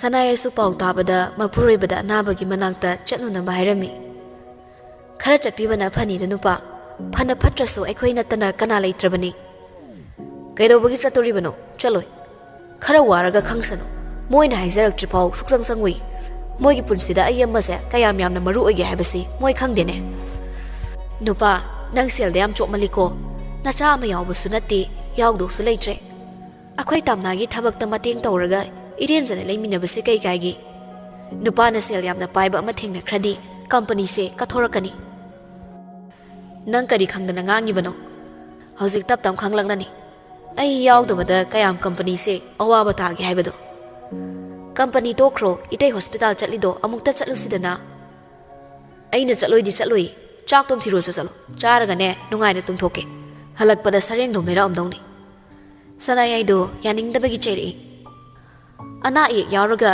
ꯃꯅꯥꯎꯄꯥ ꯅꯪꯅ ꯆꯠꯄꯤꯗ꯭ꯔꯗꯤ ꯐꯖꯔꯤꯕ꯭ꯔꯣ ꯃꯤꯅ ꯀꯔꯤꯅꯣ ꯈꯟꯈꯤꯗꯣꯏꯁꯤꯕꯣ ꯅꯨꯄꯤ ꯅꯪ ꯋꯥ ꯌꯥꯝ ꯉꯥꯡꯉꯛꯀꯅꯨ ꯑꯩꯅ ꯏ ꯀꯥꯔꯛꯑꯗꯤ ꯅꯪ ꯑꯩꯒꯤ ꯈꯨꯠꯇ ꯁꯣꯏꯗꯅ ꯇꯣꯏꯔꯅꯤ ꯑꯩꯅ ꯈꯨꯠ ꯌꯥꯎꯗꯕꯁꯤꯗ ꯅꯪ ꯑꯩꯒꯤ ꯊꯛꯇ ꯋꯥ ꯌꯥꯝ ꯉꯥꯡꯉꯛꯀꯅꯨ ꯁꯤꯈꯥꯡ ꯈꯥꯡꯕ ꯀꯨꯃꯥꯔꯒꯤ ꯃꯇꯧꯗ ꯀꯟꯅ ꯇꯛꯁꯤꯟꯕꯁꯨ ꯉꯝꯗ꯭ꯔꯦ ꯀꯌꯥ ꯐꯠꯇꯕ ꯁꯅꯥꯌꯥꯏ ꯅꯠꯇꯦ ꯃꯄꯨꯔꯣꯏꯕꯅ ꯃꯄꯨꯆꯦꯜ ꯄꯤꯛꯄꯅ ꯃꯥꯁꯨ ꯄꯤꯛꯂꯤꯕꯅꯤ ꯆꯥꯛ ꯏꯁꯤꯡ ꯊꯤꯔꯒ ꯆꯥꯊꯣꯛꯇꯨꯅ ꯌꯥꯝ ꯅꯨꯡꯉꯥꯏꯅ ꯇꯨꯝꯈ꯭ꯔꯦ ꯉꯟꯇꯥꯅ ꯀꯨꯃꯥꯔꯗꯤ ꯑꯗꯨꯕꯨ ꯁꯅꯥꯌꯥꯏꯗꯤ ꯇꯨꯃꯤꯟꯅ ꯊꯣꯔꯛꯂꯒ ꯇꯤꯂꯣꯗ ꯐꯣꯟ ꯇꯧꯔꯛꯏ꯫ ꯏꯅꯝꯃ ꯀꯃꯥꯏ ꯇꯧꯔꯒꯦ? ꯁꯅꯝꯈ꯭ꯌꯥꯁꯨ ꯅꯨꯡ ꯂꯩꯕꯒꯤ ꯂꯥꯏꯍꯧ ꯅꯤꯛꯊꯗꯅ ꯂꯩꯔꯦ꯫ ꯇꯤꯂꯣꯅ ꯌꯥꯔꯦ ꯌꯥꯔꯦꯗ ꯑꯩꯈꯣꯏꯁꯨ ꯍꯥꯏꯊꯔꯛꯂꯅꯤꯌꯦ꯫ ꯑꯉꯥꯡ ꯅꯨꯄꯥꯝꯆꯥ ꯑꯅꯤ ꯂꯦꯛꯍꯧꯔꯕꯅꯤ ꯑꯗꯨꯕꯨ ꯅꯥꯇꯩꯁꯤ ꯆꯠꯄꯗꯤ ꯉꯝꯂꯔꯣꯏ ꯍꯥꯏꯔꯛꯂꯦ꯫ ꯁꯅꯥꯌꯥꯏ ꯄꯥꯎꯗꯨ ꯇꯥꯕꯗ ꯅꯨꯡꯉꯥꯏꯖꯗꯦ꯫ ꯀꯩꯅꯣꯅꯦ ꯍꯥꯏꯁꯤꯕꯣ? ꯑꯇꯣꯞꯄ ꯊꯣꯏꯗꯣꯛꯄꯗꯤ ꯀꯩꯝꯇ ꯂꯩꯇꯕ꯭ꯔꯥ? ꯐꯤꯕꯝ ꯂꯨꯅꯤ ꯍꯥꯏꯕ꯭ꯔꯣ?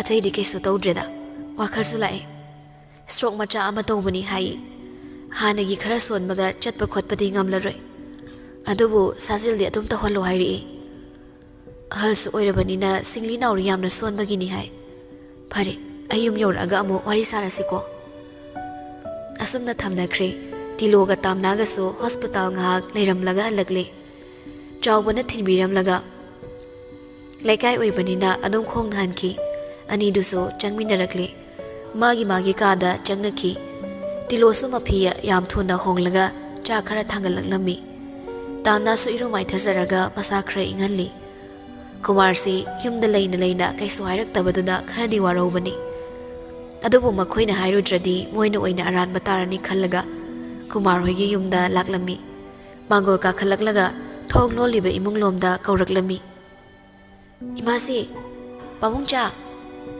ꯈꯨꯝꯂꯛꯇꯕꯗꯨꯗ ꯍꯟꯅ ꯑꯃꯨꯛꯀ ꯀꯧꯁꯜꯂꯤ꯫ ꯏꯃꯥꯁꯤ, ꯄꯥꯕꯨꯡꯆꯥ ꯇꯨꯝꯅꯔꯕꯣ? ꯈꯨꯝꯃꯛꯇꯕꯗꯨꯗ ꯍꯟꯖꯤꯟꯅ ꯀꯧꯔꯨꯗ꯭ꯔꯦ꯫ ꯊꯣꯔꯛꯂꯒ ꯃꯈꯣꯏꯒꯤ ꯁꯨꯃꯥꯡ ꯅꯥꯀꯟꯗ ꯊꯥꯔꯤꯕ ꯆꯧꯀ꯭ꯔꯤꯗꯨꯗ ꯆꯪꯁꯤꯜꯂꯒ ꯐꯝꯃꯤ꯫ ꯏꯪꯊꯝꯊꯥ ꯑꯣꯏꯔꯕꯁꯨ ꯃꯊꯟꯅ ꯒ꯭ꯔꯪ ꯒ꯭ꯔꯪ ꯃꯩ ꯆꯥꯛꯄꯒꯨꯝ ꯆꯥꯛꯄꯅ ꯏꯪꯕꯒ ꯑꯃꯠꯇ ꯆꯪꯂꯝꯗꯦ꯫ ꯍꯧꯈꯤꯕ ꯃꯇꯝꯗ ꯃꯥꯒꯤ ꯄꯥꯕꯨꯡꯆꯥꯅ ꯃꯥꯕꯨ ꯊꯕꯛꯁꯤꯗ ꯌꯥꯎꯍꯟꯅꯤꯡꯉꯤ, ꯃꯥꯕꯨ ꯁꯣꯛꯅꯕ ꯁꯤꯟꯕ ꯈꯨꯗꯤꯡ ꯃꯍꯥꯛꯁꯨ ꯂꯣꯏꯅ ꯈꯪꯕꯅꯤ꯫ ꯑꯗꯨꯕꯨ ꯎꯁꯤꯟꯅꯗ ꯈꯪꯁꯤꯟꯅꯗ ꯑꯗꯨꯝ ꯂꯩꯊꯣꯛꯈꯤ꯫ ꯃꯄꯨꯛꯆꯦꯜ ꯄꯤꯛꯄ ꯃꯥꯒꯤ ꯄꯥꯕꯨꯡꯆꯥꯗ ꯊꯕꯛ ꯃꯌꯥꯝꯁꯦ ꯁꯤꯟꯅ ꯊꯣꯛꯂꯨꯁꯤꯔꯥ ꯍꯥꯏꯔꯁꯨ ꯀꯤꯕꯅꯤ꯫ ꯃꯕꯨꯛ ꯁꯦꯡꯗꯕꯅ ꯅꯣꯡꯃ ꯀꯝꯄꯅꯤꯁꯤ ꯃꯨꯠꯈ꯭ꯔꯕꯗꯤ ꯍꯥꯏꯗꯨꯅ ꯀꯤꯖꯩ꯫ ꯊꯥꯒꯩ ꯁꯦꯡꯅ ꯀꯨꯃꯥꯔꯅ ꯑꯐꯕ ꯃꯤꯁꯛ ꯑꯃ ꯑꯣꯏꯔꯕꯗꯤ ꯃꯍꯥꯛꯁꯨ ꯁꯤꯟꯅ ꯊꯣꯛꯂꯝꯕ ꯌꯥꯕꯅꯤ ꯀꯝꯄꯅꯤꯒꯤꯁꯤ꯫ ꯀꯥꯎꯗ꯭ꯔꯤ, ꯃꯥ ꯀꯥꯎꯗ꯭ꯔꯤ꯫ ꯃꯥꯒꯤ ꯔꯨꯝꯗ ꯃꯩ ꯍꯧꯔꯛꯄꯗꯣ ꯃꯗꯨꯗꯁꯨ ꯅꯠꯇꯦ, ꯑꯍꯥꯟꯕ ꯃꯥꯅ ꯕꯤꯖꯤꯅꯦꯁꯀꯤ ꯃꯔꯝꯗ ꯈꯣꯡꯗꯥꯔꯛꯄ ꯍꯧꯕꯗ ꯉꯥꯏꯔꯤꯉꯩ ꯃꯥꯕꯨ ꯃꯁꯛ ꯈꯪꯗꯕ ꯃꯤ ꯈꯔꯅ ꯐꯥꯗꯨꯅ ꯆꯤꯡꯅꯨꯡ ꯑꯃꯗ ꯄꯨꯔꯨꯕ꯫ ꯑꯗꯨꯁꯨ ꯀꯅꯥꯒꯤ ꯈꯨꯖꯤꯟ ꯊꯧꯔꯥꯡꯅꯣ ꯆꯤꯡꯅ ꯀꯟꯐꯥꯔꯝ ꯑꯣꯏꯕ ꯉꯝꯈꯤꯗꯦ꯫ ꯀꯤꯔꯕ ꯀꯌꯥ ꯑꯃ ꯊꯦꯡꯅꯔꯛꯏ꯫ ꯃꯗꯨꯗꯒꯤ ꯃꯇꯝ ꯈꯔ ꯊꯕꯛ ꯂꯦꯞꯄꯨꯔꯕꯅꯤ꯫ ꯀꯨꯃꯥꯔꯅ ꯊꯕꯛꯇꯣ ꯂꯣꯏꯅ ꯁꯤꯟꯅ ꯊꯣꯛꯈꯤ꯫ ꯑꯗꯨꯕꯨ ꯇꯞꯅ ꯇꯞꯅ ꯈꯪꯂꯛꯏ ꯀꯅꯥꯅ ꯀꯔꯤꯒꯤꯗꯃꯛ ꯃꯥꯕꯨ ꯑꯁꯨꯝ ꯀꯤꯍꯟ ꯈꯪꯍꯟꯗꯨꯅ ꯊꯣꯛꯍꯟꯕꯅꯣ꯫ ꯌꯧꯔꯦ ꯍꯥꯏꯅꯕ ꯖꯤꯌꯣꯁꯇ ꯀꯣꯜ ꯇꯧꯁꯤꯜꯂꯤ꯫ ꯑꯗꯨꯝ ꯊꯨꯅ ꯄꯥꯏꯈꯠꯂꯛꯏ꯫ ꯌꯧꯔꯕꯣ? ꯌꯧꯔꯦ ꯍꯥꯏꯒꯦꯅ ꯀꯣꯜ ꯇꯧꯔꯛꯏꯅꯤ꯫ ꯐꯩꯖꯨꯞ ꯀꯩꯀꯩꯗꯤ ꯌꯥꯔꯗ꯭ꯔꯣ? ꯊꯤꯜꯂꯛꯎꯔꯥ? ꯌꯥꯔꯅꯤ, ꯁꯣꯝꯗ ꯑꯩꯈꯣꯏ ꯊꯣꯛꯄ ꯂꯩꯔꯒꯦ꯫ ꯅꯪꯗꯣ ꯅꯨꯡꯉꯥꯏꯅ ꯄꯣꯊꯥꯔꯣ ꯃꯦꯗꯥꯝ꯫ ꯇꯨꯝꯕꯗꯤ ꯌꯥꯅꯤ ꯊꯥꯖꯗ꯭ꯔꯦ ꯑꯩꯗꯤ꯫ ꯑꯩꯅ ꯊꯑꯣꯏꯅ ꯌꯨꯝꯗ ꯊꯥꯔꯤꯁꯦ ꯅꯪ ꯄꯣꯊꯥꯅꯕꯅꯤ꯫ ꯍꯌꯦꯡ ꯑꯣꯐꯤꯁ ꯆꯠꯅꯕꯅꯤ꯫ ꯁꯣꯝꯒꯤꯗꯤ ꯑꯩꯅ ꯊꯣꯛꯄ ꯌꯦꯡꯉꯝꯃꯒꯦ, ꯊꯕꯛ ꯂꯦꯞꯀꯅꯨ꯫ ꯀꯨꯏꯅ ꯂꯩꯇ꯭ꯔꯁꯨ ꯉꯥꯏꯍꯥꯛ ꯌꯧꯔꯨꯔꯒ ꯀꯃꯥꯏ ꯀꯝꯗꯧꯔꯤ ꯌꯦꯡꯁꯤꯜꯂꯨ꯫ ꯍꯣꯏ, ꯍꯌꯦꯡꯗꯣ ꯅꯪ ꯂꯥꯛꯑꯅꯨ꯫ ꯅꯨꯡꯊꯤꯜꯋꯥꯏꯗ ꯄꯨꯂꯞ ꯍꯟꯃꯤꯟꯅꯔꯁꯦ꯫ ꯗꯣꯛꯇꯔꯁꯨ ꯔꯥꯎꯟ ꯂꯥꯛꯑꯝꯃꯤ꯫ ꯑꯣꯛꯁꯤꯖꯦꯟ ꯍꯥꯞꯄꯁꯨ ꯂꯧꯊꯣꯛꯈ꯭ꯔꯦ꯫ ꯋꯥꯔꯤ ꯈꯔ ꯁꯥꯕ ꯌꯥꯔꯦ꯫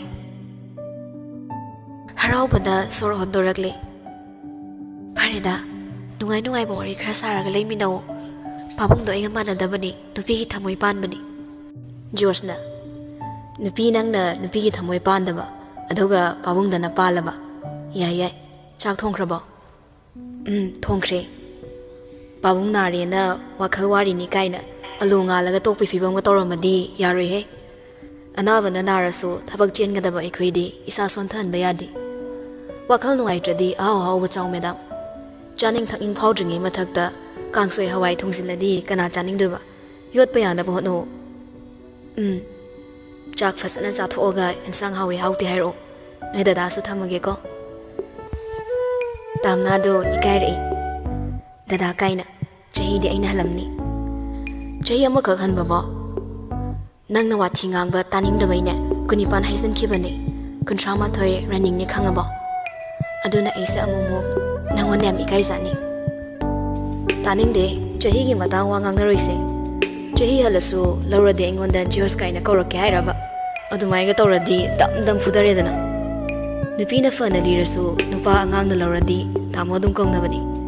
Nupi haisidi chap chaba chahi leite nupa gi makha yam pole phuni kaina nangbu mi phobaga haibra haisa ho sanai bemo ai simi hat pani tamna so nok palep naga langneragli e kana halurage madam gi kana amagi nama panjaramba thamoido aina thok ha to ga usinsilami do hali natro adudi mi hat panati thamoi khudum chanba haiba kawi e imana bo waiting changsilai amuk torake chak cha thomuko hairaga tamna gi na hol da thamlaga mamana bagi call do paikhatlami tamna su khara chingnabagum thamlamdi tamna na thamdabadu da conference to thokre boris na namai matta leiri ro aina sida blanket ani su kolaga noi koi thithire aduga noina kaida leiba la ele ainang ure aduda dum lepamo ingro blanket tu insalaga lake haide khawda mu hapaga la imale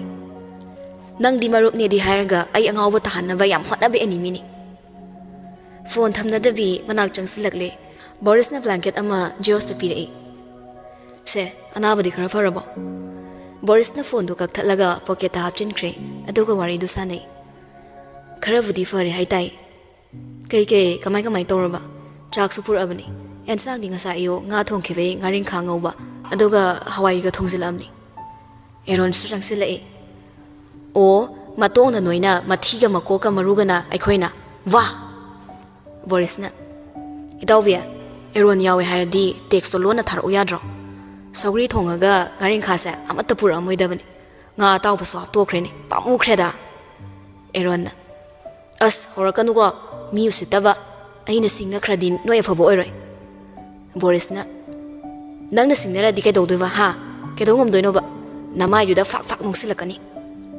Arun na nasal nupi do lauraga nasin nawgi marido thadat lorana boris na tiffin se pai horo blanket se yan bada si dore se si su pai ro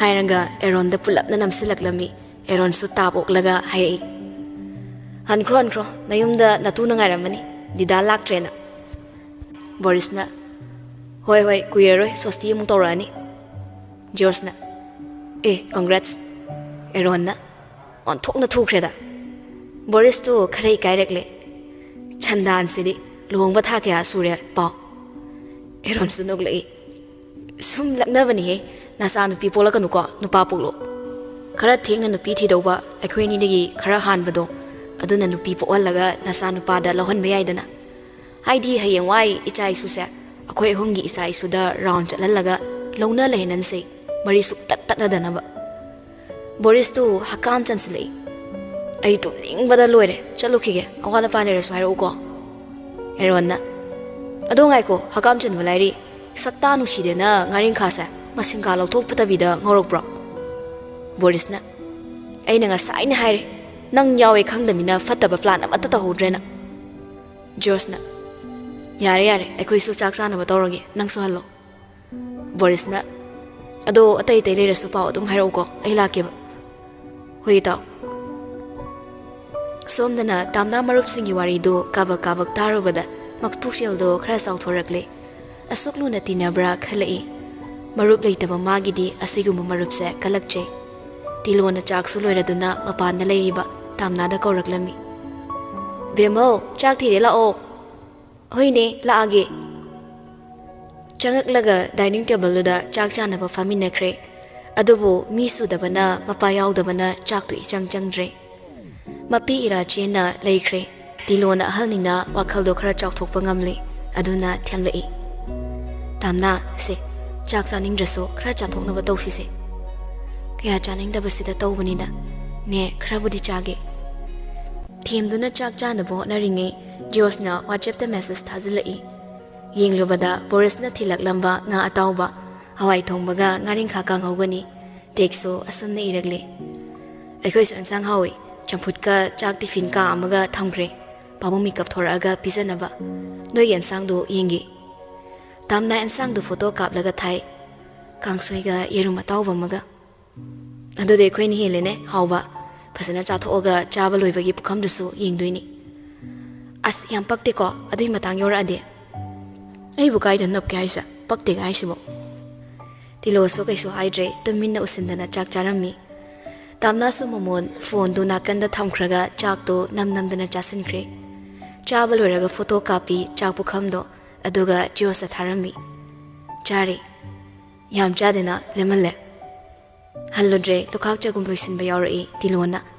Ai tawrage yarni aisa sum yawgi. Ngasidi ni swaramani aduna ai tawrage.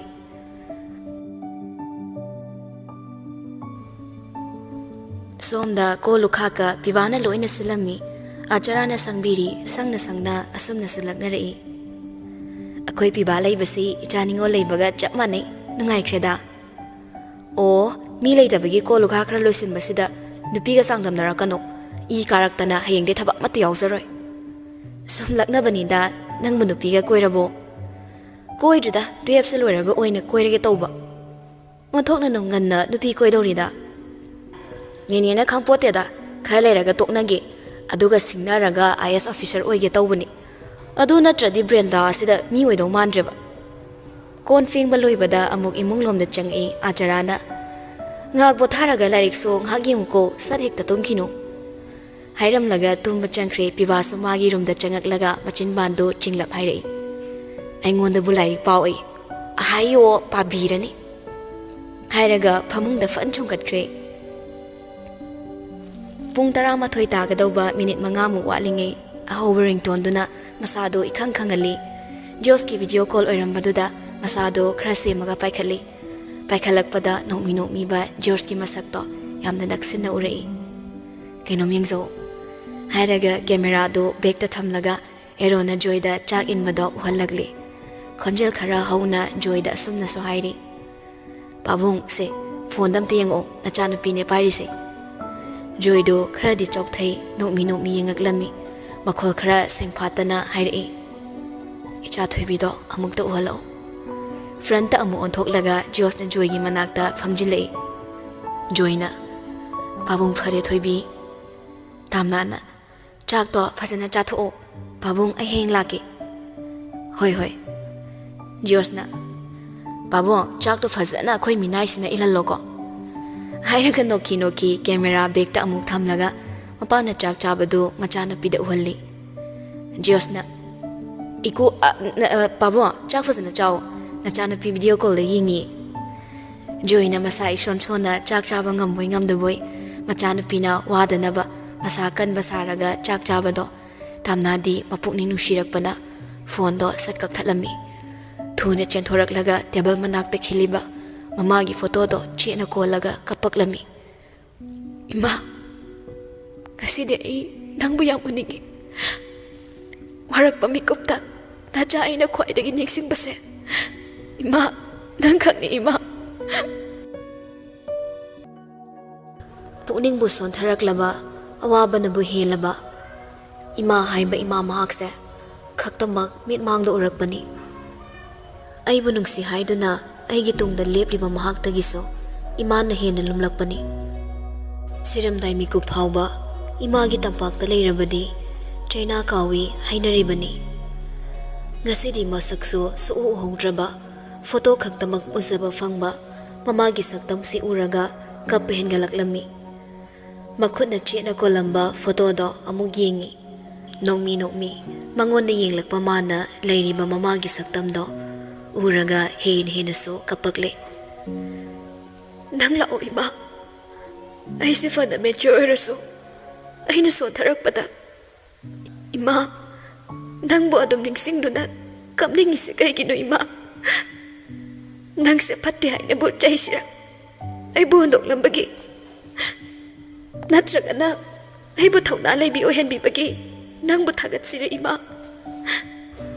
Babong nawa abasidi. Ay kapningi, kaparoy gisungamdre. Ima, nang lerang badi, pabong nawajari siso, param kadabani. Pabong na sumain daw base. Ima, nang gipabong ginagta lehaningi. Pabong suchat pa nga maroy hay. Adudi, ay di kamay daw ni. Ay giminok sila itabra. Ima na tamiram da bro. Ima, ay sa tamoy ang mapali. Awaba singse. Lapsining da mamikup sa yawri. Asum mamikup tadi. Ima. Nangi na tambak takak ay maisi upsin na kapningi. Ima, nang na igi kokta nung sino nantabiraga kapathembi bado. Ay hadak mapoksigi di pangaroitra. Karigumba mikuptaso oijaningde akhang kanbi. Thauna khudingda malem pumbana sonarabaso karigumbada thauna fabigi mingtholdo pamlakti. Ima magi mathanungda penasu kapningi. Wari haiba khangaladuna sima watle sima ningba thungdre pami pamde haidunaso wakachaningi. Pamjai kezana ningai tawbaso. Hanjinna call tawrai paijagadi mahakse sonthari haiba khangkini khalli. Mamai mamit fana kanna semlaga sontharakliba pukning chingkhatuna paikhatlami. Tabro madam. Wahaisida ngasaidagi wana khangzilamba mayamdo kanadre. Makhol thokna khumba ngamdre kapai. Kapi khangdanaba naton faw makhol thokanda chingkhatli. Makut khunamna mapidusu amok tekthoklaga kanna honajai. Madam, tamna so handakti naton khaji khak chingkhatlaga khara nok pasaraga. Khara emotional oire ngasidi aduini khumdrido. Kaidada amukso mit maido tengtho pina. Babung chak tokhrabo. Arun ga ka manung lehori wari to hori. Arun ga famkhradi wari loiroi. Aduso mananga makhatang tadiba. Hairaga noglakle. Nupi siso mana tawriba phagi sida noglau haibani. Nokningdrabaso haiba inba thamoy amagum noglai. Noyi maruf ama oibe marido yam kalai. Aigidi maruf leitabana. Maruf ama leiba haibase yam chokthokningai oyi madam. Haibadi aina aigi ima ipada tamthokpada koizaba wari kayado marupta tambani. Adubu nangidi kaiso khalunada. Aisa nangi maruf suni. Nangi punsi khongloi suni. Nangi ima suni. Aduga nangi pabungso. Sida nati nangi nache nangi nabung loina oidoini. Moli moli phagi oina so hairakpani. Tamna do asum nairei. Nangse aina nang manusigadaba wayam ngangi. Nangna nusinaba aidi ngangmanati. Nangidama hingkre haina khangalakpani madam. Khangde aidi nangi punsise yam kalai. Kalakana so yade. Nangna kalaiba aigi punsigi so lotsinba awaba wari kaya ama laikidaba nati madam. Macha amana khwaidagi maru oibase mamani. Mapaso animak maru oi. Adupo mama laitaba macha na tonbase yam tole. Machagi pukning khangba thamoy ubaso mama ni hele. Adugi awabado nangna thengnarakpagi khanglini. Aduga aigi punsina nukhrabi amana macha yokpada kayam waba. Sigi awabasina aina thengnei. Samase yam motle. Motsingi haiba migi masing yami. Nukhrabi imada motsinabu honarakpa kaya ama aina thengnarei. Matamduda aidi angang oiba. Aduna thaunasi yaudaba. Tawriba mayamdo tumini yengba khaktangni. Imada luhongnaba wa kaya ama insinba lakpa miso kongaini. Aduda aina ima nanga topada yung pankino haina Phiji da paiduna yanbadi ngamkide. Adubo aigi ira thangba mityengna imabu tattana khamki. Imanaso adu ukhiye madam. Moina kay hai khangbra. Jiosa nok winok ni makha taraklami. Nayum palo tungi khalo. Nachasidi mabo mapuna mayok joksani. Migi minok maisa nasana aduk hoiba nangna kamaina khangani kaina haiki. Matamduda aina tuminna lummaga tai. Adubo imana khangba mino maisa mayamdo. Angang oijarasu khangmana ai. Ima nang yung pankino haina khamba ngamlude. Kapti yam kapi. Haing sa tumba yakide. Imana ibu thadok lamaga chatkradi kamay tong-nina. Sige awaba simadi nangonda layra amoy. Lukrabi machamo tuhan balayti. Sagay natay na kutyam lingkradi kangde. Adunatanadi yang wai meda. Jers ki awaba wari karasi taraga kitang di magi awaba do yang ngai. Nang nawa na horak pa na mi kudingi awaba chayna kuding so kang mangambani. Punsida paba misak ama oigi haradi. Yang waba tangka kaya tengnarak pa mi do na oigani haise chung majani.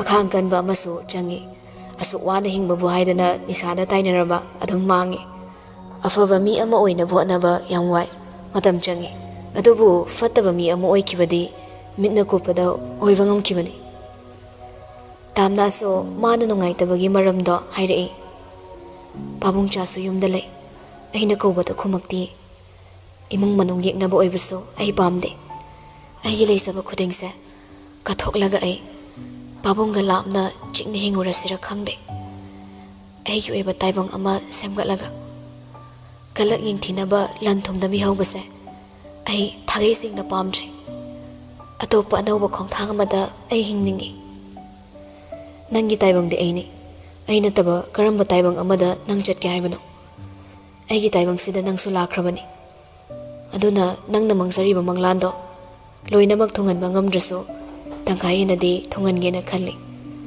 ꯅꯨꯄꯥ ꯊꯣꯛꯇꯕ ꯃꯤꯁꯛ ꯑꯃꯒꯨꯝ ꯑꯩ ꯋꯥꯁꯛꯄꯗꯤ ꯋꯥꯁꯛꯑꯣꯏ ꯑꯗꯨꯕꯨ ꯅꯪꯅ ꯈꯟꯖꯔꯤꯕꯁꯦ ꯑꯩ ꯊꯨꯡꯍꯟꯒꯦꯗꯤ ꯍꯧꯖꯤꯛꯁꯨ ꯈꯜꯂꯤ ꯑꯩꯁꯨ ꯑꯍꯦꯟꯕ ꯂꯟ ꯊꯨꯝ ꯄꯥꯝꯗꯦ ꯀꯂꯛꯇꯤ ꯏꯆꯝ ꯆꯝꯕ ꯄꯨꯟꯁꯤꯗ ꯍꯤꯡꯕ ꯄꯥꯝꯃꯤ ꯅꯪꯕꯨꯁꯨ ꯑꯩꯒꯤ ꯑꯆꯝꯕ ꯇꯥꯏꯕꯪꯁꯤꯗ ꯍꯤꯡꯍꯟꯒꯅꯤ ꯃꯦꯗꯥꯝ ꯑꯩꯒꯤ ꯃꯪꯂꯥꯟꯂ ꯇꯥꯏꯕꯪꯂ ꯆꯃꯝꯅꯔꯕ ꯄꯨꯟꯁꯤꯁꯤꯗ ꯆꯪꯉꯛꯇꯨꯅ ꯑꯁꯦꯡꯕ ꯇꯥꯏꯕꯪ ꯈꯪꯍꯟꯕꯤꯔꯤꯕ ꯅꯪꯁꯦ ꯃꯃꯤ ꯁꯥꯃꯤꯒꯨꯝ ꯃꯥꯡꯈꯤꯒꯗ꯭ꯔꯥ ꯍꯥꯏꯗꯅ ꯑꯩ ꯀꯤꯕꯁꯨ ꯐꯥꯎꯏ ꯁꯤꯗꯤ ꯇꯥꯏꯕꯪꯒꯤ ꯍꯧꯅꯁꯥꯅꯤ ꯃꯦꯗꯥꯝ ꯀꯨꯟꯗꯣ ꯄꯔꯦꯡ ꯃꯥꯅ ꯅꯪ ꯑꯩꯕꯨ ꯆꯦꯠꯅ ꯄꯨꯟꯗ꯭ꯔꯤ ꯐꯥꯎꯗꯤ ꯁꯤꯒꯤ ꯑꯀꯤꯕꯁꯦ ꯂꯩꯕ ꯇꯥꯕꯅꯤ ꯑꯗꯨꯕꯨ ꯍꯧꯖꯤꯛꯀꯤ ꯃꯇꯝꯁꯤꯗꯗꯤ ꯀꯨꯟꯗꯣ ꯃꯥꯒꯤ ꯃꯒꯨꯟꯁꯤꯁꯨ ꯌꯥꯎꯍꯟꯕꯤꯔꯛꯇ꯭ꯔꯦ ꯀꯨꯟꯗꯣ ꯍꯨꯛꯅ ꯂꯨꯍꯣꯡꯈ꯭ꯔꯕ ꯃꯇꯨꯡ ꯏꯔꯥꯏ ꯂꯥꯏꯅ ꯑꯃꯨꯛ ꯂꯥꯞꯊꯣꯛꯅꯕ ꯅꯨꯡꯁꯤ ꯃꯔꯤ ꯀꯌꯥ ꯑꯃ ꯊꯣꯔꯛꯂꯦ ꯈꯪꯗꯦ ꯑꯩꯁꯦ ꯊꯃꯣꯏ ꯌꯥꯝ ꯄꯤꯛꯏ ꯑꯩ ꯏꯁꯥꯅꯁꯨ ꯈꯪꯖꯩ ꯑꯩꯒꯤ ꯊꯧꯅꯥ ꯅꯪꯅ ꯑꯣꯏꯌꯨ ꯅꯪꯒꯤ ꯊꯧꯅꯥꯅ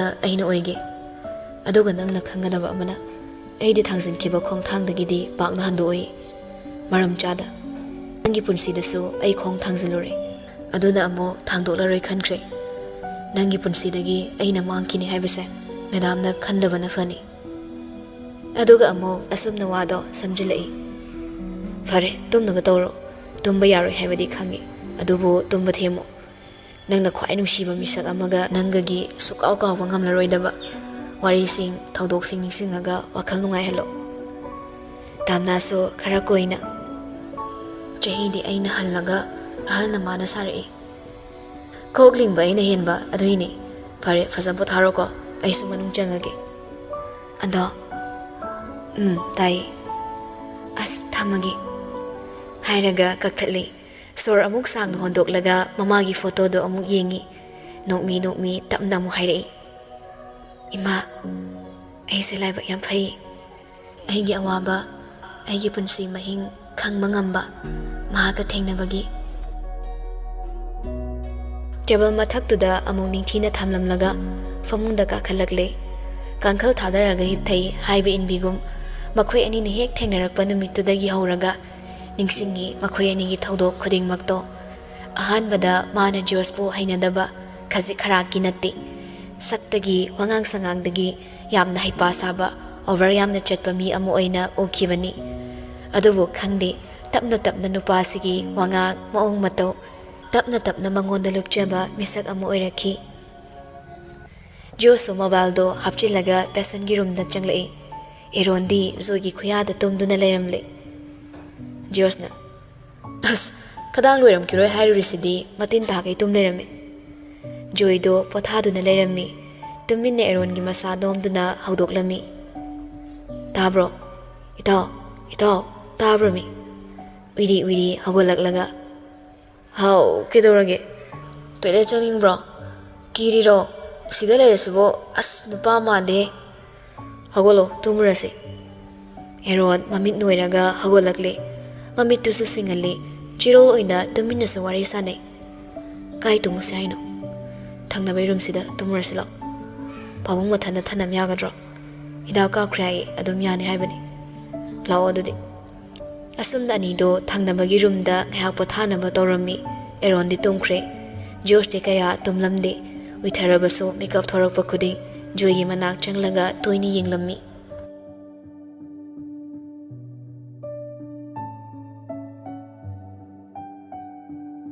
ꯃꯊꯪꯒꯤ ꯅꯨꯃꯤꯠꯇꯨ ꯑꯌꯨꯛꯀꯤ ꯄꯨꯡ 12 ꯇꯥꯕ ꯑꯗꯨꯋꯥꯏꯗ Joybu yumda putharakle. Nupa anitudi bullet lakpana bullet inarakle. Wheelchair aduda Joydu hapkatlaga imung da Arun ga George kana pusinbirakle. Hidak chanaba che sang khuding phajana sinaramduna nupa ani duso mayumda halakle. Arun su yumda hankre. George iru mai thaza thoklaga famung da potharami. Ajara machagi manak changai. Famung machida famtharaklaga yamna khangningna. Kamai tahorage kai hainaraba. George so hogolaklaga monda kang tholdo ngakhatlaga pothaduna leiri.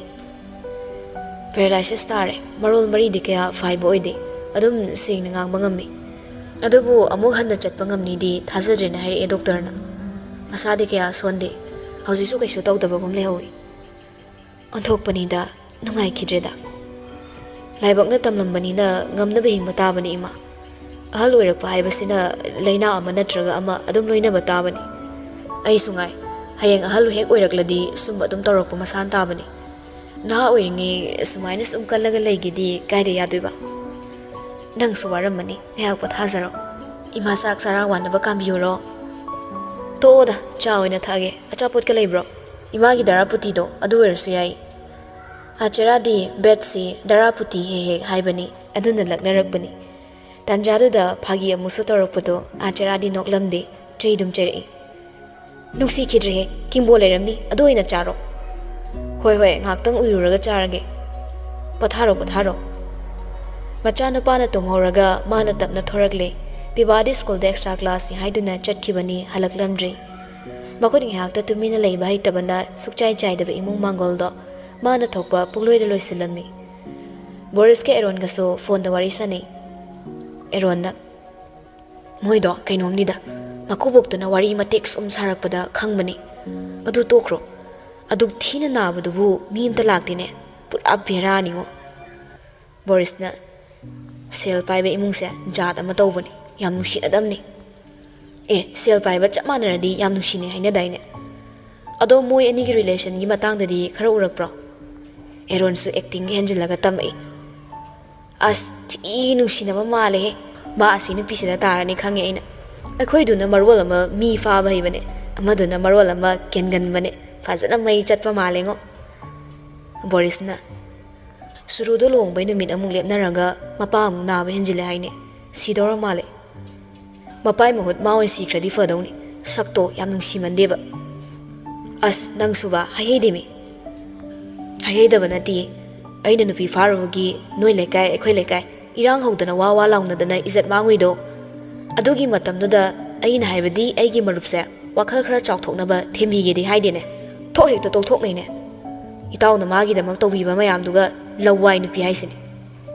Angang oi tawrini. Karigi angang magi du nupa nusibinati thorai masado. Adu ta nupa duga kainaraga haladi khubak hawna khugadabani. As lekai gi radha yam male. Kanano lekai radha haide. Ho lekai khudingi chin tongbi sitra kutra yingbi sabeng ngangbi amamam leibane. Masana masake emwa tabadawna mi sidaba kanba mi noknaba kanba mawa petba adubuni haise. Oi adugadi torkano ko radha kaina aduma mi nate. Natabra amumuk yam malakpa matang yawba. Phare ai su ngakta tongkhige kona mu pullase. Blanket nupi mayumda lehore kona loro. Hoi asumna call do thamna kre.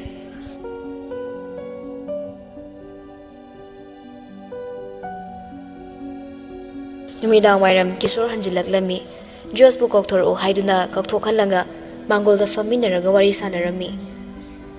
Hangchitse Haryana da chattaba yadabani. Nang numit humni natraga marini di suti lawdaba yaroi.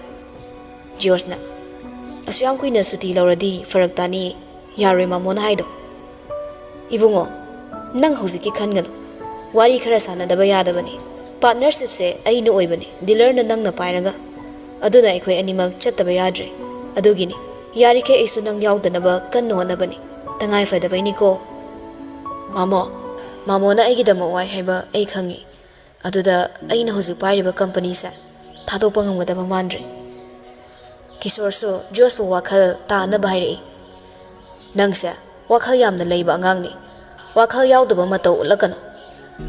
ꯑꯩ ꯏꯁꯥꯒꯤ ꯍꯥꯏꯕ ꯑꯃ ꯃꯤꯒꯤ ꯃꯈꯥꯗ ꯂꯩꯕ ꯍꯥꯏꯕ ꯑꯃ ꯑꯅꯤꯁꯤꯒꯤ ꯈꯦꯠꯅꯕ ꯈꯪꯉꯣ ꯍꯧꯖꯤꯛ ꯑꯩ ꯀꯩꯝꯇ ꯋꯥꯠꯇ꯭ꯔꯦꯅ ꯅꯪ ꯇꯨꯡꯒꯤ ꯁꯦꯜ ꯇꯥꯟꯗꯝꯅ ꯂꯩꯊꯣꯛꯄ ꯌꯥꯕ꯭ꯔꯣ ꯏꯆꯥ ꯏꯁꯨꯅ ꯀꯃꯥꯏ ꯍꯤꯡꯍꯧꯅꯤ ꯇꯨꯡꯒꯤ ꯆꯥꯔꯣꯜ ꯁꯨꯔꯣꯜꯒꯤ ꯈꯟꯗꯕ ꯌꯥꯗꯕꯅꯤ ꯑꯆꯔꯥꯁꯨ ꯃꯆꯥꯗ ꯊꯦꯝꯂꯛꯏ ꯏꯕꯨꯡꯉꯣ ꯏꯆꯥꯅ ꯍꯧꯖꯤꯛ ꯃꯐꯝꯗꯨꯗꯒꯤ ꯊꯕꯛ ꯇꯣꯛꯀꯅꯤ ꯍꯥꯏꯕ ꯂꯩꯇꯦ ꯑꯗꯨꯕꯨ ꯏꯆꯥꯒꯤꯁꯨ ꯇꯨꯡꯒꯤ ꯈꯟꯗꯕ ꯌꯥꯗꯦ ꯅꯪ ꯃꯥꯃꯣꯅ ꯍꯥꯏꯔꯤꯁꯦ ꯒ꯭ꯌꯥꯟ ꯇꯥꯎ ꯄꯤꯕꯥꯅ ꯂꯛꯅꯔꯛꯏ ꯑꯩꯈꯣꯏ ꯏꯕꯥꯏꯁꯤ ꯏꯀꯣꯅꯣꯃꯤꯛꯁꯀꯗꯤ ꯋꯥꯡꯉꯤꯍꯦ RK ꯃꯣꯇꯣꯔꯁꯀꯤ ꯃꯄꯨ ꯂꯧꯔꯒ ꯇꯣꯌꯣꯇꯥꯒꯤ ꯍꯦꯗ ꯗꯤꯂꯔ ꯑꯣꯏꯒꯦ ꯈꯟꯕ ꯃꯥꯜꯂꯤꯀꯣ ꯀꯤꯁꯣꯔꯅ ꯌꯥꯅꯤꯡꯗꯅ ꯍꯥꯏꯔꯛꯏ ꯍꯥꯏ ꯂꯥꯡꯐꯥꯡꯒ ꯇꯧꯔꯨꯈꯤꯅꯨꯀꯣ ꯅꯪꯒꯤꯗꯤ ꯃꯧꯁꯦ ꯐꯖꯅ ꯌꯦꯡꯉꯒ ꯈꯟꯗꯕ ꯌꯥꯗꯕꯅꯤ ꯑꯗꯨꯒ ꯍꯧꯖꯤꯛ ꯅꯪ ꯑꯉꯥꯡ ꯌꯥꯝ ꯑꯣꯏꯔꯤ ꯆꯍꯤ 39 ꯃꯌꯥ ꯂꯩꯈꯣ ꯅꯌꯨꯝꯗ ꯀꯩ ꯉꯟꯇꯥꯅ ꯄꯥꯟꯒꯦ ꯈꯟꯒꯅꯣ ꯖꯣꯁꯇꯣ ꯍꯧꯒꯠꯂꯛꯂꯦ ꯄꯣꯀꯦꯠ ꯍꯨꯝꯗꯨꯅ ꯂꯦꯞꯂꯒ ꯀ꯭ꯂꯥꯁꯇ ꯅꯨꯄꯤꯒꯤ ꯃꯇꯥꯡꯗ ꯍꯦꯛꯇ ꯇꯥꯔꯛꯏꯁꯦ ꯀꯃꯥꯏꯅ ꯇꯧꯕꯅꯣ ꯈꯪꯗꯦ ꯂꯤꯐ ꯂꯧꯔꯛꯑꯒꯦ ꯑꯗꯨꯒ ꯅꯅꯥꯏ ꯆꯠꯅꯕ ꯁꯦꯝ ꯁꯥꯖꯔꯒꯦ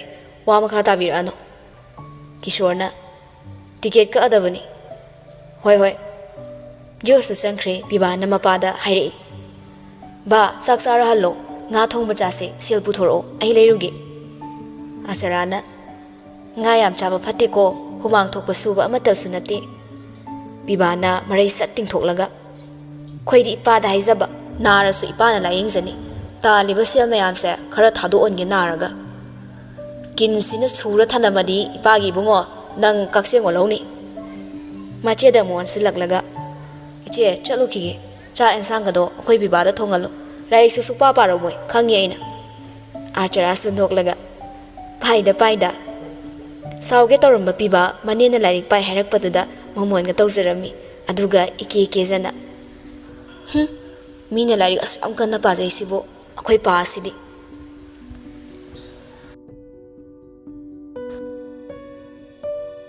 ꯃꯊꯪꯒꯤ ꯅꯨꯃꯤꯠꯇꯣ ꯇꯥꯝꯅ ꯌꯥꯍꯧꯁꯨ ꯈꯔ ꯊꯦꯡꯗꯣꯛꯈ꯭ꯔꯦ ꯍꯧꯒꯠꯂꯛꯂꯒ ꯑꯌꯨꯛꯀꯤ ꯂꯩ ꯏꯁꯤꯡ ꯆꯥꯏꯕ ꯑꯃꯗꯤ ꯃꯄꯥꯕꯨ ꯁꯨꯃꯥꯡꯗ ꯄꯨꯊꯣꯛꯂꯒ ꯑꯦꯛꯁꯔꯁꯥꯏꯁ ꯇꯧꯍꯟꯕ ꯇꯧꯔꯝꯃꯤ ꯀꯨꯃꯥꯔ ꯉꯁꯤꯗꯤ ꯃꯌꯥꯝꯕꯒꯤ ꯃꯅꯥꯛꯂꯣꯝꯗ ꯆꯪꯁꯤꯜꯂꯛꯂꯒ ꯃꯌꯥꯝꯕꯒ ꯄꯨꯟꯅ ꯁꯥꯖꯦꯜ ꯇꯧꯃꯤꯟꯅꯔꯝꯃꯤ ꯇꯤꯂꯣꯅ ꯆꯥ ꯄꯨꯊꯣꯔꯛꯇꯨꯅ ꯑꯃꯨꯛ ꯄꯨꯟꯅ ꯁꯨꯃꯥꯡꯗ ꯊꯛꯃꯤꯟꯅꯩ ꯀꯨꯃꯥꯔꯅ ꯌꯥꯝꯕꯣ ꯅꯥꯔꯦ ꯆꯠꯄ ꯉꯝꯗ꯭ꯔꯦ ꯀꯥꯏꯅ ꯋꯥꯈꯜ ꯄꯨꯈꯟꯅ ꯈꯟꯖꯤꯜꯂꯨꯔꯅꯨꯀꯣ ꯑꯃꯨꯛ ꯍꯦꯟꯅ ꯍꯦꯟꯖꯤꯟꯈꯤꯅꯤ ꯃꯤꯑꯣꯏꯕꯅ ꯍꯛꯆꯥꯡ ꯐꯅ ꯂꯩꯕꯒꯤ ꯃꯔꯝꯁꯦ ꯋꯥꯈꯜꯒꯤꯁꯨ ꯃꯈꯥ ꯌꯥꯝꯅ ꯄꯣꯜꯂꯤ ꯖꯣꯏꯅ ꯈꯟꯖꯤꯟꯗ꯭ꯔꯦꯗ ꯑꯍꯜ ꯑꯣꯏꯔꯛꯂꯗꯤ ꯑꯅꯥꯕꯁꯤꯁꯨ ꯃꯈꯜ ꯍꯦꯛ ꯁꯨꯏ ꯍꯥꯏꯗꯨꯅꯤ ꯑꯩꯅꯕꯨ ꯄꯨꯟꯁꯤꯗꯅ ꯀꯌꯥꯝ ꯀꯨꯏꯅ ꯄꯨꯟꯁꯤꯔꯨꯗꯣꯏꯅꯣ ꯃꯊꯥ ꯀꯩꯝꯇ ꯁꯥꯕꯤꯔꯨꯅꯣ ꯑꯩꯅ ꯊꯣꯛꯄ ꯐꯅꯕ ꯂꯣꯏꯅ ꯁꯤꯟꯗꯧꯅꯤ ꯑꯩꯈꯣꯏ ꯇꯥꯝꯅꯥꯒꯤꯁꯨ ꯀꯩꯝꯇ ꯋꯥꯕꯤꯔꯨꯅꯨ ꯑꯩ ꯂꯩꯔꯤ ꯖꯣꯏ ꯍꯔꯥꯎꯕ ꯁꯥꯗꯨꯅ ꯅꯣꯛꯂꯛꯏ ꯑꯗꯨꯕꯨ ꯊꯃꯣꯏꯅꯨꯡꯗꯗꯤ ꯑꯁꯨꯝꯅ ꯈꯜꯂꯛꯂꯝꯃꯤ ꯏꯆꯥꯁꯤꯅ ꯃꯌꯨꯝ ꯃꯀꯩ ꯄꯥꯟꯗ꯭ꯔꯤꯉꯩ ꯑꯩ ꯍꯥꯟꯅ ꯁꯤꯈꯤꯗ꯭ꯔꯥ ꯍꯥꯏꯗꯅ ꯄꯥꯈꯠꯄꯗ ꯑꯍꯤꯡ ꯇꯨꯝꯕ ꯌꯥꯗ꯭ꯔꯕꯅꯤ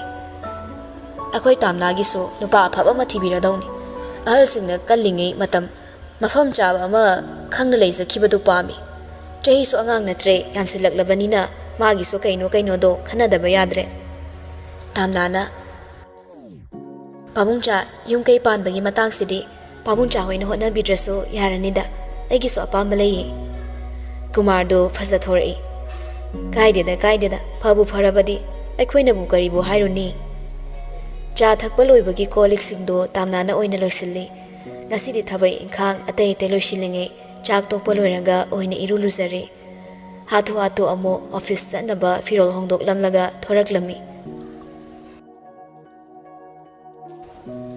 ꯀꯥ ꯃꯅꯨꯡ ꯍꯦꯛ ꯌꯧꯔꯛꯄꯒ ꯀꯪꯐꯥꯠꯇꯕ ꯃꯁꯝꯗꯣ ꯀꯪꯍꯟꯒꯦ ꯍꯥꯏꯗꯨꯅ ꯐꯦꯟ ꯑꯣꯟ ꯇꯧꯔꯒ ꯀꯪꯍꯜꯂꯝꯃꯤ ꯃꯊꯛꯇ ꯏꯅꯣꯞ ꯅꯣꯞꯅ ꯍꯥꯏꯔꯤꯕ ꯐꯦꯟꯗꯣ ꯃꯥꯅꯗꯤ ꯌꯦꯡꯈꯠꯂꯨꯕ ꯅꯠꯇꯕꯅꯤꯅ ꯎꯔꯝꯗ꯭ꯔꯦ ꯆꯣꯠꯇꯤ ꯆꯣꯠꯇ꯭ꯔꯦ ꯑꯗꯨꯕꯨ ꯏꯪ ꯂꯥꯎꯏ ꯃꯁꯝꯗꯣ ꯃꯈꯨꯠ ꯑꯅꯤꯅ ꯁꯥꯟꯅꯔꯒ ꯈꯔ ꯊꯨꯅ ꯀꯪꯅꯕ ꯍꯣꯠꯅꯔꯤꯉꯩ ꯖꯣꯁꯁꯨ ꯊꯕꯛ ꯃꯐꯝ ꯌꯧꯔꯛꯇꯨꯅ ꯂꯤꯞꯇꯨꯒꯤ ꯃꯇꯥꯡꯗ ꯋꯥꯔꯤ ꯁꯥꯟꯅꯅꯕ ꯆꯪꯂꯛꯏ ꯊꯣꯡꯖꯤꯟ ꯄꯥꯟꯗꯒꯤ ꯑꯝꯇ ꯆꯪꯖꯔꯛꯀꯦ ꯃꯦꯗꯥꯝ ꯇꯥꯝꯅꯥꯁꯨ ꯊꯣꯡꯂꯣꯝꯗ ꯌꯦꯡꯂꯒ ꯍꯥꯏꯔꯛꯏ ꯆꯪꯉꯛꯑꯣ ꯃꯁꯝꯗꯣ ꯑꯃꯨꯛ ꯐꯖꯅ ꯁꯦꯝꯂꯒ ꯐꯝꯊꯈ꯭ꯔꯦ ꯀꯩ ꯂꯩꯔꯒꯦ ꯑꯩ ꯂꯤꯞꯁꯦ 3 ꯅꯠꯇ꯭ꯔꯒ 4 days ꯂꯧꯗꯕ ꯌꯥꯗ꯭ꯔꯦ ꯑꯗꯨꯏꯅꯦ ꯃꯦꯗꯥꯝꯒ ꯋꯥꯔꯤ ꯁꯥꯒꯦꯅ ꯆꯪꯉꯛꯄ ꯀꯩ ꯊꯕꯛ ꯂꯩꯒꯦ ꯁꯤꯒꯤ ꯄꯥꯎꯁꯦ ꯃꯦꯗꯥꯝꯁꯨ ꯈꯪꯉꯝꯈꯤꯔꯣꯏ ꯄꯥꯕꯨꯡ ꯅꯥꯕꯒ ꯑꯩꯁꯨ ꯑꯗꯨꯝ ꯀꯥꯎꯔꯕ ꯃꯦꯗꯥꯝꯗ ꯇꯝꯕ ꯋꯥ ꯑꯃꯨꯛ ꯍꯣꯡꯗꯣꯛꯂꯒ ꯀꯩꯅꯣ ꯑꯁꯨꯛ ꯌꯥꯝ ꯏꯪꯈ꯭ꯔꯀꯥꯟꯁꯤꯗ ꯐꯦꯟ ꯌꯥꯏꯔꯝꯃꯤꯁꯤꯕꯣ ꯔꯣꯕꯣꯠ ꯑꯃꯨꯛ ꯑꯣꯜꯂꯕꯣ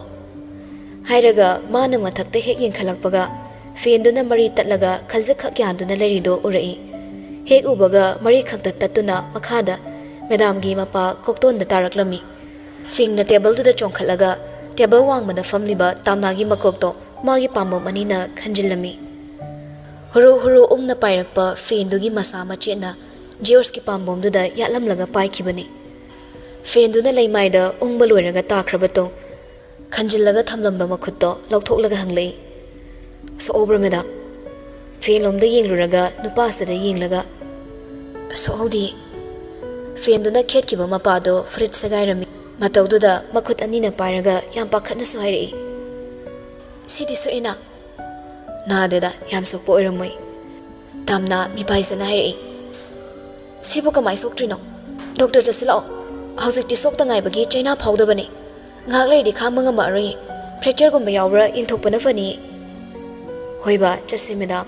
Madam gi nang horoidaba maongda amda semo. Aduga tamna chase ega. Kamai ni sida nem thadoino. Kokta palamadi kamai tawdorige. Hora abra. Tawramadi palamadi siramadi kaina. Noigi henjin bi wakhaldo. Haksangda soktaba mi leipote. Tapna yengasu yaniba. Mihul kokton honbado tapna soramta sakna hondo. Aduga fathako tapna chaseba. Tapna nati hosik saslao. Kuidring isra yengthokpana phai. Kuina thamsin bai kanaba amta leiroi. Aingonda tagadaba dasase nangondo ina tare.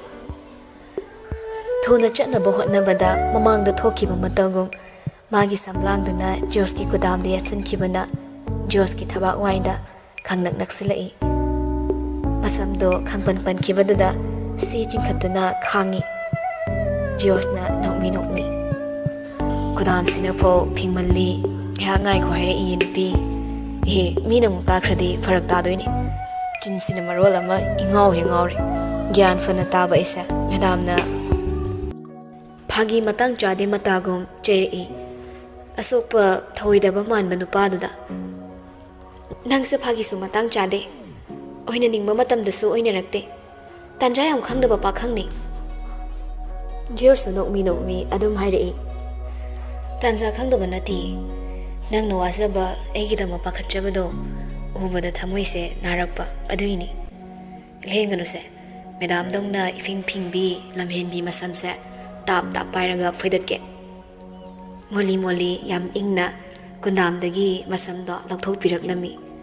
Kelakpa samnaduna pocketa thok hapchinki. Matawduna tamnaso ngakna hangi. Kaino phati samduba pocket hapchilido ngawrabo. Aina madam nusizabagi changse samnadi lairadana tuhaw amafo kelaningda nusibani.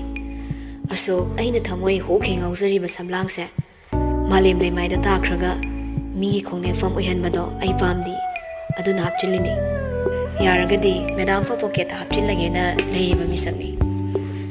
Tamnaso thamoido khitang petharakle. Nupasidasu yengaklami. Itap tapna ngahongi matagum hairakpa. Nupasigi wahaisina thomjilai thamoida sapu kanna palhallagi matagum. Pankre khutsoida miting soida mapa chana thomjillakpa nungsi wahai nungsi mataw. Basanta rituda yening hundaba pambi bulaibra. Sum charuraba leihau pambi phau yening chongi hainaribani. Miyoibagi tangkaktasu punsigi basanta leiri. Tangkaksida pakhang leisana nungsi yening hunbadi thoinadom nungsina yengnabani. Miki kumay oinaribani kalaknabani chaknasu sonabani. Tamnana masinu pasu kaino khangdimi. Question khradi China kolhelani chalaga kai kaino sakpado yingthu use hairaga seranga turanga ngauri fairi adum hek tawra lei. Ai ngangna bayadi haidana nangna thikna chairido nangdi ngangna bayam nungaire. Hairaga thamoida palakkiba nungsibagi saphudo sukpan pandabagi mataw utlaklami.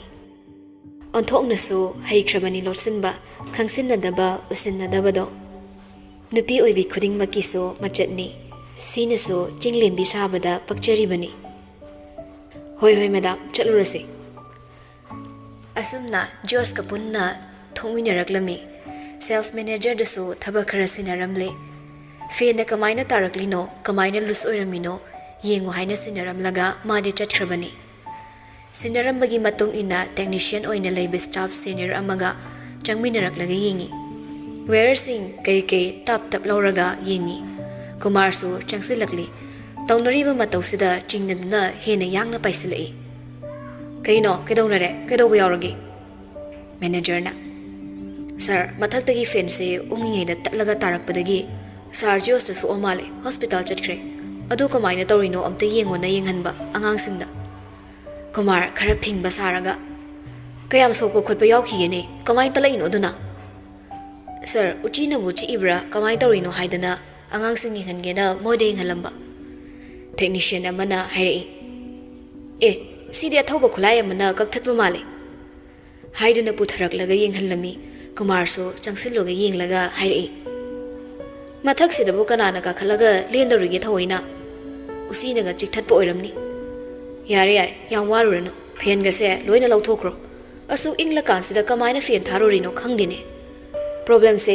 ꯃꯥꯅꯕꯨ ꯇꯧꯔꯗꯤ ꯍꯦꯛꯇ ꯊꯣꯛꯏ ꯇꯧꯔꯤꯁꯦ ꯑꯍꯥꯟꯕ ꯑꯣꯏꯅ ꯀꯨꯃꯥꯔ ꯉꯁꯤꯗꯤ ꯇꯥꯝꯅꯥ ꯌꯥꯅꯤꯡꯗꯕꯒꯤ ꯐꯣꯡꯅ ꯃꯌꯥꯝ ꯃꯃꯥꯡꯗ ꯆꯩꯈꯤ ꯃꯌꯥꯝꯁꯤꯡꯗꯨꯁꯨ ꯀꯨꯃꯥꯔꯅ ꯆꯩꯊꯣꯛꯇꯅ ꯆꯩꯕ ꯈꯨꯠꯆꯩꯗꯨꯗ ꯉꯛꯅꯔꯝꯃꯤ ꯅꯍꯥꯟꯈꯩ ꯃꯃꯥꯡꯗꯅ ꯊꯣꯏꯕꯤ ꯁꯅꯥꯊꯣꯏꯕꯤꯗꯒꯤ ꯍꯦꯟꯅ ꯍꯦꯟꯖꯗꯕꯅꯤ ꯍꯟꯗꯛꯁꯤ ꯌꯥꯅꯗꯕꯒꯤ ꯅꯥꯀꯣꯏꯅꯅ ꯅꯨꯡꯁꯤꯗꯕꯒꯤ ꯃꯑꯣꯡ ꯃꯇꯧ ꯈꯔꯁꯨ ꯃꯌꯥꯝꯁꯤꯡꯗꯨꯅ ꯎꯕ ꯐꯪꯕꯅꯤ ꯉꯁꯤꯗꯤ ꯃꯌꯦꯛ ꯁꯦꯡꯅ ꯁꯦꯡꯍꯜꯂꯛꯄꯒꯨꯝ ꯇꯧꯍꯟꯈ꯭ꯔꯦ ꯀꯨꯃꯥꯔꯅ ꯏꯔꯥꯏ ꯍꯦ ꯂꯥꯏꯊꯣꯛꯑꯗꯅ ꯐꯠꯇꯕꯅ ꯑꯩꯉꯣꯟꯗ ꯇꯥꯗꯧꯔꯤꯕꯅꯤ ꯃꯤꯒꯤ ꯃꯈꯥꯗ ꯂꯩꯕ ꯊꯕꯛꯁꯦ ꯅꯨꯡꯉꯥꯏꯕꯖꯥꯠ ꯅꯠꯇꯦ ꯃꯅꯥꯁꯨ ꯊꯥꯕꯤꯗꯕ ꯍꯥꯏꯔꯒ ꯊꯣꯔꯛꯂꯝꯃꯤ ꯃꯦꯅꯦꯖꯔ ꯇꯦꯛꯅꯤꯁꯤꯌꯟꯁꯤꯡꯗꯣ ꯍꯥꯏꯐꯦꯠꯇꯤ ꯀꯨꯃꯥꯔꯒꯤ ꯃꯑꯣꯡꯗꯨꯗ ꯌꯦꯡꯍꯧꯋꯤ ꯃꯇꯨ ꯅꯥꯝꯃ ꯁꯣꯛꯄ ꯌꯥꯗꯕ ꯃꯆꯥꯅꯨꯄꯤꯅꯤ ꯀꯨꯃꯥꯔꯅ ꯃꯆꯥꯅꯨꯄꯤꯗ ꯆꯦꯛꯁꯤꯟꯗꯦ ꯍꯥꯏꯅ ꯂꯥꯏꯅ ꯆꯩꯔꯝꯕꯁꯤ ꯉꯁꯤꯅꯕꯨ ꯑꯍꯥꯟꯕ ꯑꯣꯏꯅꯤ ꯃꯦꯅꯦꯖꯔꯅ ꯁꯠ ꯁꯠ ꯑꯝꯇ ꯂꯣꯏꯁꯜꯂꯣꯁꯦ ꯂꯣꯏꯅ ꯐꯨꯠꯇꯣꯛꯈ꯭ꯔꯣ ꯃꯩ ꯃꯔꯤꯒꯁꯦ ꯏꯁꯧ ꯌꯥꯝ ꯂꯥꯡꯉꯤ ꯍꯟꯗꯛꯇꯤ ꯑꯩꯈꯣꯏ ꯁꯔ ꯀꯨꯃꯥꯔꯁꯦ ꯗꯁꯥ ꯅꯣꯏꯗ ꯇꯥꯖꯅꯤ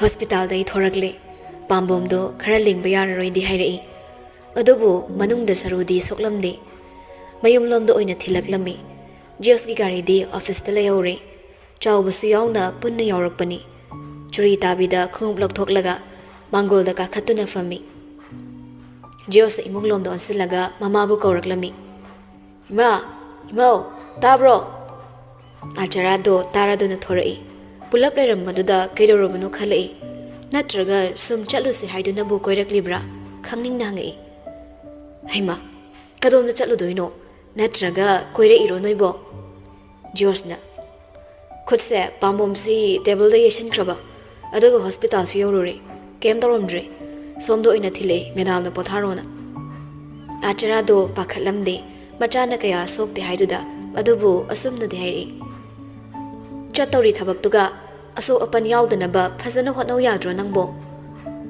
ꯏꯃꯥ ꯁꯣꯏꯕꯕꯨ ꯃꯐꯝ ꯃꯇꯝ ꯀꯃꯥꯏꯅ ꯂꯩꯗꯣꯏꯅꯣ ꯑꯩꯅ ꯇꯟꯕꯁꯤ ꯎꯕꯗ ꯂꯥꯏꯅ ꯃꯇꯦꯡ ꯄꯥꯡꯉꯛꯏꯔꯁꯨ ꯈꯪꯕꯖꯥꯠ ꯅꯠꯇꯦꯗ ꯑꯥꯆꯥꯔꯥꯅ ꯍꯣ ꯇꯜꯂꯁꯨ ꯎꯄꯥꯏ ꯂꯩꯔꯔꯣꯏ ꯁꯨꯛꯂꯩ ꯂꯩꯔꯔꯣꯏ ꯑꯗꯨꯕꯨꯅꯦ ꯏꯃꯥꯅ ꯄꯥꯈꯠꯄꯗꯤ ꯑꯇꯩꯒꯤ ꯅꯠꯇꯦꯗꯣ ꯑꯁꯣꯛ ꯑꯄꯟ ꯊꯣꯛꯂꯒ ꯅꯪ ꯃꯥꯃꯣꯅ ꯋꯥꯅ ꯍꯣꯠꯅꯖꯩꯁꯤꯗ ꯃꯊꯥ ꯁꯥꯍꯟꯕꯗꯤ ꯄꯥꯝꯗꯕ ꯑꯗꯨꯒꯤꯅꯤ ꯇꯥꯝꯅꯥꯁꯨ ꯖꯤꯌꯣꯁꯅ ꯃꯃꯥꯗ ꯋꯥ ꯂꯣꯠꯄꯗꯨꯗ ꯑꯁꯦꯡꯕ ꯍꯥꯏꯗꯣꯛꯂꯝꯗꯦ ꯑꯁꯨꯝꯅ ꯃꯥꯅꯁꯨ ꯄꯥꯈꯠꯇꯅꯕ ꯍꯥꯏꯔꯛꯏ ꯏꯃꯥ ꯀꯩꯁꯨ ꯌꯥꯝꯅ ꯁꯣꯛꯄ ꯅꯠꯇꯦꯗꯤ ꯍꯥꯏꯔꯛꯏ ꯑꯗꯣ ꯈꯔ ꯂꯦꯡꯕ ꯈꯣꯠꯄꯗꯤ ꯅꯨꯡꯉꯥꯏꯔꯔꯣꯏ ꯍꯥꯏꯕ ꯒꯥꯔꯤꯗꯨꯗꯤ ꯍꯣꯔꯦꯟ ꯑꯉꯥꯡꯗ ꯊꯤꯜꯍꯜꯂꯛꯑꯒꯦ ꯍꯣꯏ ꯆꯥ ꯅꯨꯡꯒ ꯊꯛꯈꯤꯁꯤꯀꯣ ꯏꯃꯥ ꯆꯥ ꯂꯣꯜꯂꯨꯒꯦ ꯑꯥꯆꯥꯔꯥ ꯏꯃꯨꯡ ꯆꯪꯒꯦ ꯇꯧꯕꯗ ꯇꯥꯝꯅꯥꯗꯣ ꯈꯔ ꯐꯤꯡꯅ ꯈꯥꯝꯃꯛꯂꯝꯃꯤ ꯌꯥꯔꯅꯤ ꯆꯥꯛ ꯇꯣꯛꯄꯒ ꯀꯨꯏꯗ꯭ꯔꯤꯌꯦ ꯊꯕꯛꯁꯨ ꯈꯔ ꯂꯩꯍꯧꯕ ꯀꯨꯏꯅ ꯐꯝꯕꯁꯨ ꯌꯥꯔꯔꯣꯏꯌꯦ ꯏꯃꯥ ꯆꯥ ꯊꯛꯑꯔꯣꯏꯒꯦ ꯆꯥ ꯒ꯭ꯂꯥꯁ ꯑꯃꯐꯥꯎ ꯊꯛꯃꯤꯟꯅꯗ꯭ꯔꯗꯤ ꯅꯨꯡꯉꯥꯏꯇꯦꯗ ꯏꯕꯦꯝꯃ ꯅꯣꯡꯃ ꯐꯖꯅ ꯂꯥꯛꯑꯒꯦ ꯏꯃꯥ ꯊꯕꯛ ꯃꯐꯝꯗꯩꯅꯤꯅ ꯃꯔꯛ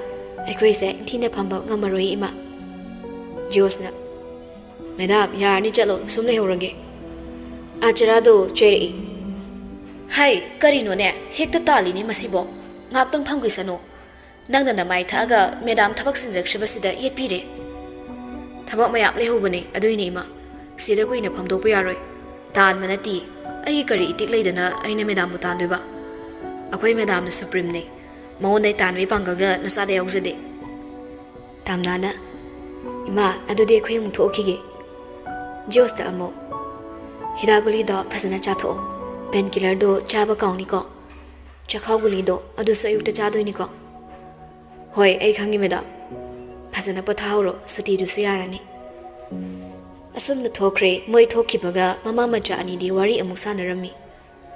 Madam dubu karino nangi wangang sangang dubo nang nangangi dubo haiba. Imagi bungo nang semina nusiroi daba thabak yamna tawida. Wangang sangang taksi kasi aina tambi daba taramani. Kai de nusiroi daba thabak no. Imana khang daba khra lai. Si office na ti aigi yumne. Mana office ta chawrso aini yumda chawbudi yaidana. Ima nang suba.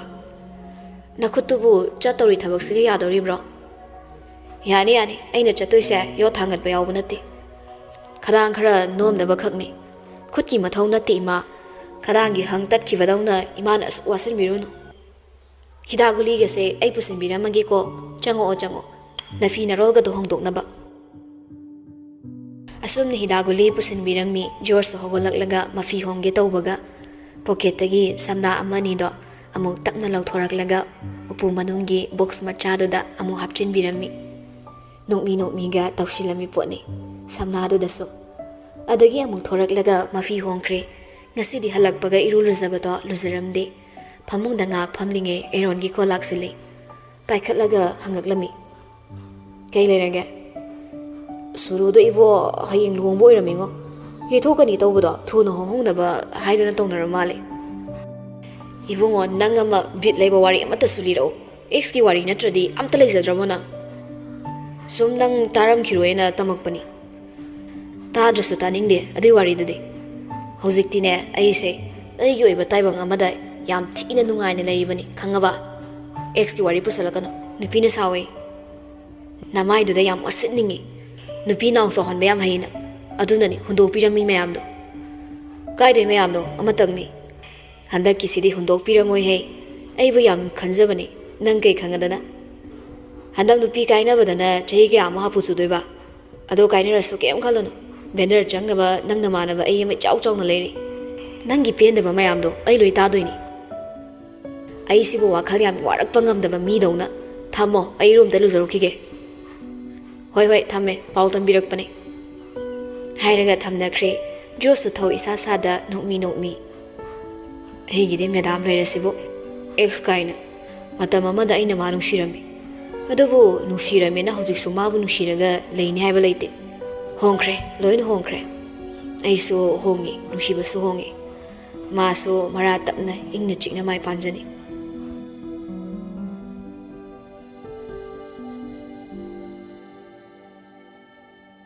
Chawbaga punda amo office lom de yoraklami manager bula o haiduna hairamlaga magi Kevin pham manungda famami manager si yorakle manak changsilaklaga punda famina duna tamnana wa hangai kamai torino check torama athobu khulai amana kakpagum mali ado madam uchina chi ira sukhangdena babung chala khibra hoi madam mana ke hage mana budi uchina chi pamale wa sok thonarak nalo kanala agalen bidoino na cheramni okay yare babung chana haidu su chummi hoi madam manager thokri adubu tamna di wakhal khan mahoraklami iching na chingna bani atamna na tawribra natraga uchina chi pabu oiribra lenthat po oiramlagana karamba khulai na bu oirigaba khanbada magi room da leiriba khulai do ningsinglei table gi drawer do chingthoklaga hana thamkiba khulai sing leibra check tawrakpada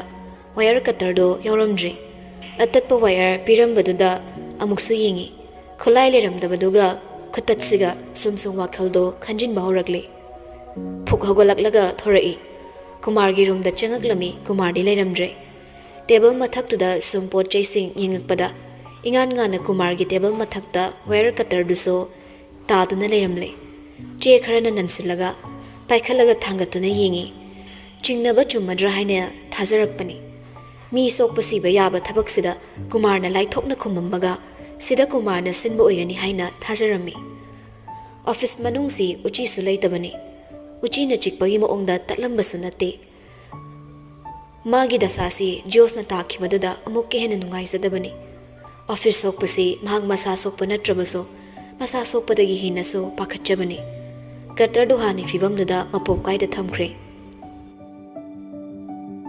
room dagi thoke tawbaga kumar changai tamna ubaga chapliptuna kedori manangde khangai haidoklui tamna su nokmi ꯄꯥꯕꯨꯡ ꯆꯥꯒ ꯋꯥꯔꯤ ꯑꯃꯇ ꯇꯥꯟꯅꯒꯦꯅ ꯆꯪꯉꯛꯄꯅꯤ ꯑꯗꯨꯒ ꯄꯥꯕꯨꯡ ꯆꯥꯗꯤ ꯂꯩꯔꯝꯗ꯭ꯔꯦ ꯍꯥꯏꯔꯒ ꯍꯟꯖꯤꯜꯂꯒ ꯆꯤꯌꯔ ꯑꯃꯗ ꯐꯝꯊꯔꯛꯂꯝꯃꯤ ꯀꯨꯃꯥꯔꯁꯨ ꯆꯪꯁꯤꯜꯂꯛꯂꯒ ꯃꯥꯒꯤ ꯆꯧꯀ꯭ꯔꯤꯗ ꯐꯝꯊꯔꯛꯂꯦ ꯍꯪꯉꯛꯏ ꯀꯩ ꯂꯩꯔꯒꯦ ꯀꯩ ꯇꯥꯟꯅꯁꯦ ꯍꯥꯏꯕꯅꯣ ꯑꯩꯒꯤ ꯔꯨꯝꯒꯤ ꯉꯁꯤꯒꯤ ꯊꯧꯗꯣꯛꯁꯦ ꯄꯨꯂꯤꯁꯇ ꯊꯤꯟꯗꯣꯛꯍꯟꯕ ꯄꯥꯝꯃꯤ ꯄꯥꯕꯨꯡꯆꯥ ꯀꯨꯃꯥꯔꯗꯨ ꯅꯣꯛꯂꯒ ꯚꯦꯃꯥ ꯎꯆꯤꯅ ꯆꯤꯛꯄꯁꯨ ꯑꯣꯏꯔꯝꯅꯤ ꯉꯁꯥꯏꯅꯁꯨ ꯑꯩꯈꯣꯏꯅ ꯂꯣꯏꯅ ꯂꯧꯊꯔꯒ ꯂꯣꯏꯈ꯭ꯔꯀꯥꯟꯗ ꯀꯃꯥꯏꯅ ꯊꯤꯟꯗꯣꯛꯍꯟꯗꯣꯏꯕ ꯏꯆꯥꯒꯤꯕꯨ ꯌꯦꯛꯅꯕ ꯀꯅꯥ ꯂꯩꯗꯅ ꯁꯨꯃꯥꯏꯅ ꯇꯧꯗꯣꯔꯤꯕꯅꯣ ꯄꯥꯕꯨꯡꯆꯥ ꯆꯨꯝꯃꯤ ꯑꯗꯨꯗ ꯑꯩꯒꯤ ꯔꯨꯝꯒꯤ ꯋꯥꯌꯔ ꯀꯇꯔꯁꯨ ꯂꯩꯔꯝꯗ꯭ꯔꯦ ꯑꯩꯒꯤ ꯔꯨꯝꯁꯦ ꯑꯩ ꯅꯠꯇꯕ ꯀꯅꯥ ꯀꯅꯥ ꯆꯪꯉꯕ꯭ꯔꯅ ꯈꯟꯕ ꯑꯩꯅ ꯍꯥꯏꯔꯛꯄꯗꯨꯗ ꯇꯦꯕꯜ ꯃꯊꯛꯀꯤ ꯀꯥꯆꯤꯟ ꯑꯃꯗ ꯐꯥꯜꯅ ꯈꯤꯇꯪ ꯈꯨꯝꯖꯤꯜꯂꯤꯕ ꯈꯨꯠꯂꯥꯏꯗꯣ ꯎꯈ꯭ꯔꯅꯤ ꯍꯥꯏꯅ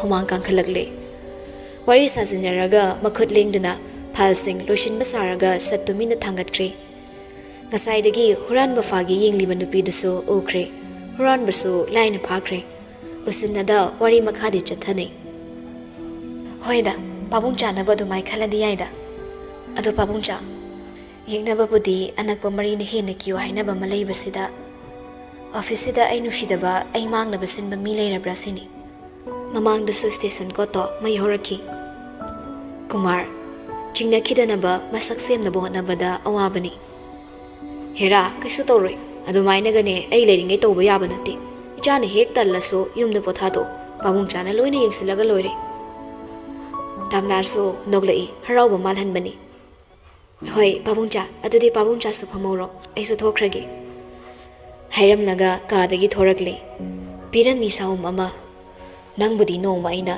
ꯅꯪꯅ ꯇꯧꯕ ꯐꯠꯇꯕ ꯈꯨꯗꯤꯡ ꯄꯨꯊꯣꯛꯀꯅꯤ ꯄꯥꯕꯨꯡꯅ ꯀꯤꯔꯤꯕ ꯈꯨꯗꯤꯡꯁꯨ ꯃꯨꯊꯠꯀꯅꯤ ꯃꯇꯝ ꯑꯃꯗ ꯄꯥꯕꯨꯡꯅ ꯑꯩ ꯁꯣꯛꯈꯤꯅꯦ ꯍꯥꯏꯗꯨꯅ ꯀꯤꯕꯗꯒꯤ ꯑꯩꯅ ꯄꯨꯝꯅꯃꯛ ꯈꯪꯂꯁꯨ ꯈꯪꯁꯤꯟꯅꯗ ꯎꯔꯁꯨ ꯎꯁꯤꯟꯅꯗ ꯂꯩꯔꯛꯄꯅꯤ ꯑꯗꯨꯕꯨ ꯄꯥꯕꯨꯡꯆꯥ ꯑꯩ ꯃꯤꯀꯞ ꯊꯣꯛꯄ ꯀꯨꯏꯔꯦ ꯄꯥꯕꯨꯡꯆꯥꯕꯨ ꯀꯤ ꯍꯥꯏꯗꯨꯅ ꯆꯦꯜꯂꯔꯣꯏ ꯑꯗꯨꯕꯨ ꯑꯁꯦꯡꯕ ꯏ ꯃꯔꯤ ꯑꯣꯏꯔꯨꯕꯅ ꯑꯃꯨꯛꯁꯨ ꯅꯨꯡꯁꯤꯕꯅꯤ ꯄꯥꯕꯨꯡꯆꯥꯕꯨ ꯑꯗꯨꯕꯨ ꯃꯆꯥ ꯐꯥꯎꯕ ꯍꯥꯠꯀꯦ ꯍꯥꯏꯕꯒꯤ ꯋꯥꯈꯜꯁꯤꯕꯨ ꯀꯔꯝꯕ ꯄꯥꯕꯨꯡꯆꯥꯒꯤ ꯃꯤꯅꯨꯡꯁꯤꯅꯣ ꯅꯆꯥ ꯑꯩꯉꯣꯟꯗ ꯊꯝꯂꯤꯕ ꯑꯃꯨꯛꯁꯨ ꯊꯥꯖꯕ ꯉꯝꯗꯦ ꯑꯗꯨꯒ ꯑꯃꯨꯛꯁꯨ ꯀꯤꯕꯅꯤ ꯄꯥꯕꯨꯡꯆꯥꯒ ꯅꯛꯄꯁꯦ ꯅꯛꯅꯕ ꯃꯔꯤ ꯑꯣꯏꯔꯝꯗ꯭ꯔꯗꯤ ꯅꯍꯥꯟꯅꯁꯨ ꯑꯩꯒꯤ ꯏꯇꯤ ꯈꯪꯍꯜꯂꯝꯒꯗꯕꯅꯤ ꯄꯥꯕꯨꯡꯆꯥꯅ ꯀꯩ ꯑꯣꯏꯔꯁꯨ ꯑꯩꯅ ꯁꯥꯗꯥꯟꯕ ꯃꯤꯅꯤ ꯑꯩꯒꯤ ꯂꯥꯡꯗ ꯄꯥꯕꯨꯡꯆꯥ ꯅꯣꯡꯃꯗꯤ ꯁꯣꯏꯗꯅ ꯊꯨꯔꯛꯈꯤꯅꯤ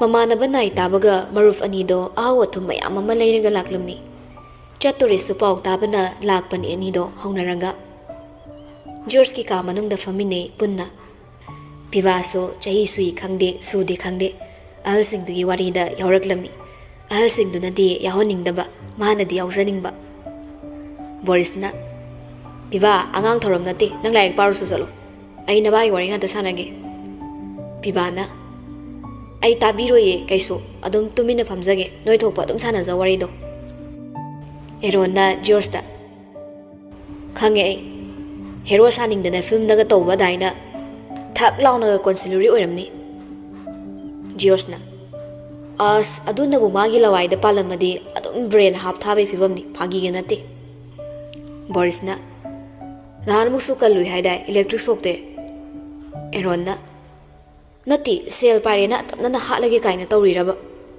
ꯑꯁ ꯍꯧꯖꯤꯛꯀꯥꯟꯁꯦ ꯖꯥꯠ ꯑꯃ ꯇꯧꯔꯕꯅꯤ ꯁꯦꯜꯅ ꯃꯤꯁꯤꯡꯁꯦ ꯁꯥ ꯂꯣꯏꯅ ꯑꯣꯜꯍꯜꯂꯕꯅꯤ ꯕꯣꯔꯤꯁꯅ ꯌꯥꯔꯦ ꯁꯥꯗ ꯇꯥꯏꯅꯅꯨ ꯁꯥ ꯑꯃꯠꯇ ꯁꯦꯜ ꯆꯣꯞꯇꯕꯅꯤ ꯑꯦꯔꯣꯟꯅ ꯑꯁ ꯋꯥꯔꯤꯅꯤ ꯏꯇꯥꯎ ꯑꯩꯅ ꯉꯥꯡꯉꯤꯁꯦ ꯄꯤꯕꯥꯅ ꯅꯣꯏ ꯋꯥꯇꯥꯁꯤꯗꯤ ꯑꯩ ꯕꯤꯂꯤꯅꯤꯌꯔ ꯑꯣꯏꯒꯦ ꯈꯜꯂꯤꯁꯦ ꯁꯨꯝ ꯁꯨꯝ ꯀꯤꯁꯜꯂꯛꯑꯦꯀꯣ ꯑꯦꯔꯣꯟꯅ ꯄꯤꯕꯥꯗ ꯑꯣꯟꯁꯤꯜꯂꯒ ꯁꯤꯊꯔꯛꯏ ꯆꯠꯂꯣꯍꯦ ꯑꯥꯗ ꯆꯥꯝꯃꯩ ꯃꯄꯨ ꯆꯥꯃꯤꯅꯤꯌꯔ ꯐꯥꯎ ꯑꯣꯏꯕ ꯐꯪꯉꯣꯏ ꯕꯤꯂꯤꯅꯤꯌꯔ ꯀꯥꯏꯅ ꯅꯁꯛꯇꯨꯒ ꯄꯤꯕꯥꯅ ꯆꯦꯂꯦꯟꯖ ꯇꯧꯅꯁꯤꯔꯣ ꯑꯦꯔꯣꯟꯅ ꯌꯥꯔꯦꯍꯦ ꯄꯛꯇꯦ ꯃꯁꯤ ꯑꯉꯥꯡꯁꯦ ꯃꯕꯥꯏꯗꯩ ꯃꯥꯅ ꯈꯔ ꯍꯦꯟꯖꯤꯟꯗꯧꯔꯤ ꯇꯥꯕꯤꯔꯣꯏ ꯍꯥꯏꯔꯝꯃꯒ ꯃꯤꯒꯤ ꯋꯥꯔꯤꯁꯤꯗꯒ ꯌꯥꯎꯁꯜꯂꯛꯏ ꯄꯤꯕꯥꯅ ꯀꯨꯁꯤꯅꯦ ꯅꯣꯏ ꯌꯨꯝꯂꯣꯁꯦ ꯖꯣꯁꯇꯣ ꯄꯤꯖꯥꯗꯣ ꯆꯥꯅ ꯆꯥꯅ ꯍꯥꯏꯔꯛꯏ ꯀꯥꯏꯗꯩ ꯄꯤꯖꯥꯅꯣ ꯁꯤꯕꯣ ꯑꯣꯟꯊꯣꯛꯅ ꯍꯥꯎꯈꯤꯗ꯭ꯔꯦꯗ ꯕꯣꯔꯤꯁꯅ ꯅꯥꯀꯣꯡ ꯅꯞꯊꯤ ꯈꯔ ꯀꯣꯠꯂ ꯇꯩꯁꯤꯟꯈꯤꯕꯅꯤ ꯅꯁꯛ ꯅꯨꯡꯁꯤꯃꯟꯗꯕꯩ ꯍꯥꯎꯇꯕ ꯑꯣꯏꯔꯝꯃꯣꯏꯌꯦ ꯈꯥꯕ ꯑꯣꯏꯔꯝꯅꯤ ꯖꯣꯔꯖꯅ ꯅꯃꯥꯏꯗꯨꯗ ꯄꯤꯖꯥꯁꯤꯅ ꯊꯣꯝꯖꯤꯜꯂꯛꯀꯅꯤ ꯍꯧꯖꯤꯛ ꯄꯤꯕꯥꯅ ꯑꯦꯔꯣꯟꯗ ꯑꯣꯟꯁꯤꯜꯂꯛꯏ Daron horen sak saraga hallogo ensang ahawbam da chaseba sukya yade Daron hoi yauradi ahawba tawnaba George na saksiga ensang ahawba sukpi pizadabasi mangaine nanga mami mamangda ekhoi imai chase yam yon dori nayum tangthokidradi yaroidori Ajara so angang singi manakta changaklami chariba mayamdu uba noiba numidang sak sabaga amatta yararoine George na Sina fatro ima chak sadradi sep oidoini chengsho Arun na aidi chari khei challe sida sak sarani George na pizarani aina Pibana yen chasi Acharana Sal chabe yaroi Arun su khatna bauzili Aikoi chagi imada chabiyu haibana chadabado George na Sukpi pizaroi aina chengpudo solo silani ngasidi Lang dana marupsingdo punmana yachangakpa kanda hankre Chariba mayamduso makoina loina losilambani Office da hundoklamba garido office tugi technician anina thilaklami Phamungda sum hippi thabakna di leitabanina Pibasu duk thanma loiraga George ki room gi table da lairik parami khangdabasingduna George da hanghangdana Nupasi so ngasai thaudoktuda Madam da soklamadi haiduna khalli Madamgi dasa khallinge atamdana mangonda minan tanarakpa Boris mabani khudong thibadagi samnadi ngoba sumsum khanjilakpada chingnaba hengalakli Asukuiba mana leirakpa matamda asumba kiba thaudokse thengnadabani Adubu RK Motors siga mari leina kiba mikuptagidi angakpa kaya masu thengnarabani RK Motors ka yeknaba mi asumna lautunaraga tawrakpra Madam sinupini haidunabu usitribara haina sumsum khalakpada Madam na haikiba mayamdo tamna ningsinglai Awaba kaya ma thengnarakpana thongna leibani haiba waisida hainingliba awabase kari karamba awabano khalai Fuk hagolaklaga mobile paikhatlaga mapalomda thorakli Madam da call toksilami tamna su paikhalai adubu khonjeldo nahan khege manade tan magum Hello How Kedawrige Chik pasaba yam tawbra tawradi hairo Hayeng ay gamto unase hangchit sa toynina Ay thabak yam lay Aduga amu unaba su parak tatong mali Kaka chaw baga kamay na nang unaba laktoy no Ay imana baga law malaki Tamna so Diyos ka unaning mapharam di Masado charang khurang na bagyoy laytada bani Ngasigi thagdok mayam duna Nang halaga oy na pasana unarase Nang supathara layro Thabak su yam chili Thabak mayam se hundok lamaga ay lakpado parak tarani Ngagtang ni madam ay law balakani ko Tamna do kitang sauning na As ay parak tarani hairaga Nangi taksalakpado torokanu ko Ay de pressure yam happy Kitang warawrai Maag chatore haiduna uning naba phawdabra khalakpani Maag nadi numit humni marini se hundok lamdana chatkani khanbada Tanduna magi mamoda dilar pamdi faw hairibani Adubo mayamda takmanmadagi yakibani Khazik tapo aise madam no uning dabra Nimit mari humni ni unarare kaina nungay taba phawdabra As kaino nang nahay mayam dubo Yadabay ni yada tawrini Yadaba haidi kaino tamna Tamna kaurakpado ngasi na hanbani Aduna tamna so Diyos na khara sauri haiba khangi Masu tab thabang ngamlamdi Thabang mayam sa hundok lamaga nang nahina lubagum Nang unaraga ay ni kamay lay toktoyno Ay thabang mayam se nang sukhangi ba natro Diyos so adum tamna Ay ngon nangi thabang nahina luna khaluno so haiba nati Amuktang su unaningi Unaraga ay nangawari amaso kananing maning Ado oiraga na hasik atum hayrodana Hayeng ay druso Jorso khara chaybagumna Nang sa kedore haibano Ay nare si kay legido khandri sa kay gino Ay na nangi damang wari se Nang nadi iray thopagum tawbasidi ay pamde Tamna tension mayamdo Diyos to oy na takre Magi hong nabido tawri Sawzila inupasida Ay na somda koksari mayam se Nang khang bro Ay na wari sisu Nangi ne nangi Ay isagi warambadagi Nangi muksi ausilaga warak pasida Ay kokse pothabo phangdrabani Ibani sa lapna ba na phadaw mali Haidoki Chimbaldo yang na Aroy bagi wahido Phano oy dunaso Nungsi marida lumda khamjaba magi mafamdadi tamnagi aroibagi khantadana haidorakpa wahisingduda nungsibabu irai laina khalli haiduna sauraklami. Sauba henmanbana machimbal khajik chiklaga mamai nakin amada onthoklaga khanglami. Tamnasu ngaki fat haidoklumani tainafum khangdabagi taptharaklaga amu hairai. Ai somda thaba aruba leibaini.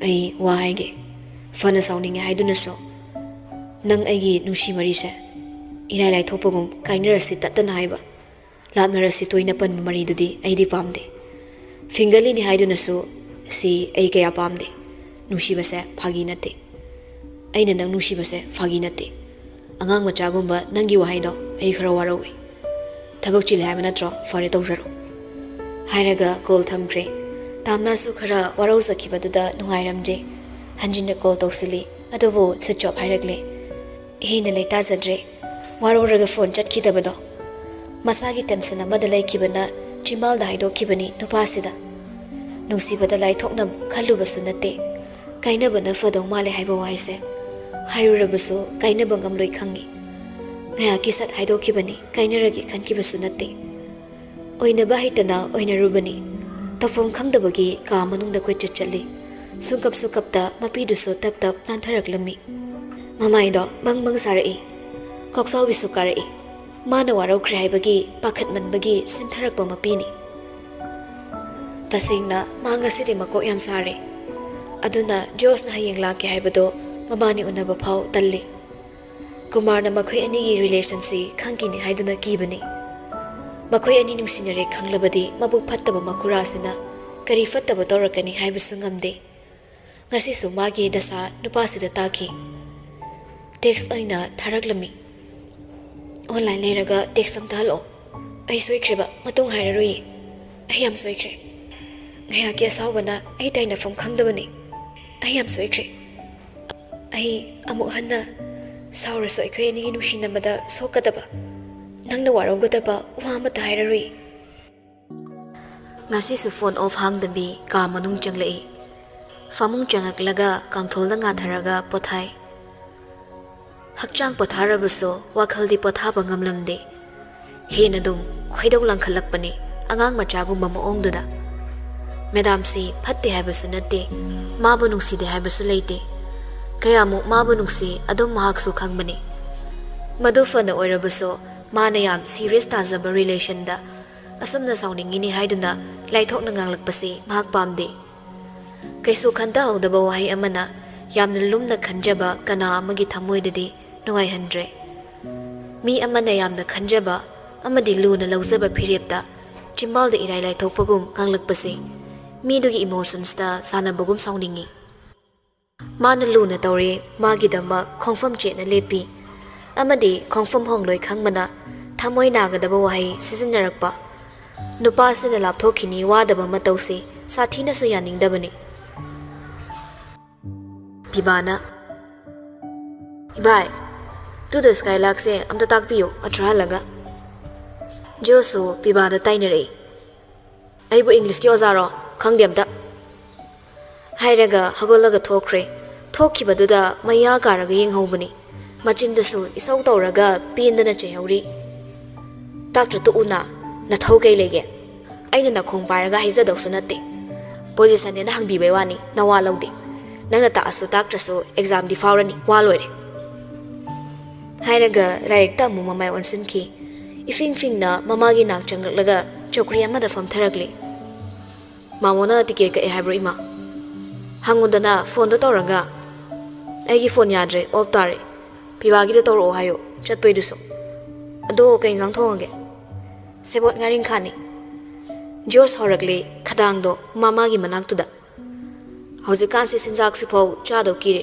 poison lo incheli ngari ngatai ga do expire oibra oidabra yingu madam nam thiri ngai ngari di hawe haibe wakhalda apum masa madam chen bangari chasin bauna de kuishala di ngari so poison gas se laktuini aikhoi mungsu pulap na hospital da yoba soide ko ngari do kana da gino bino da gi ga leiru nuko expire hen do popot yam yon mani ajara taningak tramale chere ngangi da imagi bungo nangse nong mada waga yam ngang haudradi khap khap chingba gi leina ga leibro nangbo ngangan manacha ai leibagi hayeng kana doini khango singju sunaba machel amo puthorak patuda macha nupan haire ima morok yam chabai thabak se to ose adu sharuk leibak hawai khara ngorog suro salat chamake thabi lebra leile watabi leye aigi sakhum ni watabi thok aning bada thok pangamba as akhoi magi wata sidi naine kem taga leiraga pusalakte na yam warobu mali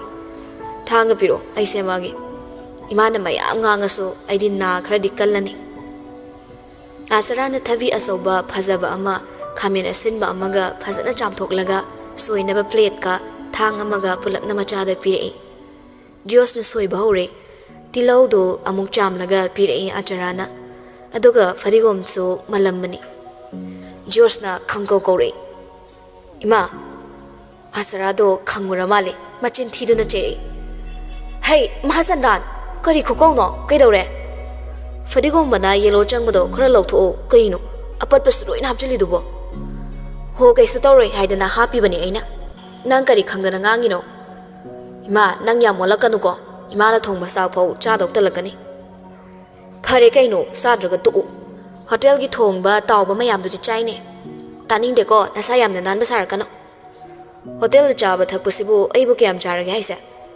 akhang ma mafam da khak cha bani ho akhang badu ne ai nari se manam nam thiba apumba apat pa hapsin badi nate dana kitang khak mana ngang leina basibu mai pak pasing lai o ima gi matam nuga hoziki matam siga yam khenare aduna ni na chan haisei se matam amadadi mi khazik khak hozikna mi mayam se chaba kona na bo narakpada ha pi bahar mayam sibu ima bu khangdro ai gi chani pa sibu karino ngasi sibo chakhom sida lak laga lecture thadari sibo natti nang sibu kari lai unarage is waga se sungang hengang ba yada bi phibam ni ne ekhoi magi sidi taning ba wangang o sarok tanaba adudi natti nang di taba yada ba nakong hakta chaba ngak ta nganga ba taba ya ba wani na ngangi ni loksung oizona ima so fazana din na kalli ai na ngang wasak pa se suk low de mama macha awai khom taw naraga chak loikre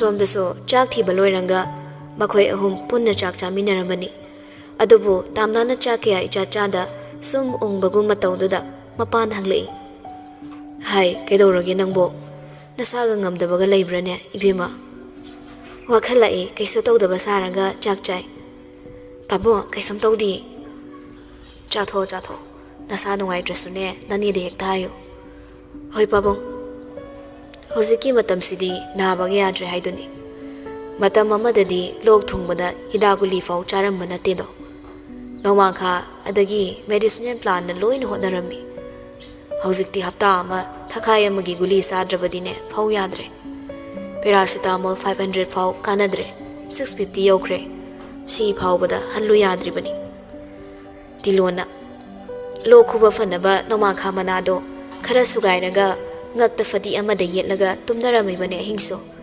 hozikti nowangkha yetpada khauri laizawre duni joina ahong basina sathi no ngale haiduni nushida matamdo hawa nungsit singba mayam singdo isa sida yehen khidaba kuire mari sana chak charami joidi cha okla male pakhun masa hamdok laga wheelchair duda masa matom te inthok laga thokre mapa thokhibaga tilona kedorage nangbo nasa nungai tabasu mali ne josto phone switch off thamkre maga khangna chanaba mi gi so engon number am ta yawde tilona nokmi saunari ro na khoi ni bo ai su problem amagi matha sari ngeida man hayeng se una sa herakpa aduda aina ma haryana chatkani adu halaga oina una sa hairubani adudai khazi saunabada aina ibani se lapthok na bana fadau male hairuri adai saukhrini sauradi machin yam phatabani pakna su waro gandabani na aina su nungai taba hera o phanglaga mai call tawjarak sanida saunari haiduna bu punsi ke kaina gadaw bu sunati nusinaradi khangnaradi ne amamuk su khana bataba mayanga manadamni adui mido makokok tam tawbani mana paw phawda pharo tragana ꯑꯩꯈꯣꯏ ꯑꯅꯤꯅ ꯃꯌꯨꯝꯗ ꯊꯣꯛ ꯂꯥꯎꯅ ꯆꯠꯂꯨꯔꯒ ꯂꯣꯏꯔꯦ ꯅꯈꯨꯠ ꯅꯁꯥꯒꯗꯣ ꯍꯥꯝꯗꯣꯛꯂꯣ ꯑꯩ ꯂꯣꯏꯁꯤꯜꯂꯒꯦ ꯍꯣꯏꯅꯦ ꯄꯤꯕꯥꯅ ꯀꯣꯟ ꯐꯦꯡꯂꯤ ꯖꯣꯁꯅ ꯇꯦꯕꯜꯗꯣ ꯀꯣꯂꯤꯟ ꯀꯥꯞꯊꯣꯛꯂꯒ ꯋꯥꯏ ꯇꯩꯊꯣꯛꯂꯝꯃꯤ ꯃꯅꯝ ꯅꯨꯡꯁꯤꯅꯕꯁꯨ ꯆꯥꯏꯊꯣꯛꯈ꯭ꯔꯦ ꯂꯣꯏꯔꯒ ꯃꯈꯨꯠ ꯃꯁꯥ ꯍꯥꯝꯗꯣꯛꯂꯤꯉꯩ ꯄꯤꯕꯥꯅ ꯍꯪꯂꯛꯏ ꯏꯕꯥꯏ ꯏꯇꯩꯃꯒ ꯈꯠꯅꯕ꯭ꯔꯣ ꯉꯁꯤ ꯏꯁꯧ ꯇꯧꯔꯤꯁꯦ ꯅꯪ ꯀꯩꯗꯧꯒꯦꯒꯦ ꯑꯩꯅ ꯃꯥꯒ ꯈꯠꯅꯔꯒ ꯀꯩꯁꯨ ꯇꯧꯔꯣꯏꯗ ꯈꯠꯅꯔꯒ ꯅꯨꯡꯁꯤꯅꯕ ꯍꯦꯟꯀꯠꯄꯅꯤ ꯍꯥꯏꯕꯤꯒꯦ ꯇꯧꯕꯅꯤꯗ ꯃꯥꯅ ꯑꯣꯏꯅ ꯍꯦꯟꯖꯤꯜꯂꯛꯏ ꯁꯤꯅꯤꯌꯦ ꯅꯪ ꯑꯃ ꯌꯥꯎꯗꯦ ꯍꯦꯛ ꯌꯥꯎꯔꯗꯅ ꯄꯤꯕꯥꯁꯨ ꯀꯣꯟ ꯆꯥꯝꯕ ꯂꯣꯏꯈ꯭ꯔꯦ ꯐꯖꯅ ꯑꯃꯨꯛ ꯃꯐꯝ ꯆꯥꯅ ꯔꯦꯛꯇꯨꯗ ꯍꯥꯞꯆꯤꯜꯂꯤ ꯑꯁꯦꯡꯕꯩꯅꯤꯉꯣ ꯏꯕꯥꯏ ꯑꯩꯅ ꯍꯥꯏꯁꯦ ꯅꯁꯛꯇꯣ ꯌꯦꯡꯅꯤꯡꯗꯦ ꯑꯩꯅ ꯏ ꯀꯥꯔꯤ ꯐꯥꯎꯗꯤ ꯅꯪꯒꯤ ꯅꯁꯛꯇꯣ ꯎꯠꯂꯛꯇꯕꯅ ꯐꯅꯤ ꯑꯗꯨ ꯅꯠꯇ꯭ꯔꯗꯤ ꯅꯪ ꯁꯤꯐꯝ ꯅꯥꯕ ꯈꯪꯗ ꯐꯨꯔꯛꯀꯅꯤꯍꯦ ꯍꯥꯏꯔꯒ ꯊꯣꯔꯛꯂꯦ ꯀꯥ ꯃꯅꯨꯡ ꯆꯪꯉꯛꯂꯒ ꯊꯣꯡ ꯊꯤꯡꯖꯤꯟꯈ꯭ꯔꯦ ꯊꯣꯡꯅꯥꯎ ꯃꯄꯥꯗ ꯑꯃꯨꯛ ꯊꯣꯔꯛꯂꯒ ꯂꯦꯞꯂꯝꯃꯤ ꯃꯥꯒꯤ ꯊꯣꯡꯅꯥꯎꯗꯒꯤ ꯃꯣꯏꯒꯤ ꯒꯦꯠꯁꯦ ꯎꯕꯅꯤ ꯒꯦꯠ ꯃꯅꯥꯛꯇ ꯀꯕꯣꯛ ꯂꯩꯅ ꯉꯧꯔꯣꯛ ꯉꯧꯅ ꯁꯥꯠꯄꯗꯣ ꯑꯃꯨꯛꯁꯨ ꯌꯦꯡꯂꯝꯃꯤ ꯂꯩꯗꯣ ꯍꯦꯛ ꯎꯕꯒ ꯏꯇꯤꯡ ꯇꯤꯡꯕꯤ ꯃꯦꯗꯥꯝꯗꯣ ꯑꯃꯨꯛꯁꯨ ꯅꯤꯡꯁꯤꯡꯂꯛꯏ ꯐꯣꯟꯗꯣ ꯑꯣꯐ ꯍꯥꯡꯁꯤꯔ ꯈꯟꯕꯅꯤ ꯑꯗꯨꯕꯨ ꯈꯔ ꯈꯪꯍꯟꯈꯤꯒꯦ ꯍꯥꯏꯗꯨꯅ ꯍꯥꯡꯂꯝꯗ꯭ꯔꯦ ꯍꯥꯡꯉꯣꯏꯗ ꯑꯣꯐ ꯀꯝꯇ ꯈꯔ ꯈꯪꯍꯟꯗ꯭ꯔꯗꯤ ꯃꯁꯤ ꯁꯨꯛꯌꯥ ꯌꯥꯔꯔꯣꯏ ꯃꯥ ꯈꯛ ꯁꯥꯎꯕ ꯍꯩꯕꯗꯧꯅ ꯑꯩꯁꯨ ꯁꯥꯎꯕ ꯍꯩꯁꯦ ꯈꯪꯗ꯭ꯔꯥ ꯈꯪꯗꯦ ꯑꯩꯅ ꯁꯨꯛꯁꯥꯎ ꯁꯥꯎꯕꯤꯗꯕꯁꯤꯗ ꯃꯥ ꯁꯨꯝ ꯀꯦꯁꯤꯟꯅꯕ ꯍꯦꯜꯂꯛꯏ ꯈꯔꯁꯨ ꯈꯪꯍꯟꯗ꯭ꯔꯗꯤ ꯅꯨꯄꯤꯁꯦ ꯍꯦꯛꯇ ꯍꯦꯟꯖꯤꯜꯂꯛꯏ ꯈꯟꯅ ꯃꯥꯁꯨ ꯑꯣꯐ ꯍꯥꯡꯈꯤꯗ꯭ꯔꯦ ꯆꯪꯁꯤꯟꯈ꯭ꯔꯒ ꯐꯃꯨꯡ ꯀꯥꯈꯠꯈ꯭ꯔꯦ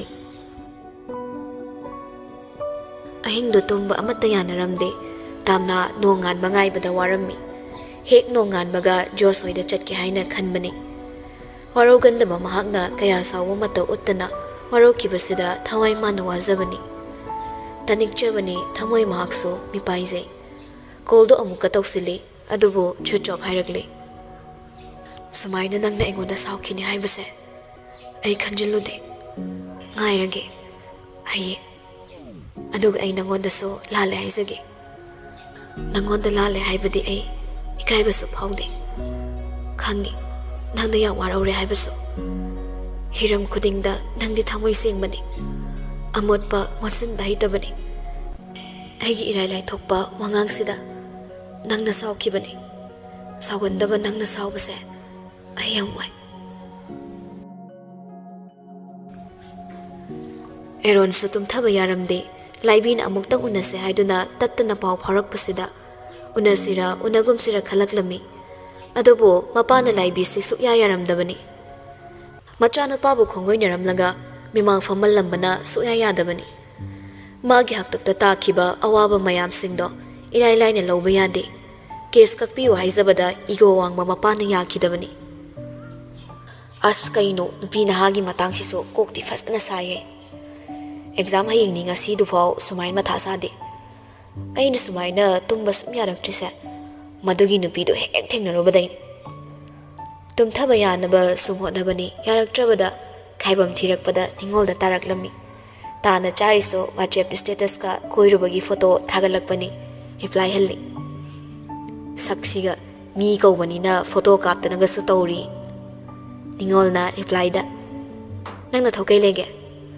ꯏꯊꯧꯕꯨꯗꯤ ꯅꯠꯇꯦꯗ ꯁꯨꯝ ꯅꯣꯛꯅꯤꯡꯉꯛꯄ ꯇꯧꯖ ꯁꯥꯔꯤꯁꯤ ꯌꯦꯡꯉꯨꯅꯦ ꯀꯥꯏꯅ ꯃꯨꯠ ꯊꯨꯒꯥꯏꯔꯛꯀꯅꯨꯀꯣ ꯉꯁꯥꯏ ꯀꯣꯏ ꯆꯠꯂꯨꯕꯒꯤ ꯃꯨꯠ ꯌꯥꯝ ꯅꯨꯡꯉꯥꯏ ꯑꯗꯣ ꯉꯥꯏꯈꯣꯅꯦ ꯀꯩꯅꯣꯝ ꯍꯪꯒꯦ ꯌꯥꯕ꯭ꯔꯣ ꯀꯩꯅꯣ ꯅꯪꯗꯤ ꯅꯨꯄꯤꯅꯤꯅ ꯈꯪꯉꯝꯕꯁꯨ ꯌꯥꯏ ꯁꯨꯝ ꯍꯪꯒꯦ ꯇꯧꯕ ꯀꯩꯅꯣ ꯍꯥꯏꯔꯛꯑꯣ ꯍꯥꯏꯗꯧ ꯅꯠꯇꯦ ꯍꯪꯗꯧꯅꯦ ꯑꯗꯨꯅꯦ ꯍꯪꯉꯛꯑꯣ ꯍꯥꯏꯁꯦ ꯑꯩꯅ ꯅꯨꯄꯤꯅ ꯑꯃꯨꯛꯇ ꯎꯅꯁꯦ ꯍꯥꯏꯔꯛꯏꯁꯦ ꯀꯩ ꯍꯥꯏꯔꯛꯇꯧ ꯃꯥꯟꯒꯦ ꯅꯃꯥꯏꯗꯨꯗ ꯈꯨꯄꯥꯛꯅ ꯊꯥꯗꯣꯏ ꯇꯧꯔꯤ ꯑꯣꯏꯔꯝꯅꯤ ꯑꯗꯨ ꯅꯠꯇ꯭ꯔꯗꯤ ꯐꯣꯟ ꯇꯧꯔꯛꯑꯒ ꯃꯥꯅ ꯍꯥꯏꯅꯤꯡꯉꯤꯗꯣ ꯍꯥꯏꯕ ꯌꯥꯏꯅ ꯅꯨꯄꯥꯁꯤꯁꯨ ꯑꯁꯦꯡꯕ ꯑꯣꯏꯔꯝꯕ꯭ꯔꯥ ꯈꯜꯂꯛꯏ ꯑꯩꯅ ꯃꯥ ꯐꯥꯔꯨꯕꯗꯩꯅꯤ ꯀꯥꯏꯅ ꯑꯁꯦꯡꯕꯁꯨ ꯊꯥꯔꯛꯇꯣꯏꯖꯥꯠꯂꯣ ꯍꯥꯏꯒꯨꯝꯗꯅ ꯎꯅꯗꯕꯅ ꯐꯗꯧ ꯃꯥꯜꯂꯦ ꯑꯗꯨꯒ ꯔꯤꯄ꯭ꯂꯥꯏ ꯍꯜꯂꯤ ꯊꯦꯡꯛꯁ ꯍꯥꯏꯒꯨꯝꯗꯅ ꯆꯠꯇꯕꯅ ꯐꯗꯧ ꯃꯥꯜꯂꯦ ꯅꯤꯡꯉꯣꯜꯒꯤ ꯔꯤꯄ꯭ꯂꯥꯏꯗ ꯀꯅꯥꯅ ꯎꯅꯁꯦ ꯍꯥꯏꯔꯛꯏꯅꯣ ꯑꯉꯥꯡ ꯅꯣꯏꯅ ꯈꯪꯄꯣꯠꯇꯦꯗ ꯐꯔꯦ ꯑꯩꯁꯨ ꯇꯨꯝꯃꯒꯦ good night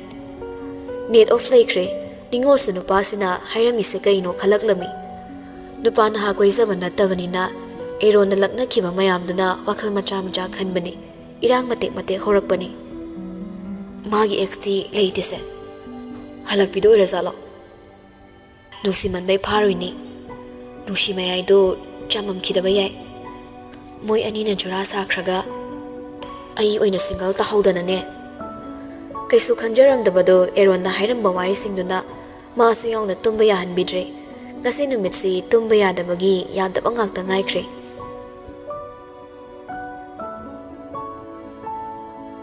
pung 12 tarakpa dwaida ayuki kisor laktuna poche khara leirunaba juice po haurammi ajara su grocery gi poche khara leini haiduna pibaso pulapna chatnanaba tawrammi khara monba ajara lusin bangairami nupa ahomdo Josna imungdo ansilaga lauksilami ima kaidawrige hosipo kirsu fajaroye unsado haibi ekhuiba male kisoda amu ansilaklaga boarding changdo singai akhoi mamo sina marol ama kari bulairu saino khangde pibana aigi de underwear manga muktang leibiro yare high waist ta oin leibiu ko ba aduna set nungai kisorna aidi chasi frocks lebi ge tawraga Josna aine fane ama niga leibirage pibana I karaktana gi on khradi ichama tomtani haidana khong leuni kisori bungo nangso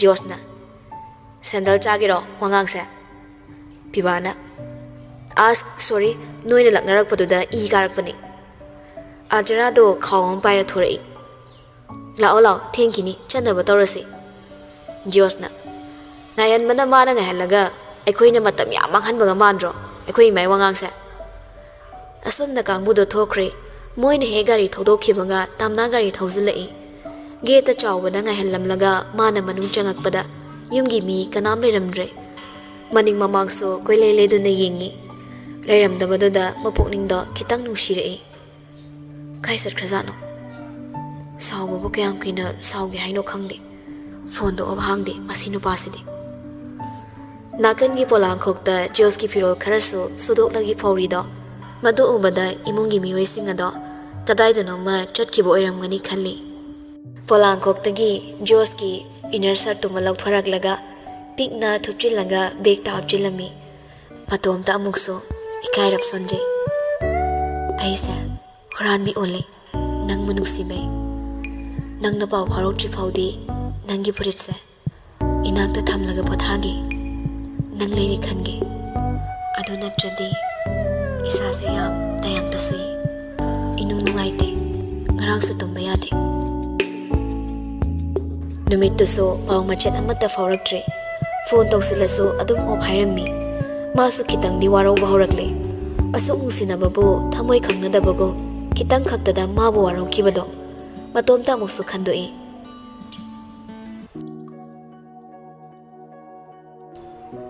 nimidang wairamni dukandagi leirakpa pot chaising ado loisinba loiraga firol loksinbada frit ama walamle mamai manak changaklaga hangai ima ai moza frit amaga loksinbro ibungo nanga egabu pulapna halaisini po loisinba loida ngari kamai loksindoringe aini ngasai forumbani subada chithabo oiramni amukte yengo chosalo chithademi ima nangbo aini ni suramise bimana hurala mani su mantra kapsingena afaba nupa isidi migi posem khra changak patabani Josna masi angang sina ngangak pasina chai chagena nirakpa ya male hairam laga amuk thoraklami Jorsi masagi khara likpani aduna magi ka manung changlaga koithi thirami mozafrito aduna khara litpa nungai na tawbani se hansu halibani rupa lising ama chani pan pibani ba yam tang bani da ai bukai na namsin rajano mathangi numitto thabok mafamda gantana yauraklaga staff ani thaduna room khudingi micro camera fitting townaba mi kaururaga tawhalami room amadana TV ahom khillaga loina recording do yengba yanaba maong daso semkhre si mayam se loirakpada nungthilgi pung ani taramle nupa du supung kayagi flight da chatpano khangdre adubu chatlanmani di khangbani room manung famlinge mapa joina phone torai hello babung kay leirage babung di soibungga porongga thongmado yam chaningine Horen halakpada leirakero. Nga atekpa chabase phatti phattabaniko. Nong phadokti chaba yaida. Aduga ipaso kaino mahagi tawbani. Akhoi kendragi MLA na mi tharake. Sel khara chilli. Lupa lakh humfu mukta matam khara sizinagi hai. Yadoira nangbo. Aina budi aina amata honadre. Isanupina loina honabani haidana haikibani. Yani sel diyambani na cheng natradi nuairoi. La oyong ha. Oh, pare pare. Ai mi tharo haikrage. Hoi pabo. Minute ani muk laibaga thongzil lagi mangak tu khazik thindok laga hairei. Amta sanjarake ba. Yani changbiro. Arun hek famthabaga tamnana check to sign toraga piraklami. Se kona dress adum haibiro. Arun do ingangai. Kaino haisa. Sel se kaigino. Nabani gi se sing me kaina radura. Matam khara nusinaraga matam mangan birure haibagi mamallo. Mari samna daba wahaiduda tamnadi fingalakle. Kaino somna ngangi sibo. Ai office ta laaga marol mari samna daba wayam ngangi se kaigino. Sel se loba lakke haiduda somu ngai jarambani. Noigi se ai se lai sabine kaina khairira. Sel se karam kana loba lakani na aina haikrino. Ai ri somda pau tamba laksabani.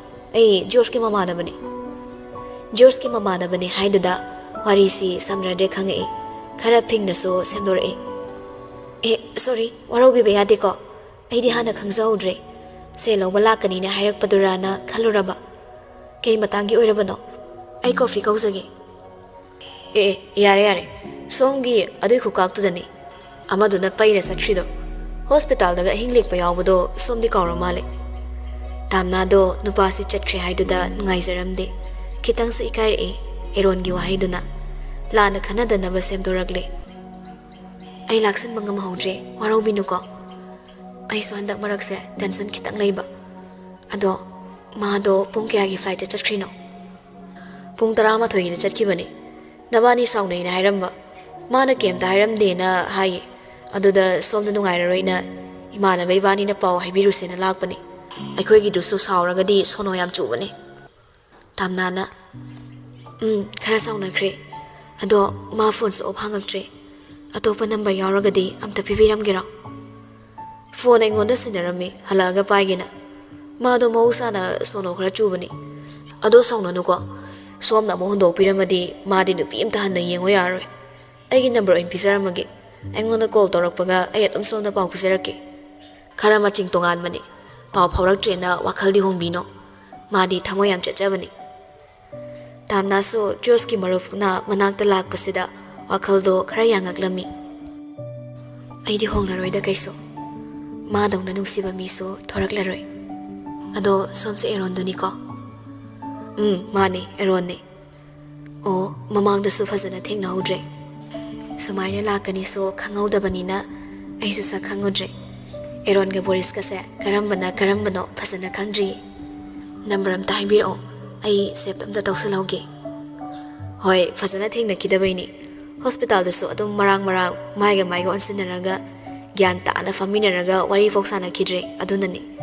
Ai ke so khaneda number haizarage. Asunna Arun gi number save tawsilaga Arun da magi number leinaba manasu call tawsili. Wari tawringe zoina haiba mi duso lakpana Arun so adum kuina leiramda thorakle. Boris na gari thaudorakle punna lakmine. Arun na haire. As ti kai na ba ibo ti kai. Hayeng ai ga mai di fazana sana roi he. Sidabi itaw bisina kamaina nungsiruino khangde. Mana sum chalamdai duda khara yingbiramo kaina haibaduna natro. Ibani na pau ga tamburuse na laisa. Aduga kaksila iba. Nangna irang tawrubaidi nate ko.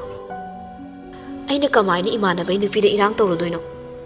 Ngasai na aina manungda changminaruse haibada nangna yadrise. Nangdi aingonda ira sibinaba tawriboire. Sak khangnadabai oiramni adunani yare saurano. Howzanu he. Last abudi tapthare. Chek managa satlaungna pisalakpaduda khut pakse mareng chalakpani. Puning manbe. Tap lang mulla chela amdongni. Sel su macha masu oiramoi. Chek ti kaigi. Atopada piga daw oiramale. Aduda ai sa khangdamina atopa mido ayoiba ningluba. Hospital daga ahingli amido uramdra khangnaramdra haisana bani. Kai dena da ahinga makhak lekpani. ꯑꯗꯨꯁꯨ ꯃꯥꯏ ꯒꯣꯟꯁꯤꯟꯅꯔꯒ ꯐꯖꯅ ꯋꯥꯔꯤ ꯇꯧꯔꯛꯇ꯭ꯔꯦ ꯑꯗꯨꯅ ꯃꯥꯁꯨ ꯂꯥꯛꯁꯤꯜꯂꯝꯃꯔꯣꯏ ꯁꯥꯎꯕꯤꯅꯨ ꯑꯗꯨ ꯑꯗꯥ ꯈꯔꯕꯨꯗꯤ ꯍꯥꯏꯔꯛꯏ ꯑꯩꯁꯨ ꯅꯨꯄꯤꯅ ꯍꯥꯏꯔꯕꯅꯤꯅ ꯑꯗꯨꯝ ꯁꯥꯎꯕꯤꯗ꯭ꯔꯦ ꯅꯠꯇꯦ ꯁꯣꯝꯗ ꯑꯃꯗꯨꯅ ꯐꯖꯅ ꯈꯟꯖꯔꯦ ꯂꯨꯞꯆꯔꯦ ꯈꯔ ꯋꯥꯔꯧꯔꯨꯔꯁꯨ ꯅꯨꯄꯤꯗꯨꯅꯕꯨ ꯃꯥꯕꯨ ꯅꯨꯡꯁꯤꯕꯒ ꯃꯥꯜꯍꯧꯕ꯭ꯔꯣ ꯍꯧꯖꯤꯛꯀꯥꯟ ꯅꯨꯄꯤꯅꯕꯨ ꯃꯄꯥꯟꯗꯅ ꯑꯃ ꯃꯅꯨꯡꯗꯅ ꯑꯃ ꯈꯪꯕ ꯉꯝꯖꯄꯣꯠꯇꯦꯗ ꯅꯪꯁꯨ ꯕꯦꯔꯥꯅꯤ ꯑꯗꯨꯐꯥꯎ ꯈꯪꯉꯝꯗꯤ ꯅꯨꯡꯊꯤꯜꯋꯥꯏ ꯀꯩꯊꯦꯜ ꯃꯅꯨꯡ ꯆꯪꯂꯒ ꯃꯄꯥꯅ ꯌꯦꯟꯁꯥꯡ ꯇꯞꯄꯗꯣ ꯂꯩꯔꯝꯃꯤ ꯃꯇꯣꯝꯇꯅ ꯂꯩꯕꯅꯤ ꯉꯁꯤꯅ ꯑꯍꯥꯟꯕꯅꯤ ꯀꯩꯊꯦꯜꯗ ꯄꯣꯠ ꯆꯩꯒ ꯂꯩꯕꯗꯣ ꯆꯥꯎꯕꯅ ꯂꯩꯒꯦ ꯍꯥꯏꯕꯅꯤ ꯑꯗꯨꯕꯨ ꯃꯍꯥꯛꯅ ꯌꯥꯔꯝꯗꯦ ꯃꯁꯥꯗꯣ ꯏꯅꯨꯡ ꯅꯨꯡꯉꯥꯏꯇꯕꯅ ꯃꯁꯥꯒꯤ ꯐꯛꯆꯤꯡꯕ ꯋꯥꯈꯜꯗꯣ ꯃꯇꯣꯝꯇ ꯊꯨꯒꯥꯏꯖꯅꯕ ꯍꯣꯠꯅꯕꯅꯤ ꯉꯥ ꯑꯣꯟꯕ ꯉꯥꯏꯔꯤꯉꯩ ꯃꯅꯥꯛꯇ ꯗꯦꯟꯃꯥꯔꯛꯇꯣ ꯈꯪꯂꯦꯞ ꯂꯦꯞꯁꯤꯜꯂꯛꯏ ꯉꯥ ꯂꯩꯔꯤꯔꯣ ꯗꯦꯟꯃꯥꯔꯛ ꯑꯣꯏꯔꯝꯕꯗꯨꯗ ꯈꯔꯗꯤ ꯍꯩꯅꯗ꯭ꯔꯕꯅꯤ ꯃꯌꯥꯝ ꯃꯔꯛꯇꯅꯒ ꯑꯣꯏꯕꯒ ꯐꯖꯅ ꯑꯗꯨꯝ ꯈꯨꯝꯂꯝꯃꯤ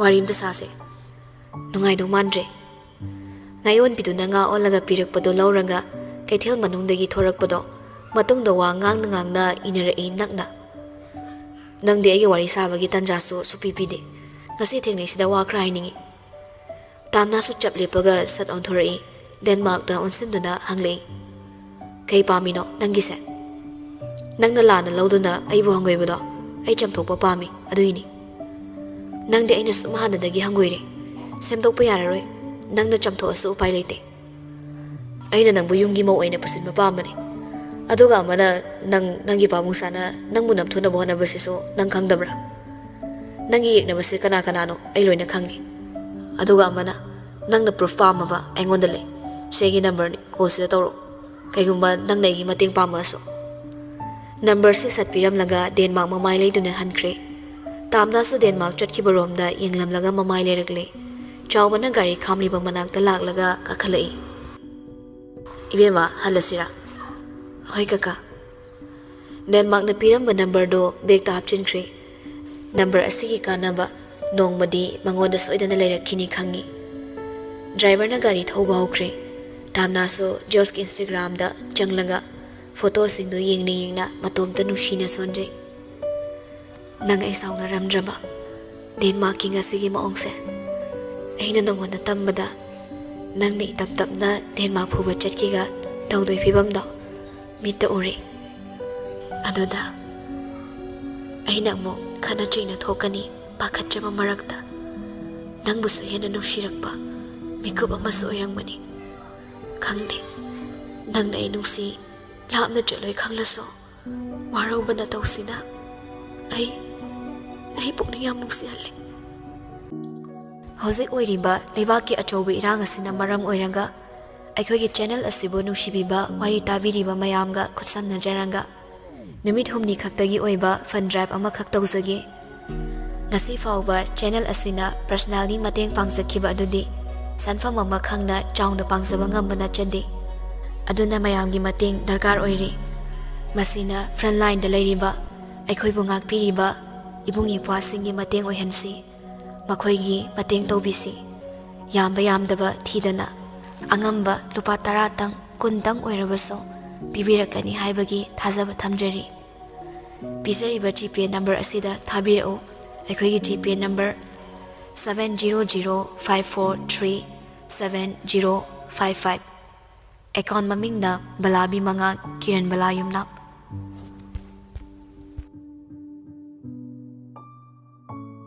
ꯂꯥꯞꯂꯣꯏ ꯈꯪꯅ ꯈꯪꯅ ꯏꯍꯧꯔꯛꯏ ꯃꯤꯠꯂꯨꯗꯒꯤ ꯏꯔꯥ ꯊꯥꯡꯂꯤꯕ ꯃꯤꯁꯅꯥ ꯑꯅꯤꯗꯨꯅ ꯇꯥꯛꯂꯛꯏ ꯈꯪꯍꯜꯂꯝꯕ ꯃꯥꯒꯤ ꯃꯑꯣꯡ ꯑꯗꯣ ꯍꯦꯟꯅ ꯃꯥꯕꯨ ꯅꯨꯡꯁꯤꯈ꯭ꯔꯦ ꯌꯥꯅꯤꯡꯗꯦ ꯇꯥꯛꯂꯝꯕ ꯃꯇꯧꯗ ꯍꯥꯞꯂꯝꯃꯤ ꯅꯨꯡꯁꯤꯕ ꯈꯨꯖꯣ ꯂꯤꯁꯤꯡ ꯃꯥꯅ ꯈꯪꯍꯜꯂꯝꯕ ꯃꯥꯅ ꯇꯥꯛꯂꯝꯕ ꯃꯥꯅ ꯎꯍꯜꯂꯝꯕ ꯈꯨꯗꯤꯡꯃꯛ ꯃꯥꯅ ꯀꯔꯤꯗ ꯁꯣꯏꯕꯅꯣ ꯀꯔꯤꯗ ꯂꯥꯟꯕꯅꯣ ꯍꯟꯖꯤꯟ ꯍꯟꯖꯤꯟ ꯁꯦꯝꯗꯣꯛꯆꯅꯤꯡꯕꯒꯤꯅꯤ ꯃꯍꯥꯛ ꯑꯗꯣ ꯁꯦꯝꯗꯣꯛꯈ꯭ꯔꯦ ꯋꯥꯈꯜꯅ ꯑꯃꯨꯛ ꯍꯟꯅꯁꯨ ꯃꯥꯒꯤ ꯊꯃꯣꯏꯅ ꯅꯨꯡꯉꯥꯏꯔꯣꯏꯗꯕ ꯇꯧꯈ꯭ꯔꯔꯣꯏ ꯑꯗꯨꯕꯨ ꯇꯥꯟꯖꯥꯗꯤ ꯄꯤꯔꯝꯗ꯭ꯔꯦ ꯃꯉꯣꯟꯗ ꯅꯪꯅ ꯄꯥꯝꯗꯕꯁꯤ ꯑꯩꯅ ꯇꯧꯔꯔꯣꯏ ꯌꯨꯝ ꯌꯧꯔꯛꯂꯦ ꯂꯩꯔꯛꯄ ꯑꯦꯟꯁꯥꯡꯁꯤꯡꯗꯣ ꯆꯥꯛꯈꯨꯝꯗ ꯆꯪꯉꯛꯂꯒ ꯊꯅꯝꯂꯦ ꯑꯗꯨꯒ ꯑꯃꯨꯛ ꯊꯣꯔꯛꯂꯒ ꯀꯥꯔꯣꯝꯗ ꯀꯥꯈꯠꯂꯛꯂꯦ ꯃꯍꯧꯁꯥꯒꯨꯝ ꯃꯐꯤ ꯃꯔꯣꯜ ꯍꯣꯡꯗꯣꯛꯂꯒ ꯃꯁꯥ ꯁꯦꯡꯗꯣꯛꯏ ꯂꯣꯏꯔꯒ ꯁꯨꯝ ꯕꯦꯜꯀꯅꯤꯗ ꯊꯣꯔꯛꯂꯒ ꯐꯝꯂꯤꯉꯩ ꯇꯤꯂꯣꯅ ꯆꯥꯅꯕ ꯁꯦꯝꯗꯨꯅ ꯄꯨꯁꯤꯜꯂꯛꯂꯦ꯫ ꯁꯦ ꯅꯪꯒꯤ ꯍꯩ ꯃꯍꯤꯗꯣ ꯁꯦꯝꯃꯛꯂꯕꯅꯤ, ꯁꯦꯝꯁꯨ ꯂꯣꯏꯔꯝꯂꯦ, ꯑꯃꯠꯇ ꯉꯥꯏꯔꯝꯃꯤ ꯁꯤ ꯈꯥꯏꯔꯒ ꯄꯨꯁꯜꯂꯛꯑꯕ꯫ ꯅꯦ ꯄꯥꯕꯨꯡꯗꯤ ꯀꯥꯏꯗ ꯂꯩꯍꯧꯒꯦ? ꯅꯣꯏ ꯀꯀꯥ ꯆꯥꯎꯕꯒꯅꯦ ꯃꯄꯥꯟꯗ ꯋꯥꯔꯤ ꯁꯥꯍꯧꯕꯅꯤ꯫ ꯇꯥꯝꯅꯥꯁꯨ ꯃꯅꯦꯗ ꯃꯥꯒꯤ ꯃꯊꯥ ꯁꯥꯕꯗꯣ ꯇꯝꯊꯣꯔꯛꯏ꯫ ꯗꯤꯂꯔꯁꯤꯞ ꯑꯦꯒ꯭ꯔꯤꯃꯦꯟꯠꯀꯤ ꯗꯣꯀ꯭ꯌꯨꯃꯦꯟꯠꯁꯤꯡ ꯊꯤꯒꯪꯗ꯭ꯔꯦ, ꯑꯇꯣꯞꯄ ꯀꯝꯄꯅꯤꯒꯤ ꯆꯦ ꯆꯥꯡ ꯈꯔꯁꯨ ꯊꯤꯕ ꯈꯪꯗ꯭ꯔꯦ꯫ ꯑꯩ ꯀꯃꯥꯏ ꯇꯧꯗꯣꯏꯅꯣ ꯈꯪꯗ꯭ꯔꯦ, ꯑꯗꯨ ꯃꯥꯡꯕ ꯌꯥꯕꯁꯨ ꯅꯠꯇꯦ꯫ ꯑꯩ ꯃꯊꯥ ꯌꯥꯝ ꯁꯥꯔꯦ, ꯏꯅꯦ ꯄꯥꯕꯨꯡꯗ ꯈꯪꯍꯟꯕꯁꯨ ꯅꯨꯡꯉꯥꯏꯇ꯭ꯔꯦ꯫ ꯑꯗꯨꯗꯤ ꯀꯃꯥꯏꯅ ꯇꯧꯕ? ꯀꯝꯄꯅꯤꯒ ꯉꯥꯡꯅꯕ ꯌꯥꯗꯧꯔꯤꯕ꯭ꯔꯣ? ꯑꯩꯒꯤ ꯔꯨꯝꯁꯦ ꯍꯥꯟꯅ ꯀꯦꯃꯦꯔꯥ ꯈꯤꯜꯂꯤꯕꯁꯨ ꯈꯤꯟꯗꯕꯒ ꯑꯃꯍꯥ ꯇꯥꯔꯝꯃꯤ꯫ ꯈ꯭ꯋꯥꯏꯗꯒꯤ ꯂꯨꯔꯤꯁꯦ ꯗꯣꯀ꯭ꯌꯨꯃꯦꯟꯠꯁꯤꯡꯗꯨꯅꯤ꯫ ꯑꯗꯨ ꯃꯥꯡꯂꯗꯤ ꯀꯃꯥꯏ ꯇꯧꯗꯣꯏꯕ? ꯅ꯭ꯌꯨꯁꯄꯦꯄꯔ 2ꯗ ꯃꯥꯡꯈ꯭ꯔꯦ ꯍꯨꯔꯥꯟꯈ꯭ꯔꯦ ꯍꯥꯏꯅ ꯍꯥꯞꯇꯕ ꯌꯥꯔꯣꯏ, ꯑꯗꯨꯒ ꯗꯨꯄ꯭ꯂꯤꯀꯦꯠ ꯑꯃ ꯇꯥꯟꯊꯣꯛꯄ ꯑꯃ ꯆꯪꯏ꯫ ꯁꯤꯁꯨ ꯏꯔꯥꯏ ꯂꯥꯏꯅ ꯌꯥꯗꯧꯕ ꯅꯠꯇꯦ, ꯂꯣꯌꯔ ꯑꯃ ꯌꯥꯎꯗꯕ ꯌꯥꯔꯣꯏ꯫ ꯄꯨꯂꯤꯁꯇ ꯃꯥꯡꯈ꯭ꯔꯦ ꯍꯥꯏꯕꯒꯤ ꯔꯤꯄꯣꯔꯠ ꯑꯃ ꯄꯤꯒꯗꯕꯅꯤ꯫ ꯈ꯭ꯋꯥꯏ ꯂꯨꯔꯤꯕꯗꯤ ꯑꯁꯨꯛ ꯂꯨꯕ ꯆꯦꯁꯤꯃ ꯃꯥꯡꯈꯤꯕ ꯍꯥꯏꯕꯁꯦ ꯌꯥꯝꯗꯤ ꯆꯦꯛꯁꯤꯟꯗꯕꯅꯤ ꯍꯥꯏꯅ ꯁꯣꯏꯗꯅ ꯃꯤꯋꯥꯗꯤ ꯇꯥꯗꯣꯏꯅꯤ꯫ ꯑꯗꯨꯅ ꯐꯪꯅꯕ ꯍꯥꯟꯅ ꯊꯤꯒꯦ ꯈꯟꯕꯅꯤ꯫ ꯁꯣꯞ ꯂꯥꯏꯁꯦꯟꯁꯇꯣ ꯍꯧꯖꯤꯛ ꯊꯤꯕ ꯈꯪꯗ꯭ꯔꯦ꯫ ꯑꯍꯩꯕ ꯑꯃꯅ ꯍꯨꯔꯥꯜꯂꯒ ꯑꯇꯣꯞꯄ ꯑꯃꯗ ꯌꯣꯟꯊꯣꯛ ꯂꯩꯔꯝꯃꯗꯤ ꯌꯥꯝ ꯐꯔꯛ ꯇꯥꯗꯣꯏꯅꯤ꯫ ꯑꯩꯒꯤ ꯈꯨꯠꯁꯤꯅ ꯁꯥꯏꯟ ꯇꯧꯈꯤꯕ ꯆꯦ ꯆꯥꯡ ꯂꯩꯈꯤꯕ꯭ꯔꯥ? ꯑꯗꯩ ꯁꯤꯜ ꯀꯅꯥꯅ ꯄꯨꯔꯤ? ꯑꯁ ꯑꯩ ꯒ꯭ꯌꯥꯟ ꯇꯥꯕ ꯉꯝꯗ꯭ꯔꯦ ꯏꯅꯦ, ꯅꯤꯡꯁꯤꯡꯕ ꯊꯣꯛꯇ꯭ꯔꯦ꯫ ꯅꯣꯏꯒꯤꯗꯣ ꯍꯥꯟꯅ ꯀꯦꯃꯦꯔꯥ ꯈꯤꯟꯗꯥꯏꯅꯦ, ꯑꯗꯨꯗ ꯌꯦꯡꯕꯗ ꯈꯪꯕ ꯉꯝꯗ꯭ꯔꯕꯣ? ꯅꯦ ꯔꯦꯀꯣꯔꯠꯀ ꯑꯃꯠꯇ ꯂꯩꯔꯝꯗ꯭ꯔꯦꯗ꯫ ꯄꯥꯕꯨꯡ ꯆꯥꯅ ꯇꯧꯔꯤꯁꯦ ꯑꯩ ꯀꯩꯅꯣ ꯒ꯭ꯌꯥꯟ ꯇꯥꯗ꯭ꯔꯦ꯫ ꯍꯧꯖꯤꯛꯄꯨꯗꯤ ꯅꯧꯅ ꯐꯤꯠꯇꯤꯡ ꯇꯧꯔꯦ, ꯄꯥꯕꯨꯡꯅ ꯑꯁꯨꯛ ꯋꯥꯅ ꯍꯣꯠꯅꯖꯔꯛꯄ ꯀꯝꯄꯅꯤꯁꯦ ꯃꯨꯠꯈꯤꯗ꯭ꯔꯥ ꯍꯥꯏꯗꯅ ꯀꯤꯔꯕꯅꯤ꯫ ꯋꯥꯛ ꯐꯖꯗ꯭ꯔꯗꯤ ꯗꯤꯂꯔꯁꯨ ꯑꯇꯣꯞꯄꯗ ꯄꯤꯊꯣꯔꯛꯀꯦ ꯍꯥꯏꯔꯛꯀꯅꯤ꯫ ꯁꯤꯗꯅꯤ ꯑꯩꯅ ꯃꯊꯥ ꯁꯥꯔꯤꯁꯦ꯫ ꯌꯥꯔꯦꯁꯦ, ꯊꯣꯛꯑꯕ ꯃꯃꯥꯏ ꯂꯥꯛꯆꯁꯅꯣ꯫ ꯁꯨꯃꯥꯏꯅ ꯁꯨꯝ ꯈꯟꯖꯤꯜꯂꯒ ꯂꯩꯕ ꯌꯥꯕ ꯅꯠꯇꯦ꯫ ꯉꯥꯛ ꯄꯣꯊꯥꯔꯣ, ꯍꯣꯔꯦꯟ ꯏꯅꯦꯒꯤ ꯋꯥꯔꯤ ꯁꯥꯁꯤ, ꯌꯥꯕꯁꯨ ꯑꯗꯨꯝ ꯂꯩꯖꯔꯝꯅꯤꯗ꯫ ꯇꯤꯂꯣꯅ ꯋꯥꯈꯜ ꯆꯥꯎꯊꯣꯛꯅꯕ ꯍꯥꯏꯔꯝꯃꯤ꯫ ꯃꯄꯥꯟꯂꯣꯝꯗ ꯊꯣꯔꯛꯂꯦ꯫ ꯆꯥꯎꯕꯒ ꯋꯥꯔꯤ ꯁꯥꯟꯅꯗꯨꯅ ꯂꯩꯔꯝꯕ ꯖꯣꯏꯒꯤ ꯃꯅꯥꯛꯇꯨꯗ ꯃꯍꯥꯛꯁꯨ ꯆꯪꯁꯤꯜꯂꯒ ꯐꯝꯊꯔꯛꯂꯦ꯫ ꯆꯥꯎꯕꯅ, ꯈꯪꯗ꯭ꯔꯦ ꯍꯧꯖꯤꯛꯀꯥꯟꯁꯤ ꯁꯥꯔ, ꯏꯆꯥ ꯏꯁꯨ ꯂꯥꯏꯔꯤꯛ ꯇꯝꯍꯟꯕꯗ ꯆꯪꯉꯤꯕ ꯁꯦꯜ ꯃꯌꯥꯝꯁꯤ ꯃꯊꯥꯗꯨꯝ ꯁꯥꯏꯗ꯫ ꯖꯣꯏꯅ, ꯄꯣꯠ ꯆꯩꯒꯤ ꯃꯃꯜꯅ ꯅꯣꯡꯃ ꯅꯣꯡꯃꯒꯤ ꯍꯦꯟꯒꯠꯂꯛꯂꯤꯕ, ꯅꯍꯥꯁꯤꯡꯁꯤꯅ ꯅꯣꯡꯃ ꯅꯣꯡꯃꯒꯤ ꯅꯤꯁꯥꯗ ꯍꯜꯂꯛꯂꯤꯕ, ꯇꯨꯡꯒꯤ ꯈꯜꯂꯨꯕꯗꯅꯦ ꯑꯩꯗꯤ ꯃꯝꯕꯨ ꯃꯝꯂꯕꯅꯤ꯫ ꯑꯗꯨꯅꯤ ꯑꯩꯈꯣꯏ ꯇꯥꯃꯣꯒꯤ ꯃꯆꯥ ꯑꯃꯁꯨ ꯁꯦꯟꯇꯔꯗ ꯊꯝꯈ꯭ꯔꯦ, ꯑꯗꯨꯕꯨ ꯌꯥꯗꯦ, ꯊꯝꯂꯨꯕ 2ꯔꯛ ꯁꯨꯔꯤꯐꯥꯎ ꯌꯥꯗꯦ꯫ ꯁꯪꯒ ꯑꯣꯏꯅ ꯆꯥꯎꯈꯠꯂꯛꯄꯒꯤ ꯐꯤꯕꯝꯗ ꯂꯥꯛꯂꯦ꯫ ꯑꯐꯕ ꯃꯤꯅ ꯑꯗꯨꯝ ꯐꯈꯤꯕ, ꯐꯠꯇꯕ ꯃꯤꯅ ꯑꯗꯨꯝ ꯍꯦꯟꯖꯤꯜꯂꯛꯄ꯫ ꯇꯤꯂꯣꯅ, ꯍꯣ ꯅꯨꯄꯤ ꯐꯥꯎꯕ ꯗ꯭ꯔꯒ ꯁꯤꯖꯤꯟꯅꯔꯦ, ꯌꯥꯔꯔꯣꯏ, ꯅꯍꯥꯁꯤꯡꯁꯤ ꯂꯣꯏꯅ ꯃꯥꯡꯂꯅꯤ꯫ ꯄꯥꯝꯃꯨꯏꯗ, ꯑꯩꯈꯣꯏꯅ ꯑꯉꯥꯡ ꯑꯣꯏꯔꯤꯉꯩꯗꯗꯤ ꯁꯤꯒꯨꯝꯕꯕꯨ ꯑꯃꯠꯇ ꯊꯦꯡꯅꯗꯦ꯫ ꯃꯇꯝꯁꯤ ꯌꯥꯗ꯭ꯔꯦ, ꯆꯥꯎꯈꯠꯂꯛꯄꯗ ꯐꯠꯇꯕꯁꯨ ꯌꯥꯎꯔꯛꯄꯖꯥꯠꯅꯤ꯫ ꯖꯣꯏꯅ, ꯏꯀꯥꯏ ꯍꯪꯒꯣꯏꯅ ꯍꯥꯏꯔꯕꯗ ꯑꯩꯈꯣꯏꯅ ꯑꯉꯥꯡ ꯑꯣꯏꯔꯤꯉꯩ ꯈꯣꯡꯒ꯭ꯔꯥꯎ ꯃꯆꯥ ꯑꯃꯒ ꯗꯨꯀꯥꯟꯗ ꯄꯣꯠ ꯂꯩꯕ ꯆꯦꯜꯂꯤꯕꯅꯤ, ꯑꯗꯨꯕꯨ ꯍꯧꯖꯤꯛꯇꯤ ꯌꯥꯗ꯭ꯔꯦꯅꯦꯍꯦ꯫ ꯍꯥꯏꯗꯤ ꯐꯤꯖꯦꯠ ꯆꯛꯆꯥꯁꯦ ꯈꯤꯇꯪ ꯀꯣꯝꯕꯗ ꯃꯃꯤꯠ ꯂꯨꯅꯗ꯭ꯔꯦ꯫ ꯇꯤꯂꯣꯅ, ꯇꯥꯗꯒꯤꯁꯨ ꯏꯆꯥꯅꯨꯄꯤꯗꯤ ꯆꯥꯎꯔꯝꯃꯅꯤ, ꯀ꯭ꯂꯥꯁꯄꯨ ꯀꯌꯥ ꯀꯥꯔꯒꯦ?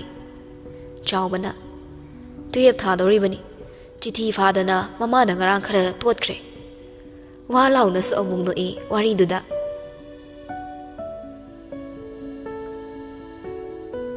ꯑꯦꯔꯣꯟꯅ, ꯑꯩꯈꯣꯏꯁꯤꯕꯨ ꯅꯪꯒꯤ ꯃꯤꯅꯥꯏꯗꯧꯅ ꯅꯨꯄꯤꯗ ꯄꯥꯎ ꯑꯝꯇ ꯇꯝꯕꯤꯌꯨ ꯀꯥꯏꯅ ꯍꯥꯏꯔꯤꯃꯤꯅꯦ꯫ ꯕꯣꯔꯤꯁꯅ, ꯑꯗꯨꯅꯦꯃꯤ꯫ ꯖꯣꯔꯖꯅ, ꯑꯁ ꯑꯩꯁꯨ ꯈꯔ ꯈꯪꯍꯟꯒꯦꯅ ꯏ ꯀꯥꯔꯛꯄ ꯑꯗꯨꯏꯅꯤ꯫ ꯑꯍꯨꯝꯗꯨ ꯀꯟꯐꯔꯦꯟꯁ ꯀꯣꯜꯗ ꯋꯥꯔꯤ ꯁꯥꯟꯅꯔꯝꯕꯅꯤ꯫ ꯕꯣꯔꯤꯁꯅ ꯑꯃꯨꯛ ꯍꯥꯏꯔꯛꯏ, ꯑꯦꯔꯣꯟꯗ ꯀꯣꯜ ꯇꯧꯍꯜꯂꯣ, ꯑꯩꯅ ꯇꯧꯔꯨꯔꯗꯤ ꯑꯩ ꯅꯨꯄꯤꯅ ꯑꯃꯨꯛ ꯆꯤꯡꯅꯈꯤꯅꯤ꯫ ꯑꯦꯔꯣꯟꯅ, ꯍꯣꯏ ꯑꯩ ꯇꯧꯔꯒꯦ, ꯇꯧꯔ ꯍꯥꯏꯔꯒꯦ꯫ ꯖꯣꯔꯖꯅ, ꯑꯩꯗꯤ ꯀꯣꯜ ꯇꯧꯔꯔꯣꯏ, ꯃꯥꯅ ꯑꯣꯏꯅ ꯇꯧꯍꯟꯒꯦ꯫ ꯃꯕꯨꯛꯄꯨꯗꯤ ꯐꯩ, ꯆꯝꯃꯤ, ꯑꯗꯨꯒ ꯃꯥꯒꯤ ꯋꯥꯉꯥꯡꯗꯣ ꯈꯔ ꯁꯦꯝꯗꯣꯛꯇꯗꯤ ꯌꯥꯔꯔꯣꯏ꯫ ꯐꯅꯌꯥꯝꯗꯤ ꯁꯦꯝꯂꯕꯅꯤ, ꯑꯗꯨꯕꯨ ꯏꯗ ꯌꯥꯎꯕꯩꯔꯥ ꯍꯦꯛꯇ ꯑꯃꯨꯛ ꯇꯧꯔꯛꯄ꯫ ꯑꯦꯔꯣꯟꯅ, ꯑꯗꯨ ꯅꯨꯄꯤꯗꯣ ꯀꯅꯥꯝꯇꯅ ꯅꯨꯡꯁꯤꯗꯦ, ꯅꯪꯅ ꯀꯃꯥꯏꯅ ꯂꯩꯁꯤꯜꯂꯒ ꯀꯣꯏꯅꯔꯨꯏꯅꯣ? ꯖꯣꯔꯖꯅ, ꯉꯥꯏꯈꯣ ꯑꯇꯩ ꯂꯩꯔꯤ, ꯂꯥꯏꯕꯤꯗꯣ ꯅꯪꯒ ꯅꯛꯁꯤꯟꯅꯅꯕ ꯀꯟꯅ ꯍꯣꯠꯅꯔꯤ ꯍꯥꯏꯕꯅꯤ, ꯑꯗꯨ ꯅꯛꯁꯤꯟꯅꯔꯨꯅꯨꯀꯣ, ꯃꯣꯏ ꯐꯦꯃꯤꯂꯤꯗꯣ ꯃꯇꯥ ꯑꯃ ꯇꯧꯏ, ꯅꯪ ꯑꯃ ꯅꯆꯤꯟ ꯈꯛ ꯐꯩ ꯑꯃꯨꯛ ꯐꯥꯈꯤꯅꯤ꯫ ꯑꯦꯔꯣꯟꯅ, ꯑꯗꯨꯏꯅꯤ ꯑꯩꯅ ꯅꯕꯥꯅꯤ ꯆꯪꯗꯅ ꯅꯨꯄꯤ ꯑꯃꯇ ꯁꯤꯜꯂꯛꯑꯣꯅ ꯍꯥꯏꯒꯦ ꯈꯜꯂꯝꯃꯤꯁꯦ꯫ ꯏꯍꯥꯡ ꯍꯥꯡꯕ ꯕ꯭ꯔꯦꯟꯁꯦ ꯐꯤꯜ ꯑꯞ ꯇꯧꯁꯤꯟꯗ꯭ꯔꯗꯤ amaduna ai hummaga pukhradi kamai tawbano matha sai aduna amta semo Borisna ngammaroi adumadi noi thokpa thijau ado farese aisu thamage hore numidang do wari makha satharaseba George okay Borisna ai thameko hairaga kol ka khre mapalum da thori magi nupiga machalga cha thakminarambani singju su yaurami ado mu chasiladi numidang do chak sabe yaroine ningolda nong phado khakni Borisna nang budi sa zauda nanamada haibani ningol do sawba hori o natu khakir lawba pambe wani ne yam haujarak sano thok launa isu sen kini ko on polang balore chenkro ningol fu hogolaga imung de changki ge tawbaga Borisna khamai ngai ko sausinaraga ko lukhakse nanamada fenga lambe yaroi ningolna adoigana nang he fengo hairga imung changaklami kagi thongga do makhol hauna thingzilaga phamungda fan chongkhalaga phone metlami murmum sasoli hore numidang fau phamungde suken heloi khangidana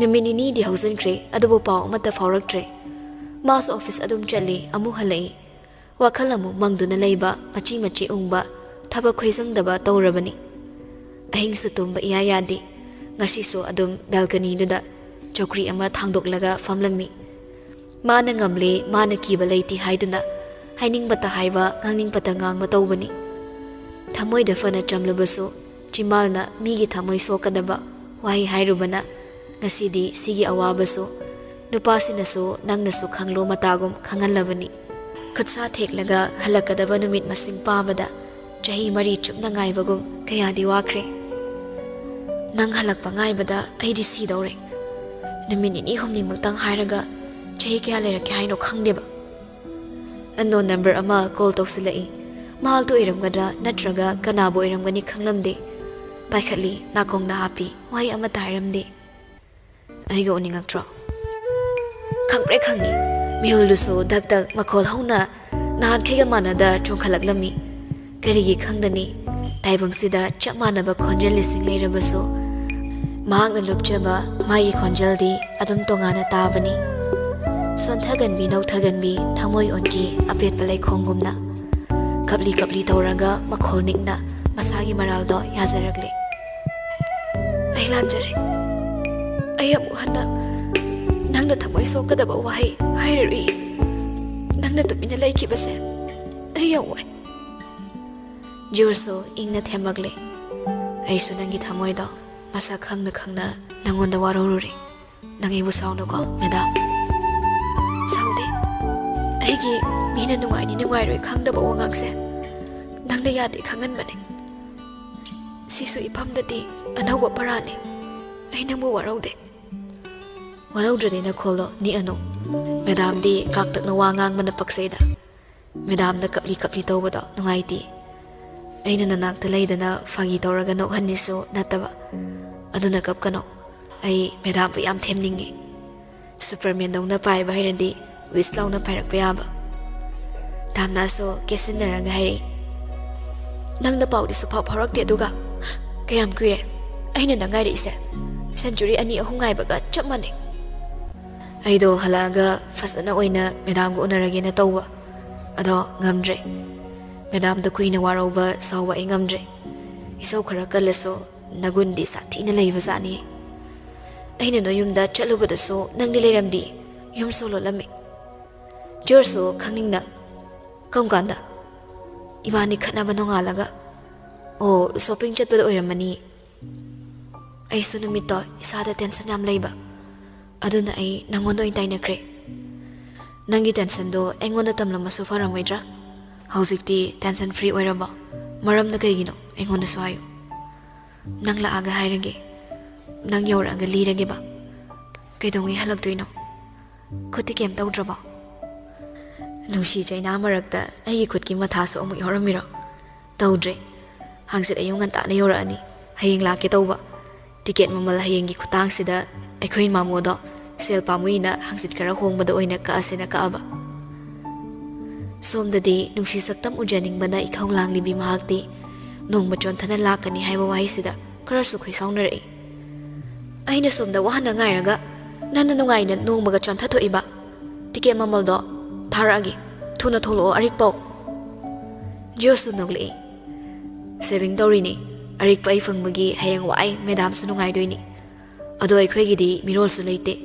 aduna yumgi mau pami imana ibani se kamai tawseba ahalaman thara uro natraga chensira tamna so mai thongan thorakli ahalaman tharo aigi su pabungna mafam chaba khangninge na tum hailei meya nupa se nangni khangadi harauda loikrani nan ke haidok trike gino ko khangan ko yadraba nangsi deba ado nangsu aisu thabak pulap na chathoadi khoi magi sawadi kana tawdeba tamna do makut khujin na sanaraga nokmi adomura company se nangwanda loina sina thoani aduga aigina nang absent oira kanda khak nangi maut singeba imagi seba so adom tawrani dana noklam belep laga mai thong do khajak suksil laga ado aidi chak thong baso haite imane yam nuksi do mandi adubudi aina takpini da meda minok am hanjilakle nangi irang mata duga haibadi laira dana hane khara haibado loi kaw kido mali Madam, ozana laik takpada fagi khara yaudradi mahiroi na loksun bahai bawat pagum imungi thabai khang takpada so khara irang tawnadradi haiba yam kuina changina hairakani as iwani gi luhong basa hayeng go iningai ngo nahan aina ke thel chatpada Denmark thengni George to sakfam ga sanjilaga ke hari no ba ha onsinaraga naya khiga lega taradi idea ro he tamna sulakneri George to sono chubani mangondo aina leyo law hairaiba o nahan aina phubada khufudo khara yaukidreba mathang da dilal hawa phubadona thum morok hairaga phuge khangni aski jei hayeng ai isong mata sida nangna sauna khupakna tharandi yamna daw mali na banate hospitalize tawge hairaka do ado nupa za thibase nipine yam ngamgalli hojik de una pakhatlabani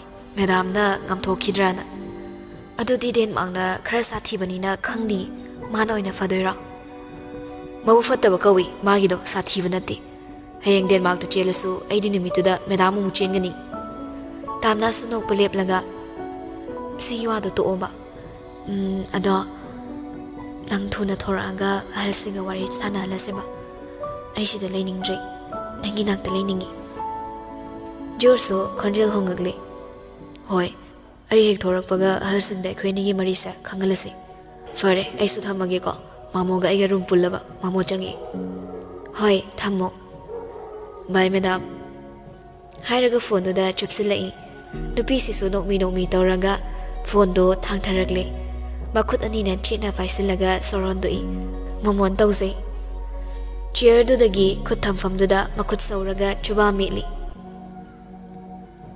nungsiba kana magi mafam da hu oirabaso kana magi mafam dadi amritani tamnagi mafam dadi oikre George punungsibana amrita thakli makhai pin manai daba o palai daba nungsiba wangang khuding so sumatli nungsi khoithum nai hainariba kokil gi nushiraba khonjel so mayai chambani magi nakong dadi mengi hainaba thaja so thabal so kalakti magi mitnadi malem sina numit thokta chahi chupa mamduna laikhrabaso George ki saktam na mahaki di numit kum oibani asuk ngauruba asuk nushiruba karam nano karidagino khallubada lamsin mangamde khwaidagi khoidaba mahakna magi sanglaba punsisigi khongloi oirani khallubada kundo paringna nungsi magi ngaksamda hukchagadaba numitto ngaingamlaktre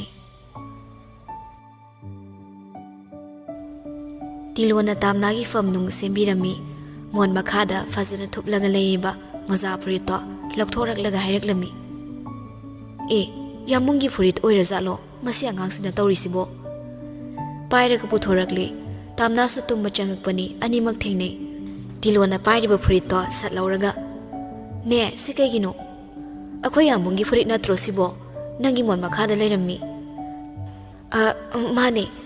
mane ekhoi babungini tummada yamak laknaga lena aina pabungi furit se mon makhada thamba ꯇꯤꯂꯣꯁꯨ ꯈꯪꯖꯗ ꯅꯣꯛꯂꯛꯏ꯫ ꯍꯣꯏ ꯍꯣꯏ, ꯑꯗꯨꯕꯨꯗꯤ ꯑꯩꯈꯣꯏꯁꯨ ꯑꯉꯥꯡ ꯑꯣꯏꯔꯤꯉꯩ ꯏꯃꯥꯒꯤ ꯐꯅꯦꯛ ꯃꯣꯟ ꯃꯈꯥꯗ ꯊꯝꯂꯒ ꯇꯨꯝꯃꯤꯅꯤ꯫ ꯐꯔꯦ ꯐꯔꯦ ꯄꯣꯊꯥꯖꯔꯣꯀꯣ, ꯐꯝ ꯅꯨꯡꯒꯅꯦꯅꯦꯅ ꯂꯣꯏꯅ ꯁꯦꯝꯕꯤꯔꯝꯃꯕꯅꯤ꯫ ꯑꯁꯨꯝꯅ ꯇꯤꯂꯣ ꯊꯣꯛꯈ꯭ꯔꯦ꯫ ꯇꯥꯝꯅꯥꯁꯨ ꯐꯃꯨꯡ ꯀꯥꯈꯠꯂꯛꯂꯒ ꯍꯤꯞꯊꯔꯒ ꯇꯨꯝꯒꯦ ꯇꯧꯕꯗ ꯉꯥꯏꯔꯤ ꯀꯣꯜ ꯑꯃꯨꯛ ꯄꯥꯛ ꯂꯥꯛꯁꯤꯜꯂꯛꯂꯦ꯫ ꯄꯨꯡꯁꯨ ꯀꯌꯥ ꯊꯦꯡꯕ ꯑꯣꯏꯗ꯭ꯔꯤꯕꯅ ꯄꯥꯏꯈꯠꯂꯤ꯫ ꯍꯦꯜꯂꯣ, ꯀꯅꯥꯅꯣ? ꯑꯩꯅꯦ, ꯗꯦꯟꯃꯥꯔꯛꯅꯤ꯫ ꯇꯥꯝꯅꯥ ꯁꯛꯐꯝ ꯍꯟꯖꯤꯜꯂꯤ꯫ ꯀꯩ ꯍꯥꯏꯅꯤꯡꯒꯦ? ꯁꯥꯔꯤꯕ ꯃꯊꯥꯗꯣ ꯀꯣꯛꯅꯕ ꯄꯥꯎ ꯐꯥꯎꯔꯛꯏꯅꯤ꯫ ꯑꯩ ꯃꯊꯥ ꯀꯦꯝꯇ ꯁꯥꯗꯤ, ꯑꯗꯨꯒ ꯑꯩꯒꯤ ꯅꯝꯕꯔꯁꯤꯅ ꯀꯅꯥꯗꯒꯤ ꯂꯧꯒꯦ? ꯑꯩꯒꯤ ꯐꯣꯟ ꯑꯃꯁꯨ ꯅꯪꯅ ꯄꯥꯠꯇ ꯂꯪꯊꯣꯛꯈꯤꯕꯗꯣ, ꯑꯗꯨꯅ ꯀꯔꯝ ꯀꯥꯟꯗ ꯁꯤꯡꯒꯦ ꯍꯥꯏꯕꯅꯣ? ꯅꯣꯏ ꯂꯋꯥꯏ ꯃꯆꯥꯁꯤꯡꯁꯦ ꯅꯪꯗꯅ ꯂꯣꯏ ꯂꯣ ꯑꯣꯏꯕ꯭ꯔꯣ? ꯅꯠꯇ꯭ꯔꯒ ꯅꯪ ꯈꯛꯂꯣ? ꯂꯋꯥꯏ ꯃꯆꯥ ꯀꯥꯏꯅ ꯅꯪꯅ ꯍꯥꯏꯖꯩꯗꯣ ꯂꯋꯥꯏꯗꯅꯦ ꯅꯪꯅ ꯂꯩꯔꯛꯇꯣꯏꯁꯦ꯫ ꯅꯣꯏ ꯑꯗꯨꯋꯥꯏꯗꯣ ꯅꯨꯡꯁꯤꯠ ꯅꯨꯡꯁꯥꯗꯤ ꯌꯥꯝ ꯁꯦꯡꯉꯝꯅꯤ, ꯑꯗꯨꯕꯨ ꯅꯣꯏ ꯂꯩꯀꯥꯏꯗꯨꯃꯗꯤ ꯅꯪꯅ ꯂꯣꯏꯅ ꯃꯣꯠꯁꯤꯜꯂꯝꯃꯅꯤ꯫ ꯅꯪꯒꯤ ꯐꯠꯇꯅ ꯍꯣꯟꯗꯣꯔꯛꯄ ꯁꯣꯔꯗꯨꯐꯥꯎ ꯈꯦꯠꯈꯤꯅꯤ ꯈꯟꯕꯗ ꯅꯪꯒ ꯊꯩꯅꯕꯗ ꯃꯥꯏ ꯃꯤꯠ ꯏꯁꯥ ꯐꯥꯎꯅꯦ ꯅꯨꯡꯁꯤꯠ ꯆꯪꯗꯕ ꯗ꯭ꯔꯦꯁ ꯁꯦꯠꯆꯜꯂꯒ ꯑꯣꯛꯁꯤꯖꯦꯟ ꯍꯥꯞꯄꯒ ꯆꯠꯂꯒꯦ ꯈꯜꯂꯤꯕꯅꯤ꯫ ꯗꯦꯟꯃꯥꯔꯛꯁꯨ ꯇꯥꯝꯅꯥꯅ ꯍꯥꯏꯔꯤꯗꯣ ꯇꯥꯗꯕꯤ ꯑꯁꯨꯝꯅ ꯍꯥꯏꯔꯛꯏ꯫ ꯐꯣꯇꯣ ꯊꯥꯈꯤꯕꯅꯦ ꯋꯥꯆꯦꯞꯇ, ꯌꯦꯡꯉꯣ꯫ ꯇꯥꯝꯅꯥꯁꯨ ꯆꯪꯂꯒ ꯌꯦꯡꯂꯨꯕꯗ ꯃꯥꯡꯈꯤꯕ ꯗꯣꯀ꯭ꯌꯨꯃꯦꯟꯠꯁꯤꯡꯗꯨ ꯑꯣꯏꯔꯝꯃꯤ꯫ ꯑꯣꯔꯤꯖꯤꯅꯦꯜꯗꯤ ꯑꯣꯏꯔꯝꯗ꯭ꯔꯦ, ꯖꯦꯔꯣꯛꯁ ꯀꯣꯄꯤꯅꯤ, ꯑꯗꯨꯕꯨ ꯕ꯭ꯂꯔ ꯆꯠꯍꯜꯂꯤ꯫ ꯈꯔ ꯁꯥꯎꯔꯒ ꯆꯩꯗꯨꯅ ꯍꯥꯏꯔꯛꯂꯦ, ꯁꯤ ꯀꯃꯥꯏꯅ ꯅꯪꯒꯤ ꯅꯥꯛꯇ ꯂꯩꯔꯝꯃꯤꯅꯣ? ꯁꯤꯗ ꯅꯠꯇꯦ, ꯑꯣꯐꯤꯁꯀꯤ ꯖꯃꯥꯕꯟꯗꯤ ꯑꯩꯉꯣꯟꯗ ꯂꯩ꯫ ꯀꯝꯄꯅꯤꯁꯤ ꯌꯣꯟꯊꯣꯛꯑꯝꯃꯨꯔꯣ, ꯅꯪꯒꯤ ꯁꯤꯒꯅꯦꯆꯔ ꯇꯧꯔꯒ ꯑꯦꯒ꯭ꯔꯤꯃꯦꯟꯠꯁꯨ ꯑꯩꯉꯣꯟꯗ ꯂꯩ꯫ ꯗꯣꯀ꯭ꯌꯨꯃꯦꯟꯠ ꯃꯌꯥꯝꯁꯤ ꯄꯥꯝꯃꯗꯤ ꯍꯌꯦꯡ ꯄꯨꯡ 4 ꯆꯞ ꯆꯥꯅ ꯑꯩꯒꯤ ꯅꯥꯛꯇ ꯂꯥꯛꯑꯣ, ꯑꯩ ꯂꯣꯀꯦꯁꯟ ꯊꯥꯔꯛꯀꯦ꯫ ꯄꯨꯂꯤꯁꯇ ꯍꯦꯛ ꯇꯥꯛꯑꯝꯃꯕ ꯅꯣꯏꯒꯤ ꯑꯣꯐꯤꯁꯇꯣ ꯕꯣꯝꯅ ꯁꯔꯄ꯭ꯔꯥꯏꯖ ꯇꯧꯔꯛꯀꯅꯤ꯫ ꯑꯩ ꯐꯥꯈꯤꯕꯗ ꯌꯥꯏ, ꯅꯪꯁꯨ ꯃꯥꯡ ꯇꯥꯛꯀꯅꯤ꯫ ꯁꯦꯜ ꯀꯌꯥꯝ ꯄꯥꯝꯃꯤꯅꯣ ꯍꯥꯏꯔꯛꯑꯣ, ꯅꯪꯅ ꯄꯥꯝꯕ ꯁꯦꯜꯗꯣ ꯑꯩ ꯄꯤꯒꯦ꯫ ꯁꯦꯜꯒꯤꯗꯃꯛ ꯅꯠꯇ꯭ꯔꯣ ꯅꯪꯅ ꯄꯥꯕꯨꯡ ꯆꯥꯒ ꯂꯣꯏꯅꯔꯒ ꯇꯧꯔꯤ ꯃꯌꯥꯝꯁꯦ? ꯑꯩ ꯅꯪꯒ ꯋꯥꯔꯤ ꯈꯔ ꯁꯥꯟꯅꯒꯦ, ꯁꯦꯜꯗꯤ ꯀꯣꯟꯅ ꯉꯥꯡꯅꯁꯤ, ꯊꯝꯃꯦ, ꯕꯥꯏ꯫ ꯈꯔ ꯀꯔꯦꯝꯅꯔꯝꯂꯒ ꯊꯝꯈ꯭ꯔꯦ꯫ ꯍꯟꯖꯤꯟꯅ ꯇꯧꯁꯟꯕꯗꯨꯁꯨ ꯄꯥꯏꯔꯛꯇ꯭ꯔꯦ꯫ ꯑꯣꯐꯤꯁꯀꯤ ꯆꯦ ꯆꯥꯡ ꯃꯌꯥꯝꯁꯤ ꯃꯥꯒꯤ ꯃꯐꯝꯗ ꯀꯃꯥꯏꯅ ꯂꯩꯔꯝꯃꯤꯅꯣ ꯈꯜꯂꯛꯏ꯫ ꯀꯔꯝꯅ ꯅꯨꯄꯥꯁꯤꯗꯒꯤ ꯂꯧꯊꯣꯛꯁꯤꯒꯦꯁꯨ ꯈꯜꯂꯛꯂꯝꯃꯤ꯫ ꯈꯔ ꯅꯨꯡꯉꯥꯏꯖꯔꯝꯕ ꯋꯥꯈꯜꯗꯣ ꯑꯃꯨꯛ ꯐꯛꯆꯤꯟꯈ꯭ꯔꯦ꯫ ꯗꯦꯟꯃꯥꯔꯛꯀꯤ ꯃꯅꯥꯛ ꯆꯠꯁꯤꯔꯥ ꯆꯠꯀꯨꯝꯁꯤꯔꯥ ꯍꯥꯏꯅ ꯈꯟꯕ ꯍꯧꯔꯛꯂꯦ꯫ ꯃꯅꯥꯛ ꯆꯠꯂꯨꯔꯒ ꯀꯔꯤ, ꯆꯠꯇ꯭ꯔꯒꯅ ꯀꯔꯤ ꯈꯜꯂꯛꯏ꯫ ꯆꯠꯂꯨꯗ꯭ꯔꯕꯁꯨ ꯇꯝꯕ ꯉꯝꯗꯕ ꯈꯨꯗꯣꯡꯊꯤꯕ ꯀꯝꯄꯅꯤꯁꯤꯗ ꯇꯥꯒꯗ꯭ꯔꯥ ꯍꯥꯏꯅ ꯑꯃꯨꯛꯁꯨ ꯋꯥꯔꯝꯃꯤ꯫ ꯀꯝꯄꯅꯤꯒꯤ ꯁ꯭ꯇꯥꯐ ꯃꯄꯥꯕꯨꯡ ꯑꯃꯗꯤ ꯑꯁꯨꯛ ꯅꯨꯡꯁꯤꯕ ꯀꯝꯄꯅꯤ ꯄꯨꯜꯂꯞ ꯃꯥꯡꯈꯤꯕ ꯃꯍꯥꯛ ꯄꯥꯝꯗꯦ꯫ ꯑꯗꯨꯅ ꯃꯥ ꯋꯥꯈꯜ ꯌꯥꯝꯅ ꯃꯨꯟꯅ ꯈꯜꯂꯤ, ꯇꯔꯥꯏ ꯇꯔꯥꯏ ꯈꯟꯗꯣꯛꯂꯝꯗꯦ꯫ ꯍꯥꯏꯅ ꯍꯥꯏꯅ ꯅꯨꯃꯤꯠꯇꯣ ꯍꯧꯈ꯭ꯔꯦ꯫ ꯇꯥꯝꯅꯥꯁꯨ ꯊꯕꯛ ꯆꯠꯂꯝꯗꯦ ꯅꯨꯃꯤꯠꯇꯣ꯫ ꯗꯦꯟꯃꯥꯔꯛꯀꯤ ꯄꯥꯎ ꯉꯥꯏꯔꯝꯃꯤ꯫ ꯅꯨꯃꯤꯗꯥꯡ ꯋꯥꯏꯔꯝ ꯄꯨꯡ 4 ꯇꯥꯔꯛꯄ ꯑꯗꯨꯋꯥꯏꯗ ꯋꯥꯆꯦꯞꯇ ꯂꯣꯀꯦꯁꯟꯗꯣ ꯊꯥꯔꯛꯂꯝꯃꯤ꯫ ꯄꯨꯡꯒ ꯑꯗꯨꯕꯨ ꯑꯃꯨꯛ ꯑꯣꯐ ꯂꯩꯈ꯭ꯔꯦ꯫ ꯍꯦꯛ ꯐꯪꯕꯒ ꯇꯥꯝꯅꯥꯁꯨ ꯂꯥꯏꯁꯦꯟꯁ ꯒꯟꯗꯨ ꯄꯥꯏꯔꯒ ꯃꯐꯤ ꯍꯣꯡꯗꯨꯅ ꯊꯣꯔꯛꯂꯦ꯫ ꯃꯄꯥꯅ ꯊꯧꯅꯔꯝꯕ ꯁ꯭ꯋꯤꯞꯇꯨ ꯑꯣꯏꯅ ꯊꯧꯔꯒ ꯃꯌꯨꯝꯗꯒꯤ ꯊꯣꯔꯛꯂꯝꯃꯤ꯫ ꯀꯅꯥꯝꯇꯅ ꯎꯍꯧꯗ꯭ꯔꯦ ꯃꯥꯅ ꯊꯣꯔꯛꯄꯗꯣ꯫ ꯂꯣꯀꯦꯁꯟ ꯃꯐꯝ ꯌꯧꯔꯛꯂꯦ꯫ ꯂꯥꯡꯒꯣꯜꯂꯣꯝꯗꯒꯤꯁꯨ ꯈꯔ ꯆꯠꯂꯝꯃꯤ ꯃꯐꯝ ꯑꯗꯣ꯫ ꯅꯣꯡꯃꯩꯗꯨ ꯕꯦꯛꯇ ꯍꯥꯞꯆꯤꯜꯂꯒ ꯒꯥꯔꯤꯗꯒꯤ ꯀꯨꯝꯊꯔꯛꯏ꯫ ꯁꯥꯕ ꯂꯣꯏꯗ꯭ꯔꯤꯕ ꯕꯤꯜꯗꯤꯡ ꯑꯃꯁꯨ ꯂꯩꯔꯝꯃꯤ꯫ ꯑꯆꯧꯕ ꯃꯐꯝꯗꯤ ꯅꯠꯇꯦ, ꯌꯨꯝꯒꯨꯝꯕ ꯃꯥꯜꯂꯤ꯫ ꯃꯅꯥꯛ ꯅꯛꯅꯗꯤ ꯆꯪꯁꯤꯟꯗꯦ꯫ ꯇꯨꯡꯃꯥꯡ ꯍꯟꯗꯨꯅ ꯀꯣꯏꯌꯦꯡ ꯌꯦꯡꯂꯨꯔꯒ ꯃꯃꯥꯏ ꯂꯩꯊꯣꯔꯛꯄꯗ ꯗꯦꯟꯃꯥꯔꯛꯇꯣ ꯃꯌꯥ ꯏꯉꯥꯡ ꯉꯥꯡꯂꯒ ꯅꯣꯛꯂꯒ ꯂꯦꯞꯄꯝꯕꯗꯨꯗ ꯈꯪꯄ꯭ꯔꯦꯛ ꯈꯪꯅ ꯆꯠꯊꯣꯔꯛꯏ꯫ ꯃꯁꯛꯇꯤ ꯐꯖꯅ ꯐꯖꯕꯅꯤ꯫ ꯅꯤꯁꯥ ꯆꯥꯕꯅ ꯃꯌꯥ ꯏꯆꯨ ꯆꯨꯕꯗꯨꯗ ꯍꯪꯒꯣꯏꯔꯛꯏ ꯃꯁꯥ ꯅꯥꯟꯖꯕꯤ ꯅꯨꯄꯤꯗꯨꯗꯤ꯫ ꯕꯤꯜꯗꯤꯡꯁꯦ ꯑꯩꯅ ꯍꯌꯦꯡꯋꯥꯏ ꯅꯪꯒ ꯂꯨꯍꯣꯡꯉꯀꯥꯟꯗ ꯂꯩꯅꯕ ꯁꯥꯔꯤꯅꯤ, ꯆꯪꯉꯒ ꯌꯦꯡꯉꯨꯁꯤ ꯂꯥꯎꯗꯅ ꯍꯥꯏꯔꯒ ꯃꯈꯨꯠ ꯁꯝꯗꯣꯏ ꯇꯧꯔꯛꯏ꯫ ꯇꯥꯝꯅꯥ ꯈꯔ ꯆꯠꯊꯣꯛꯂꯒ ꯑꯣꯐꯤꯁꯀꯤ ꯆꯦ ꯆꯥꯡꯁꯤꯡꯗꯣ ꯑꯩꯉꯣꯟꯗ ꯄꯤꯔꯛꯑꯣ, ꯅꯠꯇ꯭ꯔꯗꯤ ꯑꯩ ꯄꯨꯂꯤꯁ ꯇꯥꯛꯀꯅꯤ꯫ ꯗꯦꯟꯃꯥꯔꯛ ꯑꯦꯛꯇꯤꯡꯒ ꯌꯥꯎꯔꯒ, ꯏꯁ ꯀꯤꯖꯩꯀꯣ, ꯅꯪꯗꯤ ꯑꯩꯅ ꯉꯁꯤ ꯆꯦꯜꯂꯗꯧꯁꯤꯕꯣ ꯀꯃꯥꯏ ꯄꯨꯂꯤꯁ ꯆꯠꯂꯒ ꯇꯥꯛꯎꯒꯦ ꯍꯥꯏꯕꯅꯣ? ꯑꯩꯅ ꯃꯐꯝꯁꯤꯗ ꯂꯥꯛꯄꯗ ꯄꯨꯂꯤꯁ ꯇꯥꯛꯇ꯭ꯔꯤꯁꯦ ꯀꯩꯒꯤꯅꯣ ꯈꯪꯕ꯭ꯔꯥ? ꯎꯁꯤꯠꯇꯕ ꯅꯪꯅ ꯀꯥꯔꯟ ꯇꯥꯔꯛꯑꯁꯨꯅꯦ ꯑꯩꯅ ꯅꯪꯕꯨ ꯂꯣꯏꯁꯤꯜꯂꯝꯒꯦ ꯈꯟꯅ ꯊꯧꯅꯥ ꯂꯩꯅ ꯂꯥꯛꯄꯩꯅꯤ꯫ ꯅꯪꯅ ꯑꯩꯒꯤ ꯀꯝꯄꯅꯤ, ꯑꯩꯒꯤ ꯐꯦꯃꯤꯂꯤ ꯃꯥꯡꯍꯟꯗ꯭ꯔꯤꯉꯩ ꯅꯪ ꯍꯥꯠꯇꯣꯛꯑꯝꯃꯒꯅꯦ ꯑꯩ ꯖꯦꯜꯗ ꯂꯩꯒꯦ ꯍꯥꯏꯕꯒꯤ ꯋꯥꯈꯜꯗ ꯂꯩ꯫ ꯅꯪꯅ ꯄꯨꯂꯤꯁ ꯇꯥꯛꯑꯝꯃꯒꯅ ꯑꯩꯈꯣꯏꯁꯨ ꯂꯣꯠꯈ꯭ꯔꯅꯤ, ꯑꯗꯨꯒ ꯀꯝꯄꯅꯤꯒꯤ ꯑꯐꯕ ꯑꯣꯏꯔꯣꯏ꯫ ꯃꯇꯝꯗꯨꯗ ꯅꯪꯕꯨ ꯋꯥꯔꯛꯍꯧꯗ꯭ꯔꯕ ꯃꯤꯅꯨꯡꯁꯤ ꯆꯥꯎꯔꯨꯕ ꯑꯩꯈꯣꯏꯅ ꯁꯣꯏꯕꯅꯤ꯫ ꯍꯥꯏꯖꯧ ꯍꯥꯏꯖꯧ, ꯉꯥꯡꯅꯤꯡꯕ ꯉꯥꯡꯖꯧ, ꯀꯩꯁꯨ ꯈꯟꯕꯤꯗꯦ, ꯍꯌꯦꯡ ꯌꯥꯝ ꯂꯨꯅ ꯇꯧꯕꯤꯅꯤꯗ꯫ ꯍꯧꯖꯤꯛ ꯍꯥꯏꯗꯣꯛꯄ ꯆꯠꯂꯣꯅ ꯑꯩꯈꯣꯏ ꯇꯥꯃꯣꯗ ꯀꯣꯜ ꯇꯧꯈ꯭ꯔꯗꯣꯏꯅꯤ꯫ ꯅꯁꯥꯅ ꯌꯥꯗꯕꯩ ꯈꯔ ꯁꯥꯎꯅ ꯈꯠꯅ ꯇꯧꯅꯕꯁꯤꯗꯤ ꯆꯠꯅꯕꯤꯅꯤ, ꯑꯣꯏꯅꯔꯤꯅꯤ ꯈꯟꯗꯣꯛꯇꯨꯉꯥꯏ꯫ ꯅꯁꯥꯅ ꯃꯐꯝꯁꯤꯗ ꯅꯈꯣꯡꯅ ꯊꯣꯡꯅ ꯂꯥꯛꯂꯒ ꯍꯌꯦꯡ ꯏꯁꯥꯅ ꯌꯥꯗꯦ ꯍꯥꯏꯔꯁꯨ ꯊꯥꯖꯔꯔꯣꯏ꯫ ꯅꯪꯕꯨ ꯑꯩꯒꯤ ꯑꯣꯏꯗ꯭ꯔꯤ ꯐꯥꯎꯕ ꯑꯩꯅ ꯗꯣꯀ꯭ꯌꯨꯃꯦꯟ ꯑꯃꯠꯇ ꯁꯤꯟꯅꯔꯣꯏ꯫ ꯆꯦꯟꯐꯝ ꯑꯃꯠꯇ ꯂꯩꯇꯕꯩꯅꯤ ꯅꯪꯅ ꯍꯧꯖꯤꯛ ꯇꯧꯔꯤꯁꯦ꯫ ꯅꯣꯏ ꯍꯦꯔꯣꯗꯨꯁꯨ ꯁꯤꯗ ꯂꯩꯇꯗꯥꯏꯅꯦ? ꯄ꯭ꯂꯥꯟ ꯐꯥꯎꯗꯤ ꯌꯥꯝ ꯀꯣꯛ ꯂꯩꯅ ꯁꯤꯜꯂꯝꯕꯒꯤ ꯋꯥꯅꯤꯅꯦ, ꯍꯥ? ꯀꯨꯃꯥꯔꯁꯨ ꯕꯤꯜꯗꯤꯡ ꯂꯣꯝꯗꯒꯤ ꯊꯣꯔꯛꯏ꯫ ꯀꯨꯃꯥꯔ ꯊꯣꯔꯛꯄ ꯎꯕꯗ ꯇꯥꯝꯅꯥꯗꯤ ꯍꯦꯟꯅ ꯄꯥꯈꯠꯄ ꯍꯧꯔꯛꯂꯝꯃꯤ ꯗꯦꯟꯃꯥꯔꯛꯅ ꯁꯤꯟꯕ ꯄ꯭ꯂꯥꯟꯁꯤꯗ ꯄꯥꯕꯨꯡꯆꯥꯒꯤ ꯈꯨꯠꯁꯨ ꯌꯥꯎꯔꯕ꯭ꯔꯥ ꯈꯜꯂꯛꯂꯝꯃꯤ ꯀꯨꯃꯥꯔꯅ ꯍꯟꯒꯦꯅ ꯊꯣꯔꯛꯄꯅꯤ ꯇꯥꯝꯅꯥ ꯂꯥꯛꯏ ꯈꯪꯂꯝꯗꯦ ꯍꯨꯔꯥꯜꯂꯒꯤ ꯆꯦꯜꯂꯨꯕꯁꯨ ꯌꯥꯗ ꯗꯦꯟꯃꯥꯔꯛꯅ ꯃꯉꯣꯟꯗ ꯇꯥꯛꯂꯝꯗꯕꯗꯨꯗ ꯏ ꯐꯖꯅ ꯍꯥꯏꯒꯠꯂꯛꯂꯦ ꯑꯗꯨꯕꯨ ꯑꯅꯤꯗꯨꯒꯤ ꯃꯅꯥꯛ ꯆꯪꯁꯤꯜꯂꯛꯂꯒ ꯗꯦꯟꯃꯥꯔꯛ ꯍꯥꯏꯔꯛꯏ ꯀꯩꯅꯣ ꯅꯪ ꯇꯧꯔꯤꯁꯦ ꯇꯥꯝꯅꯥꯁꯨ ꯃꯥꯒꯤ ꯄꯥꯕꯨꯡꯆꯥꯗ ꯋꯥꯔꯧꯔꯞ ꯍꯥꯏꯔꯛꯏ ꯄꯥꯕꯨꯡꯆꯥꯁꯨ ꯃꯥꯒ ꯍꯧꯖꯤꯛꯐꯥꯎ ꯃꯔꯤ ꯇꯠꯅꯔꯝꯗ꯭ꯔꯤꯅ ꯀꯥꯏꯗꯦ ꯄꯨꯟꯖꯧ ꯋꯥꯈꯜ ꯃꯥꯟꯅꯕ ꯍꯥꯏꯁꯤꯗꯤ ꯇꯤꯟꯅꯒꯗꯧꯅꯤ ꯃꯆꯥ ꯑꯩꯐꯥꯎ ꯃꯥꯡꯅꯕ ꯁꯤꯟꯕꯗ ꯄꯥꯕꯨꯡꯆꯥꯁꯨ ꯌꯥꯎꯔꯝꯂꯤ ꯍꯥꯏꯔꯝꯂꯒ ꯃꯃꯥꯏ ꯂꯩꯊꯣꯔꯛꯀꯦ ꯇꯧꯕꯗ ꯀꯨꯃꯥꯔꯅ ꯍꯧꯖꯤꯛꯇꯤ ꯅꯪꯁꯨ ꯑꯩꯒꯤ ꯑꯔꯣꯠꯄ ꯁꯛꯇꯝꯁꯦ ꯎꯈ꯭ꯔꯕꯅꯤ ꯕꯦꯝꯃ ꯅꯪ ꯍꯟꯕ ꯌꯥꯔꯔꯣꯏ ꯁꯥꯎꯅꯤꯡꯅ ꯁꯠ ꯑꯃꯨꯛ ꯃꯃꯥꯏ ꯂꯩꯁꯤꯜꯂꯛꯂꯦ ꯍꯦꯛ ꯂꯩꯁꯤꯜꯂꯛꯄꯒ ꯀꯨꯃꯥꯔꯅ ꯗꯦꯟꯃꯥꯔꯛꯇ ꯅꯈꯣꯏ ꯕꯦꯝꯃꯁꯤ ꯅꯨꯡꯁꯤ ꯍꯥꯏꯕ ꯅꯠꯇ꯭ꯔꯥ ꯅꯪ ꯃꯥꯕꯨ ꯄꯨꯈ꯭ꯔꯣ ꯑꯗꯨꯒ ꯃꯥꯕꯨ ꯊꯤꯅ ꯇꯧꯕꯗꯤ ꯌꯥꯔꯣꯏ ꯁꯥꯎꯅꯤꯡꯕ ꯃꯔꯛꯇ ꯍꯦꯟꯅ ꯋꯥꯔꯧꯕꯅ ꯈꯤꯇꯪꯗꯤ ꯃꯃꯤꯠ ꯉꯥꯛꯁꯤꯜꯂꯛꯂꯦ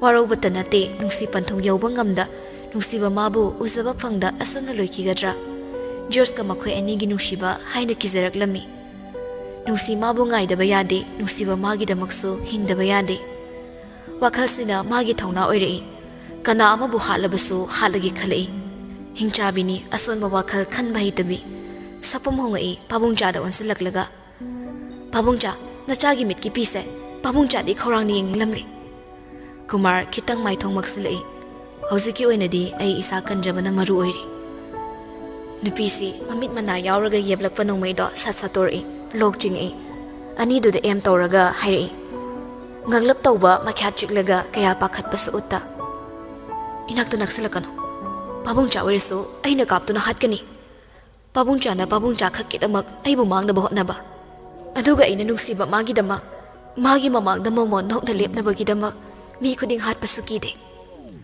ꯅꯨꯄꯥ ꯑꯅꯤꯗꯣ ꯃꯈꯨꯠ ꯊꯥꯡꯒꯠꯂꯒ ꯈꯪꯄ꯭ꯔꯦꯛ ꯈꯪꯅ ꯃꯁꯥ ꯂꯦꯡꯗꯕꯤ ꯂꯩꯈ꯭ꯔꯦ ꯑꯗꯨꯕꯨ ꯀꯨꯃꯥꯔ ꯇꯞꯂꯤ ꯆꯪꯁꯤꯜꯂꯛꯂꯒ ꯕꯦꯝꯃ ꯅꯣꯡꯃꯩꯗꯨ ꯃꯈꯥꯗ ꯊꯝꯃꯨ ꯃꯤ ꯁꯤꯟꯅꯕ ꯌꯥꯎꯕ ꯇꯥꯔꯦ ꯏꯁꯥꯕꯨ ꯃꯥꯡꯍꯟꯒꯦ ꯍꯥꯏꯕ ꯅꯠꯇꯦ ꯑꯃꯒꯤꯁꯨ ꯐꯅꯕꯅꯤ ꯏꯁꯥꯅ ꯈꯪꯗꯕ ꯈꯔ ꯂꯩ ꯇꯥꯝꯅꯥꯗꯣ ꯂꯥꯎꯔꯒ ꯍꯥꯏꯔꯛꯏ ꯉꯁꯤꯗꯤ ꯃꯤ ꯍꯥꯠꯂꯨꯔꯒꯦ ꯍꯥꯏꯗꯅ ꯄꯨꯔꯛꯂꯕ ꯅꯣꯡꯃꯩꯅꯤ ꯆꯪꯅ ꯆꯪꯁꯤꯜꯂꯛꯎ ꯑꯩꯅ ꯀꯥꯞꯇꯨꯅ ꯍꯥꯠꯀꯅꯤ ꯑꯩꯅ ꯍꯥꯏꯔꯤꯁꯤꯅꯤ ꯍꯥꯏꯔꯒ ꯃꯅꯤꯡ ꯇꯞꯅ ꯍꯜꯂꯛꯂꯦ ꯇꯥꯝꯅꯥꯅ ꯃꯅꯤꯡ ꯁꯨꯝ ꯍꯟꯕꯗ ꯃꯈꯣꯏꯁꯨ ꯅꯛꯁꯤꯜꯂꯛꯂꯝꯃꯤ ꯒꯥꯔꯤꯗ ꯁꯠ ꯀꯥꯈꯠꯂꯛꯂꯦ ꯁ꯭ꯇꯥꯔꯠ ꯊꯨꯅ ꯇꯧꯕꯗꯣ ꯍꯤꯡꯆꯥꯕ ꯃꯥꯟꯕ ꯅꯨꯄꯥ ꯑꯅꯤꯁꯤꯗꯤ ꯅꯨꯄꯤꯁꯤꯅ ꯊꯣꯛꯈ꯭ꯔꯗꯤ ꯈꯨꯗꯤꯡꯃꯛ ꯁꯣꯏꯔꯅꯤ ꯈꯪꯕꯅ ꯁꯥꯏꯠ ꯒ꯭ꯂꯥꯁꯇꯨ ꯊꯨꯒꯥꯏꯅꯕ ꯍꯣꯠꯅꯔꯛꯂꯝꯃꯤ ꯇꯥꯝꯅꯥꯁꯨ ꯃꯁꯥ ꯄꯨꯝꯅꯤꯡ ꯒꯥꯔꯤꯗ ꯁ꯭ꯇꯥꯔꯠ ꯇꯧꯔꯒ ꯉꯪꯗꯨꯅ ꯃꯃꯥꯏꯗꯣ ꯍꯧꯅ ꯀꯛꯂꯒ ꯃꯅꯤꯡ ꯍꯜꯂꯛꯄꯗ ꯀꯨꯃꯥꯔꯕꯨ ꯊꯣꯝꯈꯥꯏꯈꯤꯔꯝꯃꯤ ꯑꯗꯒꯤ ꯗꯦꯟꯃꯥꯔꯛ ꯀꯤꯕꯅ ꯃꯇꯥꯏ ꯆꯣꯡꯊꯣꯛꯈ꯭ꯔꯦ ꯑꯗꯨꯕꯨ ꯍꯟꯅ ꯌꯦꯡꯂꯝꯗ ꯒꯥꯔꯤꯗꯣ ꯐꯟꯅ ꯄꯥꯏꯈꯩ ꯊꯧꯔꯛꯏ ꯐꯅ ꯁꯥꯡꯅ ꯊꯧꯗꯣꯔꯛꯂꯦ ꯁꯣꯔ ꯈꯤꯇꯪ ꯍꯣꯟꯗꯣꯔꯛꯂꯤ ꯑꯗꯨꯕꯨ ꯑꯃꯨꯛꯁꯨ ꯀꯤꯔꯛꯏ ꯌꯨꯝ ꯃꯅꯥꯛꯁꯨ ꯌꯧꯐꯥꯠꯇ꯭ꯔꯤꯉꯩ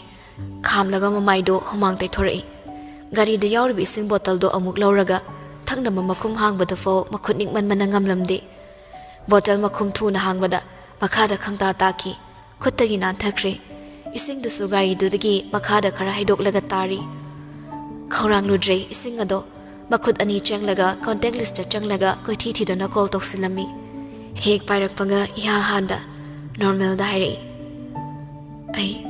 ꯑꯩꯒꯤ ꯒꯥꯔꯤꯅ ꯄꯥꯕꯨꯡꯆꯥꯗꯣ ꯊꯣꯝꯃꯨꯔꯦ ꯑꯩ ꯐꯥꯕ ꯂꯥꯛꯑꯅꯤ ꯑꯩ ꯅꯪ ꯎꯅꯗ ꯖꯦꯜ ꯆꯪꯂꯅꯤ ꯅꯪ ꯑꯩ ꯉꯥꯏꯔꯝꯃꯨꯀꯣ ꯏꯃꯥꯅ ꯃꯃꯧ ꯄꯥꯝꯗꯦꯅ ꯑꯩꯕꯨ ꯉꯥꯏꯔꯝꯗ ꯀꯅꯥ ꯑꯃꯅ ꯌꯨꯝꯒꯤ ꯃꯧ ꯑꯣꯏꯍꯜꯂꯝꯒꯅꯨꯀꯣ ꯑꯩ ꯂꯥꯟꯗꯤ ꯑꯩꯅ ꯀꯅꯥꯗꯁꯨ ꯂꯥꯟꯈꯤꯗꯦ ꯇꯝꯊꯤꯕ ꯅꯣꯡꯂꯩꯁꯨ ꯀꯤꯔꯨꯗꯦ ꯑꯀꯟꯕ ꯅꯣꯡꯖꯨꯗꯁꯨ ꯂꯦꯞꯂꯨꯕ ꯉꯝꯒꯅꯤ ꯑꯗꯨꯕꯨ ꯉꯝꯂꯣꯏ ꯃꯥꯒ ꯂꯥꯞꯅꯕꯗꯤ ꯈꯨꯗꯣꯡꯊꯤꯕ ꯃꯤꯀꯨꯞ ꯑꯃꯗ ꯐꯥꯎꯔꯛꯄ ꯑꯀꯤꯕꯁꯨ ꯂꯥꯞꯅꯈꯤꯗ꯭ꯔꯥ ꯃꯍꯥꯛꯀ ꯁꯤ ꯈꯛꯇꯅꯤ ꯃꯤꯀꯨꯞꯁꯤꯗ ꯌꯥꯝꯅ ꯀꯤꯔꯨꯔꯤꯕꯁꯦ ꯃꯍꯥꯛꯅ ꯃꯥꯒꯤ ꯄꯥꯕꯨꯡꯆꯥ ꯍꯥꯠꯂꯨꯔꯦ ꯍꯥꯏꯕ ꯈꯛꯀꯤ ꯅꯠꯇꯦ ꯊꯃꯣꯏꯅꯨꯡꯗ ꯂꯥꯠꯆꯔꯤꯕ ꯃꯍꯥꯛꯇꯣ ꯃꯔꯝ ꯑꯃ ꯂꯥꯛꯇꯨꯅ ꯁꯦꯠꯅ ꯈꯥꯏꯅꯈꯤꯒꯗ꯭ꯔꯥ ꯄꯨꯈꯤꯒꯗ꯭ꯔꯥ ꯃꯨꯟꯗꯨꯅ ꯃꯥꯒꯤ ꯃꯐꯝꯗꯒꯤ ꯁꯤ ꯈꯛꯅꯤ ꯅꯪ ꯑꯩꯕꯨ ꯉꯥꯏꯔꯝꯅꯤ ꯍꯥꯏꯌꯨ ꯅꯪ ꯑꯩꯕꯨ ꯉꯥꯏꯒꯦ ꯍꯥꯏꯌꯨ ꯍꯦꯛꯇꯩ ꯀꯩꯝꯇ ꯇꯥꯅꯤꯡꯗꯦ ꯅꯪꯒꯤ ꯄꯣꯖꯤꯇꯤꯚ ꯑꯣꯏꯕ ꯄꯥꯎꯈꯨꯝꯗꯣ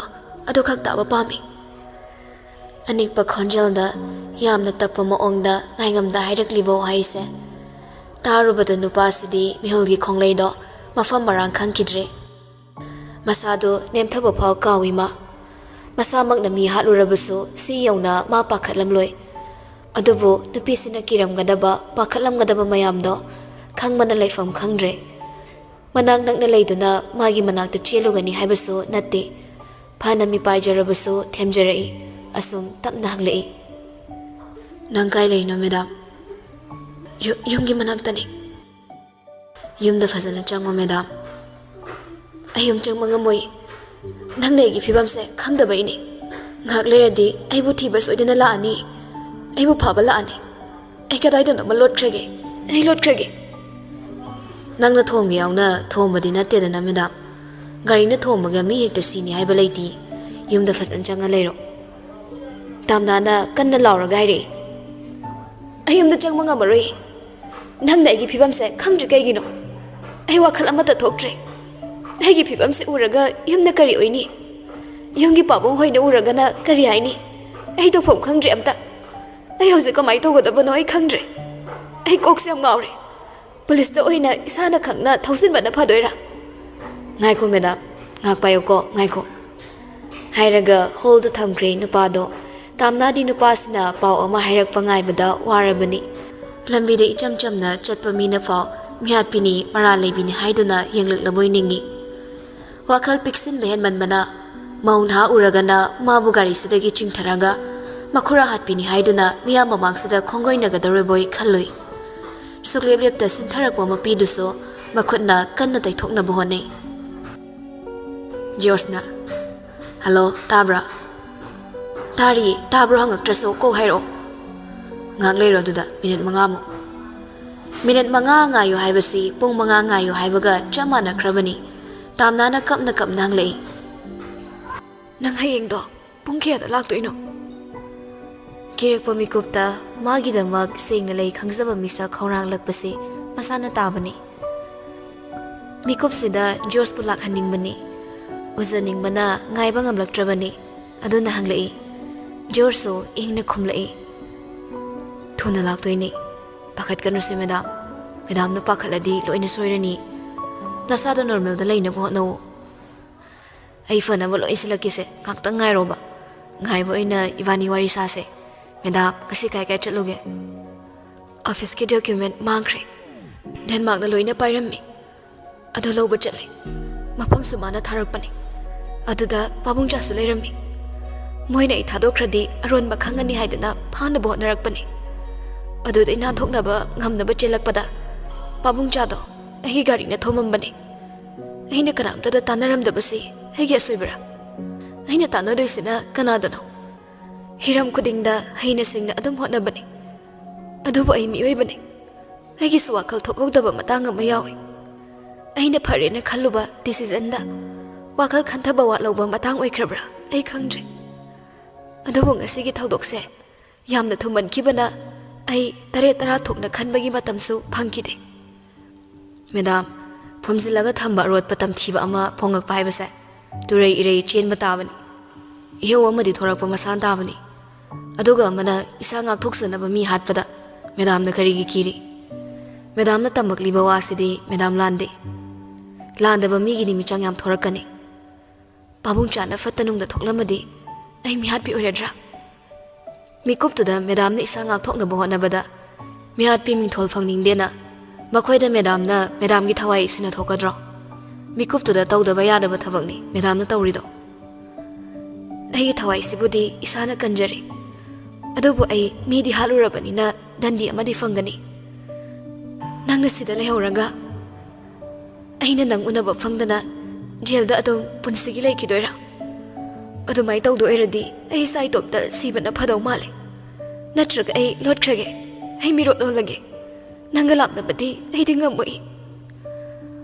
Adumaina natana tabam ang khali kay gino madam. Pabung ja kay sutoro mo eh. Aduga madam masune ay na kay sutoro loy ba. Ay nangyam uning eh. Si haynaga higi kapak paduda. Nupa siso layba yadrabani. Adubo nupi sina sontagini hayduna thawna hapa wahay do hayrai. Nupi niyam somala sune ayaning de. Ngam na ba mayok na si? Nangi da magkanalay taba na te. Ay amay chok-chok na lay si di madam. Ay kita mag nang lay hay ba ikang ni? Ito po pabung jana patanong da thokla di. Nang na ikan baso nga moy. Ay na pa na chumdo na so. Ay mihat pi oy gani. ꯑꯩꯒꯤ ꯄꯨꯟꯁꯤ ꯈꯪꯗꯕ ꯀꯅꯥꯅ ꯑꯩꯕꯨ ꯃꯄꯥ ꯍꯥꯠꯄꯤꯅꯤ ꯍꯥꯏꯈꯤꯅꯤ? ꯉꯁꯤꯒꯤ ꯁꯣꯁꯥꯏꯇꯤꯁꯤꯗ ꯃꯄꯨꯡ ꯐꯥꯕ ꯋꯥꯔꯤ ꯈꯪꯗꯅ ꯃꯤꯕꯨ ꯖꯁ ꯇꯧꯕ ꯃꯤ ꯀꯌꯥꯝ ꯂꯩ ꯅꯪ ꯈꯪꯗꯕ꯭ꯔꯥ? ꯃꯄꯨꯡ ꯐꯥꯕ ꯋꯥꯔꯤ ꯈꯪꯉ ꯐꯥꯎꯕ ꯑꯔꯥꯟꯕ ꯇꯥꯍꯟꯕ, ꯑꯆꯨꯝꯕ ꯎꯁꯤꯟꯕ ꯉꯝꯗꯕ ꯃꯤꯒꯤ ꯃꯁꯛꯅ ꯍꯦꯜꯂꯦ ꯑꯌꯥꯝꯕ. ꯃꯌꯥꯝꯗꯨꯒꯤ ꯃꯤꯆꯩ ꯑꯩ ꯇꯥꯕ ꯉꯝꯗꯧ ꯃꯥꯟꯗꯦ. ꯑꯩꯅ ꯃꯤꯍꯥꯠꯄꯩ ꯃꯤꯡꯊꯣꯜ ꯐꯪꯂꯗꯤ ꯅꯣꯏꯒꯤ ꯏꯃꯨꯡꯅ, ꯅꯣꯏꯒꯤ ꯂꯩꯀꯥꯏꯅ ꯑꯩꯕꯨ ꯅꯣꯛꯅꯈꯤꯅꯤꯌꯦ. ꯑꯩ ꯏꯁꯥꯒꯤ ꯄꯨꯟꯁꯤꯗ ꯕꯗꯅꯥꯝ ꯑꯃꯠꯇ ꯂꯩꯕ ꯄꯥꯝꯗꯦ. ꯑꯗꯨꯕꯨ ꯑꯩ ꯀꯩꯒꯤ ꯕꯗꯅꯥꯝꯅꯣꯃꯤ ꯃꯦꯗꯥꯝ? ꯑꯉꯥꯡ ꯃꯆꯥꯗꯧꯅ ꯃꯌꯥꯝ ꯈꯟꯖꯤꯜꯂꯦ ꯅꯪꯅ. ꯑꯩꯅ ꯀꯩꯁꯨ ꯇꯧꯔꯣꯏ ꯍꯥꯏꯔꯒ. ꯑꯩꯅ ꯄꯨꯛꯅꯤꯡ ꯅꯨꯡꯁꯤꯔꯛꯂꯗꯤ ꯅꯪꯒꯤ ꯅꯊꯥꯅꯨꯡꯗꯣ ꯑꯩꯒꯤꯅꯦ ꯍꯥꯏꯗꯥꯏ. ꯅꯪꯒꯤ ꯅꯊꯥꯅꯨꯡꯗ ꯑꯩ ꯂꯣꯠꯅꯤꯡꯉꯦ. ꯅꯪ ꯀꯩꯒꯤ ꯑꯩꯒꯤ ꯅꯥꯛꯇ ꯂꯩꯔꯝꯗ꯭ꯔꯤꯅꯣ? ꯑꯩꯕꯨ ꯅꯈꯨꯠ ꯄꯥꯏꯗꯨꯅ ꯅꯪꯒꯤ ꯅꯇꯨꯡꯗ ꯂꯣꯠꯁꯤꯜꯂꯒ ꯊꯝꯗꯨꯅ ꯀꯅꯥꯝꯇ ꯁꯣꯛꯄ ꯌꯥꯔꯣꯏ ꯍꯥꯏꯗꯅ ꯑꯩꯒꯤ ꯃꯥꯡꯗ ꯂꯦꯞꯄꯕ ꯈꯛꯇꯗ ꯑꯩ ꯀꯤꯕ ꯐꯅꯤꯌꯦ. ꯇꯥꯝꯅꯥ, ꯅꯪꯅ ꯑꯩꯕꯨ ꯊꯥꯖꯗ꯭ꯔꯤꯁꯦ ꯀꯩꯒꯤꯅꯣ? ꯑꯩꯅ ꯆꯦꯠꯅ ꯂꯦꯞꯈꯤꯕ ꯐꯤꯔꯦꯞ ꯑꯃꯠꯇ ꯑꯩ ꯉꯁꯤꯐꯥꯎ ꯍꯣꯡꯗꯦ, ꯍꯣꯡꯒꯦꯁꯨ ꯈꯟꯗꯦ. ꯅꯪꯁꯦ ꯑꯩꯅ ꯑꯩꯒꯤ ꯌꯨꯝꯗ ꯄꯨꯔꯒ ꯏꯃꯥꯒꯤ ꯃꯃꯧ ꯑꯣꯏꯍꯟꯒꯦ ꯈꯟꯈ꯭ꯔꯕꯅꯤ. ꯑꯣꯏꯁꯨ ꯑꯣꯏꯍꯟꯒꯅꯤ. ꯅꯪ ꯅꯠꯇꯕ ꯀꯅꯥ ꯑꯃ ꯑꯩꯅ ꯄꯨꯟꯁꯤꯗ ꯌꯨꯝꯗ ꯄꯨꯁꯤꯜꯂꯣꯏ. ꯑꯩꯅ ꯍꯥꯏꯁꯦ ꯚꯥꯞ ꯇꯥꯕ꯭ꯔꯥ? ꯅꯪ ꯀꯩꯁꯨꯝꯁꯪꯗ ꯂꯩꯈ꯭ꯔꯒ ꯌꯨꯝꯗ ꯀꯃꯥꯏꯅ ꯃꯧ ꯄꯨꯁꯤꯟꯅꯤ? ꯑꯗꯨꯒ ꯑꯩꯗꯤ ꯅꯪꯁꯦ ꯌꯨꯝꯗ ꯄꯨꯁꯤꯟꯒꯦꯅ ꯆꯞꯅ ꯐꯤꯔꯦꯞ ꯂꯦꯞꯈ꯭ꯔꯕꯅꯤ. ꯑꯗꯨꯅ ꯅꯪ ꯀꯃꯥꯏꯅ ꯀꯩꯁꯨꯝꯁꯪꯗ ꯂꯩꯗꯣꯏꯅꯣ? ꯋꯥꯔꯤ ꯇꯧꯔꯤꯉꯩꯗ ꯃꯅꯥꯛꯇ ꯒꯥꯔꯤ ꯑꯃ ꯈꯥꯝꯖꯤꯜꯂꯛꯏ. ꯈꯪꯄ꯭ꯔꯦꯛ ꯈꯪꯅ ꯊꯥꯒꯠꯄ ꯍꯧꯔꯛꯂꯦ. ꯃꯥꯒꯤ ꯒꯥꯔꯤꯒꯤ ꯊꯣꯡꯗꯨꯗ ꯀꯣꯛ ꯀꯣꯛ ꯊꯤꯜꯂꯒ ꯀꯧꯔꯛꯂꯝꯃꯤ. ꯇꯥꯝꯅꯥ. ꯇꯥꯝꯅꯥ ꯈꯨꯝꯗꯦ. ꯈꯨꯝꯕ ꯀꯤꯕꯒꯤ ꯖꯣꯔꯁꯨ ꯇꯥꯕꯅ ꯍꯥꯏꯔꯛꯏ. ꯑꯦꯔꯣꯟ ꯍꯣꯏ ꯑꯣꯏꯔꯝꯅꯤ. ꯊꯣꯡ ꯍꯥꯡꯗꯣ. ꯑꯩꯅ ꯅꯪ ꯂꯧꯕꯤꯔꯨꯆꯣꯅ ꯍꯥꯏꯈꯤꯕꯅꯤ. ꯊꯣꯡꯗꯣ ꯇꯞꯅ ꯍꯥꯡꯉꯛꯂꯝꯃꯤ. ꯑꯦꯔꯣꯟꯅ ꯁꯣꯝꯗ ꯐꯝꯃꯨ ꯂꯥꯛꯑꯣ. ꯇꯥꯝꯅꯥꯁꯨ ꯁꯠ ꯆꯠꯊꯣꯔꯛꯂꯒ ꯐꯝꯃꯤ. ꯑꯦꯔꯣꯟꯁꯨ ꯗ꯭ꯔꯥꯏꯚꯔꯒꯤ ꯁꯤꯠꯇꯨꯗ ꯀꯣꯏꯊꯣꯛꯂꯒ ꯂꯥꯛꯇꯨꯅ ꯀꯥꯈꯠꯂꯛꯂꯦ. ꯊꯧꯕ ꯍꯧꯔꯛꯂꯦ. ꯑꯦꯔꯣꯟꯅ ꯇꯣꯡꯉꯛꯄ ꯒꯥꯔꯤꯗꯨꯁꯨ ꯃꯇꯨꯡꯗ ꯏꯟꯅꯔꯛꯏ. ꯂꯦꯞꯇ ꯊꯧꯔꯛꯄꯅ ꯕꯣꯔꯤꯁ ꯍꯣꯏꯔꯣꯝꯗ ꯊꯧꯖꯤꯜꯂꯛꯂꯦ. ꯁꯨꯃꯥꯡꯗ ꯒꯥꯔꯤ ꯈꯥꯝꯂꯒ ꯑꯦꯔꯣꯟꯅ ꯍꯥꯏꯔꯛꯏ. ꯀꯨꯝꯊꯔꯛꯑꯣ. ꯇꯥꯝꯅꯥꯁꯨ ꯅꯨꯄꯥꯁꯤꯡꯁꯤꯅ ꯈꯜꯂꯤꯕ ꯋꯥꯈꯜꯁꯦ ꯑꯃꯗꯤ ꯁꯤꯜꯂꯤꯕꯁꯤ ꯀꯔꯤꯅꯣ ꯈꯪꯗꯕꯅ ꯆꯃꯝꯅꯕ ꯐꯥꯎꯖꯩ. ꯑꯦꯔꯣꯟꯗ ꯑꯃꯨꯛꯀ ꯍꯥꯏꯔꯛꯏ. ꯀꯨꯝꯊꯔꯛꯑꯣ. ꯃꯅꯨꯡ ꯆꯪꯉꯒ ꯄꯣꯊꯥꯔꯣ. ꯑꯗꯨꯒ ꯅꯪꯒꯤ ꯐꯣꯟꯗꯨꯁꯨꯅꯦ ꯅꯪꯅ ꯄꯥꯏꯔꯨꯔꯅꯨ. ꯃꯥꯒꯤ ꯐꯣꯟꯗꯣ ꯑꯣꯏꯅ ꯄꯤꯔꯛꯂꯦ. ꯁꯤ ꯑꯣꯏꯅ ꯄꯥꯏꯔꯣ. ꯇꯥꯝꯅꯥꯅ ꯑꯩꯁꯦ ꯁꯤꯗ ꯂꯣꯠꯇꯣꯏꯔꯣ? ꯑꯦꯔꯣꯟꯅ ꯂꯣꯠꯂꯣꯏꯌꯦ, ꯆꯦꯟꯗꯣꯏꯅꯤ. ꯑꯩꯅꯗꯤ ꯅꯠꯇꯦꯀꯣ.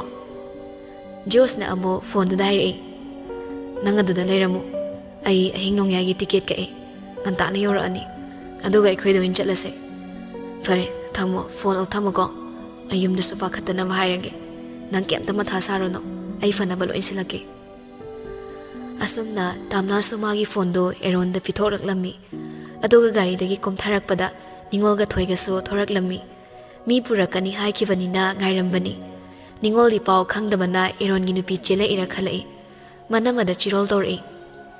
ꯏꯅꯝꯃ ꯆꯦꯜꯂꯛꯏꯔꯣ? ꯊꯣꯏꯅ ꯍꯩꯃ, ꯅꯨꯃꯤꯗꯥꯡꯁꯤꯗ ꯆꯦꯜꯂꯛꯄ ꯅꯠꯇ꯭ꯔꯗꯤ ꯀꯩ ꯑꯣꯏꯗꯣꯔꯤꯒꯦ? ꯑꯉꯥꯎꯕꯤꯁꯤꯗꯤ. ꯅꯣꯏ ꯇꯥꯃꯣꯅꯅꯦ ꯉꯁꯥꯏꯅ ꯑꯩꯉꯣꯟꯗ ꯍꯥꯏꯔꯝꯃꯕꯅꯤ. ꯅꯤꯡꯉꯣꯜꯗꯤ ꯅꯨꯄꯤꯁꯤ ꯎꯔꯒ ꯏ ꯀꯥꯔꯛꯂꯝꯃꯤ. ꯊꯥꯖꯟ ꯁꯧꯒꯠꯂꯛꯂꯦ. ꯃꯁꯛꯀ ꯈꯔ ꯏꯪꯕꯒ ꯅꯨꯄꯤꯁꯤꯅ ꯐꯖꯕꯁꯤ ꯎꯔꯒ ꯍꯦꯟꯅ ꯁꯥꯎꯅꯤꯡꯈꯠꯂꯛꯏ. ꯑꯦꯔꯣꯟꯗ ꯃꯃꯤꯠꯅ ꯐꯩꯖꯩ ꯌꯦꯡꯁꯤꯜꯂꯝꯃꯒ ꯏꯃꯨꯡ ꯆꯪꯈ꯭ꯔꯦ. ꯊꯣꯏꯁꯨ ꯇꯥꯝꯅꯥꯒꯤ ꯃꯅꯥꯛ ꯆꯪꯁꯤꯜꯂꯛꯂꯒ ꯍꯥꯏꯔꯛꯏ. ꯏꯆꯦ, ꯏꯃꯨꯡ ꯆꯪꯉꯁꯤ ꯂꯥꯛꯑꯣ. ꯍꯥꯏꯔꯒ ꯏꯃꯨꯡꯗ ꯄꯨꯁꯤꯟꯈ꯭ꯔꯦ. ꯑꯦꯔꯣꯟꯒ ꯕꯣꯔꯤꯁꯀꯁꯨ ꯋꯥ ꯈꯔ ꯇꯥꯟꯅꯔꯒ ꯒꯥꯔꯤ ꯑꯃꯗ ꯄꯨꯂꯞ ꯇꯣꯡꯈꯠꯂꯒ ꯊꯧꯗꯣꯛꯈ꯭ꯔꯦ.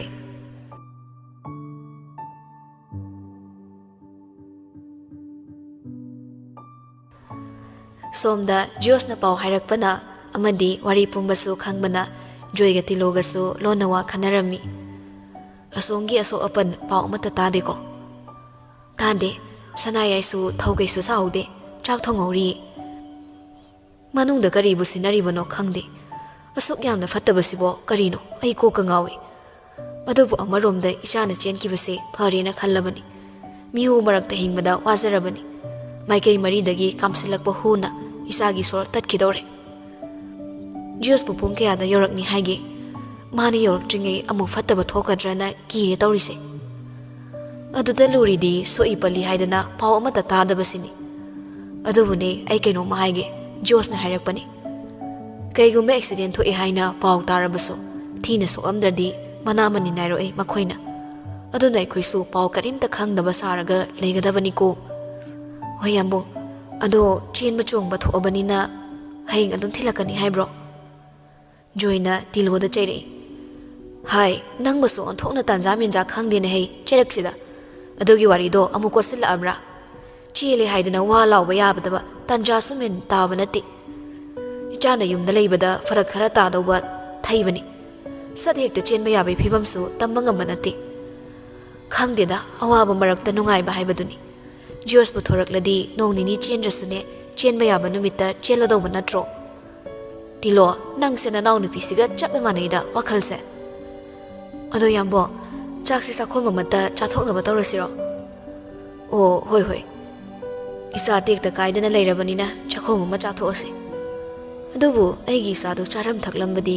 ꯈꯪꯖꯔꯝꯃꯔꯣꯏꯗꯣ ꯋꯥꯔꯤ ꯑꯃꯨꯛꯇꯪ ꯁꯥꯒꯦ ꯐꯥꯎ ꯁꯥꯕ ꯀꯤꯔꯦ ꯂꯣꯟꯅ ꯇꯥꯈꯤꯗ꯭ꯔꯥ ꯍꯥꯏꯗꯅ ꯍꯌꯦꯡ ꯐꯖꯅ ꯁꯥꯔꯒꯦ ꯑꯁꯨꯝꯅ ꯍꯥꯏꯅꯔꯤꯉꯩ ꯁꯅꯥꯌꯥꯏꯅ ꯂꯥꯎꯔꯒ ꯋꯥ ꯉꯥꯡꯉꯛꯄꯗꯣ ꯇꯥꯔꯛꯏ ꯅꯌꯨ ꯊꯛꯑꯒ ꯒꯥꯔꯤ ꯊꯧꯕꯗ ꯁꯣꯏꯕ ꯑꯣꯏꯔꯝꯒꯅꯤꯌꯦ ꯈꯪꯉꯕꯅꯦ ꯈꯪꯉꯕ ꯍꯟꯅꯨꯔꯒ ꯅꯨꯡꯉꯥꯏꯕ ꯄꯥꯝꯕꯗꯤ ꯁꯣꯛꯄ ꯇꯥꯕ ꯇꯤꯂꯣꯗꯣ ꯊꯣꯔꯛꯂꯝꯃꯤ ꯑꯗꯨꯒ ꯁꯅꯥꯌꯥꯏ ꯍꯣꯏꯒꯤ ꯏꯃꯨꯡ ꯆꯪꯉꯛꯏ ꯐꯣꯟꯗ ꯑꯣꯏꯔꯝꯃꯤ ꯂꯥꯎꯅꯔꯝꯕꯗꯣ ꯋꯥꯔꯤ ꯁꯥꯔꯤꯕꯅꯤꯅ ꯃꯥꯁꯨ ꯁꯨꯝ ꯂꯦꯞꯄꯒ ꯉꯥꯏꯔꯝꯃꯤ ꯁꯅꯥꯌꯥꯏꯅ ꯊꯝꯃꯣ ꯁꯤꯒꯦꯔꯥ ꯆꯪꯒꯦꯔꯥ ꯅꯪꯅ ꯊꯣꯛꯄ ꯑꯩꯉꯣꯟꯗꯒꯅꯦ ꯃꯊꯥꯒ ꯁꯥꯍꯟꯕꯤꯔꯛꯀꯅꯨ ꯌꯨꯗ ꯁꯣꯞꯃꯜꯂꯤ ꯌꯨ ꯈꯔꯨꯡ ꯑꯃ ꯅꯌꯥꯗꯣ ꯐꯥꯛꯇꯣꯛꯂꯒ ꯍꯩꯗ꯭ꯔꯗꯤ ꯌꯥꯔꯔꯣꯏ ꯅꯨꯄꯥꯅ ꯐꯤꯡꯅ ꯀꯛꯊꯠꯂꯒ ꯇꯤꯂꯣꯗ ꯑꯣꯟꯁꯤꯜꯂꯛꯂꯤ ꯇꯤꯂꯣꯁꯨ ꯑꯁꯨꯝꯅ ꯍꯪꯉꯛꯏ ꯀꯩꯅꯣ ꯂꯥꯎꯅꯔꯛꯄꯗꯨꯗ ꯀꯩꯗꯧꯔꯒꯦ ꯍꯪꯕ ꯆꯪꯂꯛꯂꯤꯅꯤ ꯀꯩꯗꯧꯅꯔꯦ ꯁꯅꯥꯌꯥꯏ ꯏꯆꯦ ꯅꯅꯥꯎ ꯅꯨꯄꯥꯁꯦ ꯑꯣꯟꯊꯣꯛꯅ ꯉꯥꯡꯅꯕ ꯋꯥꯈ꯭ꯔꯦ ꯒꯥꯔꯤ ꯊꯣꯝꯖꯤꯟꯅꯗꯅ ꯍꯣꯁꯄꯤꯇꯥꯜꯗ ꯍꯤꯗꯥꯛ ꯑꯃ ꯀꯥꯞꯂꯤ ꯈꯔ ꯊꯦꯡꯉꯛꯀꯅꯤ ꯍꯥꯏꯔꯛꯄ ꯑꯗꯨꯗ ꯏ ꯀꯥꯔꯛꯄ ꯑꯗꯨꯏ ꯂꯥꯎꯅꯔꯝꯕꯅꯤ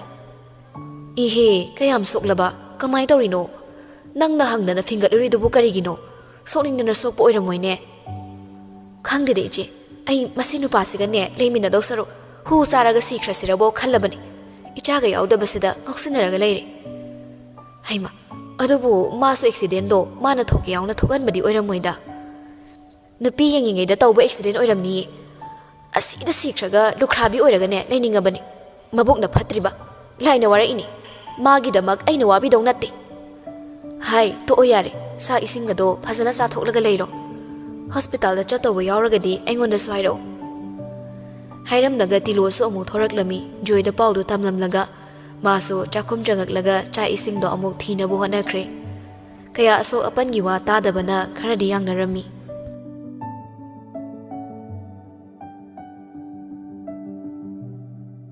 ꯊꯣꯏꯅ ꯐꯅꯦꯛ ꯐꯤ ꯍꯣꯡꯗꯣꯛꯍꯜꯂꯦ ꯅꯤꯡꯉꯣꯜꯒꯤ ꯔꯨꯝ ꯃꯅꯨꯡꯗ ꯑꯣꯏꯅ ꯂꯩꯍꯜꯂꯝꯃꯤ ꯑꯗꯨꯒ ꯑꯁꯨꯝꯅꯁꯨ ꯍꯥꯏꯔꯛꯏ ꯏꯆꯦ ꯑꯩ ꯆꯥꯛꯈꯨꯝꯗ ꯆꯥꯛ ꯊꯣꯡꯂꯨꯈꯤꯒꯦ ꯁꯤꯗ ꯉꯥꯛꯇꯪ ꯄꯣꯊꯥꯔꯝꯃꯣ ꯁꯤꯗ ꯂꯩꯕ ꯇꯜꯂꯁꯨ ꯆꯥꯛꯈꯨꯝꯗ ꯀꯨꯝꯊꯕꯤꯔꯛꯎꯀꯣ ꯍꯣꯏ ꯊꯣꯏꯗꯤ ꯊꯣꯛꯈ꯭ꯔꯦ ꯇꯥꯝꯅꯥꯁꯨ ꯅꯤꯡꯉꯣꯜꯒꯤ ꯐꯃꯨꯡꯗꯨꯗ ꯃꯈꯣꯡ ꯌꯥꯟꯊꯔꯒ ꯐꯝꯂꯝꯃꯤ ꯖꯣꯁꯇ ꯀꯣꯜ ꯇꯧꯒꯗꯕꯁꯨ ꯑꯦꯔꯣꯟꯒꯤ ꯐꯣꯟꯗꯣ ꯂꯣꯛ ꯂꯩꯕꯅ ꯇꯧꯕ ꯌꯥꯔꯝꯗꯦ ꯅꯤꯡꯉꯣꯜꯁꯨ ꯐꯠ ꯆꯪꯂꯛꯏ ꯋꯥꯒꯝꯇ ꯍꯥꯏꯗ ꯐꯅꯦꯛ ꯐꯤꯗꯣ ꯃꯈꯣꯜ ꯊꯣꯛꯅ ꯁꯠ ꯁꯠ ꯊꯨꯞꯆꯜꯂꯝꯃꯤ ꯇꯥꯝꯅꯥꯗ ꯑꯁꯨꯝꯅꯁꯨ ꯍꯥꯏꯔꯛꯏ ꯑꯩꯒꯤ ꯐꯃꯨꯡꯗꯣ ꯌꯥꯝ ꯅꯩꯕꯤꯔꯝꯒꯅꯨ ꯂꯣꯏꯁꯤꯟꯕ ꯌꯥꯝ ꯋꯥꯏ ꯍꯥꯏꯔꯒ ꯊꯣꯔꯛꯂꯝꯃꯤ ꯃꯆꯤꯟꯗ ꯃꯨꯔꯨꯝ ꯃꯨꯔꯨꯝ ꯁꯣꯟꯕꯁꯨ ꯂꯦꯞꯇꯦ ꯌꯥꯝ ꯂꯤꯔꯤ ꯈꯣꯏꯔꯤꯕꯒ ꯁꯥꯔꯗꯅ ꯃꯣꯏꯅ ꯅꯨꯄꯤ ꯆꯦꯜꯂꯒ ꯃꯤꯒꯤ ꯀꯥꯁꯦ ꯃꯣꯏꯒꯤ ꯑꯣꯏꯈ꯭ꯔꯅꯤꯅꯦ ꯇꯨꯝꯍꯜꯂꯣꯏ ꯑꯝꯇ ꯀꯥꯏꯗꯅꯣꯝ ꯇꯨꯝꯖꯁꯅꯨ ꯂꯩꯁꯥꯕꯤ ꯑꯩꯒꯤ ꯐꯃꯨꯡꯗ ꯃꯣꯏ ꯑꯅꯤ ꯇꯨꯃꯤꯟꯅꯍꯟꯕꯒ ꯌꯥꯕ ꯅꯠꯇꯦ ꯃꯈꯥ ꯍꯦꯛ ꯌꯧꯔꯛꯄꯗ ꯃꯄꯥꯟꯗꯒꯤ ꯕꯣꯔꯤꯁꯅ ꯃꯆꯟ ꯀꯧꯔꯛꯂꯝꯃꯤ ꯅꯤꯡꯉꯣꯜꯁꯨ ꯊꯣꯔꯛꯏ ꯏꯁꯥꯎ ꯁꯥꯎꯅ ꯀꯩꯅꯣ ꯄꯪꯀꯧꯗ ꯀꯧꯔꯤꯗꯣ ꯌꯥꯝ ꯀꯧꯖꯅꯤꯡꯈ꯭ꯔꯕ ꯈꯪꯗꯦ ꯃꯤꯡꯁꯦ ꯖꯤꯛꯖꯥꯛ ꯂꯥꯎꯕ ꯑꯃ ꯊꯣꯜꯂꯅꯤ ꯃꯌꯥꯝꯅ ꯁꯨꯛꯀꯧ ꯀꯧꯔꯛꯇꯅꯕ ꯕꯣꯔꯤꯁꯅ ꯑꯦꯟꯁꯥꯡ ꯑꯊꯣꯡꯕ ꯂꯧꯔꯛꯄꯅꯤ ꯁꯤ ꯑꯃꯇ ꯄꯨꯁꯜꯂꯣ ꯏꯁꯧꯅ ꯃꯔꯣꯜ ꯑꯃ ꯄꯦꯜꯂꯦ ꯏꯕꯦꯝꯃ ꯅꯪ ꯑꯃ ꯀꯣ ꯇꯥꯃꯣꯁꯨ ꯏꯃꯨꯡꯗ ꯆꯪꯉꯛꯇꯣꯏ ꯅꯠꯇ꯭ꯔꯣ ꯀꯣꯛ ꯄꯨꯁꯤꯜꯂꯛꯄꯗꯤ ꯀꯩ ꯀꯥꯏꯒꯦ ꯑꯩꯉꯣꯟꯗ ꯑꯃꯨꯛ ꯊꯧꯗꯥꯗ꯭ꯔꯁꯨ ꯑꯁ ꯃꯁꯤ ꯑꯉꯥꯡꯁꯤ ꯅꯣꯡꯉꯥꯟꯕꯗꯒꯤ ꯅꯨꯃꯤꯠ ꯇꯥꯕ ꯐꯥꯎ ꯏꯁꯧ ꯂꯥꯡꯉ ꯍꯦꯛ ꯂꯩꯔꯗꯅ ꯑꯦꯔꯣꯟ ꯒꯥꯔꯤꯒꯤ ꯁꯣ ꯄꯥꯏꯔꯒ ꯃꯥꯡꯒꯣꯜꯗ ꯀꯥꯈꯠꯂꯛꯂꯝꯃꯤ ꯕꯣꯔꯤꯁꯇꯁꯨ ꯍꯥꯏꯔꯛꯏ ꯏꯁꯧ ꯂꯥꯡ ꯂꯩꯔꯕ ꯑꯉꯥꯡꯁꯤꯗ ꯋꯥ ꯍꯩꯕ ꯅꯪ ꯍꯦꯟ ꯇꯟꯈ꯭ꯔꯦ ꯍꯌꯦꯡ ꯑꯩꯅ ꯂꯧꯔꯀꯥꯟꯗ ꯐꯖꯅ ꯁꯦꯝꯗꯣꯛꯄꯤꯔꯒꯦ ꯅꯤꯡꯉꯣꯜ ꯃꯃꯤꯠ ꯃꯅꯥꯗꯨ ꯄꯨꯂꯞ ꯌꯥꯎꯔꯒ ꯃꯈ꯭ꯋꯥꯡꯗ ꯃꯦꯜꯂꯛꯏ ꯀꯔꯤꯕ ꯑꯃꯁꯤꯁꯨ ꯆꯦꯜꯂꯛꯏ ꯑꯩꯅ ꯑꯇꯣꯝꯕꯤ ꯑꯣꯏꯍꯟꯒꯦ ꯍꯥꯏꯔꯤꯕ꯭ꯔꯣ ꯑꯦꯔꯣꯟꯅ ꯑꯦ ꯀꯅꯥ ꯆꯦꯜꯂꯛꯏꯕ ꯑꯩꯕꯣ ꯍꯧꯖꯤꯛ ꯄꯨꯔꯛꯏꯕ ꯅꯨꯄꯤꯁꯤ ꯅꯪꯒꯤ ꯅꯠꯇ꯭ꯔꯗꯤ ꯑꯩꯈꯣꯏ ꯇꯥꯃꯣꯒꯤꯔꯣ ꯑꯦꯔꯣꯟꯅ ꯆꯩꯊꯠꯂꯛꯏ ꯍꯩꯠ ꯑꯁꯤꯗꯤ ꯑꯩꯒꯤ ꯅꯠꯇꯦ ꯖꯣꯔꯖꯀꯤꯅꯤ ꯅꯤꯡꯉꯣꯜꯗꯣ ꯃꯥꯏꯊꯣꯡ ꯂꯪꯇ꯭ꯔꯤꯛ ꯂꯪꯊꯣꯔꯛꯏ ꯍꯥ ꯗꯥ ꯖꯣꯔꯖꯇꯤ ꯀꯗꯥꯏ ꯃꯥꯗꯤ ꯍꯔꯤꯌꯥꯅꯥ ꯆꯠꯈꯤ ꯍꯥꯏꯗꯥꯏꯅꯦ ꯅꯨꯄꯥ ꯌꯥꯎꯗꯅ ꯅꯨꯄꯤ ꯀꯃꯥꯏꯅ ꯆꯦꯜꯂꯛꯏꯕ ꯑꯦꯔꯣꯟꯅ ꯅꯨꯄꯥ ꯌꯥꯎꯗꯅ ꯅꯨꯄꯤ ꯆꯦꯟꯕ ꯀꯅꯥꯅ ꯌꯥꯗꯦ ꯍꯥꯏꯔꯒꯦ ꯁꯨꯛꯌꯥꯎ ꯌꯥꯎꯗꯕꯗꯤ ꯅꯠꯇꯦꯗꯅ ꯍꯌꯦꯡ ꯄꯥꯏꯔꯛꯑꯗꯧꯅꯤ ꯑꯦꯗꯚꯥꯟꯁ ꯑꯣꯏꯅ ꯕꯣꯔꯤꯁꯀ ꯑꯩꯒꯅ ꯆꯦꯟꯕꯤꯕ ꯕꯣꯔꯤꯁꯅ ꯈꯔ ꯍꯔꯥꯎ ꯍꯔꯥꯎ ꯂꯩꯃꯤꯟꯅꯧꯀꯣ ꯅꯤꯡꯉꯣꯜꯗꯣ ꯈꯪꯉꯥꯏ ꯍꯥꯏꯗꯣꯔꯛꯏ ꯑꯁ ꯑꯩꯗꯤ ꯗꯥꯔꯣꯟꯒꯤꯅꯤꯅ ꯏ ꯀꯥꯔꯨꯔꯦ ꯅꯨꯄꯥ ꯑꯅꯤꯗꯣ ꯑꯃꯨꯛꯇ ꯄꯨꯂꯞ ꯆꯞ ꯃꯥꯟꯅꯅ ꯌꯦꯡꯁꯤꯜꯂꯛꯂꯝꯃꯤ ꯅꯍꯥꯟꯈꯩ ꯑꯦꯔꯣꯟꯗ ꯍꯩꯅꯗꯦ ꯍꯥꯏꯔꯝꯕꯗꯨꯗ ꯉꯁꯤ ꯑꯦꯔꯣꯟꯅ ꯅꯨꯄꯤ ꯆꯦꯟꯗꯦ ꯈꯪꯕꯗ ꯍꯔꯥꯎꯔꯛꯄꯁꯤꯗ ꯉꯛꯂꯤꯕꯅꯤ ꯑꯦꯔꯣꯟꯅ ꯑꯦ ꯅꯤꯡꯉꯣꯜꯅ ꯃꯕꯨꯡꯗꯩ ꯑꯦꯟꯁꯥꯡꯗꯣ ꯇꯥꯞ ꯃꯨꯜꯂꯒ ꯏꯃꯨꯡꯗ ꯄꯨꯁꯤꯜꯂꯛꯂꯝꯃꯤ ꯃꯅꯝꯃꯩ ꯃꯅꯥꯛꯇ ꯑꯦꯟꯁꯥꯡꯗꯣ ꯄꯤꯁꯤꯟꯕꯣꯏ ꯂꯪꯁꯤꯟꯕꯣꯏ ꯇꯧꯔꯒ ꯍꯥꯏꯔꯛꯏ ꯁꯦ ꯅꯋꯥ ꯂꯩꯔꯛꯄꯅꯦ ꯑꯦꯟꯁꯥꯡꯅꯤ ꯑꯩ ꯅꯃꯒꯤ ꯃꯅꯥꯛꯇ ꯋꯥꯔꯤ ꯁꯥꯔꯨꯈꯤꯒꯦ ꯍꯥꯏꯔꯒ ꯑꯃꯨꯛ ꯆꯦꯟꯈꯠꯂꯛꯂꯒ ꯇꯥꯝꯅꯥꯏ ꯃꯅꯥꯛ ꯂꯥꯛꯂꯝꯃꯤ ꯀꯥ ꯃꯅꯨꯡ ꯆꯪꯉꯛꯏ ꯊꯣꯡꯗꯨ ꯃꯈꯣꯡꯅ ꯒꯝ ꯂꯥꯎꯅ ꯃꯅꯤꯡꯂꯣꯝꯗ ꯀꯥꯎꯔꯒ ꯊꯤꯡꯖꯤꯜꯂꯝꯂꯦ ꯐꯃꯨꯡꯗ ꯁꯠ ꯆꯣꯡꯈꯠꯂꯛꯏ ꯏꯅꯝꯃ ꯉꯁꯥꯏ ꯑꯩꯅ ꯋꯥꯒ ꯍꯥꯏꯕꯗꯣ ꯁꯥꯎꯔꯒ ꯍꯥꯏꯕꯗꯣ ꯏꯅꯝꯃ ꯁꯥꯎꯅꯨꯀꯣ ꯇꯥꯝꯅꯥꯁꯨ ꯇꯞꯅ ꯑꯗꯨꯝ ꯈꯨꯝꯂꯛꯏ ꯁꯥꯎꯗꯦꯗ ꯗꯥꯔꯣꯟꯗꯣ ꯈꯪꯕ꯭ꯔꯥ ꯑꯩꯗꯤ ꯃꯥꯒꯤ ꯑꯣꯏꯕꯣꯏ ꯅꯤꯡꯗꯅ ꯏ ꯊꯤꯛꯅ ꯀꯥꯔꯨꯏꯅꯤ ꯑꯗꯨꯏꯅꯤ ꯅꯣꯛꯃꯤ ꯏꯀꯥꯏꯔꯞ ꯇꯧꯔꯒ ꯍꯥꯏꯔꯛꯏ ꯌꯥꯝꯁꯨ ꯍꯔꯥꯎꯕꯒꯤ ꯃꯑꯣꯡꯅꯤ ꯑꯣꯏꯔꯝꯗ꯭ꯔꯃꯤꯅ ꯏꯅꯝꯃ ꯐꯃꯨꯡꯁꯦ ꯀꯥꯇꯤ ꯑꯃ ꯄꯥꯏꯔꯒ ꯆꯞ ꯆꯞꯄꯤ ꯁꯥꯟꯅꯒꯦꯔꯥ ꯃꯩ ꯊꯥꯗꯣꯛꯀꯦꯔꯥ ꯏꯅꯝꯃꯅ ꯊꯣꯛꯄꯗ ꯅꯤꯡ ꯇꯧꯖꯔꯣ ꯇꯥꯝꯅꯥꯁꯨ ꯏꯄꯪ ꯍꯦꯛ ꯄꯪꯅ ꯌꯥꯅꯤꯗ ꯆꯞꯇ꯭ꯔꯁꯨ ꯆꯨꯝꯅ ꯑꯗꯨꯝ ꯇꯨꯝꯒꯦ ꯑꯗꯣ ꯗꯥ ꯖꯣꯔꯖꯇꯣ ꯌꯥꯝ ꯊꯤꯅ ꯐꯕꯅꯤ ꯑꯩꯒꯤ ꯏꯃꯥꯟꯅꯕꯤ ꯑꯃꯁꯨ ꯑꯩꯈꯣꯏ ꯇꯥꯃꯣ ꯂꯨꯍꯣꯡꯕꯩ ꯃꯅꯨꯡꯗ ꯂꯩꯔꯝꯃꯤ ꯗꯥ ꯖꯣꯔꯖꯇ ꯉꯥꯎꯔꯤꯅꯤ ꯑꯗꯨꯗ ꯗꯥ ꯖꯣꯔꯖꯅ ꯌꯥꯗ꯭ꯔꯤꯕ ꯏꯅꯝꯃꯗꯤ ꯂꯥꯏꯕꯛ ꯌꯥꯝ ꯐꯔꯕꯅꯤ ꯀꯃꯥꯏ ꯊꯦꯡꯅꯔꯛꯏꯅꯣ ꯗꯗꯥꯒ ꯇꯥꯝꯅꯥꯗꯣ ꯀꯌꯥ ꯆꯪꯗꯦ ꯅꯤꯡꯉꯣꯜꯅ ꯍꯪꯂꯛꯄꯁꯤꯡ ꯑꯗꯣ ꯃꯁꯥꯗꯣ ꯇꯦꯟꯁꯟ ꯋꯥꯡꯂꯤꯕꯅꯤ ꯅꯦꯝꯊꯗ꯭ꯔꯤꯕꯅꯤ ꯍꯧꯖꯤꯛꯁꯨ ꯀꯔꯤ ꯄꯥꯎ ꯂꯩꯒꯦ ꯑꯃꯗꯤ ꯀꯔꯤ ꯇꯧꯔꯛꯀꯗꯒꯦ ꯍꯥꯏꯅ ꯀꯤꯕ ꯐꯠꯇ꯭ꯔꯤ ꯅꯤꯡꯉꯣꯜꯅ ꯃꯁꯥ ꯅꯣꯝꯂꯒ ꯏꯅꯝꯃ ꯍꯥꯎ ꯀꯩꯗꯧꯔꯒꯦ ꯅꯁꯥ ꯉꯝꯗꯕ꯭ꯔꯣ ꯍꯛꯆꯥꯡ ꯈꯤꯇꯪ ꯅꯨꯡꯉꯥꯏꯇꯦ ꯐꯔꯦ ꯑꯗꯨꯗꯤ ꯄꯣꯊꯥꯔꯣꯀꯣ ꯑꯩꯈꯣꯏ ꯏꯅꯝꯃꯩ ꯃꯇꯦꯡ ꯄꯥꯡꯉꯨꯈꯤꯒꯦ ꯅꯤꯡꯉꯣꯜꯁꯨ ꯊꯣꯛꯈ꯭ꯔꯦ ꯇꯥꯝꯅꯥꯁꯨ ꯃꯪꯗꯨꯅ ꯑꯃꯨꯛ ꯂꯩꯍꯧꯔꯤ ꯅꯨꯃꯤꯠꯇꯣ ꯆꯥꯛꯐꯥꯎ ꯌꯧꯁꯤꯟꯕ ꯉꯝꯗꯕꯅꯤ ꯇꯨꯝꯕꯁꯨ ꯃꯇꯣꯝꯗ ꯇꯨꯝꯂꯝꯗꯦ ꯅꯤꯡꯉꯣꯜꯒ ꯇꯨꯝꯃꯤꯟꯅꯔꯝꯃꯤ ꯑꯗꯨꯅꯁꯨ ꯃꯍꯥꯛ ꯋꯥꯈꯜꯒ ꯈꯟꯕ ꯈꯤꯇꯪꯗꯤ ꯐꯔꯝꯃꯤ ꯅꯤꯡꯉꯣꯜꯒꯤ ꯃꯆꯤꯟ ꯂꯦꯞꯇꯕ ꯋꯥꯔꯤꯗ ꯎꯆꯤꯟ ꯅꯥꯆꯤꯟꯅ ꯅꯨꯃꯤꯠꯇꯣ ꯍꯧꯈ꯭ꯔꯦ ꯑꯗꯨꯕꯨ ꯃꯈꯨꯔꯥꯒꯤ ꯐꯠꯇꯕ ꯄꯥꯎ ꯑꯃꯠꯇ ꯇꯥꯔꯛꯇꯕꯅ ꯈꯤꯇꯪꯗꯤ ꯅꯦꯝꯊꯩ ꯑꯃꯨꯛꯁꯨ ꯊꯤꯅ ꯁꯣꯛꯂꯝꯒꯗ꯭ꯔꯥ ꯍꯥꯏꯗꯨꯅ ꯄꯣꯊꯥꯕꯗꯤ ꯉꯝꯂꯝꯗꯦ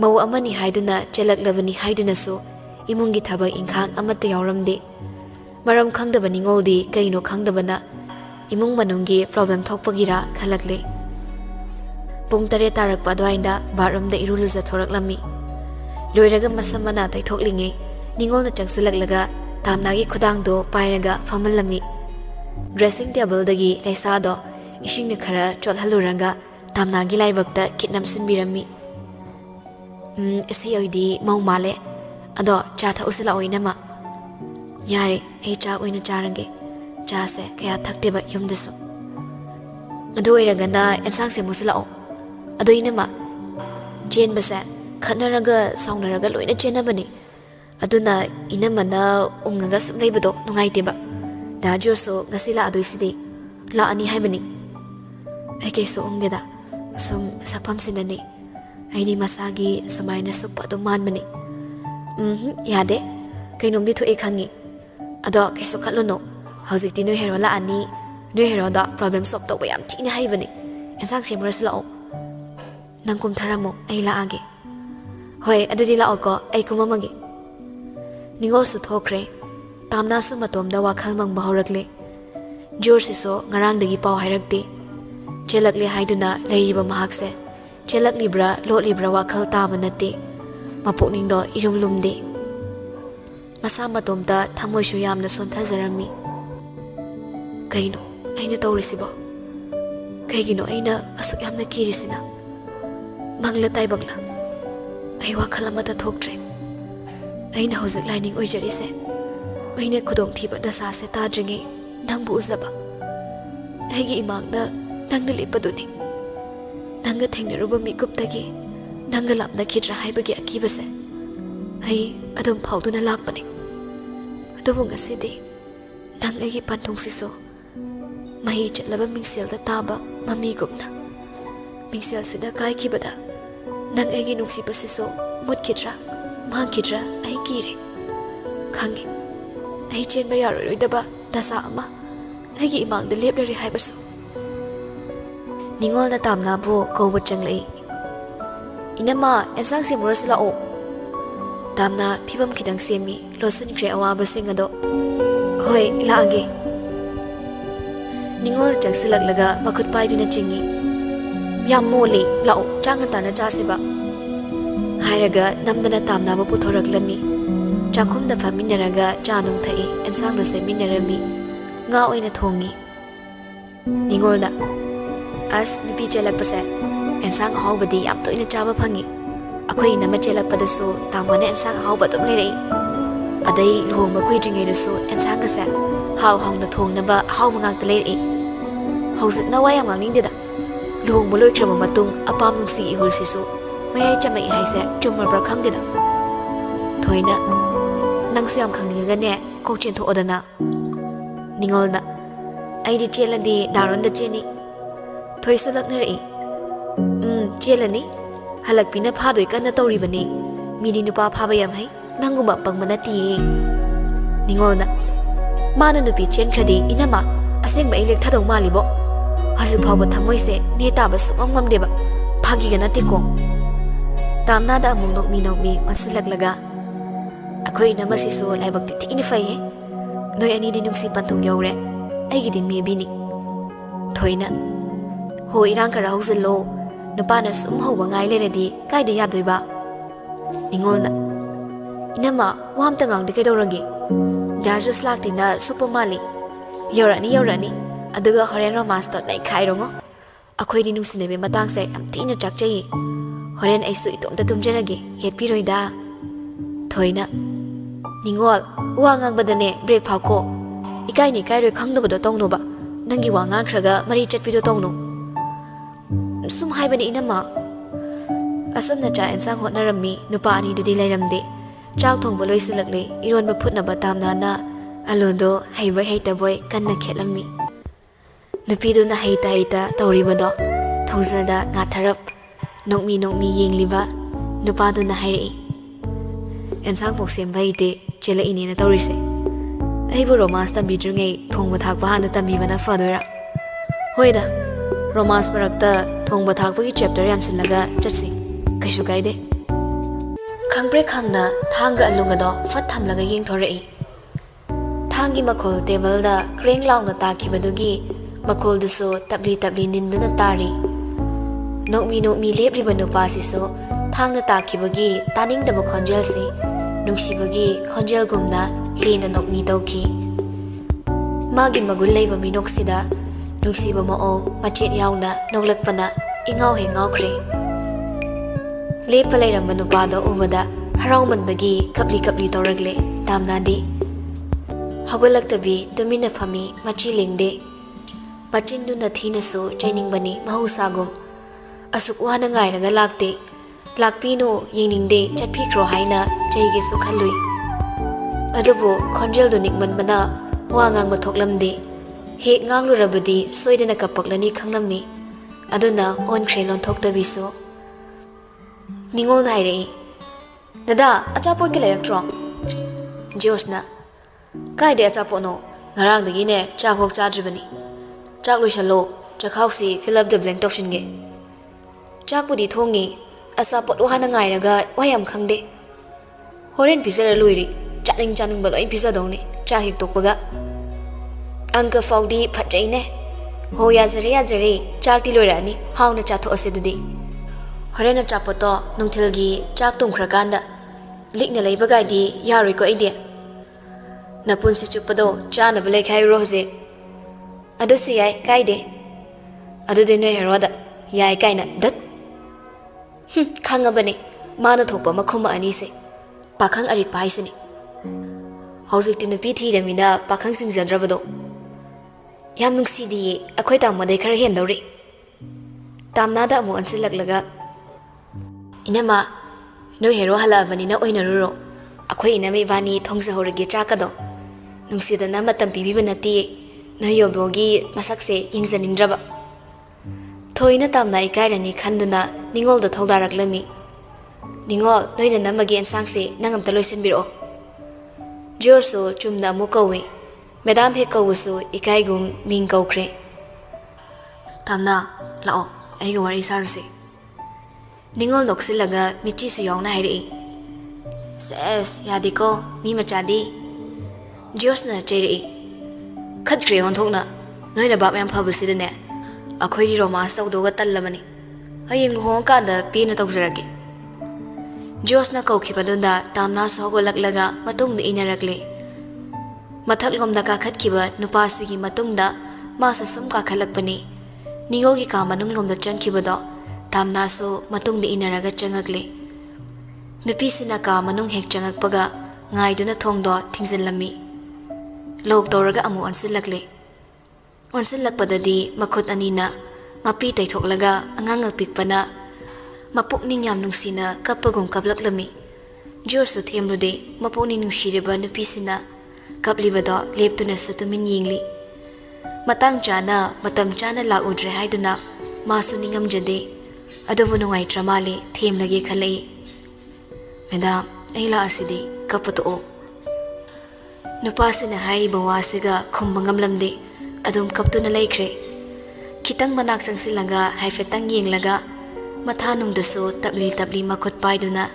ꯆꯤꯡꯁꯤꯜꯂꯒ ꯀꯣꯟꯁꯤꯟꯕꯤꯔꯛꯂꯝꯃꯤ ꯀꯣꯟꯁꯤꯜꯂꯛꯄꯗꯨꯗꯗꯤ ꯃꯈꯣꯜꯁꯨ ꯊꯣꯛꯈ꯭ꯔꯦ ꯋꯥ ꯋꯥ ꯀꯞꯈꯠꯂꯛꯏ ꯃꯦꯗꯥꯝꯁꯨ ꯅꯨꯄꯥꯁꯤꯁꯨ ꯃꯀꯣꯛꯇ ꯅꯨꯡꯁꯤꯅ ꯃꯈꯨꯠ ꯅꯥꯝꯃꯅ ꯅꯥꯟꯊꯕꯤꯔꯛꯂꯒ ꯊꯦꯝꯂꯝꯃꯤ ꯋꯥꯍꯩꯗꯤ ꯀꯔꯤꯁꯨ ꯍꯥꯏꯔꯛꯇꯦ ꯂꯦꯞꯄ ꯌꯥꯔꯛꯇꯕꯗꯨꯗ ꯅꯨꯄꯤꯁꯤꯅ ꯀꯤꯖꯕ ꯈꯨꯗꯤꯡ ꯈꯪꯉꯤ ꯍꯥꯏꯕ ꯈꯪꯍꯜꯂꯛꯂꯝꯃꯤ ꯇꯣꯛꯑꯣꯁꯦ ꯑꯩꯁꯨ ꯅꯪꯅ ꯄꯥꯈꯠꯂꯝꯒꯗꯕ ꯃꯌꯥꯝ ꯂꯣꯏꯅ ꯈꯪꯉꯤ ꯑꯗꯨꯕꯨ ꯑꯩ ꯎꯄꯥꯏ ꯂꯩꯇꯕꯅꯤ ꯁꯠ ꯂꯥꯛꯀꯗꯕꯗꯣ ꯍꯧꯖꯤꯛꯇꯤ ꯑꯩ ꯂꯥꯛꯑꯕꯅꯤꯅ ꯑꯩꯅ ꯂꯣꯏꯅ ꯐꯅꯕ ꯁꯤꯜꯂꯗꯧꯅꯤ ꯅꯪꯕꯨ ꯑꯃꯨꯛ ꯍꯟꯅꯁꯨ ꯀꯞꯍꯜꯂꯔꯣꯏ ꯇꯥꯝꯅꯥꯁꯨ ꯃꯊꯥꯅꯨꯡꯗꯒꯤ ꯃꯃꯥꯏꯗꯣ ꯉꯥꯟꯈꯠꯂꯛꯇꯦ ꯎꯞꯁꯤꯜꯂꯒ ꯀꯞꯇꯨꯅ ꯍꯥꯏꯔꯛꯏ ꯑꯩ ꯀꯌꯥꯝ ꯄꯥꯈꯠꯂꯤ ꯈꯪꯕ꯭ꯔꯥ ꯅꯪꯗꯤ ꯐꯣꯟꯁꯨ ꯇꯧꯔꯛꯇꯦ ꯇꯨꯃꯤꯟꯅ ꯂꯩꯈꯤ ꯊꯨꯅ ꯊꯣꯔꯛꯅꯕ ꯀꯣꯏꯆꯦꯟ ꯆꯦꯟꯕꯗ ꯐꯣꯟꯗꯣ ꯄꯥꯏꯕ ꯁꯪꯗ꯭ꯔꯤꯅꯤ ꯑꯩ ꯅꯪ ꯎꯕ ꯐꯪꯒꯅꯤꯁꯨ ꯊꯥꯖꯔꯨꯗ꯭ꯔꯦ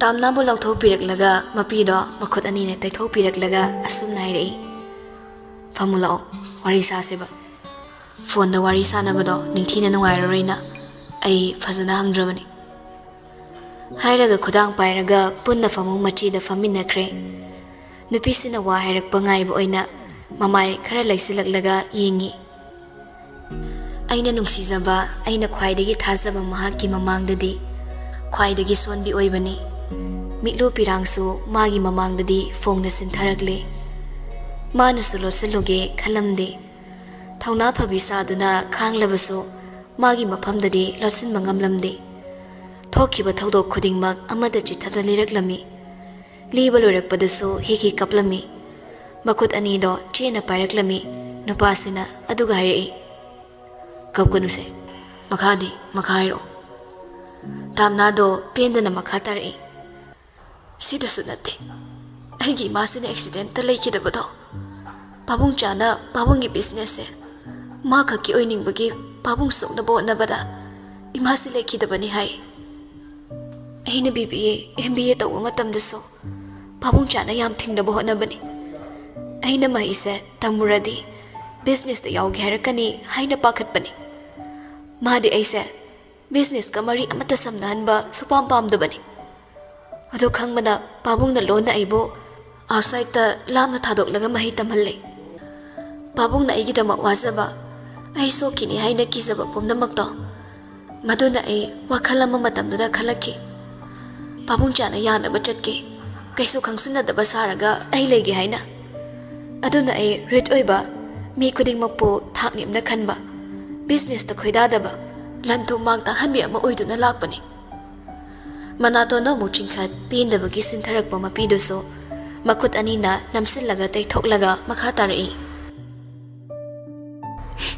ꯑꯗꯨꯕꯨ ꯑꯩ ꯄꯥꯕꯨꯡꯅ ꯑꯩꯕꯨ ꯀꯝꯄꯅꯤꯁꯦ ꯀꯜꯂꯨ ꯏꯃꯥꯁꯤꯒ ꯄꯥꯕꯨꯡꯒꯅ ꯋꯥꯅ ꯍꯣꯠꯅꯔꯛꯄꯅꯤ ꯍꯥꯏꯗꯨꯅ ꯆꯩꯃꯟꯕꯗꯒꯤ ꯑꯩ ꯊꯕꯛ ꯀꯥꯕ ꯍꯧꯔꯦ ꯑꯗꯨꯝ ꯑꯍꯥꯟꯕ ꯀꯥꯕ ꯅꯨꯃꯤꯠꯇ ꯀꯝꯄꯅꯤꯁꯦ ꯌꯥꯝ ꯃꯣꯠꯂꯝꯃꯤ ꯑꯩ ꯈꯪꯉꯤ ꯀꯝꯄꯅꯤꯁꯦ ꯄꯥꯕꯨꯡꯆꯥꯅ ꯃꯥꯒꯤ ꯑꯣꯏꯅꯤꯡꯉꯒ ꯀꯩꯒꯤ ꯃꯥꯡꯍꯟꯅꯕ ꯍꯣꯠꯅꯩꯅꯣ ꯐꯖꯗꯕ ꯑꯃꯣꯠꯄꯁꯤꯡꯁꯦ ꯍꯦꯗ ꯗꯤꯂꯔꯗ ꯎꯠꯂꯒ ꯄꯥꯕꯨꯡꯗꯒꯤ ꯀꯝꯄꯅꯤꯁꯦ ꯃꯥꯅ ꯃꯨꯟꯒꯦ ꯈꯟꯕꯅꯤ ꯁꯨꯞꯅꯒꯤ ꯃꯥꯒꯤ ꯃꯤꯡꯆꯠ ꯄꯥꯝꯕ ꯑꯗꯨꯒ ꯑꯐꯥꯎꯕ ꯃꯤꯁꯛ ꯑꯃ ꯑꯣꯏꯅꯤꯡꯕꯒꯤ ꯑꯩ ꯄꯣꯛ ꯁꯥꯊꯤꯅ ꯀꯤꯒꯗꯕ ꯊꯕꯛ ꯃꯌꯥꯝ ꯑꯃ ꯇꯧꯈ꯭ꯔꯦ ꯅꯪꯁꯨ ꯈꯪꯂꯝꯒꯅꯤ ꯅꯪꯅ ꯑꯍꯥꯟꯕ ꯂꯥꯛꯄ ꯅꯨꯃꯤꯠꯇ ꯃꯩ ꯍꯧꯔꯛꯈꯤꯕꯗꯣ ꯑꯇꯩꯅ ꯅꯠꯇꯦ ꯄꯥꯕꯨꯡꯆꯥꯅꯅꯤ ꯐꯦꯟ ꯇꯥꯔꯛꯄꯗꯁꯨ ꯃꯥꯒꯤ ꯀꯣꯛꯅꯤ ꯑꯗꯨꯕꯨ ꯃꯥꯅ ꯁꯤ ꯑꯃ ꯐꯠꯇꯅ ꯇꯧꯔꯝꯃꯤ ꯍꯥꯏꯗꯅ ꯐꯣꯡꯅ ꯄ꯭ꯔꯨꯞ ꯑꯃꯠꯇ ꯂꯩꯕ ꯉꯝꯗꯕꯅ ꯑꯗꯨꯝ ꯇꯨꯃꯤꯟꯅ ꯂꯩꯁꯤꯟꯕꯅꯤ ꯅꯪ ꯍꯥꯟꯅ ꯄꯥꯕꯨꯡꯆꯥꯒꯤ ꯃꯔꯝꯗ ꯑꯩꯉꯣꯟꯗ ꯀꯩꯝꯇ ꯈꯪꯍꯟꯗ꯭ꯔꯤ ꯀꯩꯒꯤꯅꯣ ꯄꯥꯕꯨꯡꯆꯥ ꯐꯠꯇꯦꯅ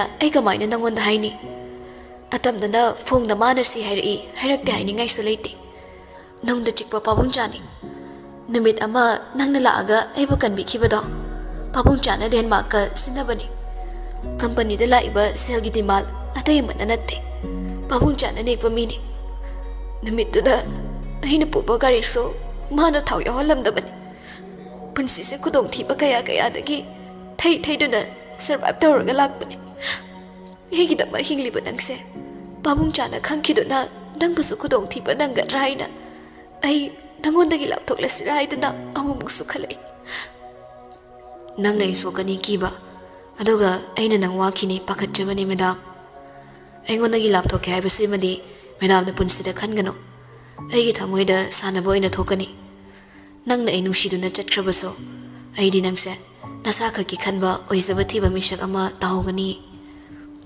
ꯅꯪ ꯈꯛꯅ ꯑꯩꯕꯨ ꯅꯨꯡꯁꯤꯕ ꯅꯠꯇꯦ ꯑꯩꯁꯨ ꯅꯪꯕꯨ ꯅꯨꯡꯁꯤ ꯅꯪꯗꯤ ꯀꯅꯥꯒꯨꯝꯕ ꯃꯤꯁꯛ ꯑꯃꯕꯨꯁꯨ ꯂꯨꯞꯅꯁꯨ ꯅꯨꯡꯁꯤꯔꯨꯔꯕ ꯃꯤꯁꯛꯅꯤ ꯑꯗꯨꯕꯨ ꯑꯩꯒꯤꯗꯤ ꯅꯪꯅ ꯑꯍꯥꯟꯕꯅꯤ ꯌꯥꯔꯦꯁꯦ ꯃꯦꯗꯥꯝ ꯃꯈꯥ ꯇꯥꯕꯗꯤ ꯅꯪ ꯑꯩ ꯑꯃꯠꯇꯅꯤ ꯁꯤꯗꯩꯗꯤ ꯅꯪꯒꯤ ꯄꯨꯟꯁꯤꯗꯁꯨ ꯑꯩ ꯌꯥꯎꯔꯕꯅꯤ ꯑꯩꯒꯤ ꯄꯨꯟꯁꯤꯗꯁꯨ ꯅꯪ ꯌꯥꯎꯔꯕꯅꯤ ꯑꯃꯅ ꯑꯃꯗ ꯋꯥ ꯑꯃꯠꯇ ꯂꯣꯠꯅꯕ ꯌꯥꯗꯦ ꯇꯥꯝꯅ ꯃꯉꯛ ꯅꯣꯝꯂꯒ ꯍꯥꯏꯔꯛꯂꯦ ꯖꯣꯔꯖꯁꯨ ꯈꯣꯟꯖꯦꯜ ꯍꯣꯡꯉꯛꯏ ꯑꯩ ꯉꯔꯥꯡꯗꯤ ꯀꯌꯥꯝ ꯋꯥꯅ ꯐ꯭ꯂꯥꯏꯠ ꯃꯇꯝ ꯉꯥꯏ ꯈꯪꯕ꯭ꯔꯥ ꯃꯅꯨꯡ ꯀꯟꯕꯤ ꯅꯪꯅ ꯉꯔꯥꯡ ꯀꯞꯄꯛꯄ ꯑꯩ ꯀꯌꯥꯝ ꯄꯥꯈꯠꯂꯤ ꯄꯥꯈꯠꯄ ꯃꯔꯛꯇ ꯅꯞꯁꯔꯤ ꯑꯣꯏꯅ ꯇꯧꯗꯅ ꯅꯨꯡꯁꯤꯕꯁꯨ ꯅꯞꯄꯛꯏꯅꯤ ꯃꯤ ꯍꯥꯠꯂꯨꯔꯦ ꯍꯥꯏꯔꯒ ꯑꯩ ꯎꯐꯪꯗ ꯖꯦꯜ ꯆꯪꯉꯅꯤ ꯍꯥꯏꯕꯩ ꯀꯞꯄꯤꯅꯤꯅꯦ ꯈꯨꯗꯣꯡꯊꯤꯕ ꯇꯥꯔꯅꯤ ꯀꯥꯏꯅ ꯃꯁꯥꯒꯤ ꯋꯥꯖꯗꯦꯕ ꯑꯃꯣꯠꯄ ꯃꯔꯛꯇ ꯐꯪꯕ ꯑꯁꯦꯡꯕ ꯅꯨꯡꯁꯤꯕꯁꯦ ꯑꯩꯒꯤ ꯏꯐꯝꯗꯗꯤ ꯃꯃꯜ ꯅꯥꯏꯗ꯭ꯔꯕ ꯈꯨꯗꯣꯜꯅꯤ ꯑꯃꯣꯠꯄ ꯃꯌꯥꯝ ꯃꯔꯛꯁꯤꯗ ꯍꯟꯗꯨꯅ ꯇꯧꯈꯥꯏꯔꯒ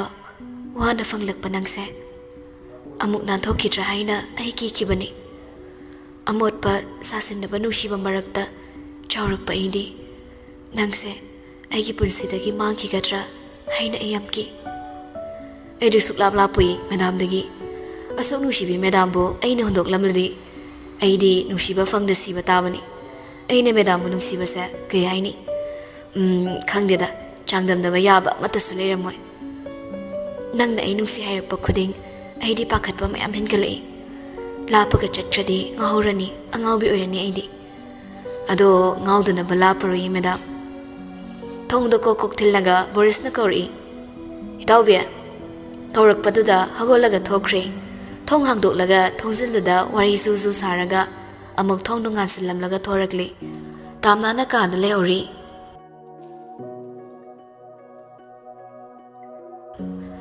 ꯃꯥꯡꯒꯣꯜꯗ ꯊꯣꯔꯛꯂꯤ ꯉꯁꯤꯒꯤ ꯄꯨꯡ 9ꯒꯤ ISTV ꯄꯥꯎꯗ ꯎꯍꯜꯂꯝꯃꯤ ꯄꯥꯎꯗꯨꯗ ꯑꯁꯨꯝꯅ ꯍꯥꯏꯔꯝꯃꯤ RK ꯃꯣꯇꯣꯔꯁꯀꯤ ꯆꯤꯌꯔꯃꯦꯟꯅ ꯚꯥꯏꯁ ꯆꯤꯌꯔꯃꯦꯟ ꯃꯈꯨꯔꯥꯗ ꯗꯣꯀꯨꯃꯦꯟꯠꯁ ꯍꯨꯔꯥꯜꯂꯤ ꯍꯥꯏꯕꯒꯤꯗꯃꯛ ꯒꯥꯔꯤꯅ ꯊꯣꯝꯂꯝꯂꯒ ꯆꯦꯟꯈꯤꯕꯗꯒꯤ ꯍꯧꯖꯤꯛ ꯚꯥꯏꯁ ꯆꯤꯌꯔꯃꯦꯟ RK ꯀꯨꯃꯥꯔ ꯁꯅꯥ ꯍꯣꯁꯄꯤꯇꯥꯜꯗ ꯂꯩꯔꯤ ꯀꯌꯥ ꯊꯤꯅ ꯁꯣꯛꯂꯨꯗꯕꯅ ꯃꯁꯥ ꯀꯩꯁꯨ ꯊꯣꯏꯗꯣꯛꯄꯗꯤ ꯇꯧꯈꯤꯗ꯭ꯔꯦ ꯑꯗꯨꯕꯨ ꯃꯍꯥꯛꯅ ꯐꯣꯡꯗꯣꯔꯛꯄ ꯃꯇꯝꯗ ꯑꯁꯨꯝꯅ ꯍꯥꯏꯔꯤ ꯀꯨꯃꯥꯔꯅ ꯋꯥ ꯉꯥꯡꯂꯛꯂꯝꯃꯤ ꯗꯣꯀꯨꯃꯦꯟꯠꯁꯤ ꯃꯥꯅ ꯑꯩꯉꯣꯟꯗ ꯃꯥꯡꯈ꯭ꯔꯦ ꯍꯥꯏꯔꯛꯄ ꯂꯩꯇꯦ ꯑꯗꯨꯕꯨ ꯉꯔꯥꯡ ꯃꯥꯅ ꯌꯨꯝꯗꯒꯤ ꯒꯥꯔꯤ ꯊꯧꯗꯣꯔꯛꯂꯒ ꯃꯇꯣꯝꯇ ꯆꯠꯈꯤꯕꯗꯨꯗ ꯏꯆꯥ ꯀꯧꯕꯅꯤꯅ ꯀꯗꯥꯏꯗ ꯆꯠꯂꯤꯕꯅꯣ ꯍꯥꯏꯅ ꯏꯅꯕꯅꯤ ꯑꯗꯒꯤ ꯃꯐꯝ ꯑꯃꯗ ꯅꯨꯄꯥ ꯑꯃꯒ ꯃꯥꯒ ꯎꯅꯩ ꯑꯩꯅ ꯀꯨꯝꯊꯔꯒ ꯆꯪꯁꯤꯟꯕꯗ ꯃꯥꯗꯤ ꯅꯣꯡꯃꯩꯁꯨ ꯄꯥꯏꯔꯛꯂꯝꯃꯤ ꯑꯩꯅ ꯀꯩꯗꯧꯔꯤꯅꯣ ꯍꯪꯕꯗ ꯗꯣꯀꯨꯃꯦꯟꯠꯁꯇꯨ ꯑꯩꯅ ꯍꯨꯔꯥꯜꯂꯦ ꯍꯥꯏꯔꯛꯈꯤ ꯍꯨꯔꯥꯟꯕ ꯗꯣꯀꯨꯃꯦꯟꯠꯁꯤꯡꯗꯨ ꯃꯉꯣꯟꯗ ꯄꯤꯔꯛꯂꯣ ꯍꯥꯏꯔꯛꯄꯗꯒꯤ ꯑꯩ ꯐꯖꯅ ꯋꯥꯔꯤ ꯁꯥꯅꯕ ꯍꯥꯏꯕꯗ ꯃꯥꯅ ꯃꯅꯥꯛ ꯆꯪꯁꯤꯜꯂꯛꯄꯗ ꯅꯣꯡꯃꯩꯅ ꯀꯥꯞꯀꯅꯤ ꯀꯤꯍꯜꯂꯛꯈꯤ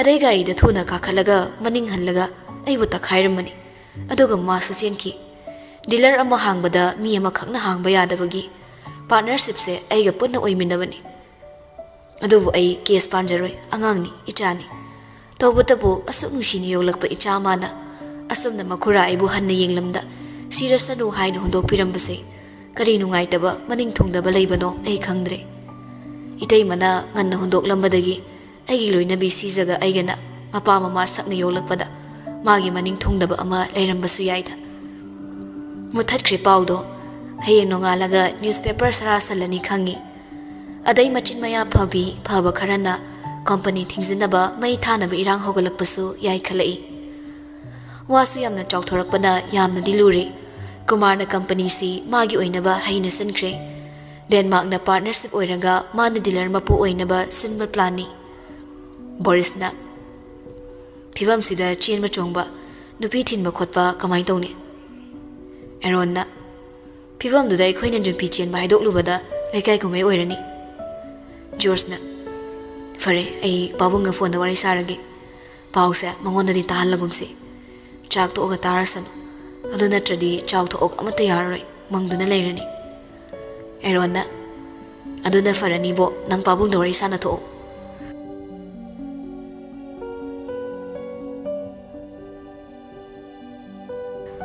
ꯁꯣꯝꯗꯅ ꯀꯨꯃꯥꯔꯅ ꯗꯦꯟꯃꯥꯔꯛꯇ ꯆꯩꯔꯝꯃꯤ ꯀꯩꯒꯤꯅꯣ ꯅꯪꯅ STV ꯀꯧꯔꯤꯁꯤꯅ ꯑꯁꯨꯛ ꯌꯥꯝꯅ ꯋꯥ ꯆꯥꯎꯍꯜꯂꯤꯁꯤ ꯀꯩꯒꯤꯅꯣ ꯌꯥꯝꯕꯨꯡꯅ ꯑꯩꯕꯨ ꯀꯔꯤꯅꯤ ꯍꯥꯏꯅ ꯈꯜꯂꯝꯒꯅꯤ ꯗꯦꯟꯃꯥꯔꯛꯅ ꯃꯤꯁꯇꯔ ꯀꯨꯃꯥꯔ ꯁꯤꯒꯤ ꯄ꯭ꯂꯥꯟꯁꯤꯅ ꯕꯦꯁꯅꯤ ꯇꯥꯝꯅꯥ ꯃꯤꯔꯣꯠ ꯃꯇꯝ ꯈꯔ ꯑꯣꯏꯔꯅꯤ ꯁꯤꯗ ꯑꯩꯈꯣꯏꯅ ꯀꯝꯄꯅꯤꯁꯤ ꯑꯣꯏꯍꯧꯕ ꯁꯤꯅꯤ ꯑꯩꯈꯣꯏꯒꯤ ꯄ꯭ꯂꯥꯟꯗꯤ ꯐꯅ ꯑꯣꯏꯗꯨꯅꯁꯨ ꯑꯩꯒꯤꯗꯤ ꯏꯃꯨꯡꯅꯤ ꯃꯣꯏꯅ ꯑꯩꯕꯨ ꯅꯨꯡꯁꯤꯔꯣꯏꯅꯦ ꯅꯪꯗꯤ ꯍꯥꯟꯅꯗꯤ ꯅꯨꯡꯁꯤꯗ꯭ꯔꯕꯅꯤꯗ ꯍꯩ ꯁꯥꯒꯩ ꯅꯥꯇꯩ ꯃꯌꯥꯝꯅ ꯑꯩꯒꯤ ꯃꯤꯆꯪꯗ ꯂꯩꯔꯛꯂꯣꯏꯅꯦ ꯅꯪꯅ ꯄꯥꯎꯃꯤ ꯀꯧꯕꯅ ꯉꯥꯏꯍꯥꯛꯀꯤ ꯑꯣꯏꯅ ꯑꯩꯒꯤ ꯉꯝꯅꯕ ꯁꯥꯖꯤꯟꯕ ꯋꯥꯍꯩ ꯀꯌꯥ ꯑꯃ ꯍꯥꯏꯈ꯭ꯔꯦ ꯄꯥꯎꯁꯦ ꯌꯥꯝꯕꯨꯡꯅ ꯇꯥꯔꯝꯃꯒ ꯏꯆꯥꯅꯨꯄꯤꯅ ꯇꯥꯔꯝꯃꯒ ꯀꯔꯤꯅꯣ ꯑꯣꯏꯔꯝꯗꯣꯏꯁꯤꯕꯣ ꯀꯥꯏꯗꯩ ꯋꯥꯏꯔꯛꯄ ꯃꯤꯅꯨꯡꯁꯤꯅꯣ ꯌꯦꯡꯅꯤꯡꯗꯦ ꯂꯥꯏꯃ ꯑꯩꯈꯣꯏꯒꯤꯗꯤ ꯑꯗꯣꯗꯥ ꯈꯪꯗꯦ ꯑꯩꯈꯣꯏꯅ ꯄꯥꯝꯕ ꯈꯨꯗꯤꯡ ꯐꯪꯕꯁꯤꯅꯤ ꯀꯨꯃꯥꯔ ꯃꯊꯥ ꯁꯥꯔꯝꯃꯤ ꯏꯃꯨꯡꯒꯤ ꯃꯤꯁꯤꯡ ꯀꯔꯤ ꯑꯣꯏꯔꯝꯒꯗꯒꯦ ꯈꯜꯂꯛꯂꯝꯃꯤ ꯑꯗꯨꯒ ꯑꯃꯨꯛ ꯋꯥꯁꯦ ꯆꯥꯎꯊꯣꯛꯈꯤꯕꯅ ꯑꯆꯨꯝꯕ ꯑꯁꯦꯡꯕ ꯅꯣꯡꯃ ꯈꯪꯂꯛꯄꯗ ꯃꯥꯅ ꯍꯦꯟꯅ ꯃꯥꯏ ꯈꯨꯒꯅꯤ ꯀꯤꯔꯝꯃꯤ ꯁꯪꯒꯣꯏꯔꯣꯝꯗ ꯊꯣꯔꯛꯂꯒ ꯇꯤꯂꯣꯒ ꯋꯥꯔꯤ ꯇꯧꯔꯝꯃꯤ ꯇꯤꯂꯣꯅ ꯄꯨꯊꯣꯛꯄ ꯉꯝꯗꯕꯅ ꯖꯣꯏꯒ ꯑꯣꯏꯅ ꯋꯥꯔꯤ ꯁꯥꯟꯅꯍꯜꯂꯝꯃꯤ ꯖꯣꯏꯅ ꯏꯕꯨꯡꯉꯣ ꯐꯤꯕꯝꯁꯤꯗ ꯅꯨꯄꯤ ꯍꯥꯏꯗꯣꯛꯄ ꯂꯥꯛꯂꯦ ꯈꯜꯂꯣ ꯂꯩꯀꯥꯏꯒꯤ ꯃꯤ ꯑꯃ ꯑꯅꯤꯇꯁꯨ ꯇꯤꯟꯗꯕ ꯌꯥꯔꯣꯏ ꯁꯥꯒꯩꯒꯤ ꯑꯍꯜ ꯑꯃꯅꯤꯁꯨ ꯃꯈꯨꯔꯥ ꯍꯥꯠꯂꯝꯂꯒ ꯀꯤꯕꯗꯒꯤ ꯆꯦꯟꯈ꯭ꯔꯦ ꯍꯥꯏꯗꯨꯅ ꯋꯥ ꯑꯃꯨꯛ ꯂꯥꯎꯅꯔꯛꯂꯅꯤ ꯑꯁꯨꯛ ꯂꯨꯔꯤꯉꯩ ꯇꯥꯟꯖꯥꯁꯤꯗ ꯃꯥꯅ ꯆꯦꯜꯂꯒꯗꯤ ꯑꯃꯨꯛ ꯍꯦꯟꯅ ꯃꯥꯕꯨ ꯑꯔꯥꯟꯕ ꯑꯣꯏꯅ ꯎꯈ꯭ꯔꯅꯤ ꯖꯣꯔꯖꯅ ꯆꯨꯝꯃꯦ ꯄꯥꯕꯨꯡ ꯆꯥꯎꯊꯣꯔꯛꯂꯤꯕ ꯋꯥꯁꯤꯒꯤ ꯋꯥꯔꯤꯁꯤꯟ ꯑꯃ ꯁꯦꯝꯗ꯭ꯔꯤꯐꯥꯎ ꯇꯥꯝꯅ ꯆꯦꯜꯂꯦ ꯍꯥꯏꯕ ꯋꯥꯁꯦ ꯊꯣꯛꯍꯟꯕ ꯌꯥꯕ ꯋꯥꯔꯤ ꯑꯣꯏꯗ꯭ꯔꯤ ꯑꯗꯨꯅ ꯃꯇꯝ ꯈꯔ ꯑꯍꯜ ꯂꯃꯟ ꯊꯥꯔꯛꯈꯤꯅꯨ ꯍꯣꯏ ꯄꯥꯕꯨꯡ ꯁꯤꯗ ꯊꯝꯈꯤꯒꯦ ꯑꯗꯨꯒ ꯀꯨꯃꯥꯔꯒꯤ ꯈꯨꯠꯇ ꯀꯝꯄꯅꯤꯁꯦ ꯇꯥꯈꯤꯗꯅꯕ ꯑꯩꯅ ꯁꯣꯏꯗꯅ ꯍꯣꯠꯅꯒꯅꯤ ꯐꯔꯦ ꯊꯣꯛꯑꯕ ꯑꯃ ꯂꯥꯛꯆꯔꯁꯅꯨ ꯑꯩꯁꯨ ꯁꯣꯝꯗ ꯇꯧꯕ ꯌꯥꯕ ꯀꯩꯀꯩ ꯑꯃꯨꯛꯇ ꯄꯥꯎ ꯐꯥꯎꯅꯒꯦ ꯍꯣꯏ ꯄꯥꯕꯨꯡ ꯑꯁꯨꯝꯅ ꯅꯨꯃꯤꯠꯇꯨꯒꯤ ꯄꯥꯎ ꯃꯇꯦꯛꯇꯨ ꯐꯦꯁꯕꯨꯛꯇꯁꯨ ꯚꯥꯏꯔꯦꯜ ꯆꯠꯂꯝꯃꯤ ꯏ ꯄꯥꯎꯒꯤ ꯄꯦꯖ ꯈꯨꯗꯤꯡꯗ ꯍꯧꯒꯠꯂꯛꯂꯝꯃꯤ ꯀꯃꯦꯟꯠꯁꯇ ꯆꯤꯌꯔꯃꯦꯟ ꯆꯩꯕꯁꯨ ꯌꯥꯎꯔꯤ ꯑꯗꯨꯒ ꯚꯥꯏꯁ ꯆꯤꯌꯔꯃꯦꯟꯒꯤ ꯋꯥ ꯈꯛ ꯇꯥꯔꯒ ꯊꯥꯖꯕ ꯌꯥꯕ ꯅꯠꯇꯦ ꯃꯥꯁꯨ ꯆꯤꯡꯅꯩ ꯍꯥꯏꯅꯁꯨ ꯉꯥꯡꯅꯔꯛꯂꯝꯃꯤ ꯑꯃꯅ ꯑꯃꯒꯤ ꯃꯤꯆꯪꯗ ꯈꯛ ꯂꯩꯔꯝꯗꯦ ꯅꯥꯀꯜ ꯑꯅꯤꯃꯛꯀꯤ ꯋꯥ ꯉꯥꯡꯅꯔꯝꯃꯤ ꯑꯣꯐꯤꯁꯀꯤ ꯁ꯭ꯇꯥꯐ ꯑꯌꯥꯝꯕꯁꯨ ꯇꯥꯝꯅꯥꯁꯤ ꯈꯔ ꯔꯨꯠ ꯑꯣꯏꯕꯅ ꯑꯃꯨꯛꯁꯨ ꯇꯧꯔꯝꯒꯗ꯭ꯔ ꯆꯤꯡꯅꯔꯝꯃꯤ ꯑꯗꯨꯒ ꯑꯃꯨꯛꯅ ꯀꯨꯃꯥꯔꯁꯨ ꯆꯤꯡꯅꯩ ꯀꯔꯝꯕꯅ ꯆꯨꯝꯂꯤꯕꯅꯣ ꯀꯔꯝꯕꯅ ꯂꯥꯜꯂꯤꯕꯅꯣ ꯈꯪꯕ ꯉꯝꯂꯝꯗꯦ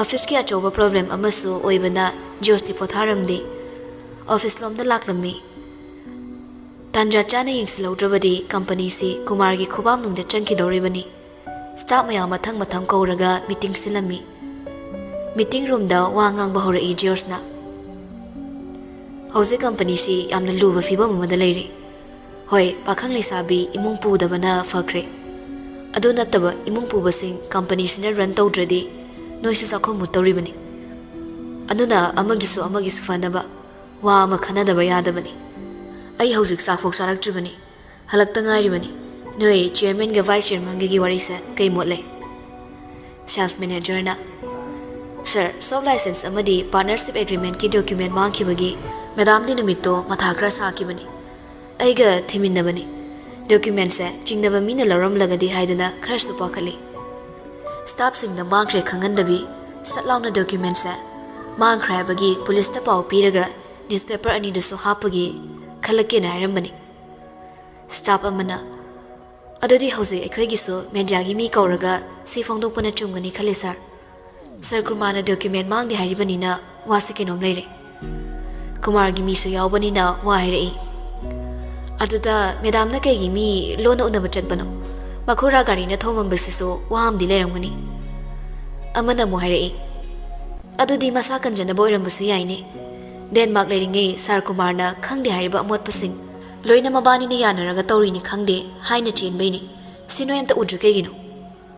ꯑꯃꯈꯛꯇꯗ ꯌꯥꯔꯣꯏ, ꯆꯤꯌꯔꯃꯦꯟꯁꯨ ꯁꯣꯏꯔꯝꯅꯤ꯫ ꯖꯣꯔꯖꯅ ꯌꯥꯔꯦ ꯂꯣꯏꯅ ꯇꯣꯛꯑꯣ, ꯀꯩꯁꯨ ꯅꯠꯇꯕꯤ ꯁ꯭ꯇꯥꯐ ꯃꯁꯦꯜꯁꯤꯐꯥꯎ ꯆꯤꯡꯅꯕ ꯌꯥꯕ ꯃꯔꯝ ꯄꯨꯊꯣꯛꯅꯔꯒ ꯑꯥꯔꯒꯨꯃꯦꯟ ꯇꯧꯅꯔꯤꯁꯤꯅꯤ꯫ ꯑꯗꯨꯅꯗꯤ ꯑꯥꯔꯒꯨꯃꯦꯟ ꯄꯥꯝꯕ ꯃꯌꯥꯝꯗꯗꯤ ꯀꯔꯤ ꯑꯣꯏꯔꯅꯤ?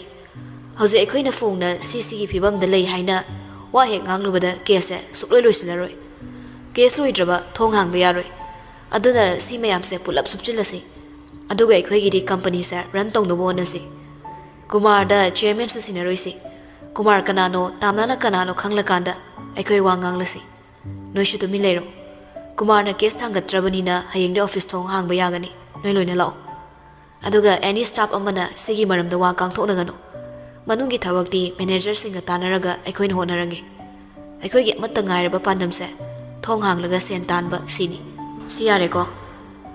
ꯄꯨꯂꯞꯅ ꯌꯥꯅꯤꯡꯅ ꯈꯨꯝꯂꯛꯂꯦ꯫ ꯍꯣꯏ ꯁꯥꯔ꯫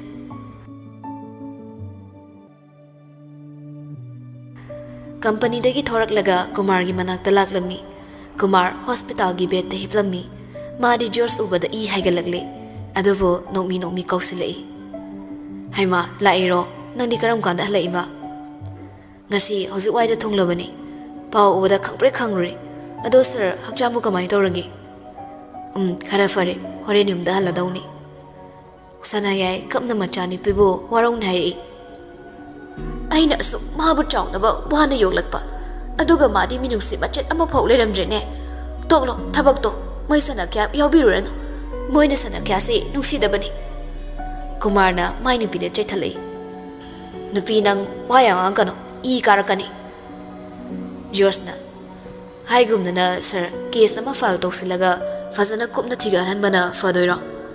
ꯃꯦꯗꯥꯝꯁꯨ ꯀꯧꯔꯒ ꯄꯨꯂꯤꯁ ꯁ꯭ꯇꯦꯁꯟꯗ ꯐꯝꯃꯤꯟꯅꯔꯒ ꯀꯨꯞꯅ ꯋꯥꯔꯤ ꯁꯥꯗꯣꯛꯄꯅ ꯆꯨꯝꯒꯅꯤ꯫ ꯑꯗꯨ ꯅꯠꯇ꯭ꯔꯗꯤ ꯂꯣꯏꯅ ꯃꯣꯠꯅꯔꯅꯤ꯫ ꯁꯣꯁꯤꯌꯦꯜ ꯃꯦꯗꯤꯌꯥꯗꯁꯨ ꯁꯥꯔ ꯍꯨꯟꯕ ꯌꯥꯎꯔꯤ, ꯃꯦꯗꯥꯝ ꯍꯨꯟꯕꯁꯨ ꯌꯥꯎꯔꯤ, ꯇꯪꯈꯥꯏ ꯇꯪꯈꯥꯏꯅꯤ꯫ ꯁꯅꯥꯌꯥꯏꯅ ꯑꯗꯨꯅ ꯐꯅꯤ ꯈꯜꯂꯦ꯫ ꯑꯩꯗꯤ ꯊꯋꯥꯏꯁꯦ ꯄ꯭ꯔꯣꯛ ꯄ꯭ꯔꯣꯛ ꯆꯥꯛꯑꯕꯅꯤ꯫ ꯍꯧꯖꯤꯛꯁꯨ ꯌꯨꯝꯗ ꯂꯩꯍꯧꯗꯦ, ꯃꯔꯥꯜꯗꯣ ꯂꯥꯜꯂꯕꯅꯤꯅ꯫ ꯑꯩꯅ ꯌꯨꯝꯗ ꯊꯪꯅꯔꯒꯅꯦ ꯂꯩꯕ ꯐꯥꯎ ꯀꯤꯔꯦ꯫ ꯀꯨꯃꯥꯔꯅ ꯖꯣꯔꯖ, ꯀꯝꯄꯅꯤꯁꯤ ꯍꯥꯡꯗꯕ ꯌꯥꯗꯕꯅꯤ꯫ ꯍꯌꯦꯡꯗꯒꯤ ꯑꯗꯨꯝ ꯍꯥꯡꯂꯁꯤ꯫ ꯅꯣꯏ ꯑꯩꯈꯣꯏ ꯆꯪꯂꯒ ꯃꯨꯠꯇꯅꯕ ꯍꯣꯠꯅꯁꯤꯀꯣ꯫ ꯍꯣꯏ ꯁꯥꯔ, ꯑꯗꯨꯗꯤ ꯑꯩ ꯍꯧꯖꯤꯛ ꯁ꯭ꯇꯥꯐ ꯃꯤꯇꯤꯡ ꯑꯃ ꯀꯧꯔꯨꯈꯤꯒꯦ, ꯊꯕꯛ ꯂꯥꯛꯅꯕ꯫ ꯍꯣꯏ ꯍꯣꯏ꯫ ꯖꯣꯔꯖꯁꯨ ꯀꯨꯃꯥꯔꯒꯤ ꯃꯅꯥꯛꯇꯒꯤ ꯊꯣꯔꯛꯂꯦ꯫ ꯃꯤꯇꯤꯡꯗꯤ ꯉꯁꯥꯏꯅ ꯁꯤꯟꯈ꯭ꯔꯕꯅꯤ ꯀꯨꯃꯥꯔꯗ ꯑꯣꯏꯗꯕ ꯉꯥꯡꯂꯝꯃꯤ꯫ ꯒꯥꯔꯤ ꯊꯧꯅ ꯊꯧꯅ ꯍꯜꯂꯛꯄꯗꯣ ꯉꯥꯏꯍꯥꯛꯇ ꯄꯣꯊꯥꯗꯦ꯫ ꯀꯃꯥꯏꯅ ꯇꯧꯁꯤꯒꯦ ꯍꯥꯏꯅ ꯋꯥꯈꯜ ꯈꯟꯕ ꯍꯧꯔꯛꯏ꯫ ꯃꯦꯗꯥꯝ ꯁꯤꯡꯂꯁꯨ ꯗꯤꯄ꯭ꯔꯦꯁꯟ ꯃꯌꯥꯝꯗꯨꯅ ꯋꯥꯈꯜ ꯊꯣꯛꯂꯔꯣꯏ ꯍꯥꯏꯕꯒꯤ ꯃꯦꯗꯥꯝꯅ ꯇꯧꯒꯗꯕ ꯃꯊꯧ ꯃꯥꯅ ꯑꯣꯏꯅ ꯇꯧꯔꯒꯦ ꯈꯜꯂꯤ꯫ ꯕꯣꯔꯤꯁ ꯍꯣꯏꯔꯣꯝꯗ ꯂꯥꯛꯂꯦ꯫ ꯀꯅꯥꯝꯇ ꯆꯥꯛ ꯆꯥꯅꯔꯝꯗ꯭ꯔꯤ, ꯃꯥ ꯍꯜꯂꯛꯄ ꯉꯥꯏꯔꯝꯃꯤ꯫ ꯑꯦꯔꯣꯟꯁꯨ ꯌꯥꯎꯅ ꯆꯥꯛ ꯆꯥꯔꯤ꯫ ꯆꯥꯛ ꯆꯥꯕ ꯃꯇꯝꯗꯤ ꯅꯠꯇꯕꯅꯤꯅ ꯆꯔꯥ ꯋꯥꯟꯕꯒꯨꯝ ꯆꯥꯔꯕꯅꯤ꯫ ꯍꯔꯥꯎ ꯍꯔꯥꯎ ꯋꯥꯔꯤ ꯁꯥꯅꯩ꯫ ꯑꯦꯔꯣꯟꯅ ꯑꯩꯁꯨ ꯃꯊꯪ ꯇꯔꯟ ꯇꯥꯅꯕ ꯏꯇꯥꯎꯕꯤꯒꯤ ꯂꯨꯍꯣꯡꯕꯗ ꯆꯥꯏꯁꯦꯟ ꯄꯥꯏꯍꯧ ꯇꯥꯔꯦ꯫ ꯕꯣꯔꯤꯁꯅ ꯏꯁ ꯑꯩꯒꯤ ꯂꯨꯍꯣꯡꯕꯗ ꯂꯨꯆꯤꯡꯕꯅ ꯆꯥꯏꯁꯦꯟ ꯄꯥꯏ, ꯑꯗꯨꯒ ꯖꯣꯁꯅ ꯍꯥꯜꯂꯤꯁꯤꯗꯤ꯫ ꯑꯦꯔꯣꯟꯅ ꯈꯪꯗꯦ ꯈꯪꯗꯦ, ꯂꯨꯆꯤꯡ ꯄꯨꯆꯤꯡꯒ ꯑꯩꯒꯤꯗꯤ ꯆꯨꯝꯍꯜꯂꯗꯕꯅꯤ꯫ ꯅꯤꯉꯣꯜꯅ ꯍꯜꯂꯛꯄꯤꯗꯣ ꯂꯧꯗꯧ ꯁꯔꯨꯛ ꯂꯩꯁꯥꯕꯤ ꯑꯃ ꯊꯤꯌꯣ꯫ ꯑꯦꯔꯣꯟꯅ ꯂꯩꯁꯥꯕꯤ ꯅꯪꯒꯨꯝꯕꯤ ꯀ꯭ꯋꯥꯛ ꯐꯪꯗꯧ ꯁꯔꯨꯛ ꯍꯜꯂꯛꯄꯤ ꯁꯤꯡꯒꯥꯔꯩꯗꯣ ꯃꯥꯒꯤ ꯐꯖꯕ ꯌꯦꯡꯂꯒ ꯍꯤꯡꯖꯔꯒꯦ ꯄꯨꯟꯁꯤꯁꯦ꯫ ꯅꯤꯉꯣꯜꯅ ꯅꯪꯒꯨꯝꯕ ꯍꯜꯂꯛꯄꯤꯗ ꯆꯣꯞꯄ ꯃꯤ ꯃꯌꯥꯝ ꯊꯣꯛꯂꯛꯄꯩꯅꯤ ꯍꯜꯂꯛꯄꯤꯅ ꯋꯥꯏ ꯆꯥꯏꯗꯅ ꯁꯤꯠ ꯁꯦꯡꯕ ꯉꯝꯗ꯭ꯔꯤꯁꯦ꯫ ꯖꯣꯔꯖꯅ ꯑꯦꯔꯣꯟ ꯏꯕꯣ, ꯑꯗꯨ ꯍꯜꯂꯛꯄꯤꯗꯨꯒ ꯂꯧꯔꯗꯤ ꯑꯩꯗꯤ ꯁꯨꯛꯀꯧ ꯀꯧꯅꯔꯣꯏꯍꯦ꯫ ꯅꯤꯉꯣꯜ ꯌꯥꯎꯁꯤꯜꯂꯛꯂꯦ꯫ ꯑꯗꯨꯅꯤ ꯍꯥꯏꯁꯦ꯫ ꯑꯦꯔꯣꯟꯅ ꯂꯧꯔꯣꯏꯍꯦ, ꯑꯩꯈꯣꯏ ꯕꯥꯅ ꯌꯥꯗꯦ꯫ ꯑꯗꯨ ꯅꯨꯄꯤꯗꯣ ꯍꯦꯛ ꯄꯨꯔꯛꯑꯕ ꯑꯩꯗꯤ ꯕꯔꯥꯗ ꯂꯩꯔꯨꯆꯣꯅ ꯍꯥꯏ꯫ ꯖꯣꯔꯖꯅ ꯑꯩꯈꯣꯏ ꯑꯣꯐꯤꯁꯇ ꯅꯨꯄꯤ ꯐꯖꯕꯤ ꯌꯥꯝ ꯌꯥꯎꯋꯤ꯫ ꯅꯤꯉꯣꯜꯅ ꯀꯟꯊꯠꯂꯛꯏ꯫ ꯌꯥꯔꯦ, ꯃꯤꯒꯤ ꯅꯨꯄꯤꯗ ꯑꯝꯇ ꯁꯤꯜꯂꯨꯅꯨ, ꯃꯥꯏ ꯃꯥꯏ ꯊꯣꯛꯄ ꯊꯤꯖꯅꯤ꯫ ꯊꯣꯏꯅ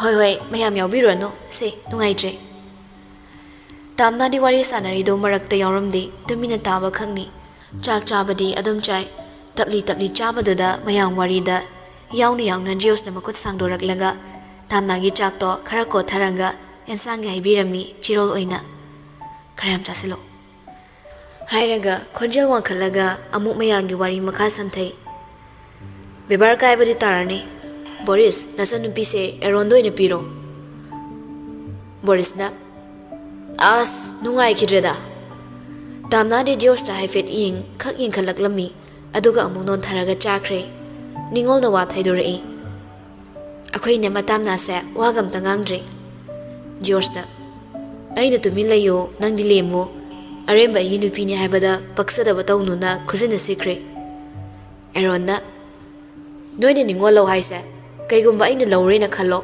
ꯑꯩꯅ ꯂꯦꯝꯃꯣ ꯀꯥꯏꯅ ꯈꯨꯖꯤꯟꯅ ꯁꯤꯎꯔꯗꯤ ꯍꯜꯂꯒ ꯃꯌꯥꯅ ꯆꯤꯛꯂꯛꯇꯧ ꯃꯥꯜꯂꯤ ꯑꯦꯔꯣꯟꯒꯤ ꯋꯥꯍꯩꯗꯨꯗ ꯑꯃꯨꯛ ꯄꯨꯟꯅ ꯅꯣꯛꯏ ꯑꯦꯔꯣꯟꯗꯤ ꯑꯁꯦꯡꯕꯁꯨ ꯁꯤꯔꯁꯇ ꯋꯥꯈꯜꯒꯤ ꯈꯜꯂꯒ ꯍꯥꯏꯔꯛꯂꯤꯕꯅꯤ ꯕꯣꯔꯤꯁꯅ ꯌꯥꯔꯦ ꯑꯝꯇ ꯇꯣꯛꯑꯣ ꯅꯣꯏ ꯋꯥꯔꯤꯁꯦ ꯐꯔꯛ ꯌꯥꯝ ꯇꯥꯔꯛꯇꯣꯔꯦ ꯏꯆꯜ ꯋꯥꯔꯛꯄꯗ ꯃꯃꯥꯟꯅꯕꯩ ꯅꯨꯄꯤ ꯑꯣꯏꯗꯧꯔꯤꯅꯤꯅ ꯑꯩꯒꯁꯦ ꯅꯋꯥ ꯂꯧꯗꯦꯅ ꯇꯥꯟꯊꯣꯔꯛꯄ ꯇꯥꯔꯦ ꯑꯁꯨꯝꯅ ꯋꯥꯔꯤ ꯇꯧꯗꯨꯅ ꯆꯥꯛ ꯆꯥꯅꯔꯦ ꯆꯥꯕ ꯂꯣꯏꯈ꯭ꯔꯦ ꯇꯥꯝꯅꯥ ꯑꯃꯗꯤ ꯅꯨꯄꯤ ꯑꯅꯤꯗꯨꯒ ꯆꯥꯛꯈꯨꯝ ꯂꯣꯏꯁꯤꯟꯃꯤꯟꯅꯔꯝꯃꯤ ꯂꯣꯏꯔꯕ ꯇꯨꯡꯗ ꯉꯥꯏꯍꯥꯛ ꯃꯥꯒꯤ ꯊꯣꯛꯄ ꯄꯣꯊꯥꯅꯔꯝꯃꯤ ꯅꯤꯡꯉꯣꯜꯗꯤ ꯒꯦꯁ ꯔꯨꯝꯗ ꯆꯪꯈ꯭ꯔꯦ ꯇꯥꯝꯅꯥꯅ ꯅꯤꯡꯉꯣꯜꯒꯤ ꯐꯃꯨꯡꯗ ꯉꯥꯏꯍꯥꯛ ꯍꯤꯞꯂꯝꯃꯤ ꯑꯍꯤꯡ ꯇꯨꯝꯕ ꯌꯥꯈꯤꯗꯕꯅꯤꯅ ꯇꯨꯝꯊꯣꯛꯂꯨꯔꯦ ꯖꯤꯌꯣꯁꯁꯨꯃꯛ ꯃꯅꯥꯛꯇ ꯆꯪꯁꯤꯜꯂꯛꯂꯒ ꯋꯥꯔꯤ ꯈꯔ ꯁꯥꯟꯅꯅꯕ ꯇꯥꯝꯅꯥꯕꯨ ꯍꯧꯗꯣꯔꯛꯏ ꯇꯥꯕ꯭ꯔꯥ ꯍꯧꯒꯠꯂꯣ ꯋꯥꯔꯤ ꯑꯝꯇ ꯁꯥꯟꯅꯁꯦ ꯃꯦꯗꯥꯝ ꯇꯥꯝꯅꯥꯁꯨ ꯍꯧꯒꯠꯂꯛꯂꯤ ꯀꯨꯏꯅ ꯍꯧꯗꯣꯛꯅꯗꯦ ꯐꯃꯨꯡ ꯃꯌꯥꯏꯗꯨꯗ ꯐꯝꯂꯒ ꯀꯩꯗꯧꯔꯒꯦ ꯀꯩ ꯋꯥꯔꯤꯅꯣ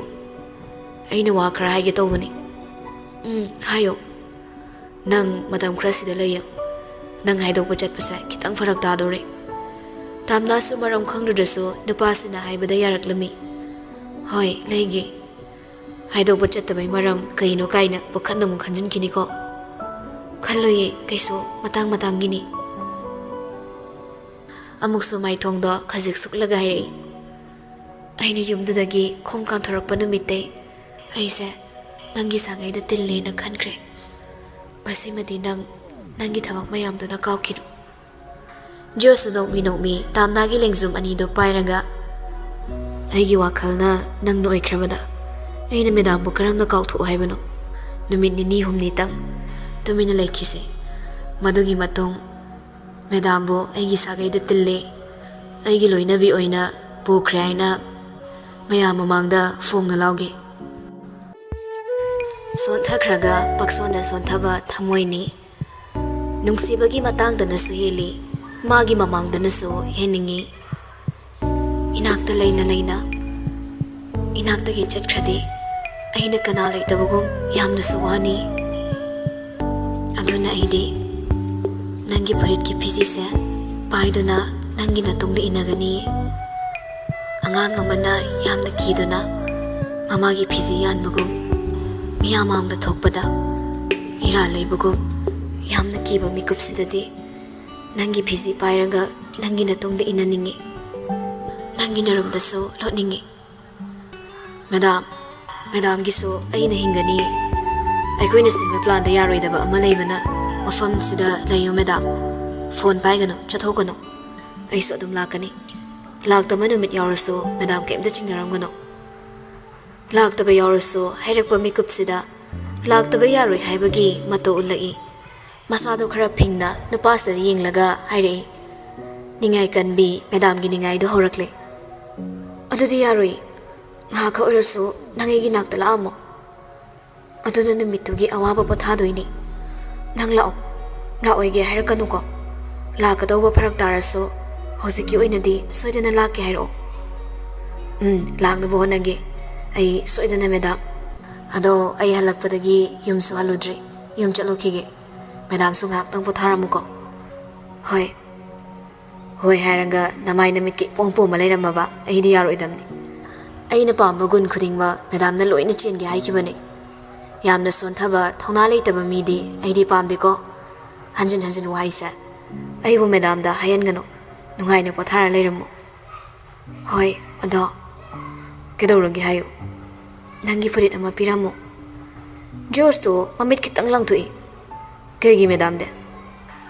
Ayi wakalse. Itomta ifak fakchil laga lairingi mikupta. China ko laga tumgi.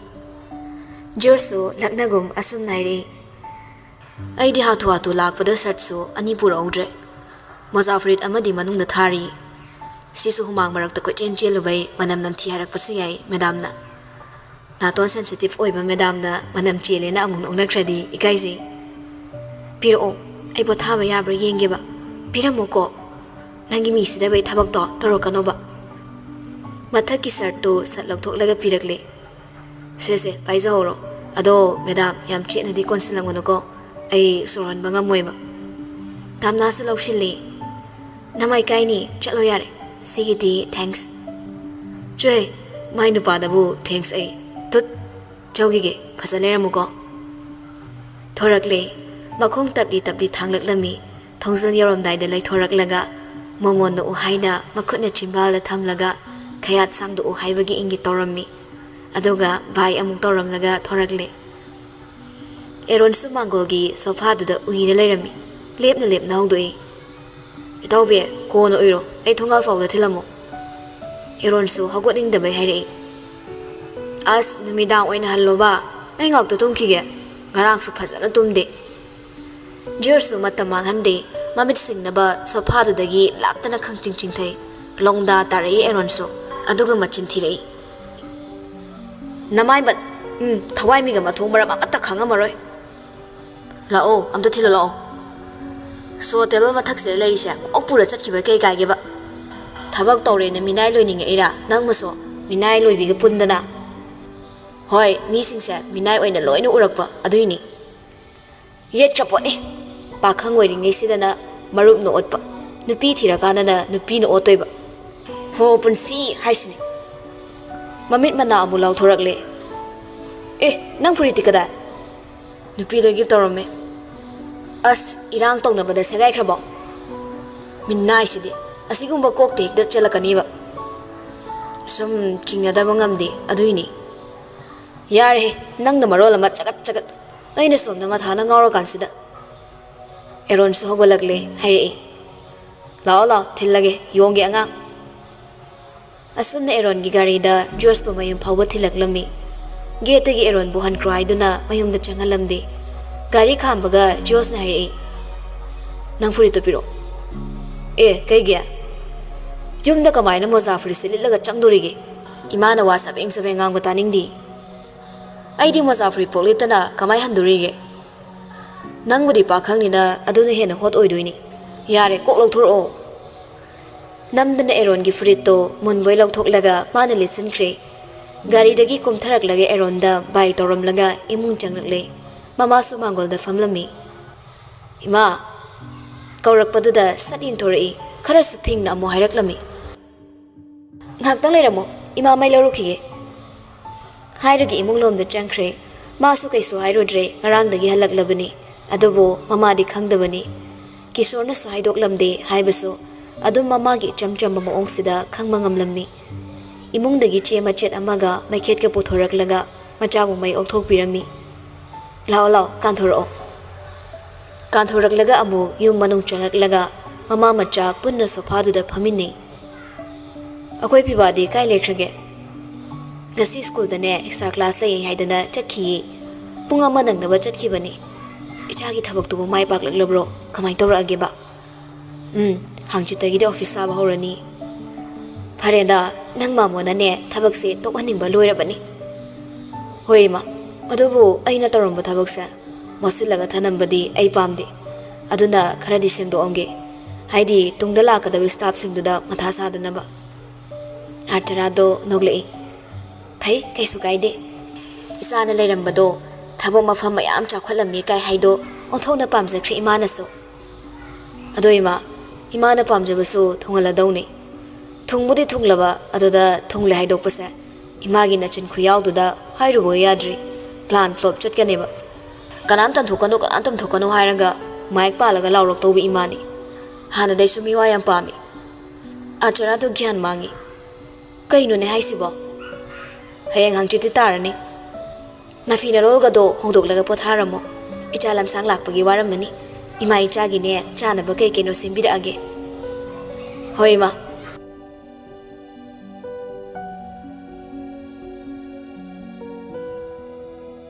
Somdana Facebook da pau yingna surudi kalak pian bada loikre. Mapukning da su khalami. Matam amada nang nei gi mai de khupang na thaki bado. Ngasi de du China da gi hen ba China ni. Nang na fangli se. Lai na wara ini. Phone men da leiringe Ricky su thaba halakle. Ka manung da changak laga mafi maral hongdok pado. Nupi sina kaiso thawa sa da phone met laga tum leirami. Mawa mapuroi bana thaba wan halak laga ising glass ama phau kanni khangda baduda sauning lei. Adobu angang ni khanduna kaiso saurudre. So ising glass am da thake. Phone do dagi he na leiba mathau leitragum su ying da nai. Filter da yara thao glass da thana mabani. Mafi hong lumanu pado makut chap lepaga nupis da ying laklami. Aduga amukso. Yaraga pibiro ai dress hongamge. Kok yaraga thakpa yabasida yam thauda ningbra khangde. Hairaga golaklaga isau khara lagle khanganduna ising glass ama filter da yarami. Nupisi gi maongsida ising do phau thak tok tallabani. Thabaka warubaga cheri. Hai nangko khupak lakani. Angang iwei nei saulang yam pamgano. Se noi agina yumdo nati. Mafam matam tanja menja khara khango. Hayo X to makura na hat ke toromina problem thokpagi nuai chiro nangi se. X tungi wa ko sile ise kai gino nangna. Thabak wan halak laga mapuroi bagi seba phok tawningdaba.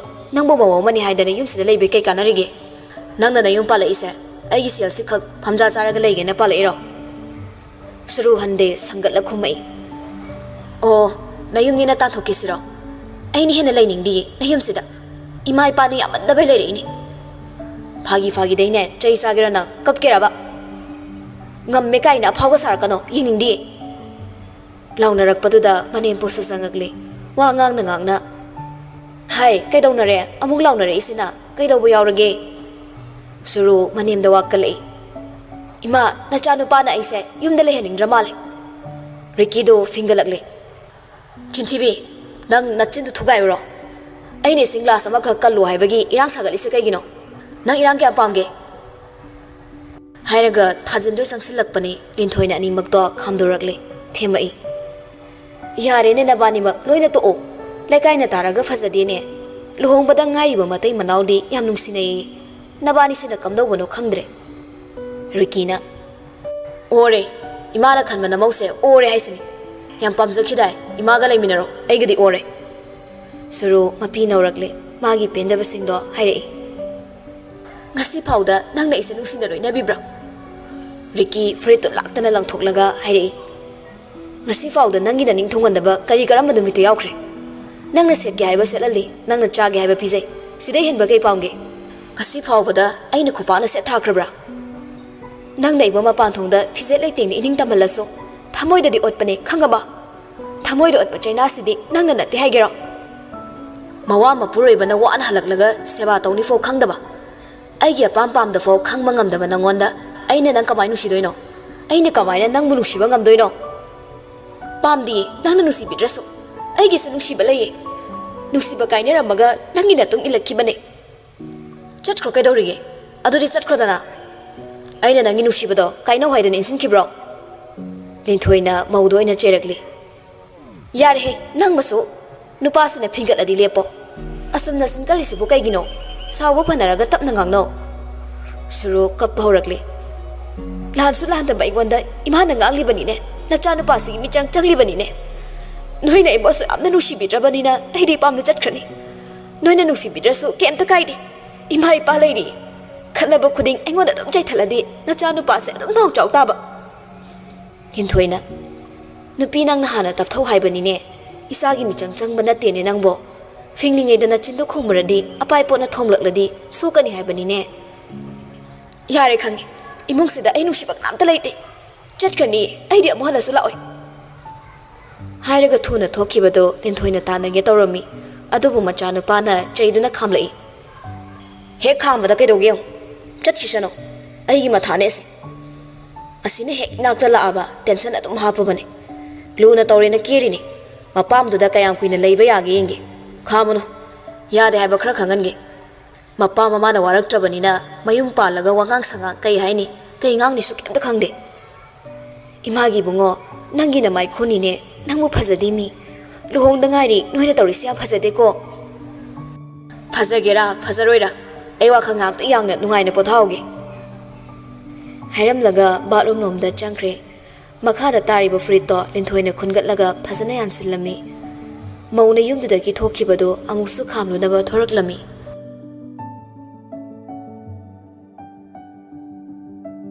Eron na furit kalit takay yumda changak padoda mapa angan bana lep law lawri. Hai furiti ganja mangbada furit kaloin hundo ma brai bani. Mangolda mapa macha lepaga wari ngangne. Kongkwa mata bam charo bada ko ngong mandana furit ka mafa marang amta khangkidreba. Tukat chahe kwa sa dok saruk yu atang mathau aduni hena lembani maya inga kai hena de kwa chaba misi. Machabu yu thoi annai ma mapani. Hairam laga imung lomda grong rong changki mapa siman aran baga tahalamle mana oina gyan tasilambani.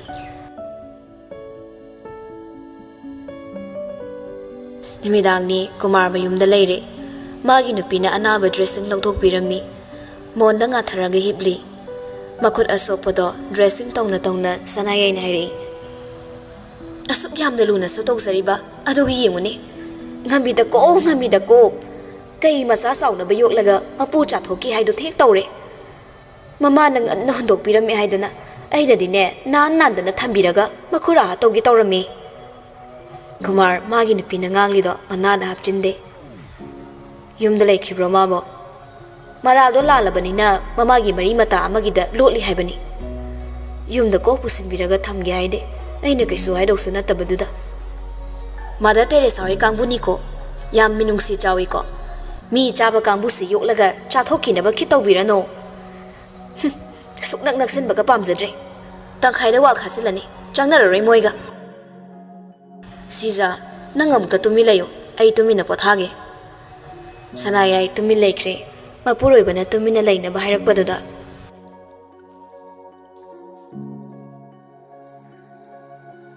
mathangi ayukto nganta hogalaga thabai inkhang loina loisilami dok thamaiso tamnana kathoklamle cha nonglon badi kaya heitabana lolamde sumangi gamla makhong sumsinglami ayumda nungti tawbago pauche yen manupa duso get wang madagi pauche do langsilaklami ado umuk lawraga haipet sumyinglambani ahan malamaida chawna iriba headings to pabada thoki ba thodok tu yamna heina kumarna mabu aran basiduna iraklami madu parubadagi masapo gyan manglami tension amada pura laikre makhuna thangatlaga khabar do yengna onkre asaba murti ningolna chalon baloire hainaba tholakpada tamnana khabar parambaduda moidi ngarangna pau fanglabanina soidana khanglamnani haiba khanglami thona mamai leiraga changsinkhraga mabunga manamagada taklami thoisu kaya phingda tabli tamnagi manak changakli wakhal laknaba tapna lengsumda pairaga kaurai iche ahalgo oibaga chahi matangsida amadi maya mamangda ikai manbana sining mamikup tiyorakle asuk mamal yaroido sarok sikrege haiba khalaklami mayamna mabu karini hairamgani karini uramgani khalakle mapukningda makhurabu suwaro behen manbana ira thanglakle je khabar kedobagi yengwino mina pangai hairaga pauche da lana sandoklaga aikoina kiduna laigumse hayengang chitangari soidana achumba khangdoba tamnana aina mokpasu ngamloidaba pabung chada moklubaini aduba aidi chumbanina aigi michangna sakudaba dining thau ipa manu de lepakani khanna thauna hankidabani adubu asidi ai thauna amata yaudre ai mai thire higna lat ngamkre jamna kaisu khanda hairak lambadagi kapli tawrakpani thoina themnabo naraso yaramde khabardo thoida piramlaga tumina mu magi kamanungda changaklami penjadabagi matomta maya krak chiklaga kapningwa khangami chumna migi mayumdaso mirot oiduna leiba magi sagai amasu natte mitopni mana hanba makhagi angangsing mayumda leiringe ikairinge mathaksida amukso khabarda magi isatpu yonbirakle mayum leina mayum leizadabagum migi mayumda saidangli mapa leina magi kana leitabagum asutona hingle haina pelamde mayam se khanjillaga natana taba wakhal macha macha amukso khange tawraklami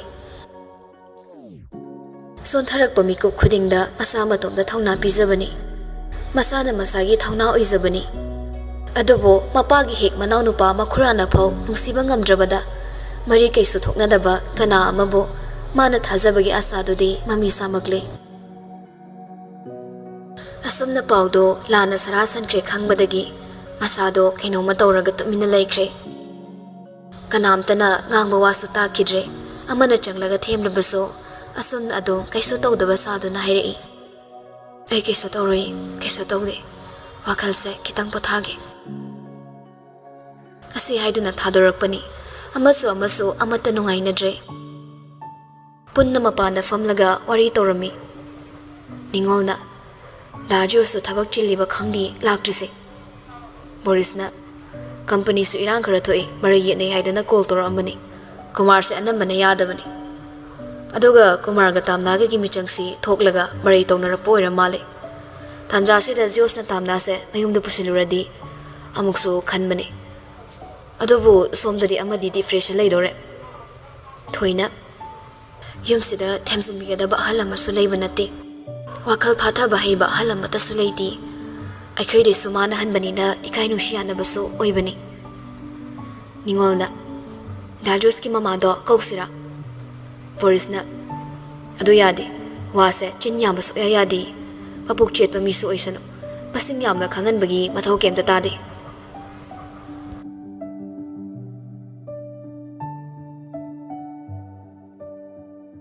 nong mahokre nupi singarang dagi mangba yabaso mangle kappa yabaso kappe adubu phakre tumdabagi wakhal pukhanda khanjinbaga depression chatlammi masasi sokpatare khanna masagi hakjangi damak amumi pai bahoraklami thoraklami mapalomda aduga thoida thoi nangi phone dam tawaige jios ta call tawge tawbani Arun gido lok thamme paibe kanande Boris na pi krok ingit pirak padagi piraklami tamna phone do karomda muka khalakle puraga aduga jios ta call tawri hello aini nang somda lakadra khonjel dudi kaisu tawdaba malami thaba halakpada changake khanbani ai ngarang de heng tumde nang na inu shi hairaga phone ama phok su pahande tumba yadramina isa se am chok thai tumna ba tablet amta leibiro ai nung ti charoi kasi khakti chage tumba yanaba natradi ai isa se loss oire tumna ba guli chabado fati phone do budi ai ama puragene guli du di chagumse tamna do masa khra son thaduna ai yam wareba ai gi awa se khangdaba tongno tumba yadana ai kamaina pothadoino jorsu khara cheiba mana themai nangidama aina kanna honari soidana mai pakani haibagi wakhal chawthodi kaigi nang tumba yaroidoino madam ai bu themda bo honarakano ai sumini ngamna bo honani ai lotuna leiba su pamde adobu ngasi kakti amta pena tumgi tumdaba tablet to kawrakano thamage ai hairaga phone do yam thuna thamkre atuga amo phone do pithoruk leraga famung de hiptuna tumthana bo naraklamni tumbadi yaramde josna lakpo oina ngairami matomta isong do tause mit ushin basu yadana khanjinoi kamaina khaloidoino khangdeba lak tobana kyam walino khangde mi mayum sida hainadabana suloire sida amu manaso ngaktanga lakpi bai wa khalai banate pet lawba angang maya marak sida aini kaibana leiba yadre ha ki matung yorakle room gi ngansiliba thongdo hangduna changaklami tamna sogolaklaga juice ki manak changsilaga makhut tingthorai kadai leiraba juice na tamna gi makhutto sat lauraga machimbalduna chupakli pizza khrabani chakhaw manung yobaga tumninga ani makhut sa chingsilaklaga cheirai aina pothaba phangdrise phagiro adu phazana hairaga leiraktaba nangi nupine na su hairaga nehumda su pasinbidaba aina pothage hairaso pothana basinbidaba nang na igida makhali se kamaina no jorso tablet strip to dagi ama lak thorak laga pirakle Isaudi pura hingchabini. Se sidai hena chaba yaroi ko. Sikak charaga makha tabadi chaba yaroi. Ngasi potharo. Aduga nangsu haying di kumargumda oidaba khara ngang tabani. Mirod oidanaba. Kamaina. Juice na tablet to charo haina ingit pirakle. Aduga filter de ising glass ama yaruraga pirakle. Kut yosilo. Aduga potharo ko amu wari liragiba. Tamna so charaga ising no thakchin kre. Aduga amu famung changsin kraga hiblammi. Kachilom da onthokraga asumna hairi. Mikap thorak pada lairamdradi yaroi ko ide. Juice latna rai. Adu weraga na khara changsalo. Aisu pothadri. Ngakta pothazage madam. Taning deko tumda tomo nayang le do kauthar kadamni. Hingchabi ni na sidi. Mawa mapuroi badabu asigu mawang si kanangang nageba. Yumda na lairenbi lamda na hingchabi pa me haidai. Hojikti nangse aigi oidri aduna mi top. Adudi oiragi madam. Laknaraga changsilak paduda fuk hogolaga makut ani changni inthorakle. Lauraga hainada cheri. Oktaba yam malina. I karakani ko. Kundo pareng hukla pau ilai lai na kainaraba matamsida. Jele haidana kundo pareng hukjiba nangonda. Hakjangi nusiba sat pitokpa pamde ai. Horokano ko taptage khanara chatkini ko. Jos moli moli. Madam ba. Nanai di thamwagi nusiba sa sina penjare. Nusiba bu yamna respect tawzaba madam gi husband ni rubber band nati. Adu ngai ko aina yaningdaba amadi leiko madam da. Aina kedoraba. Nungti nang na ikolaga tumbiri dudi fati. Ay hinakta sulak taba nang na ingon na iransira kano. Jorso khaijil lai. Nagi farid koli dudi. Yamna kanna naksin bigano ko konbiraso. Natraga kitang tamna thamaga tumbiyo. Ay farid ta kon kibhay se. Ay hakchangi nusiba lawbaga chakmane. Nupa aiso isagi izat lai madam. O adudi nangi hakchang ay nilawkibadi yam kuirene. Jorso ngakna. Kaum kanda. Nang na Haryana chatlamdai. Noi da lakpada nang leramdabado. Noi po langkhoktagi nangi purito ina pui. Jorso chilai. O loso kiba puritudi fawn oikrene. Laisabi ama oina thamoy huranbadudi huranzo. Purit phaw yawsiladi henmandro nangso. Newspaper da sengdokera madam na.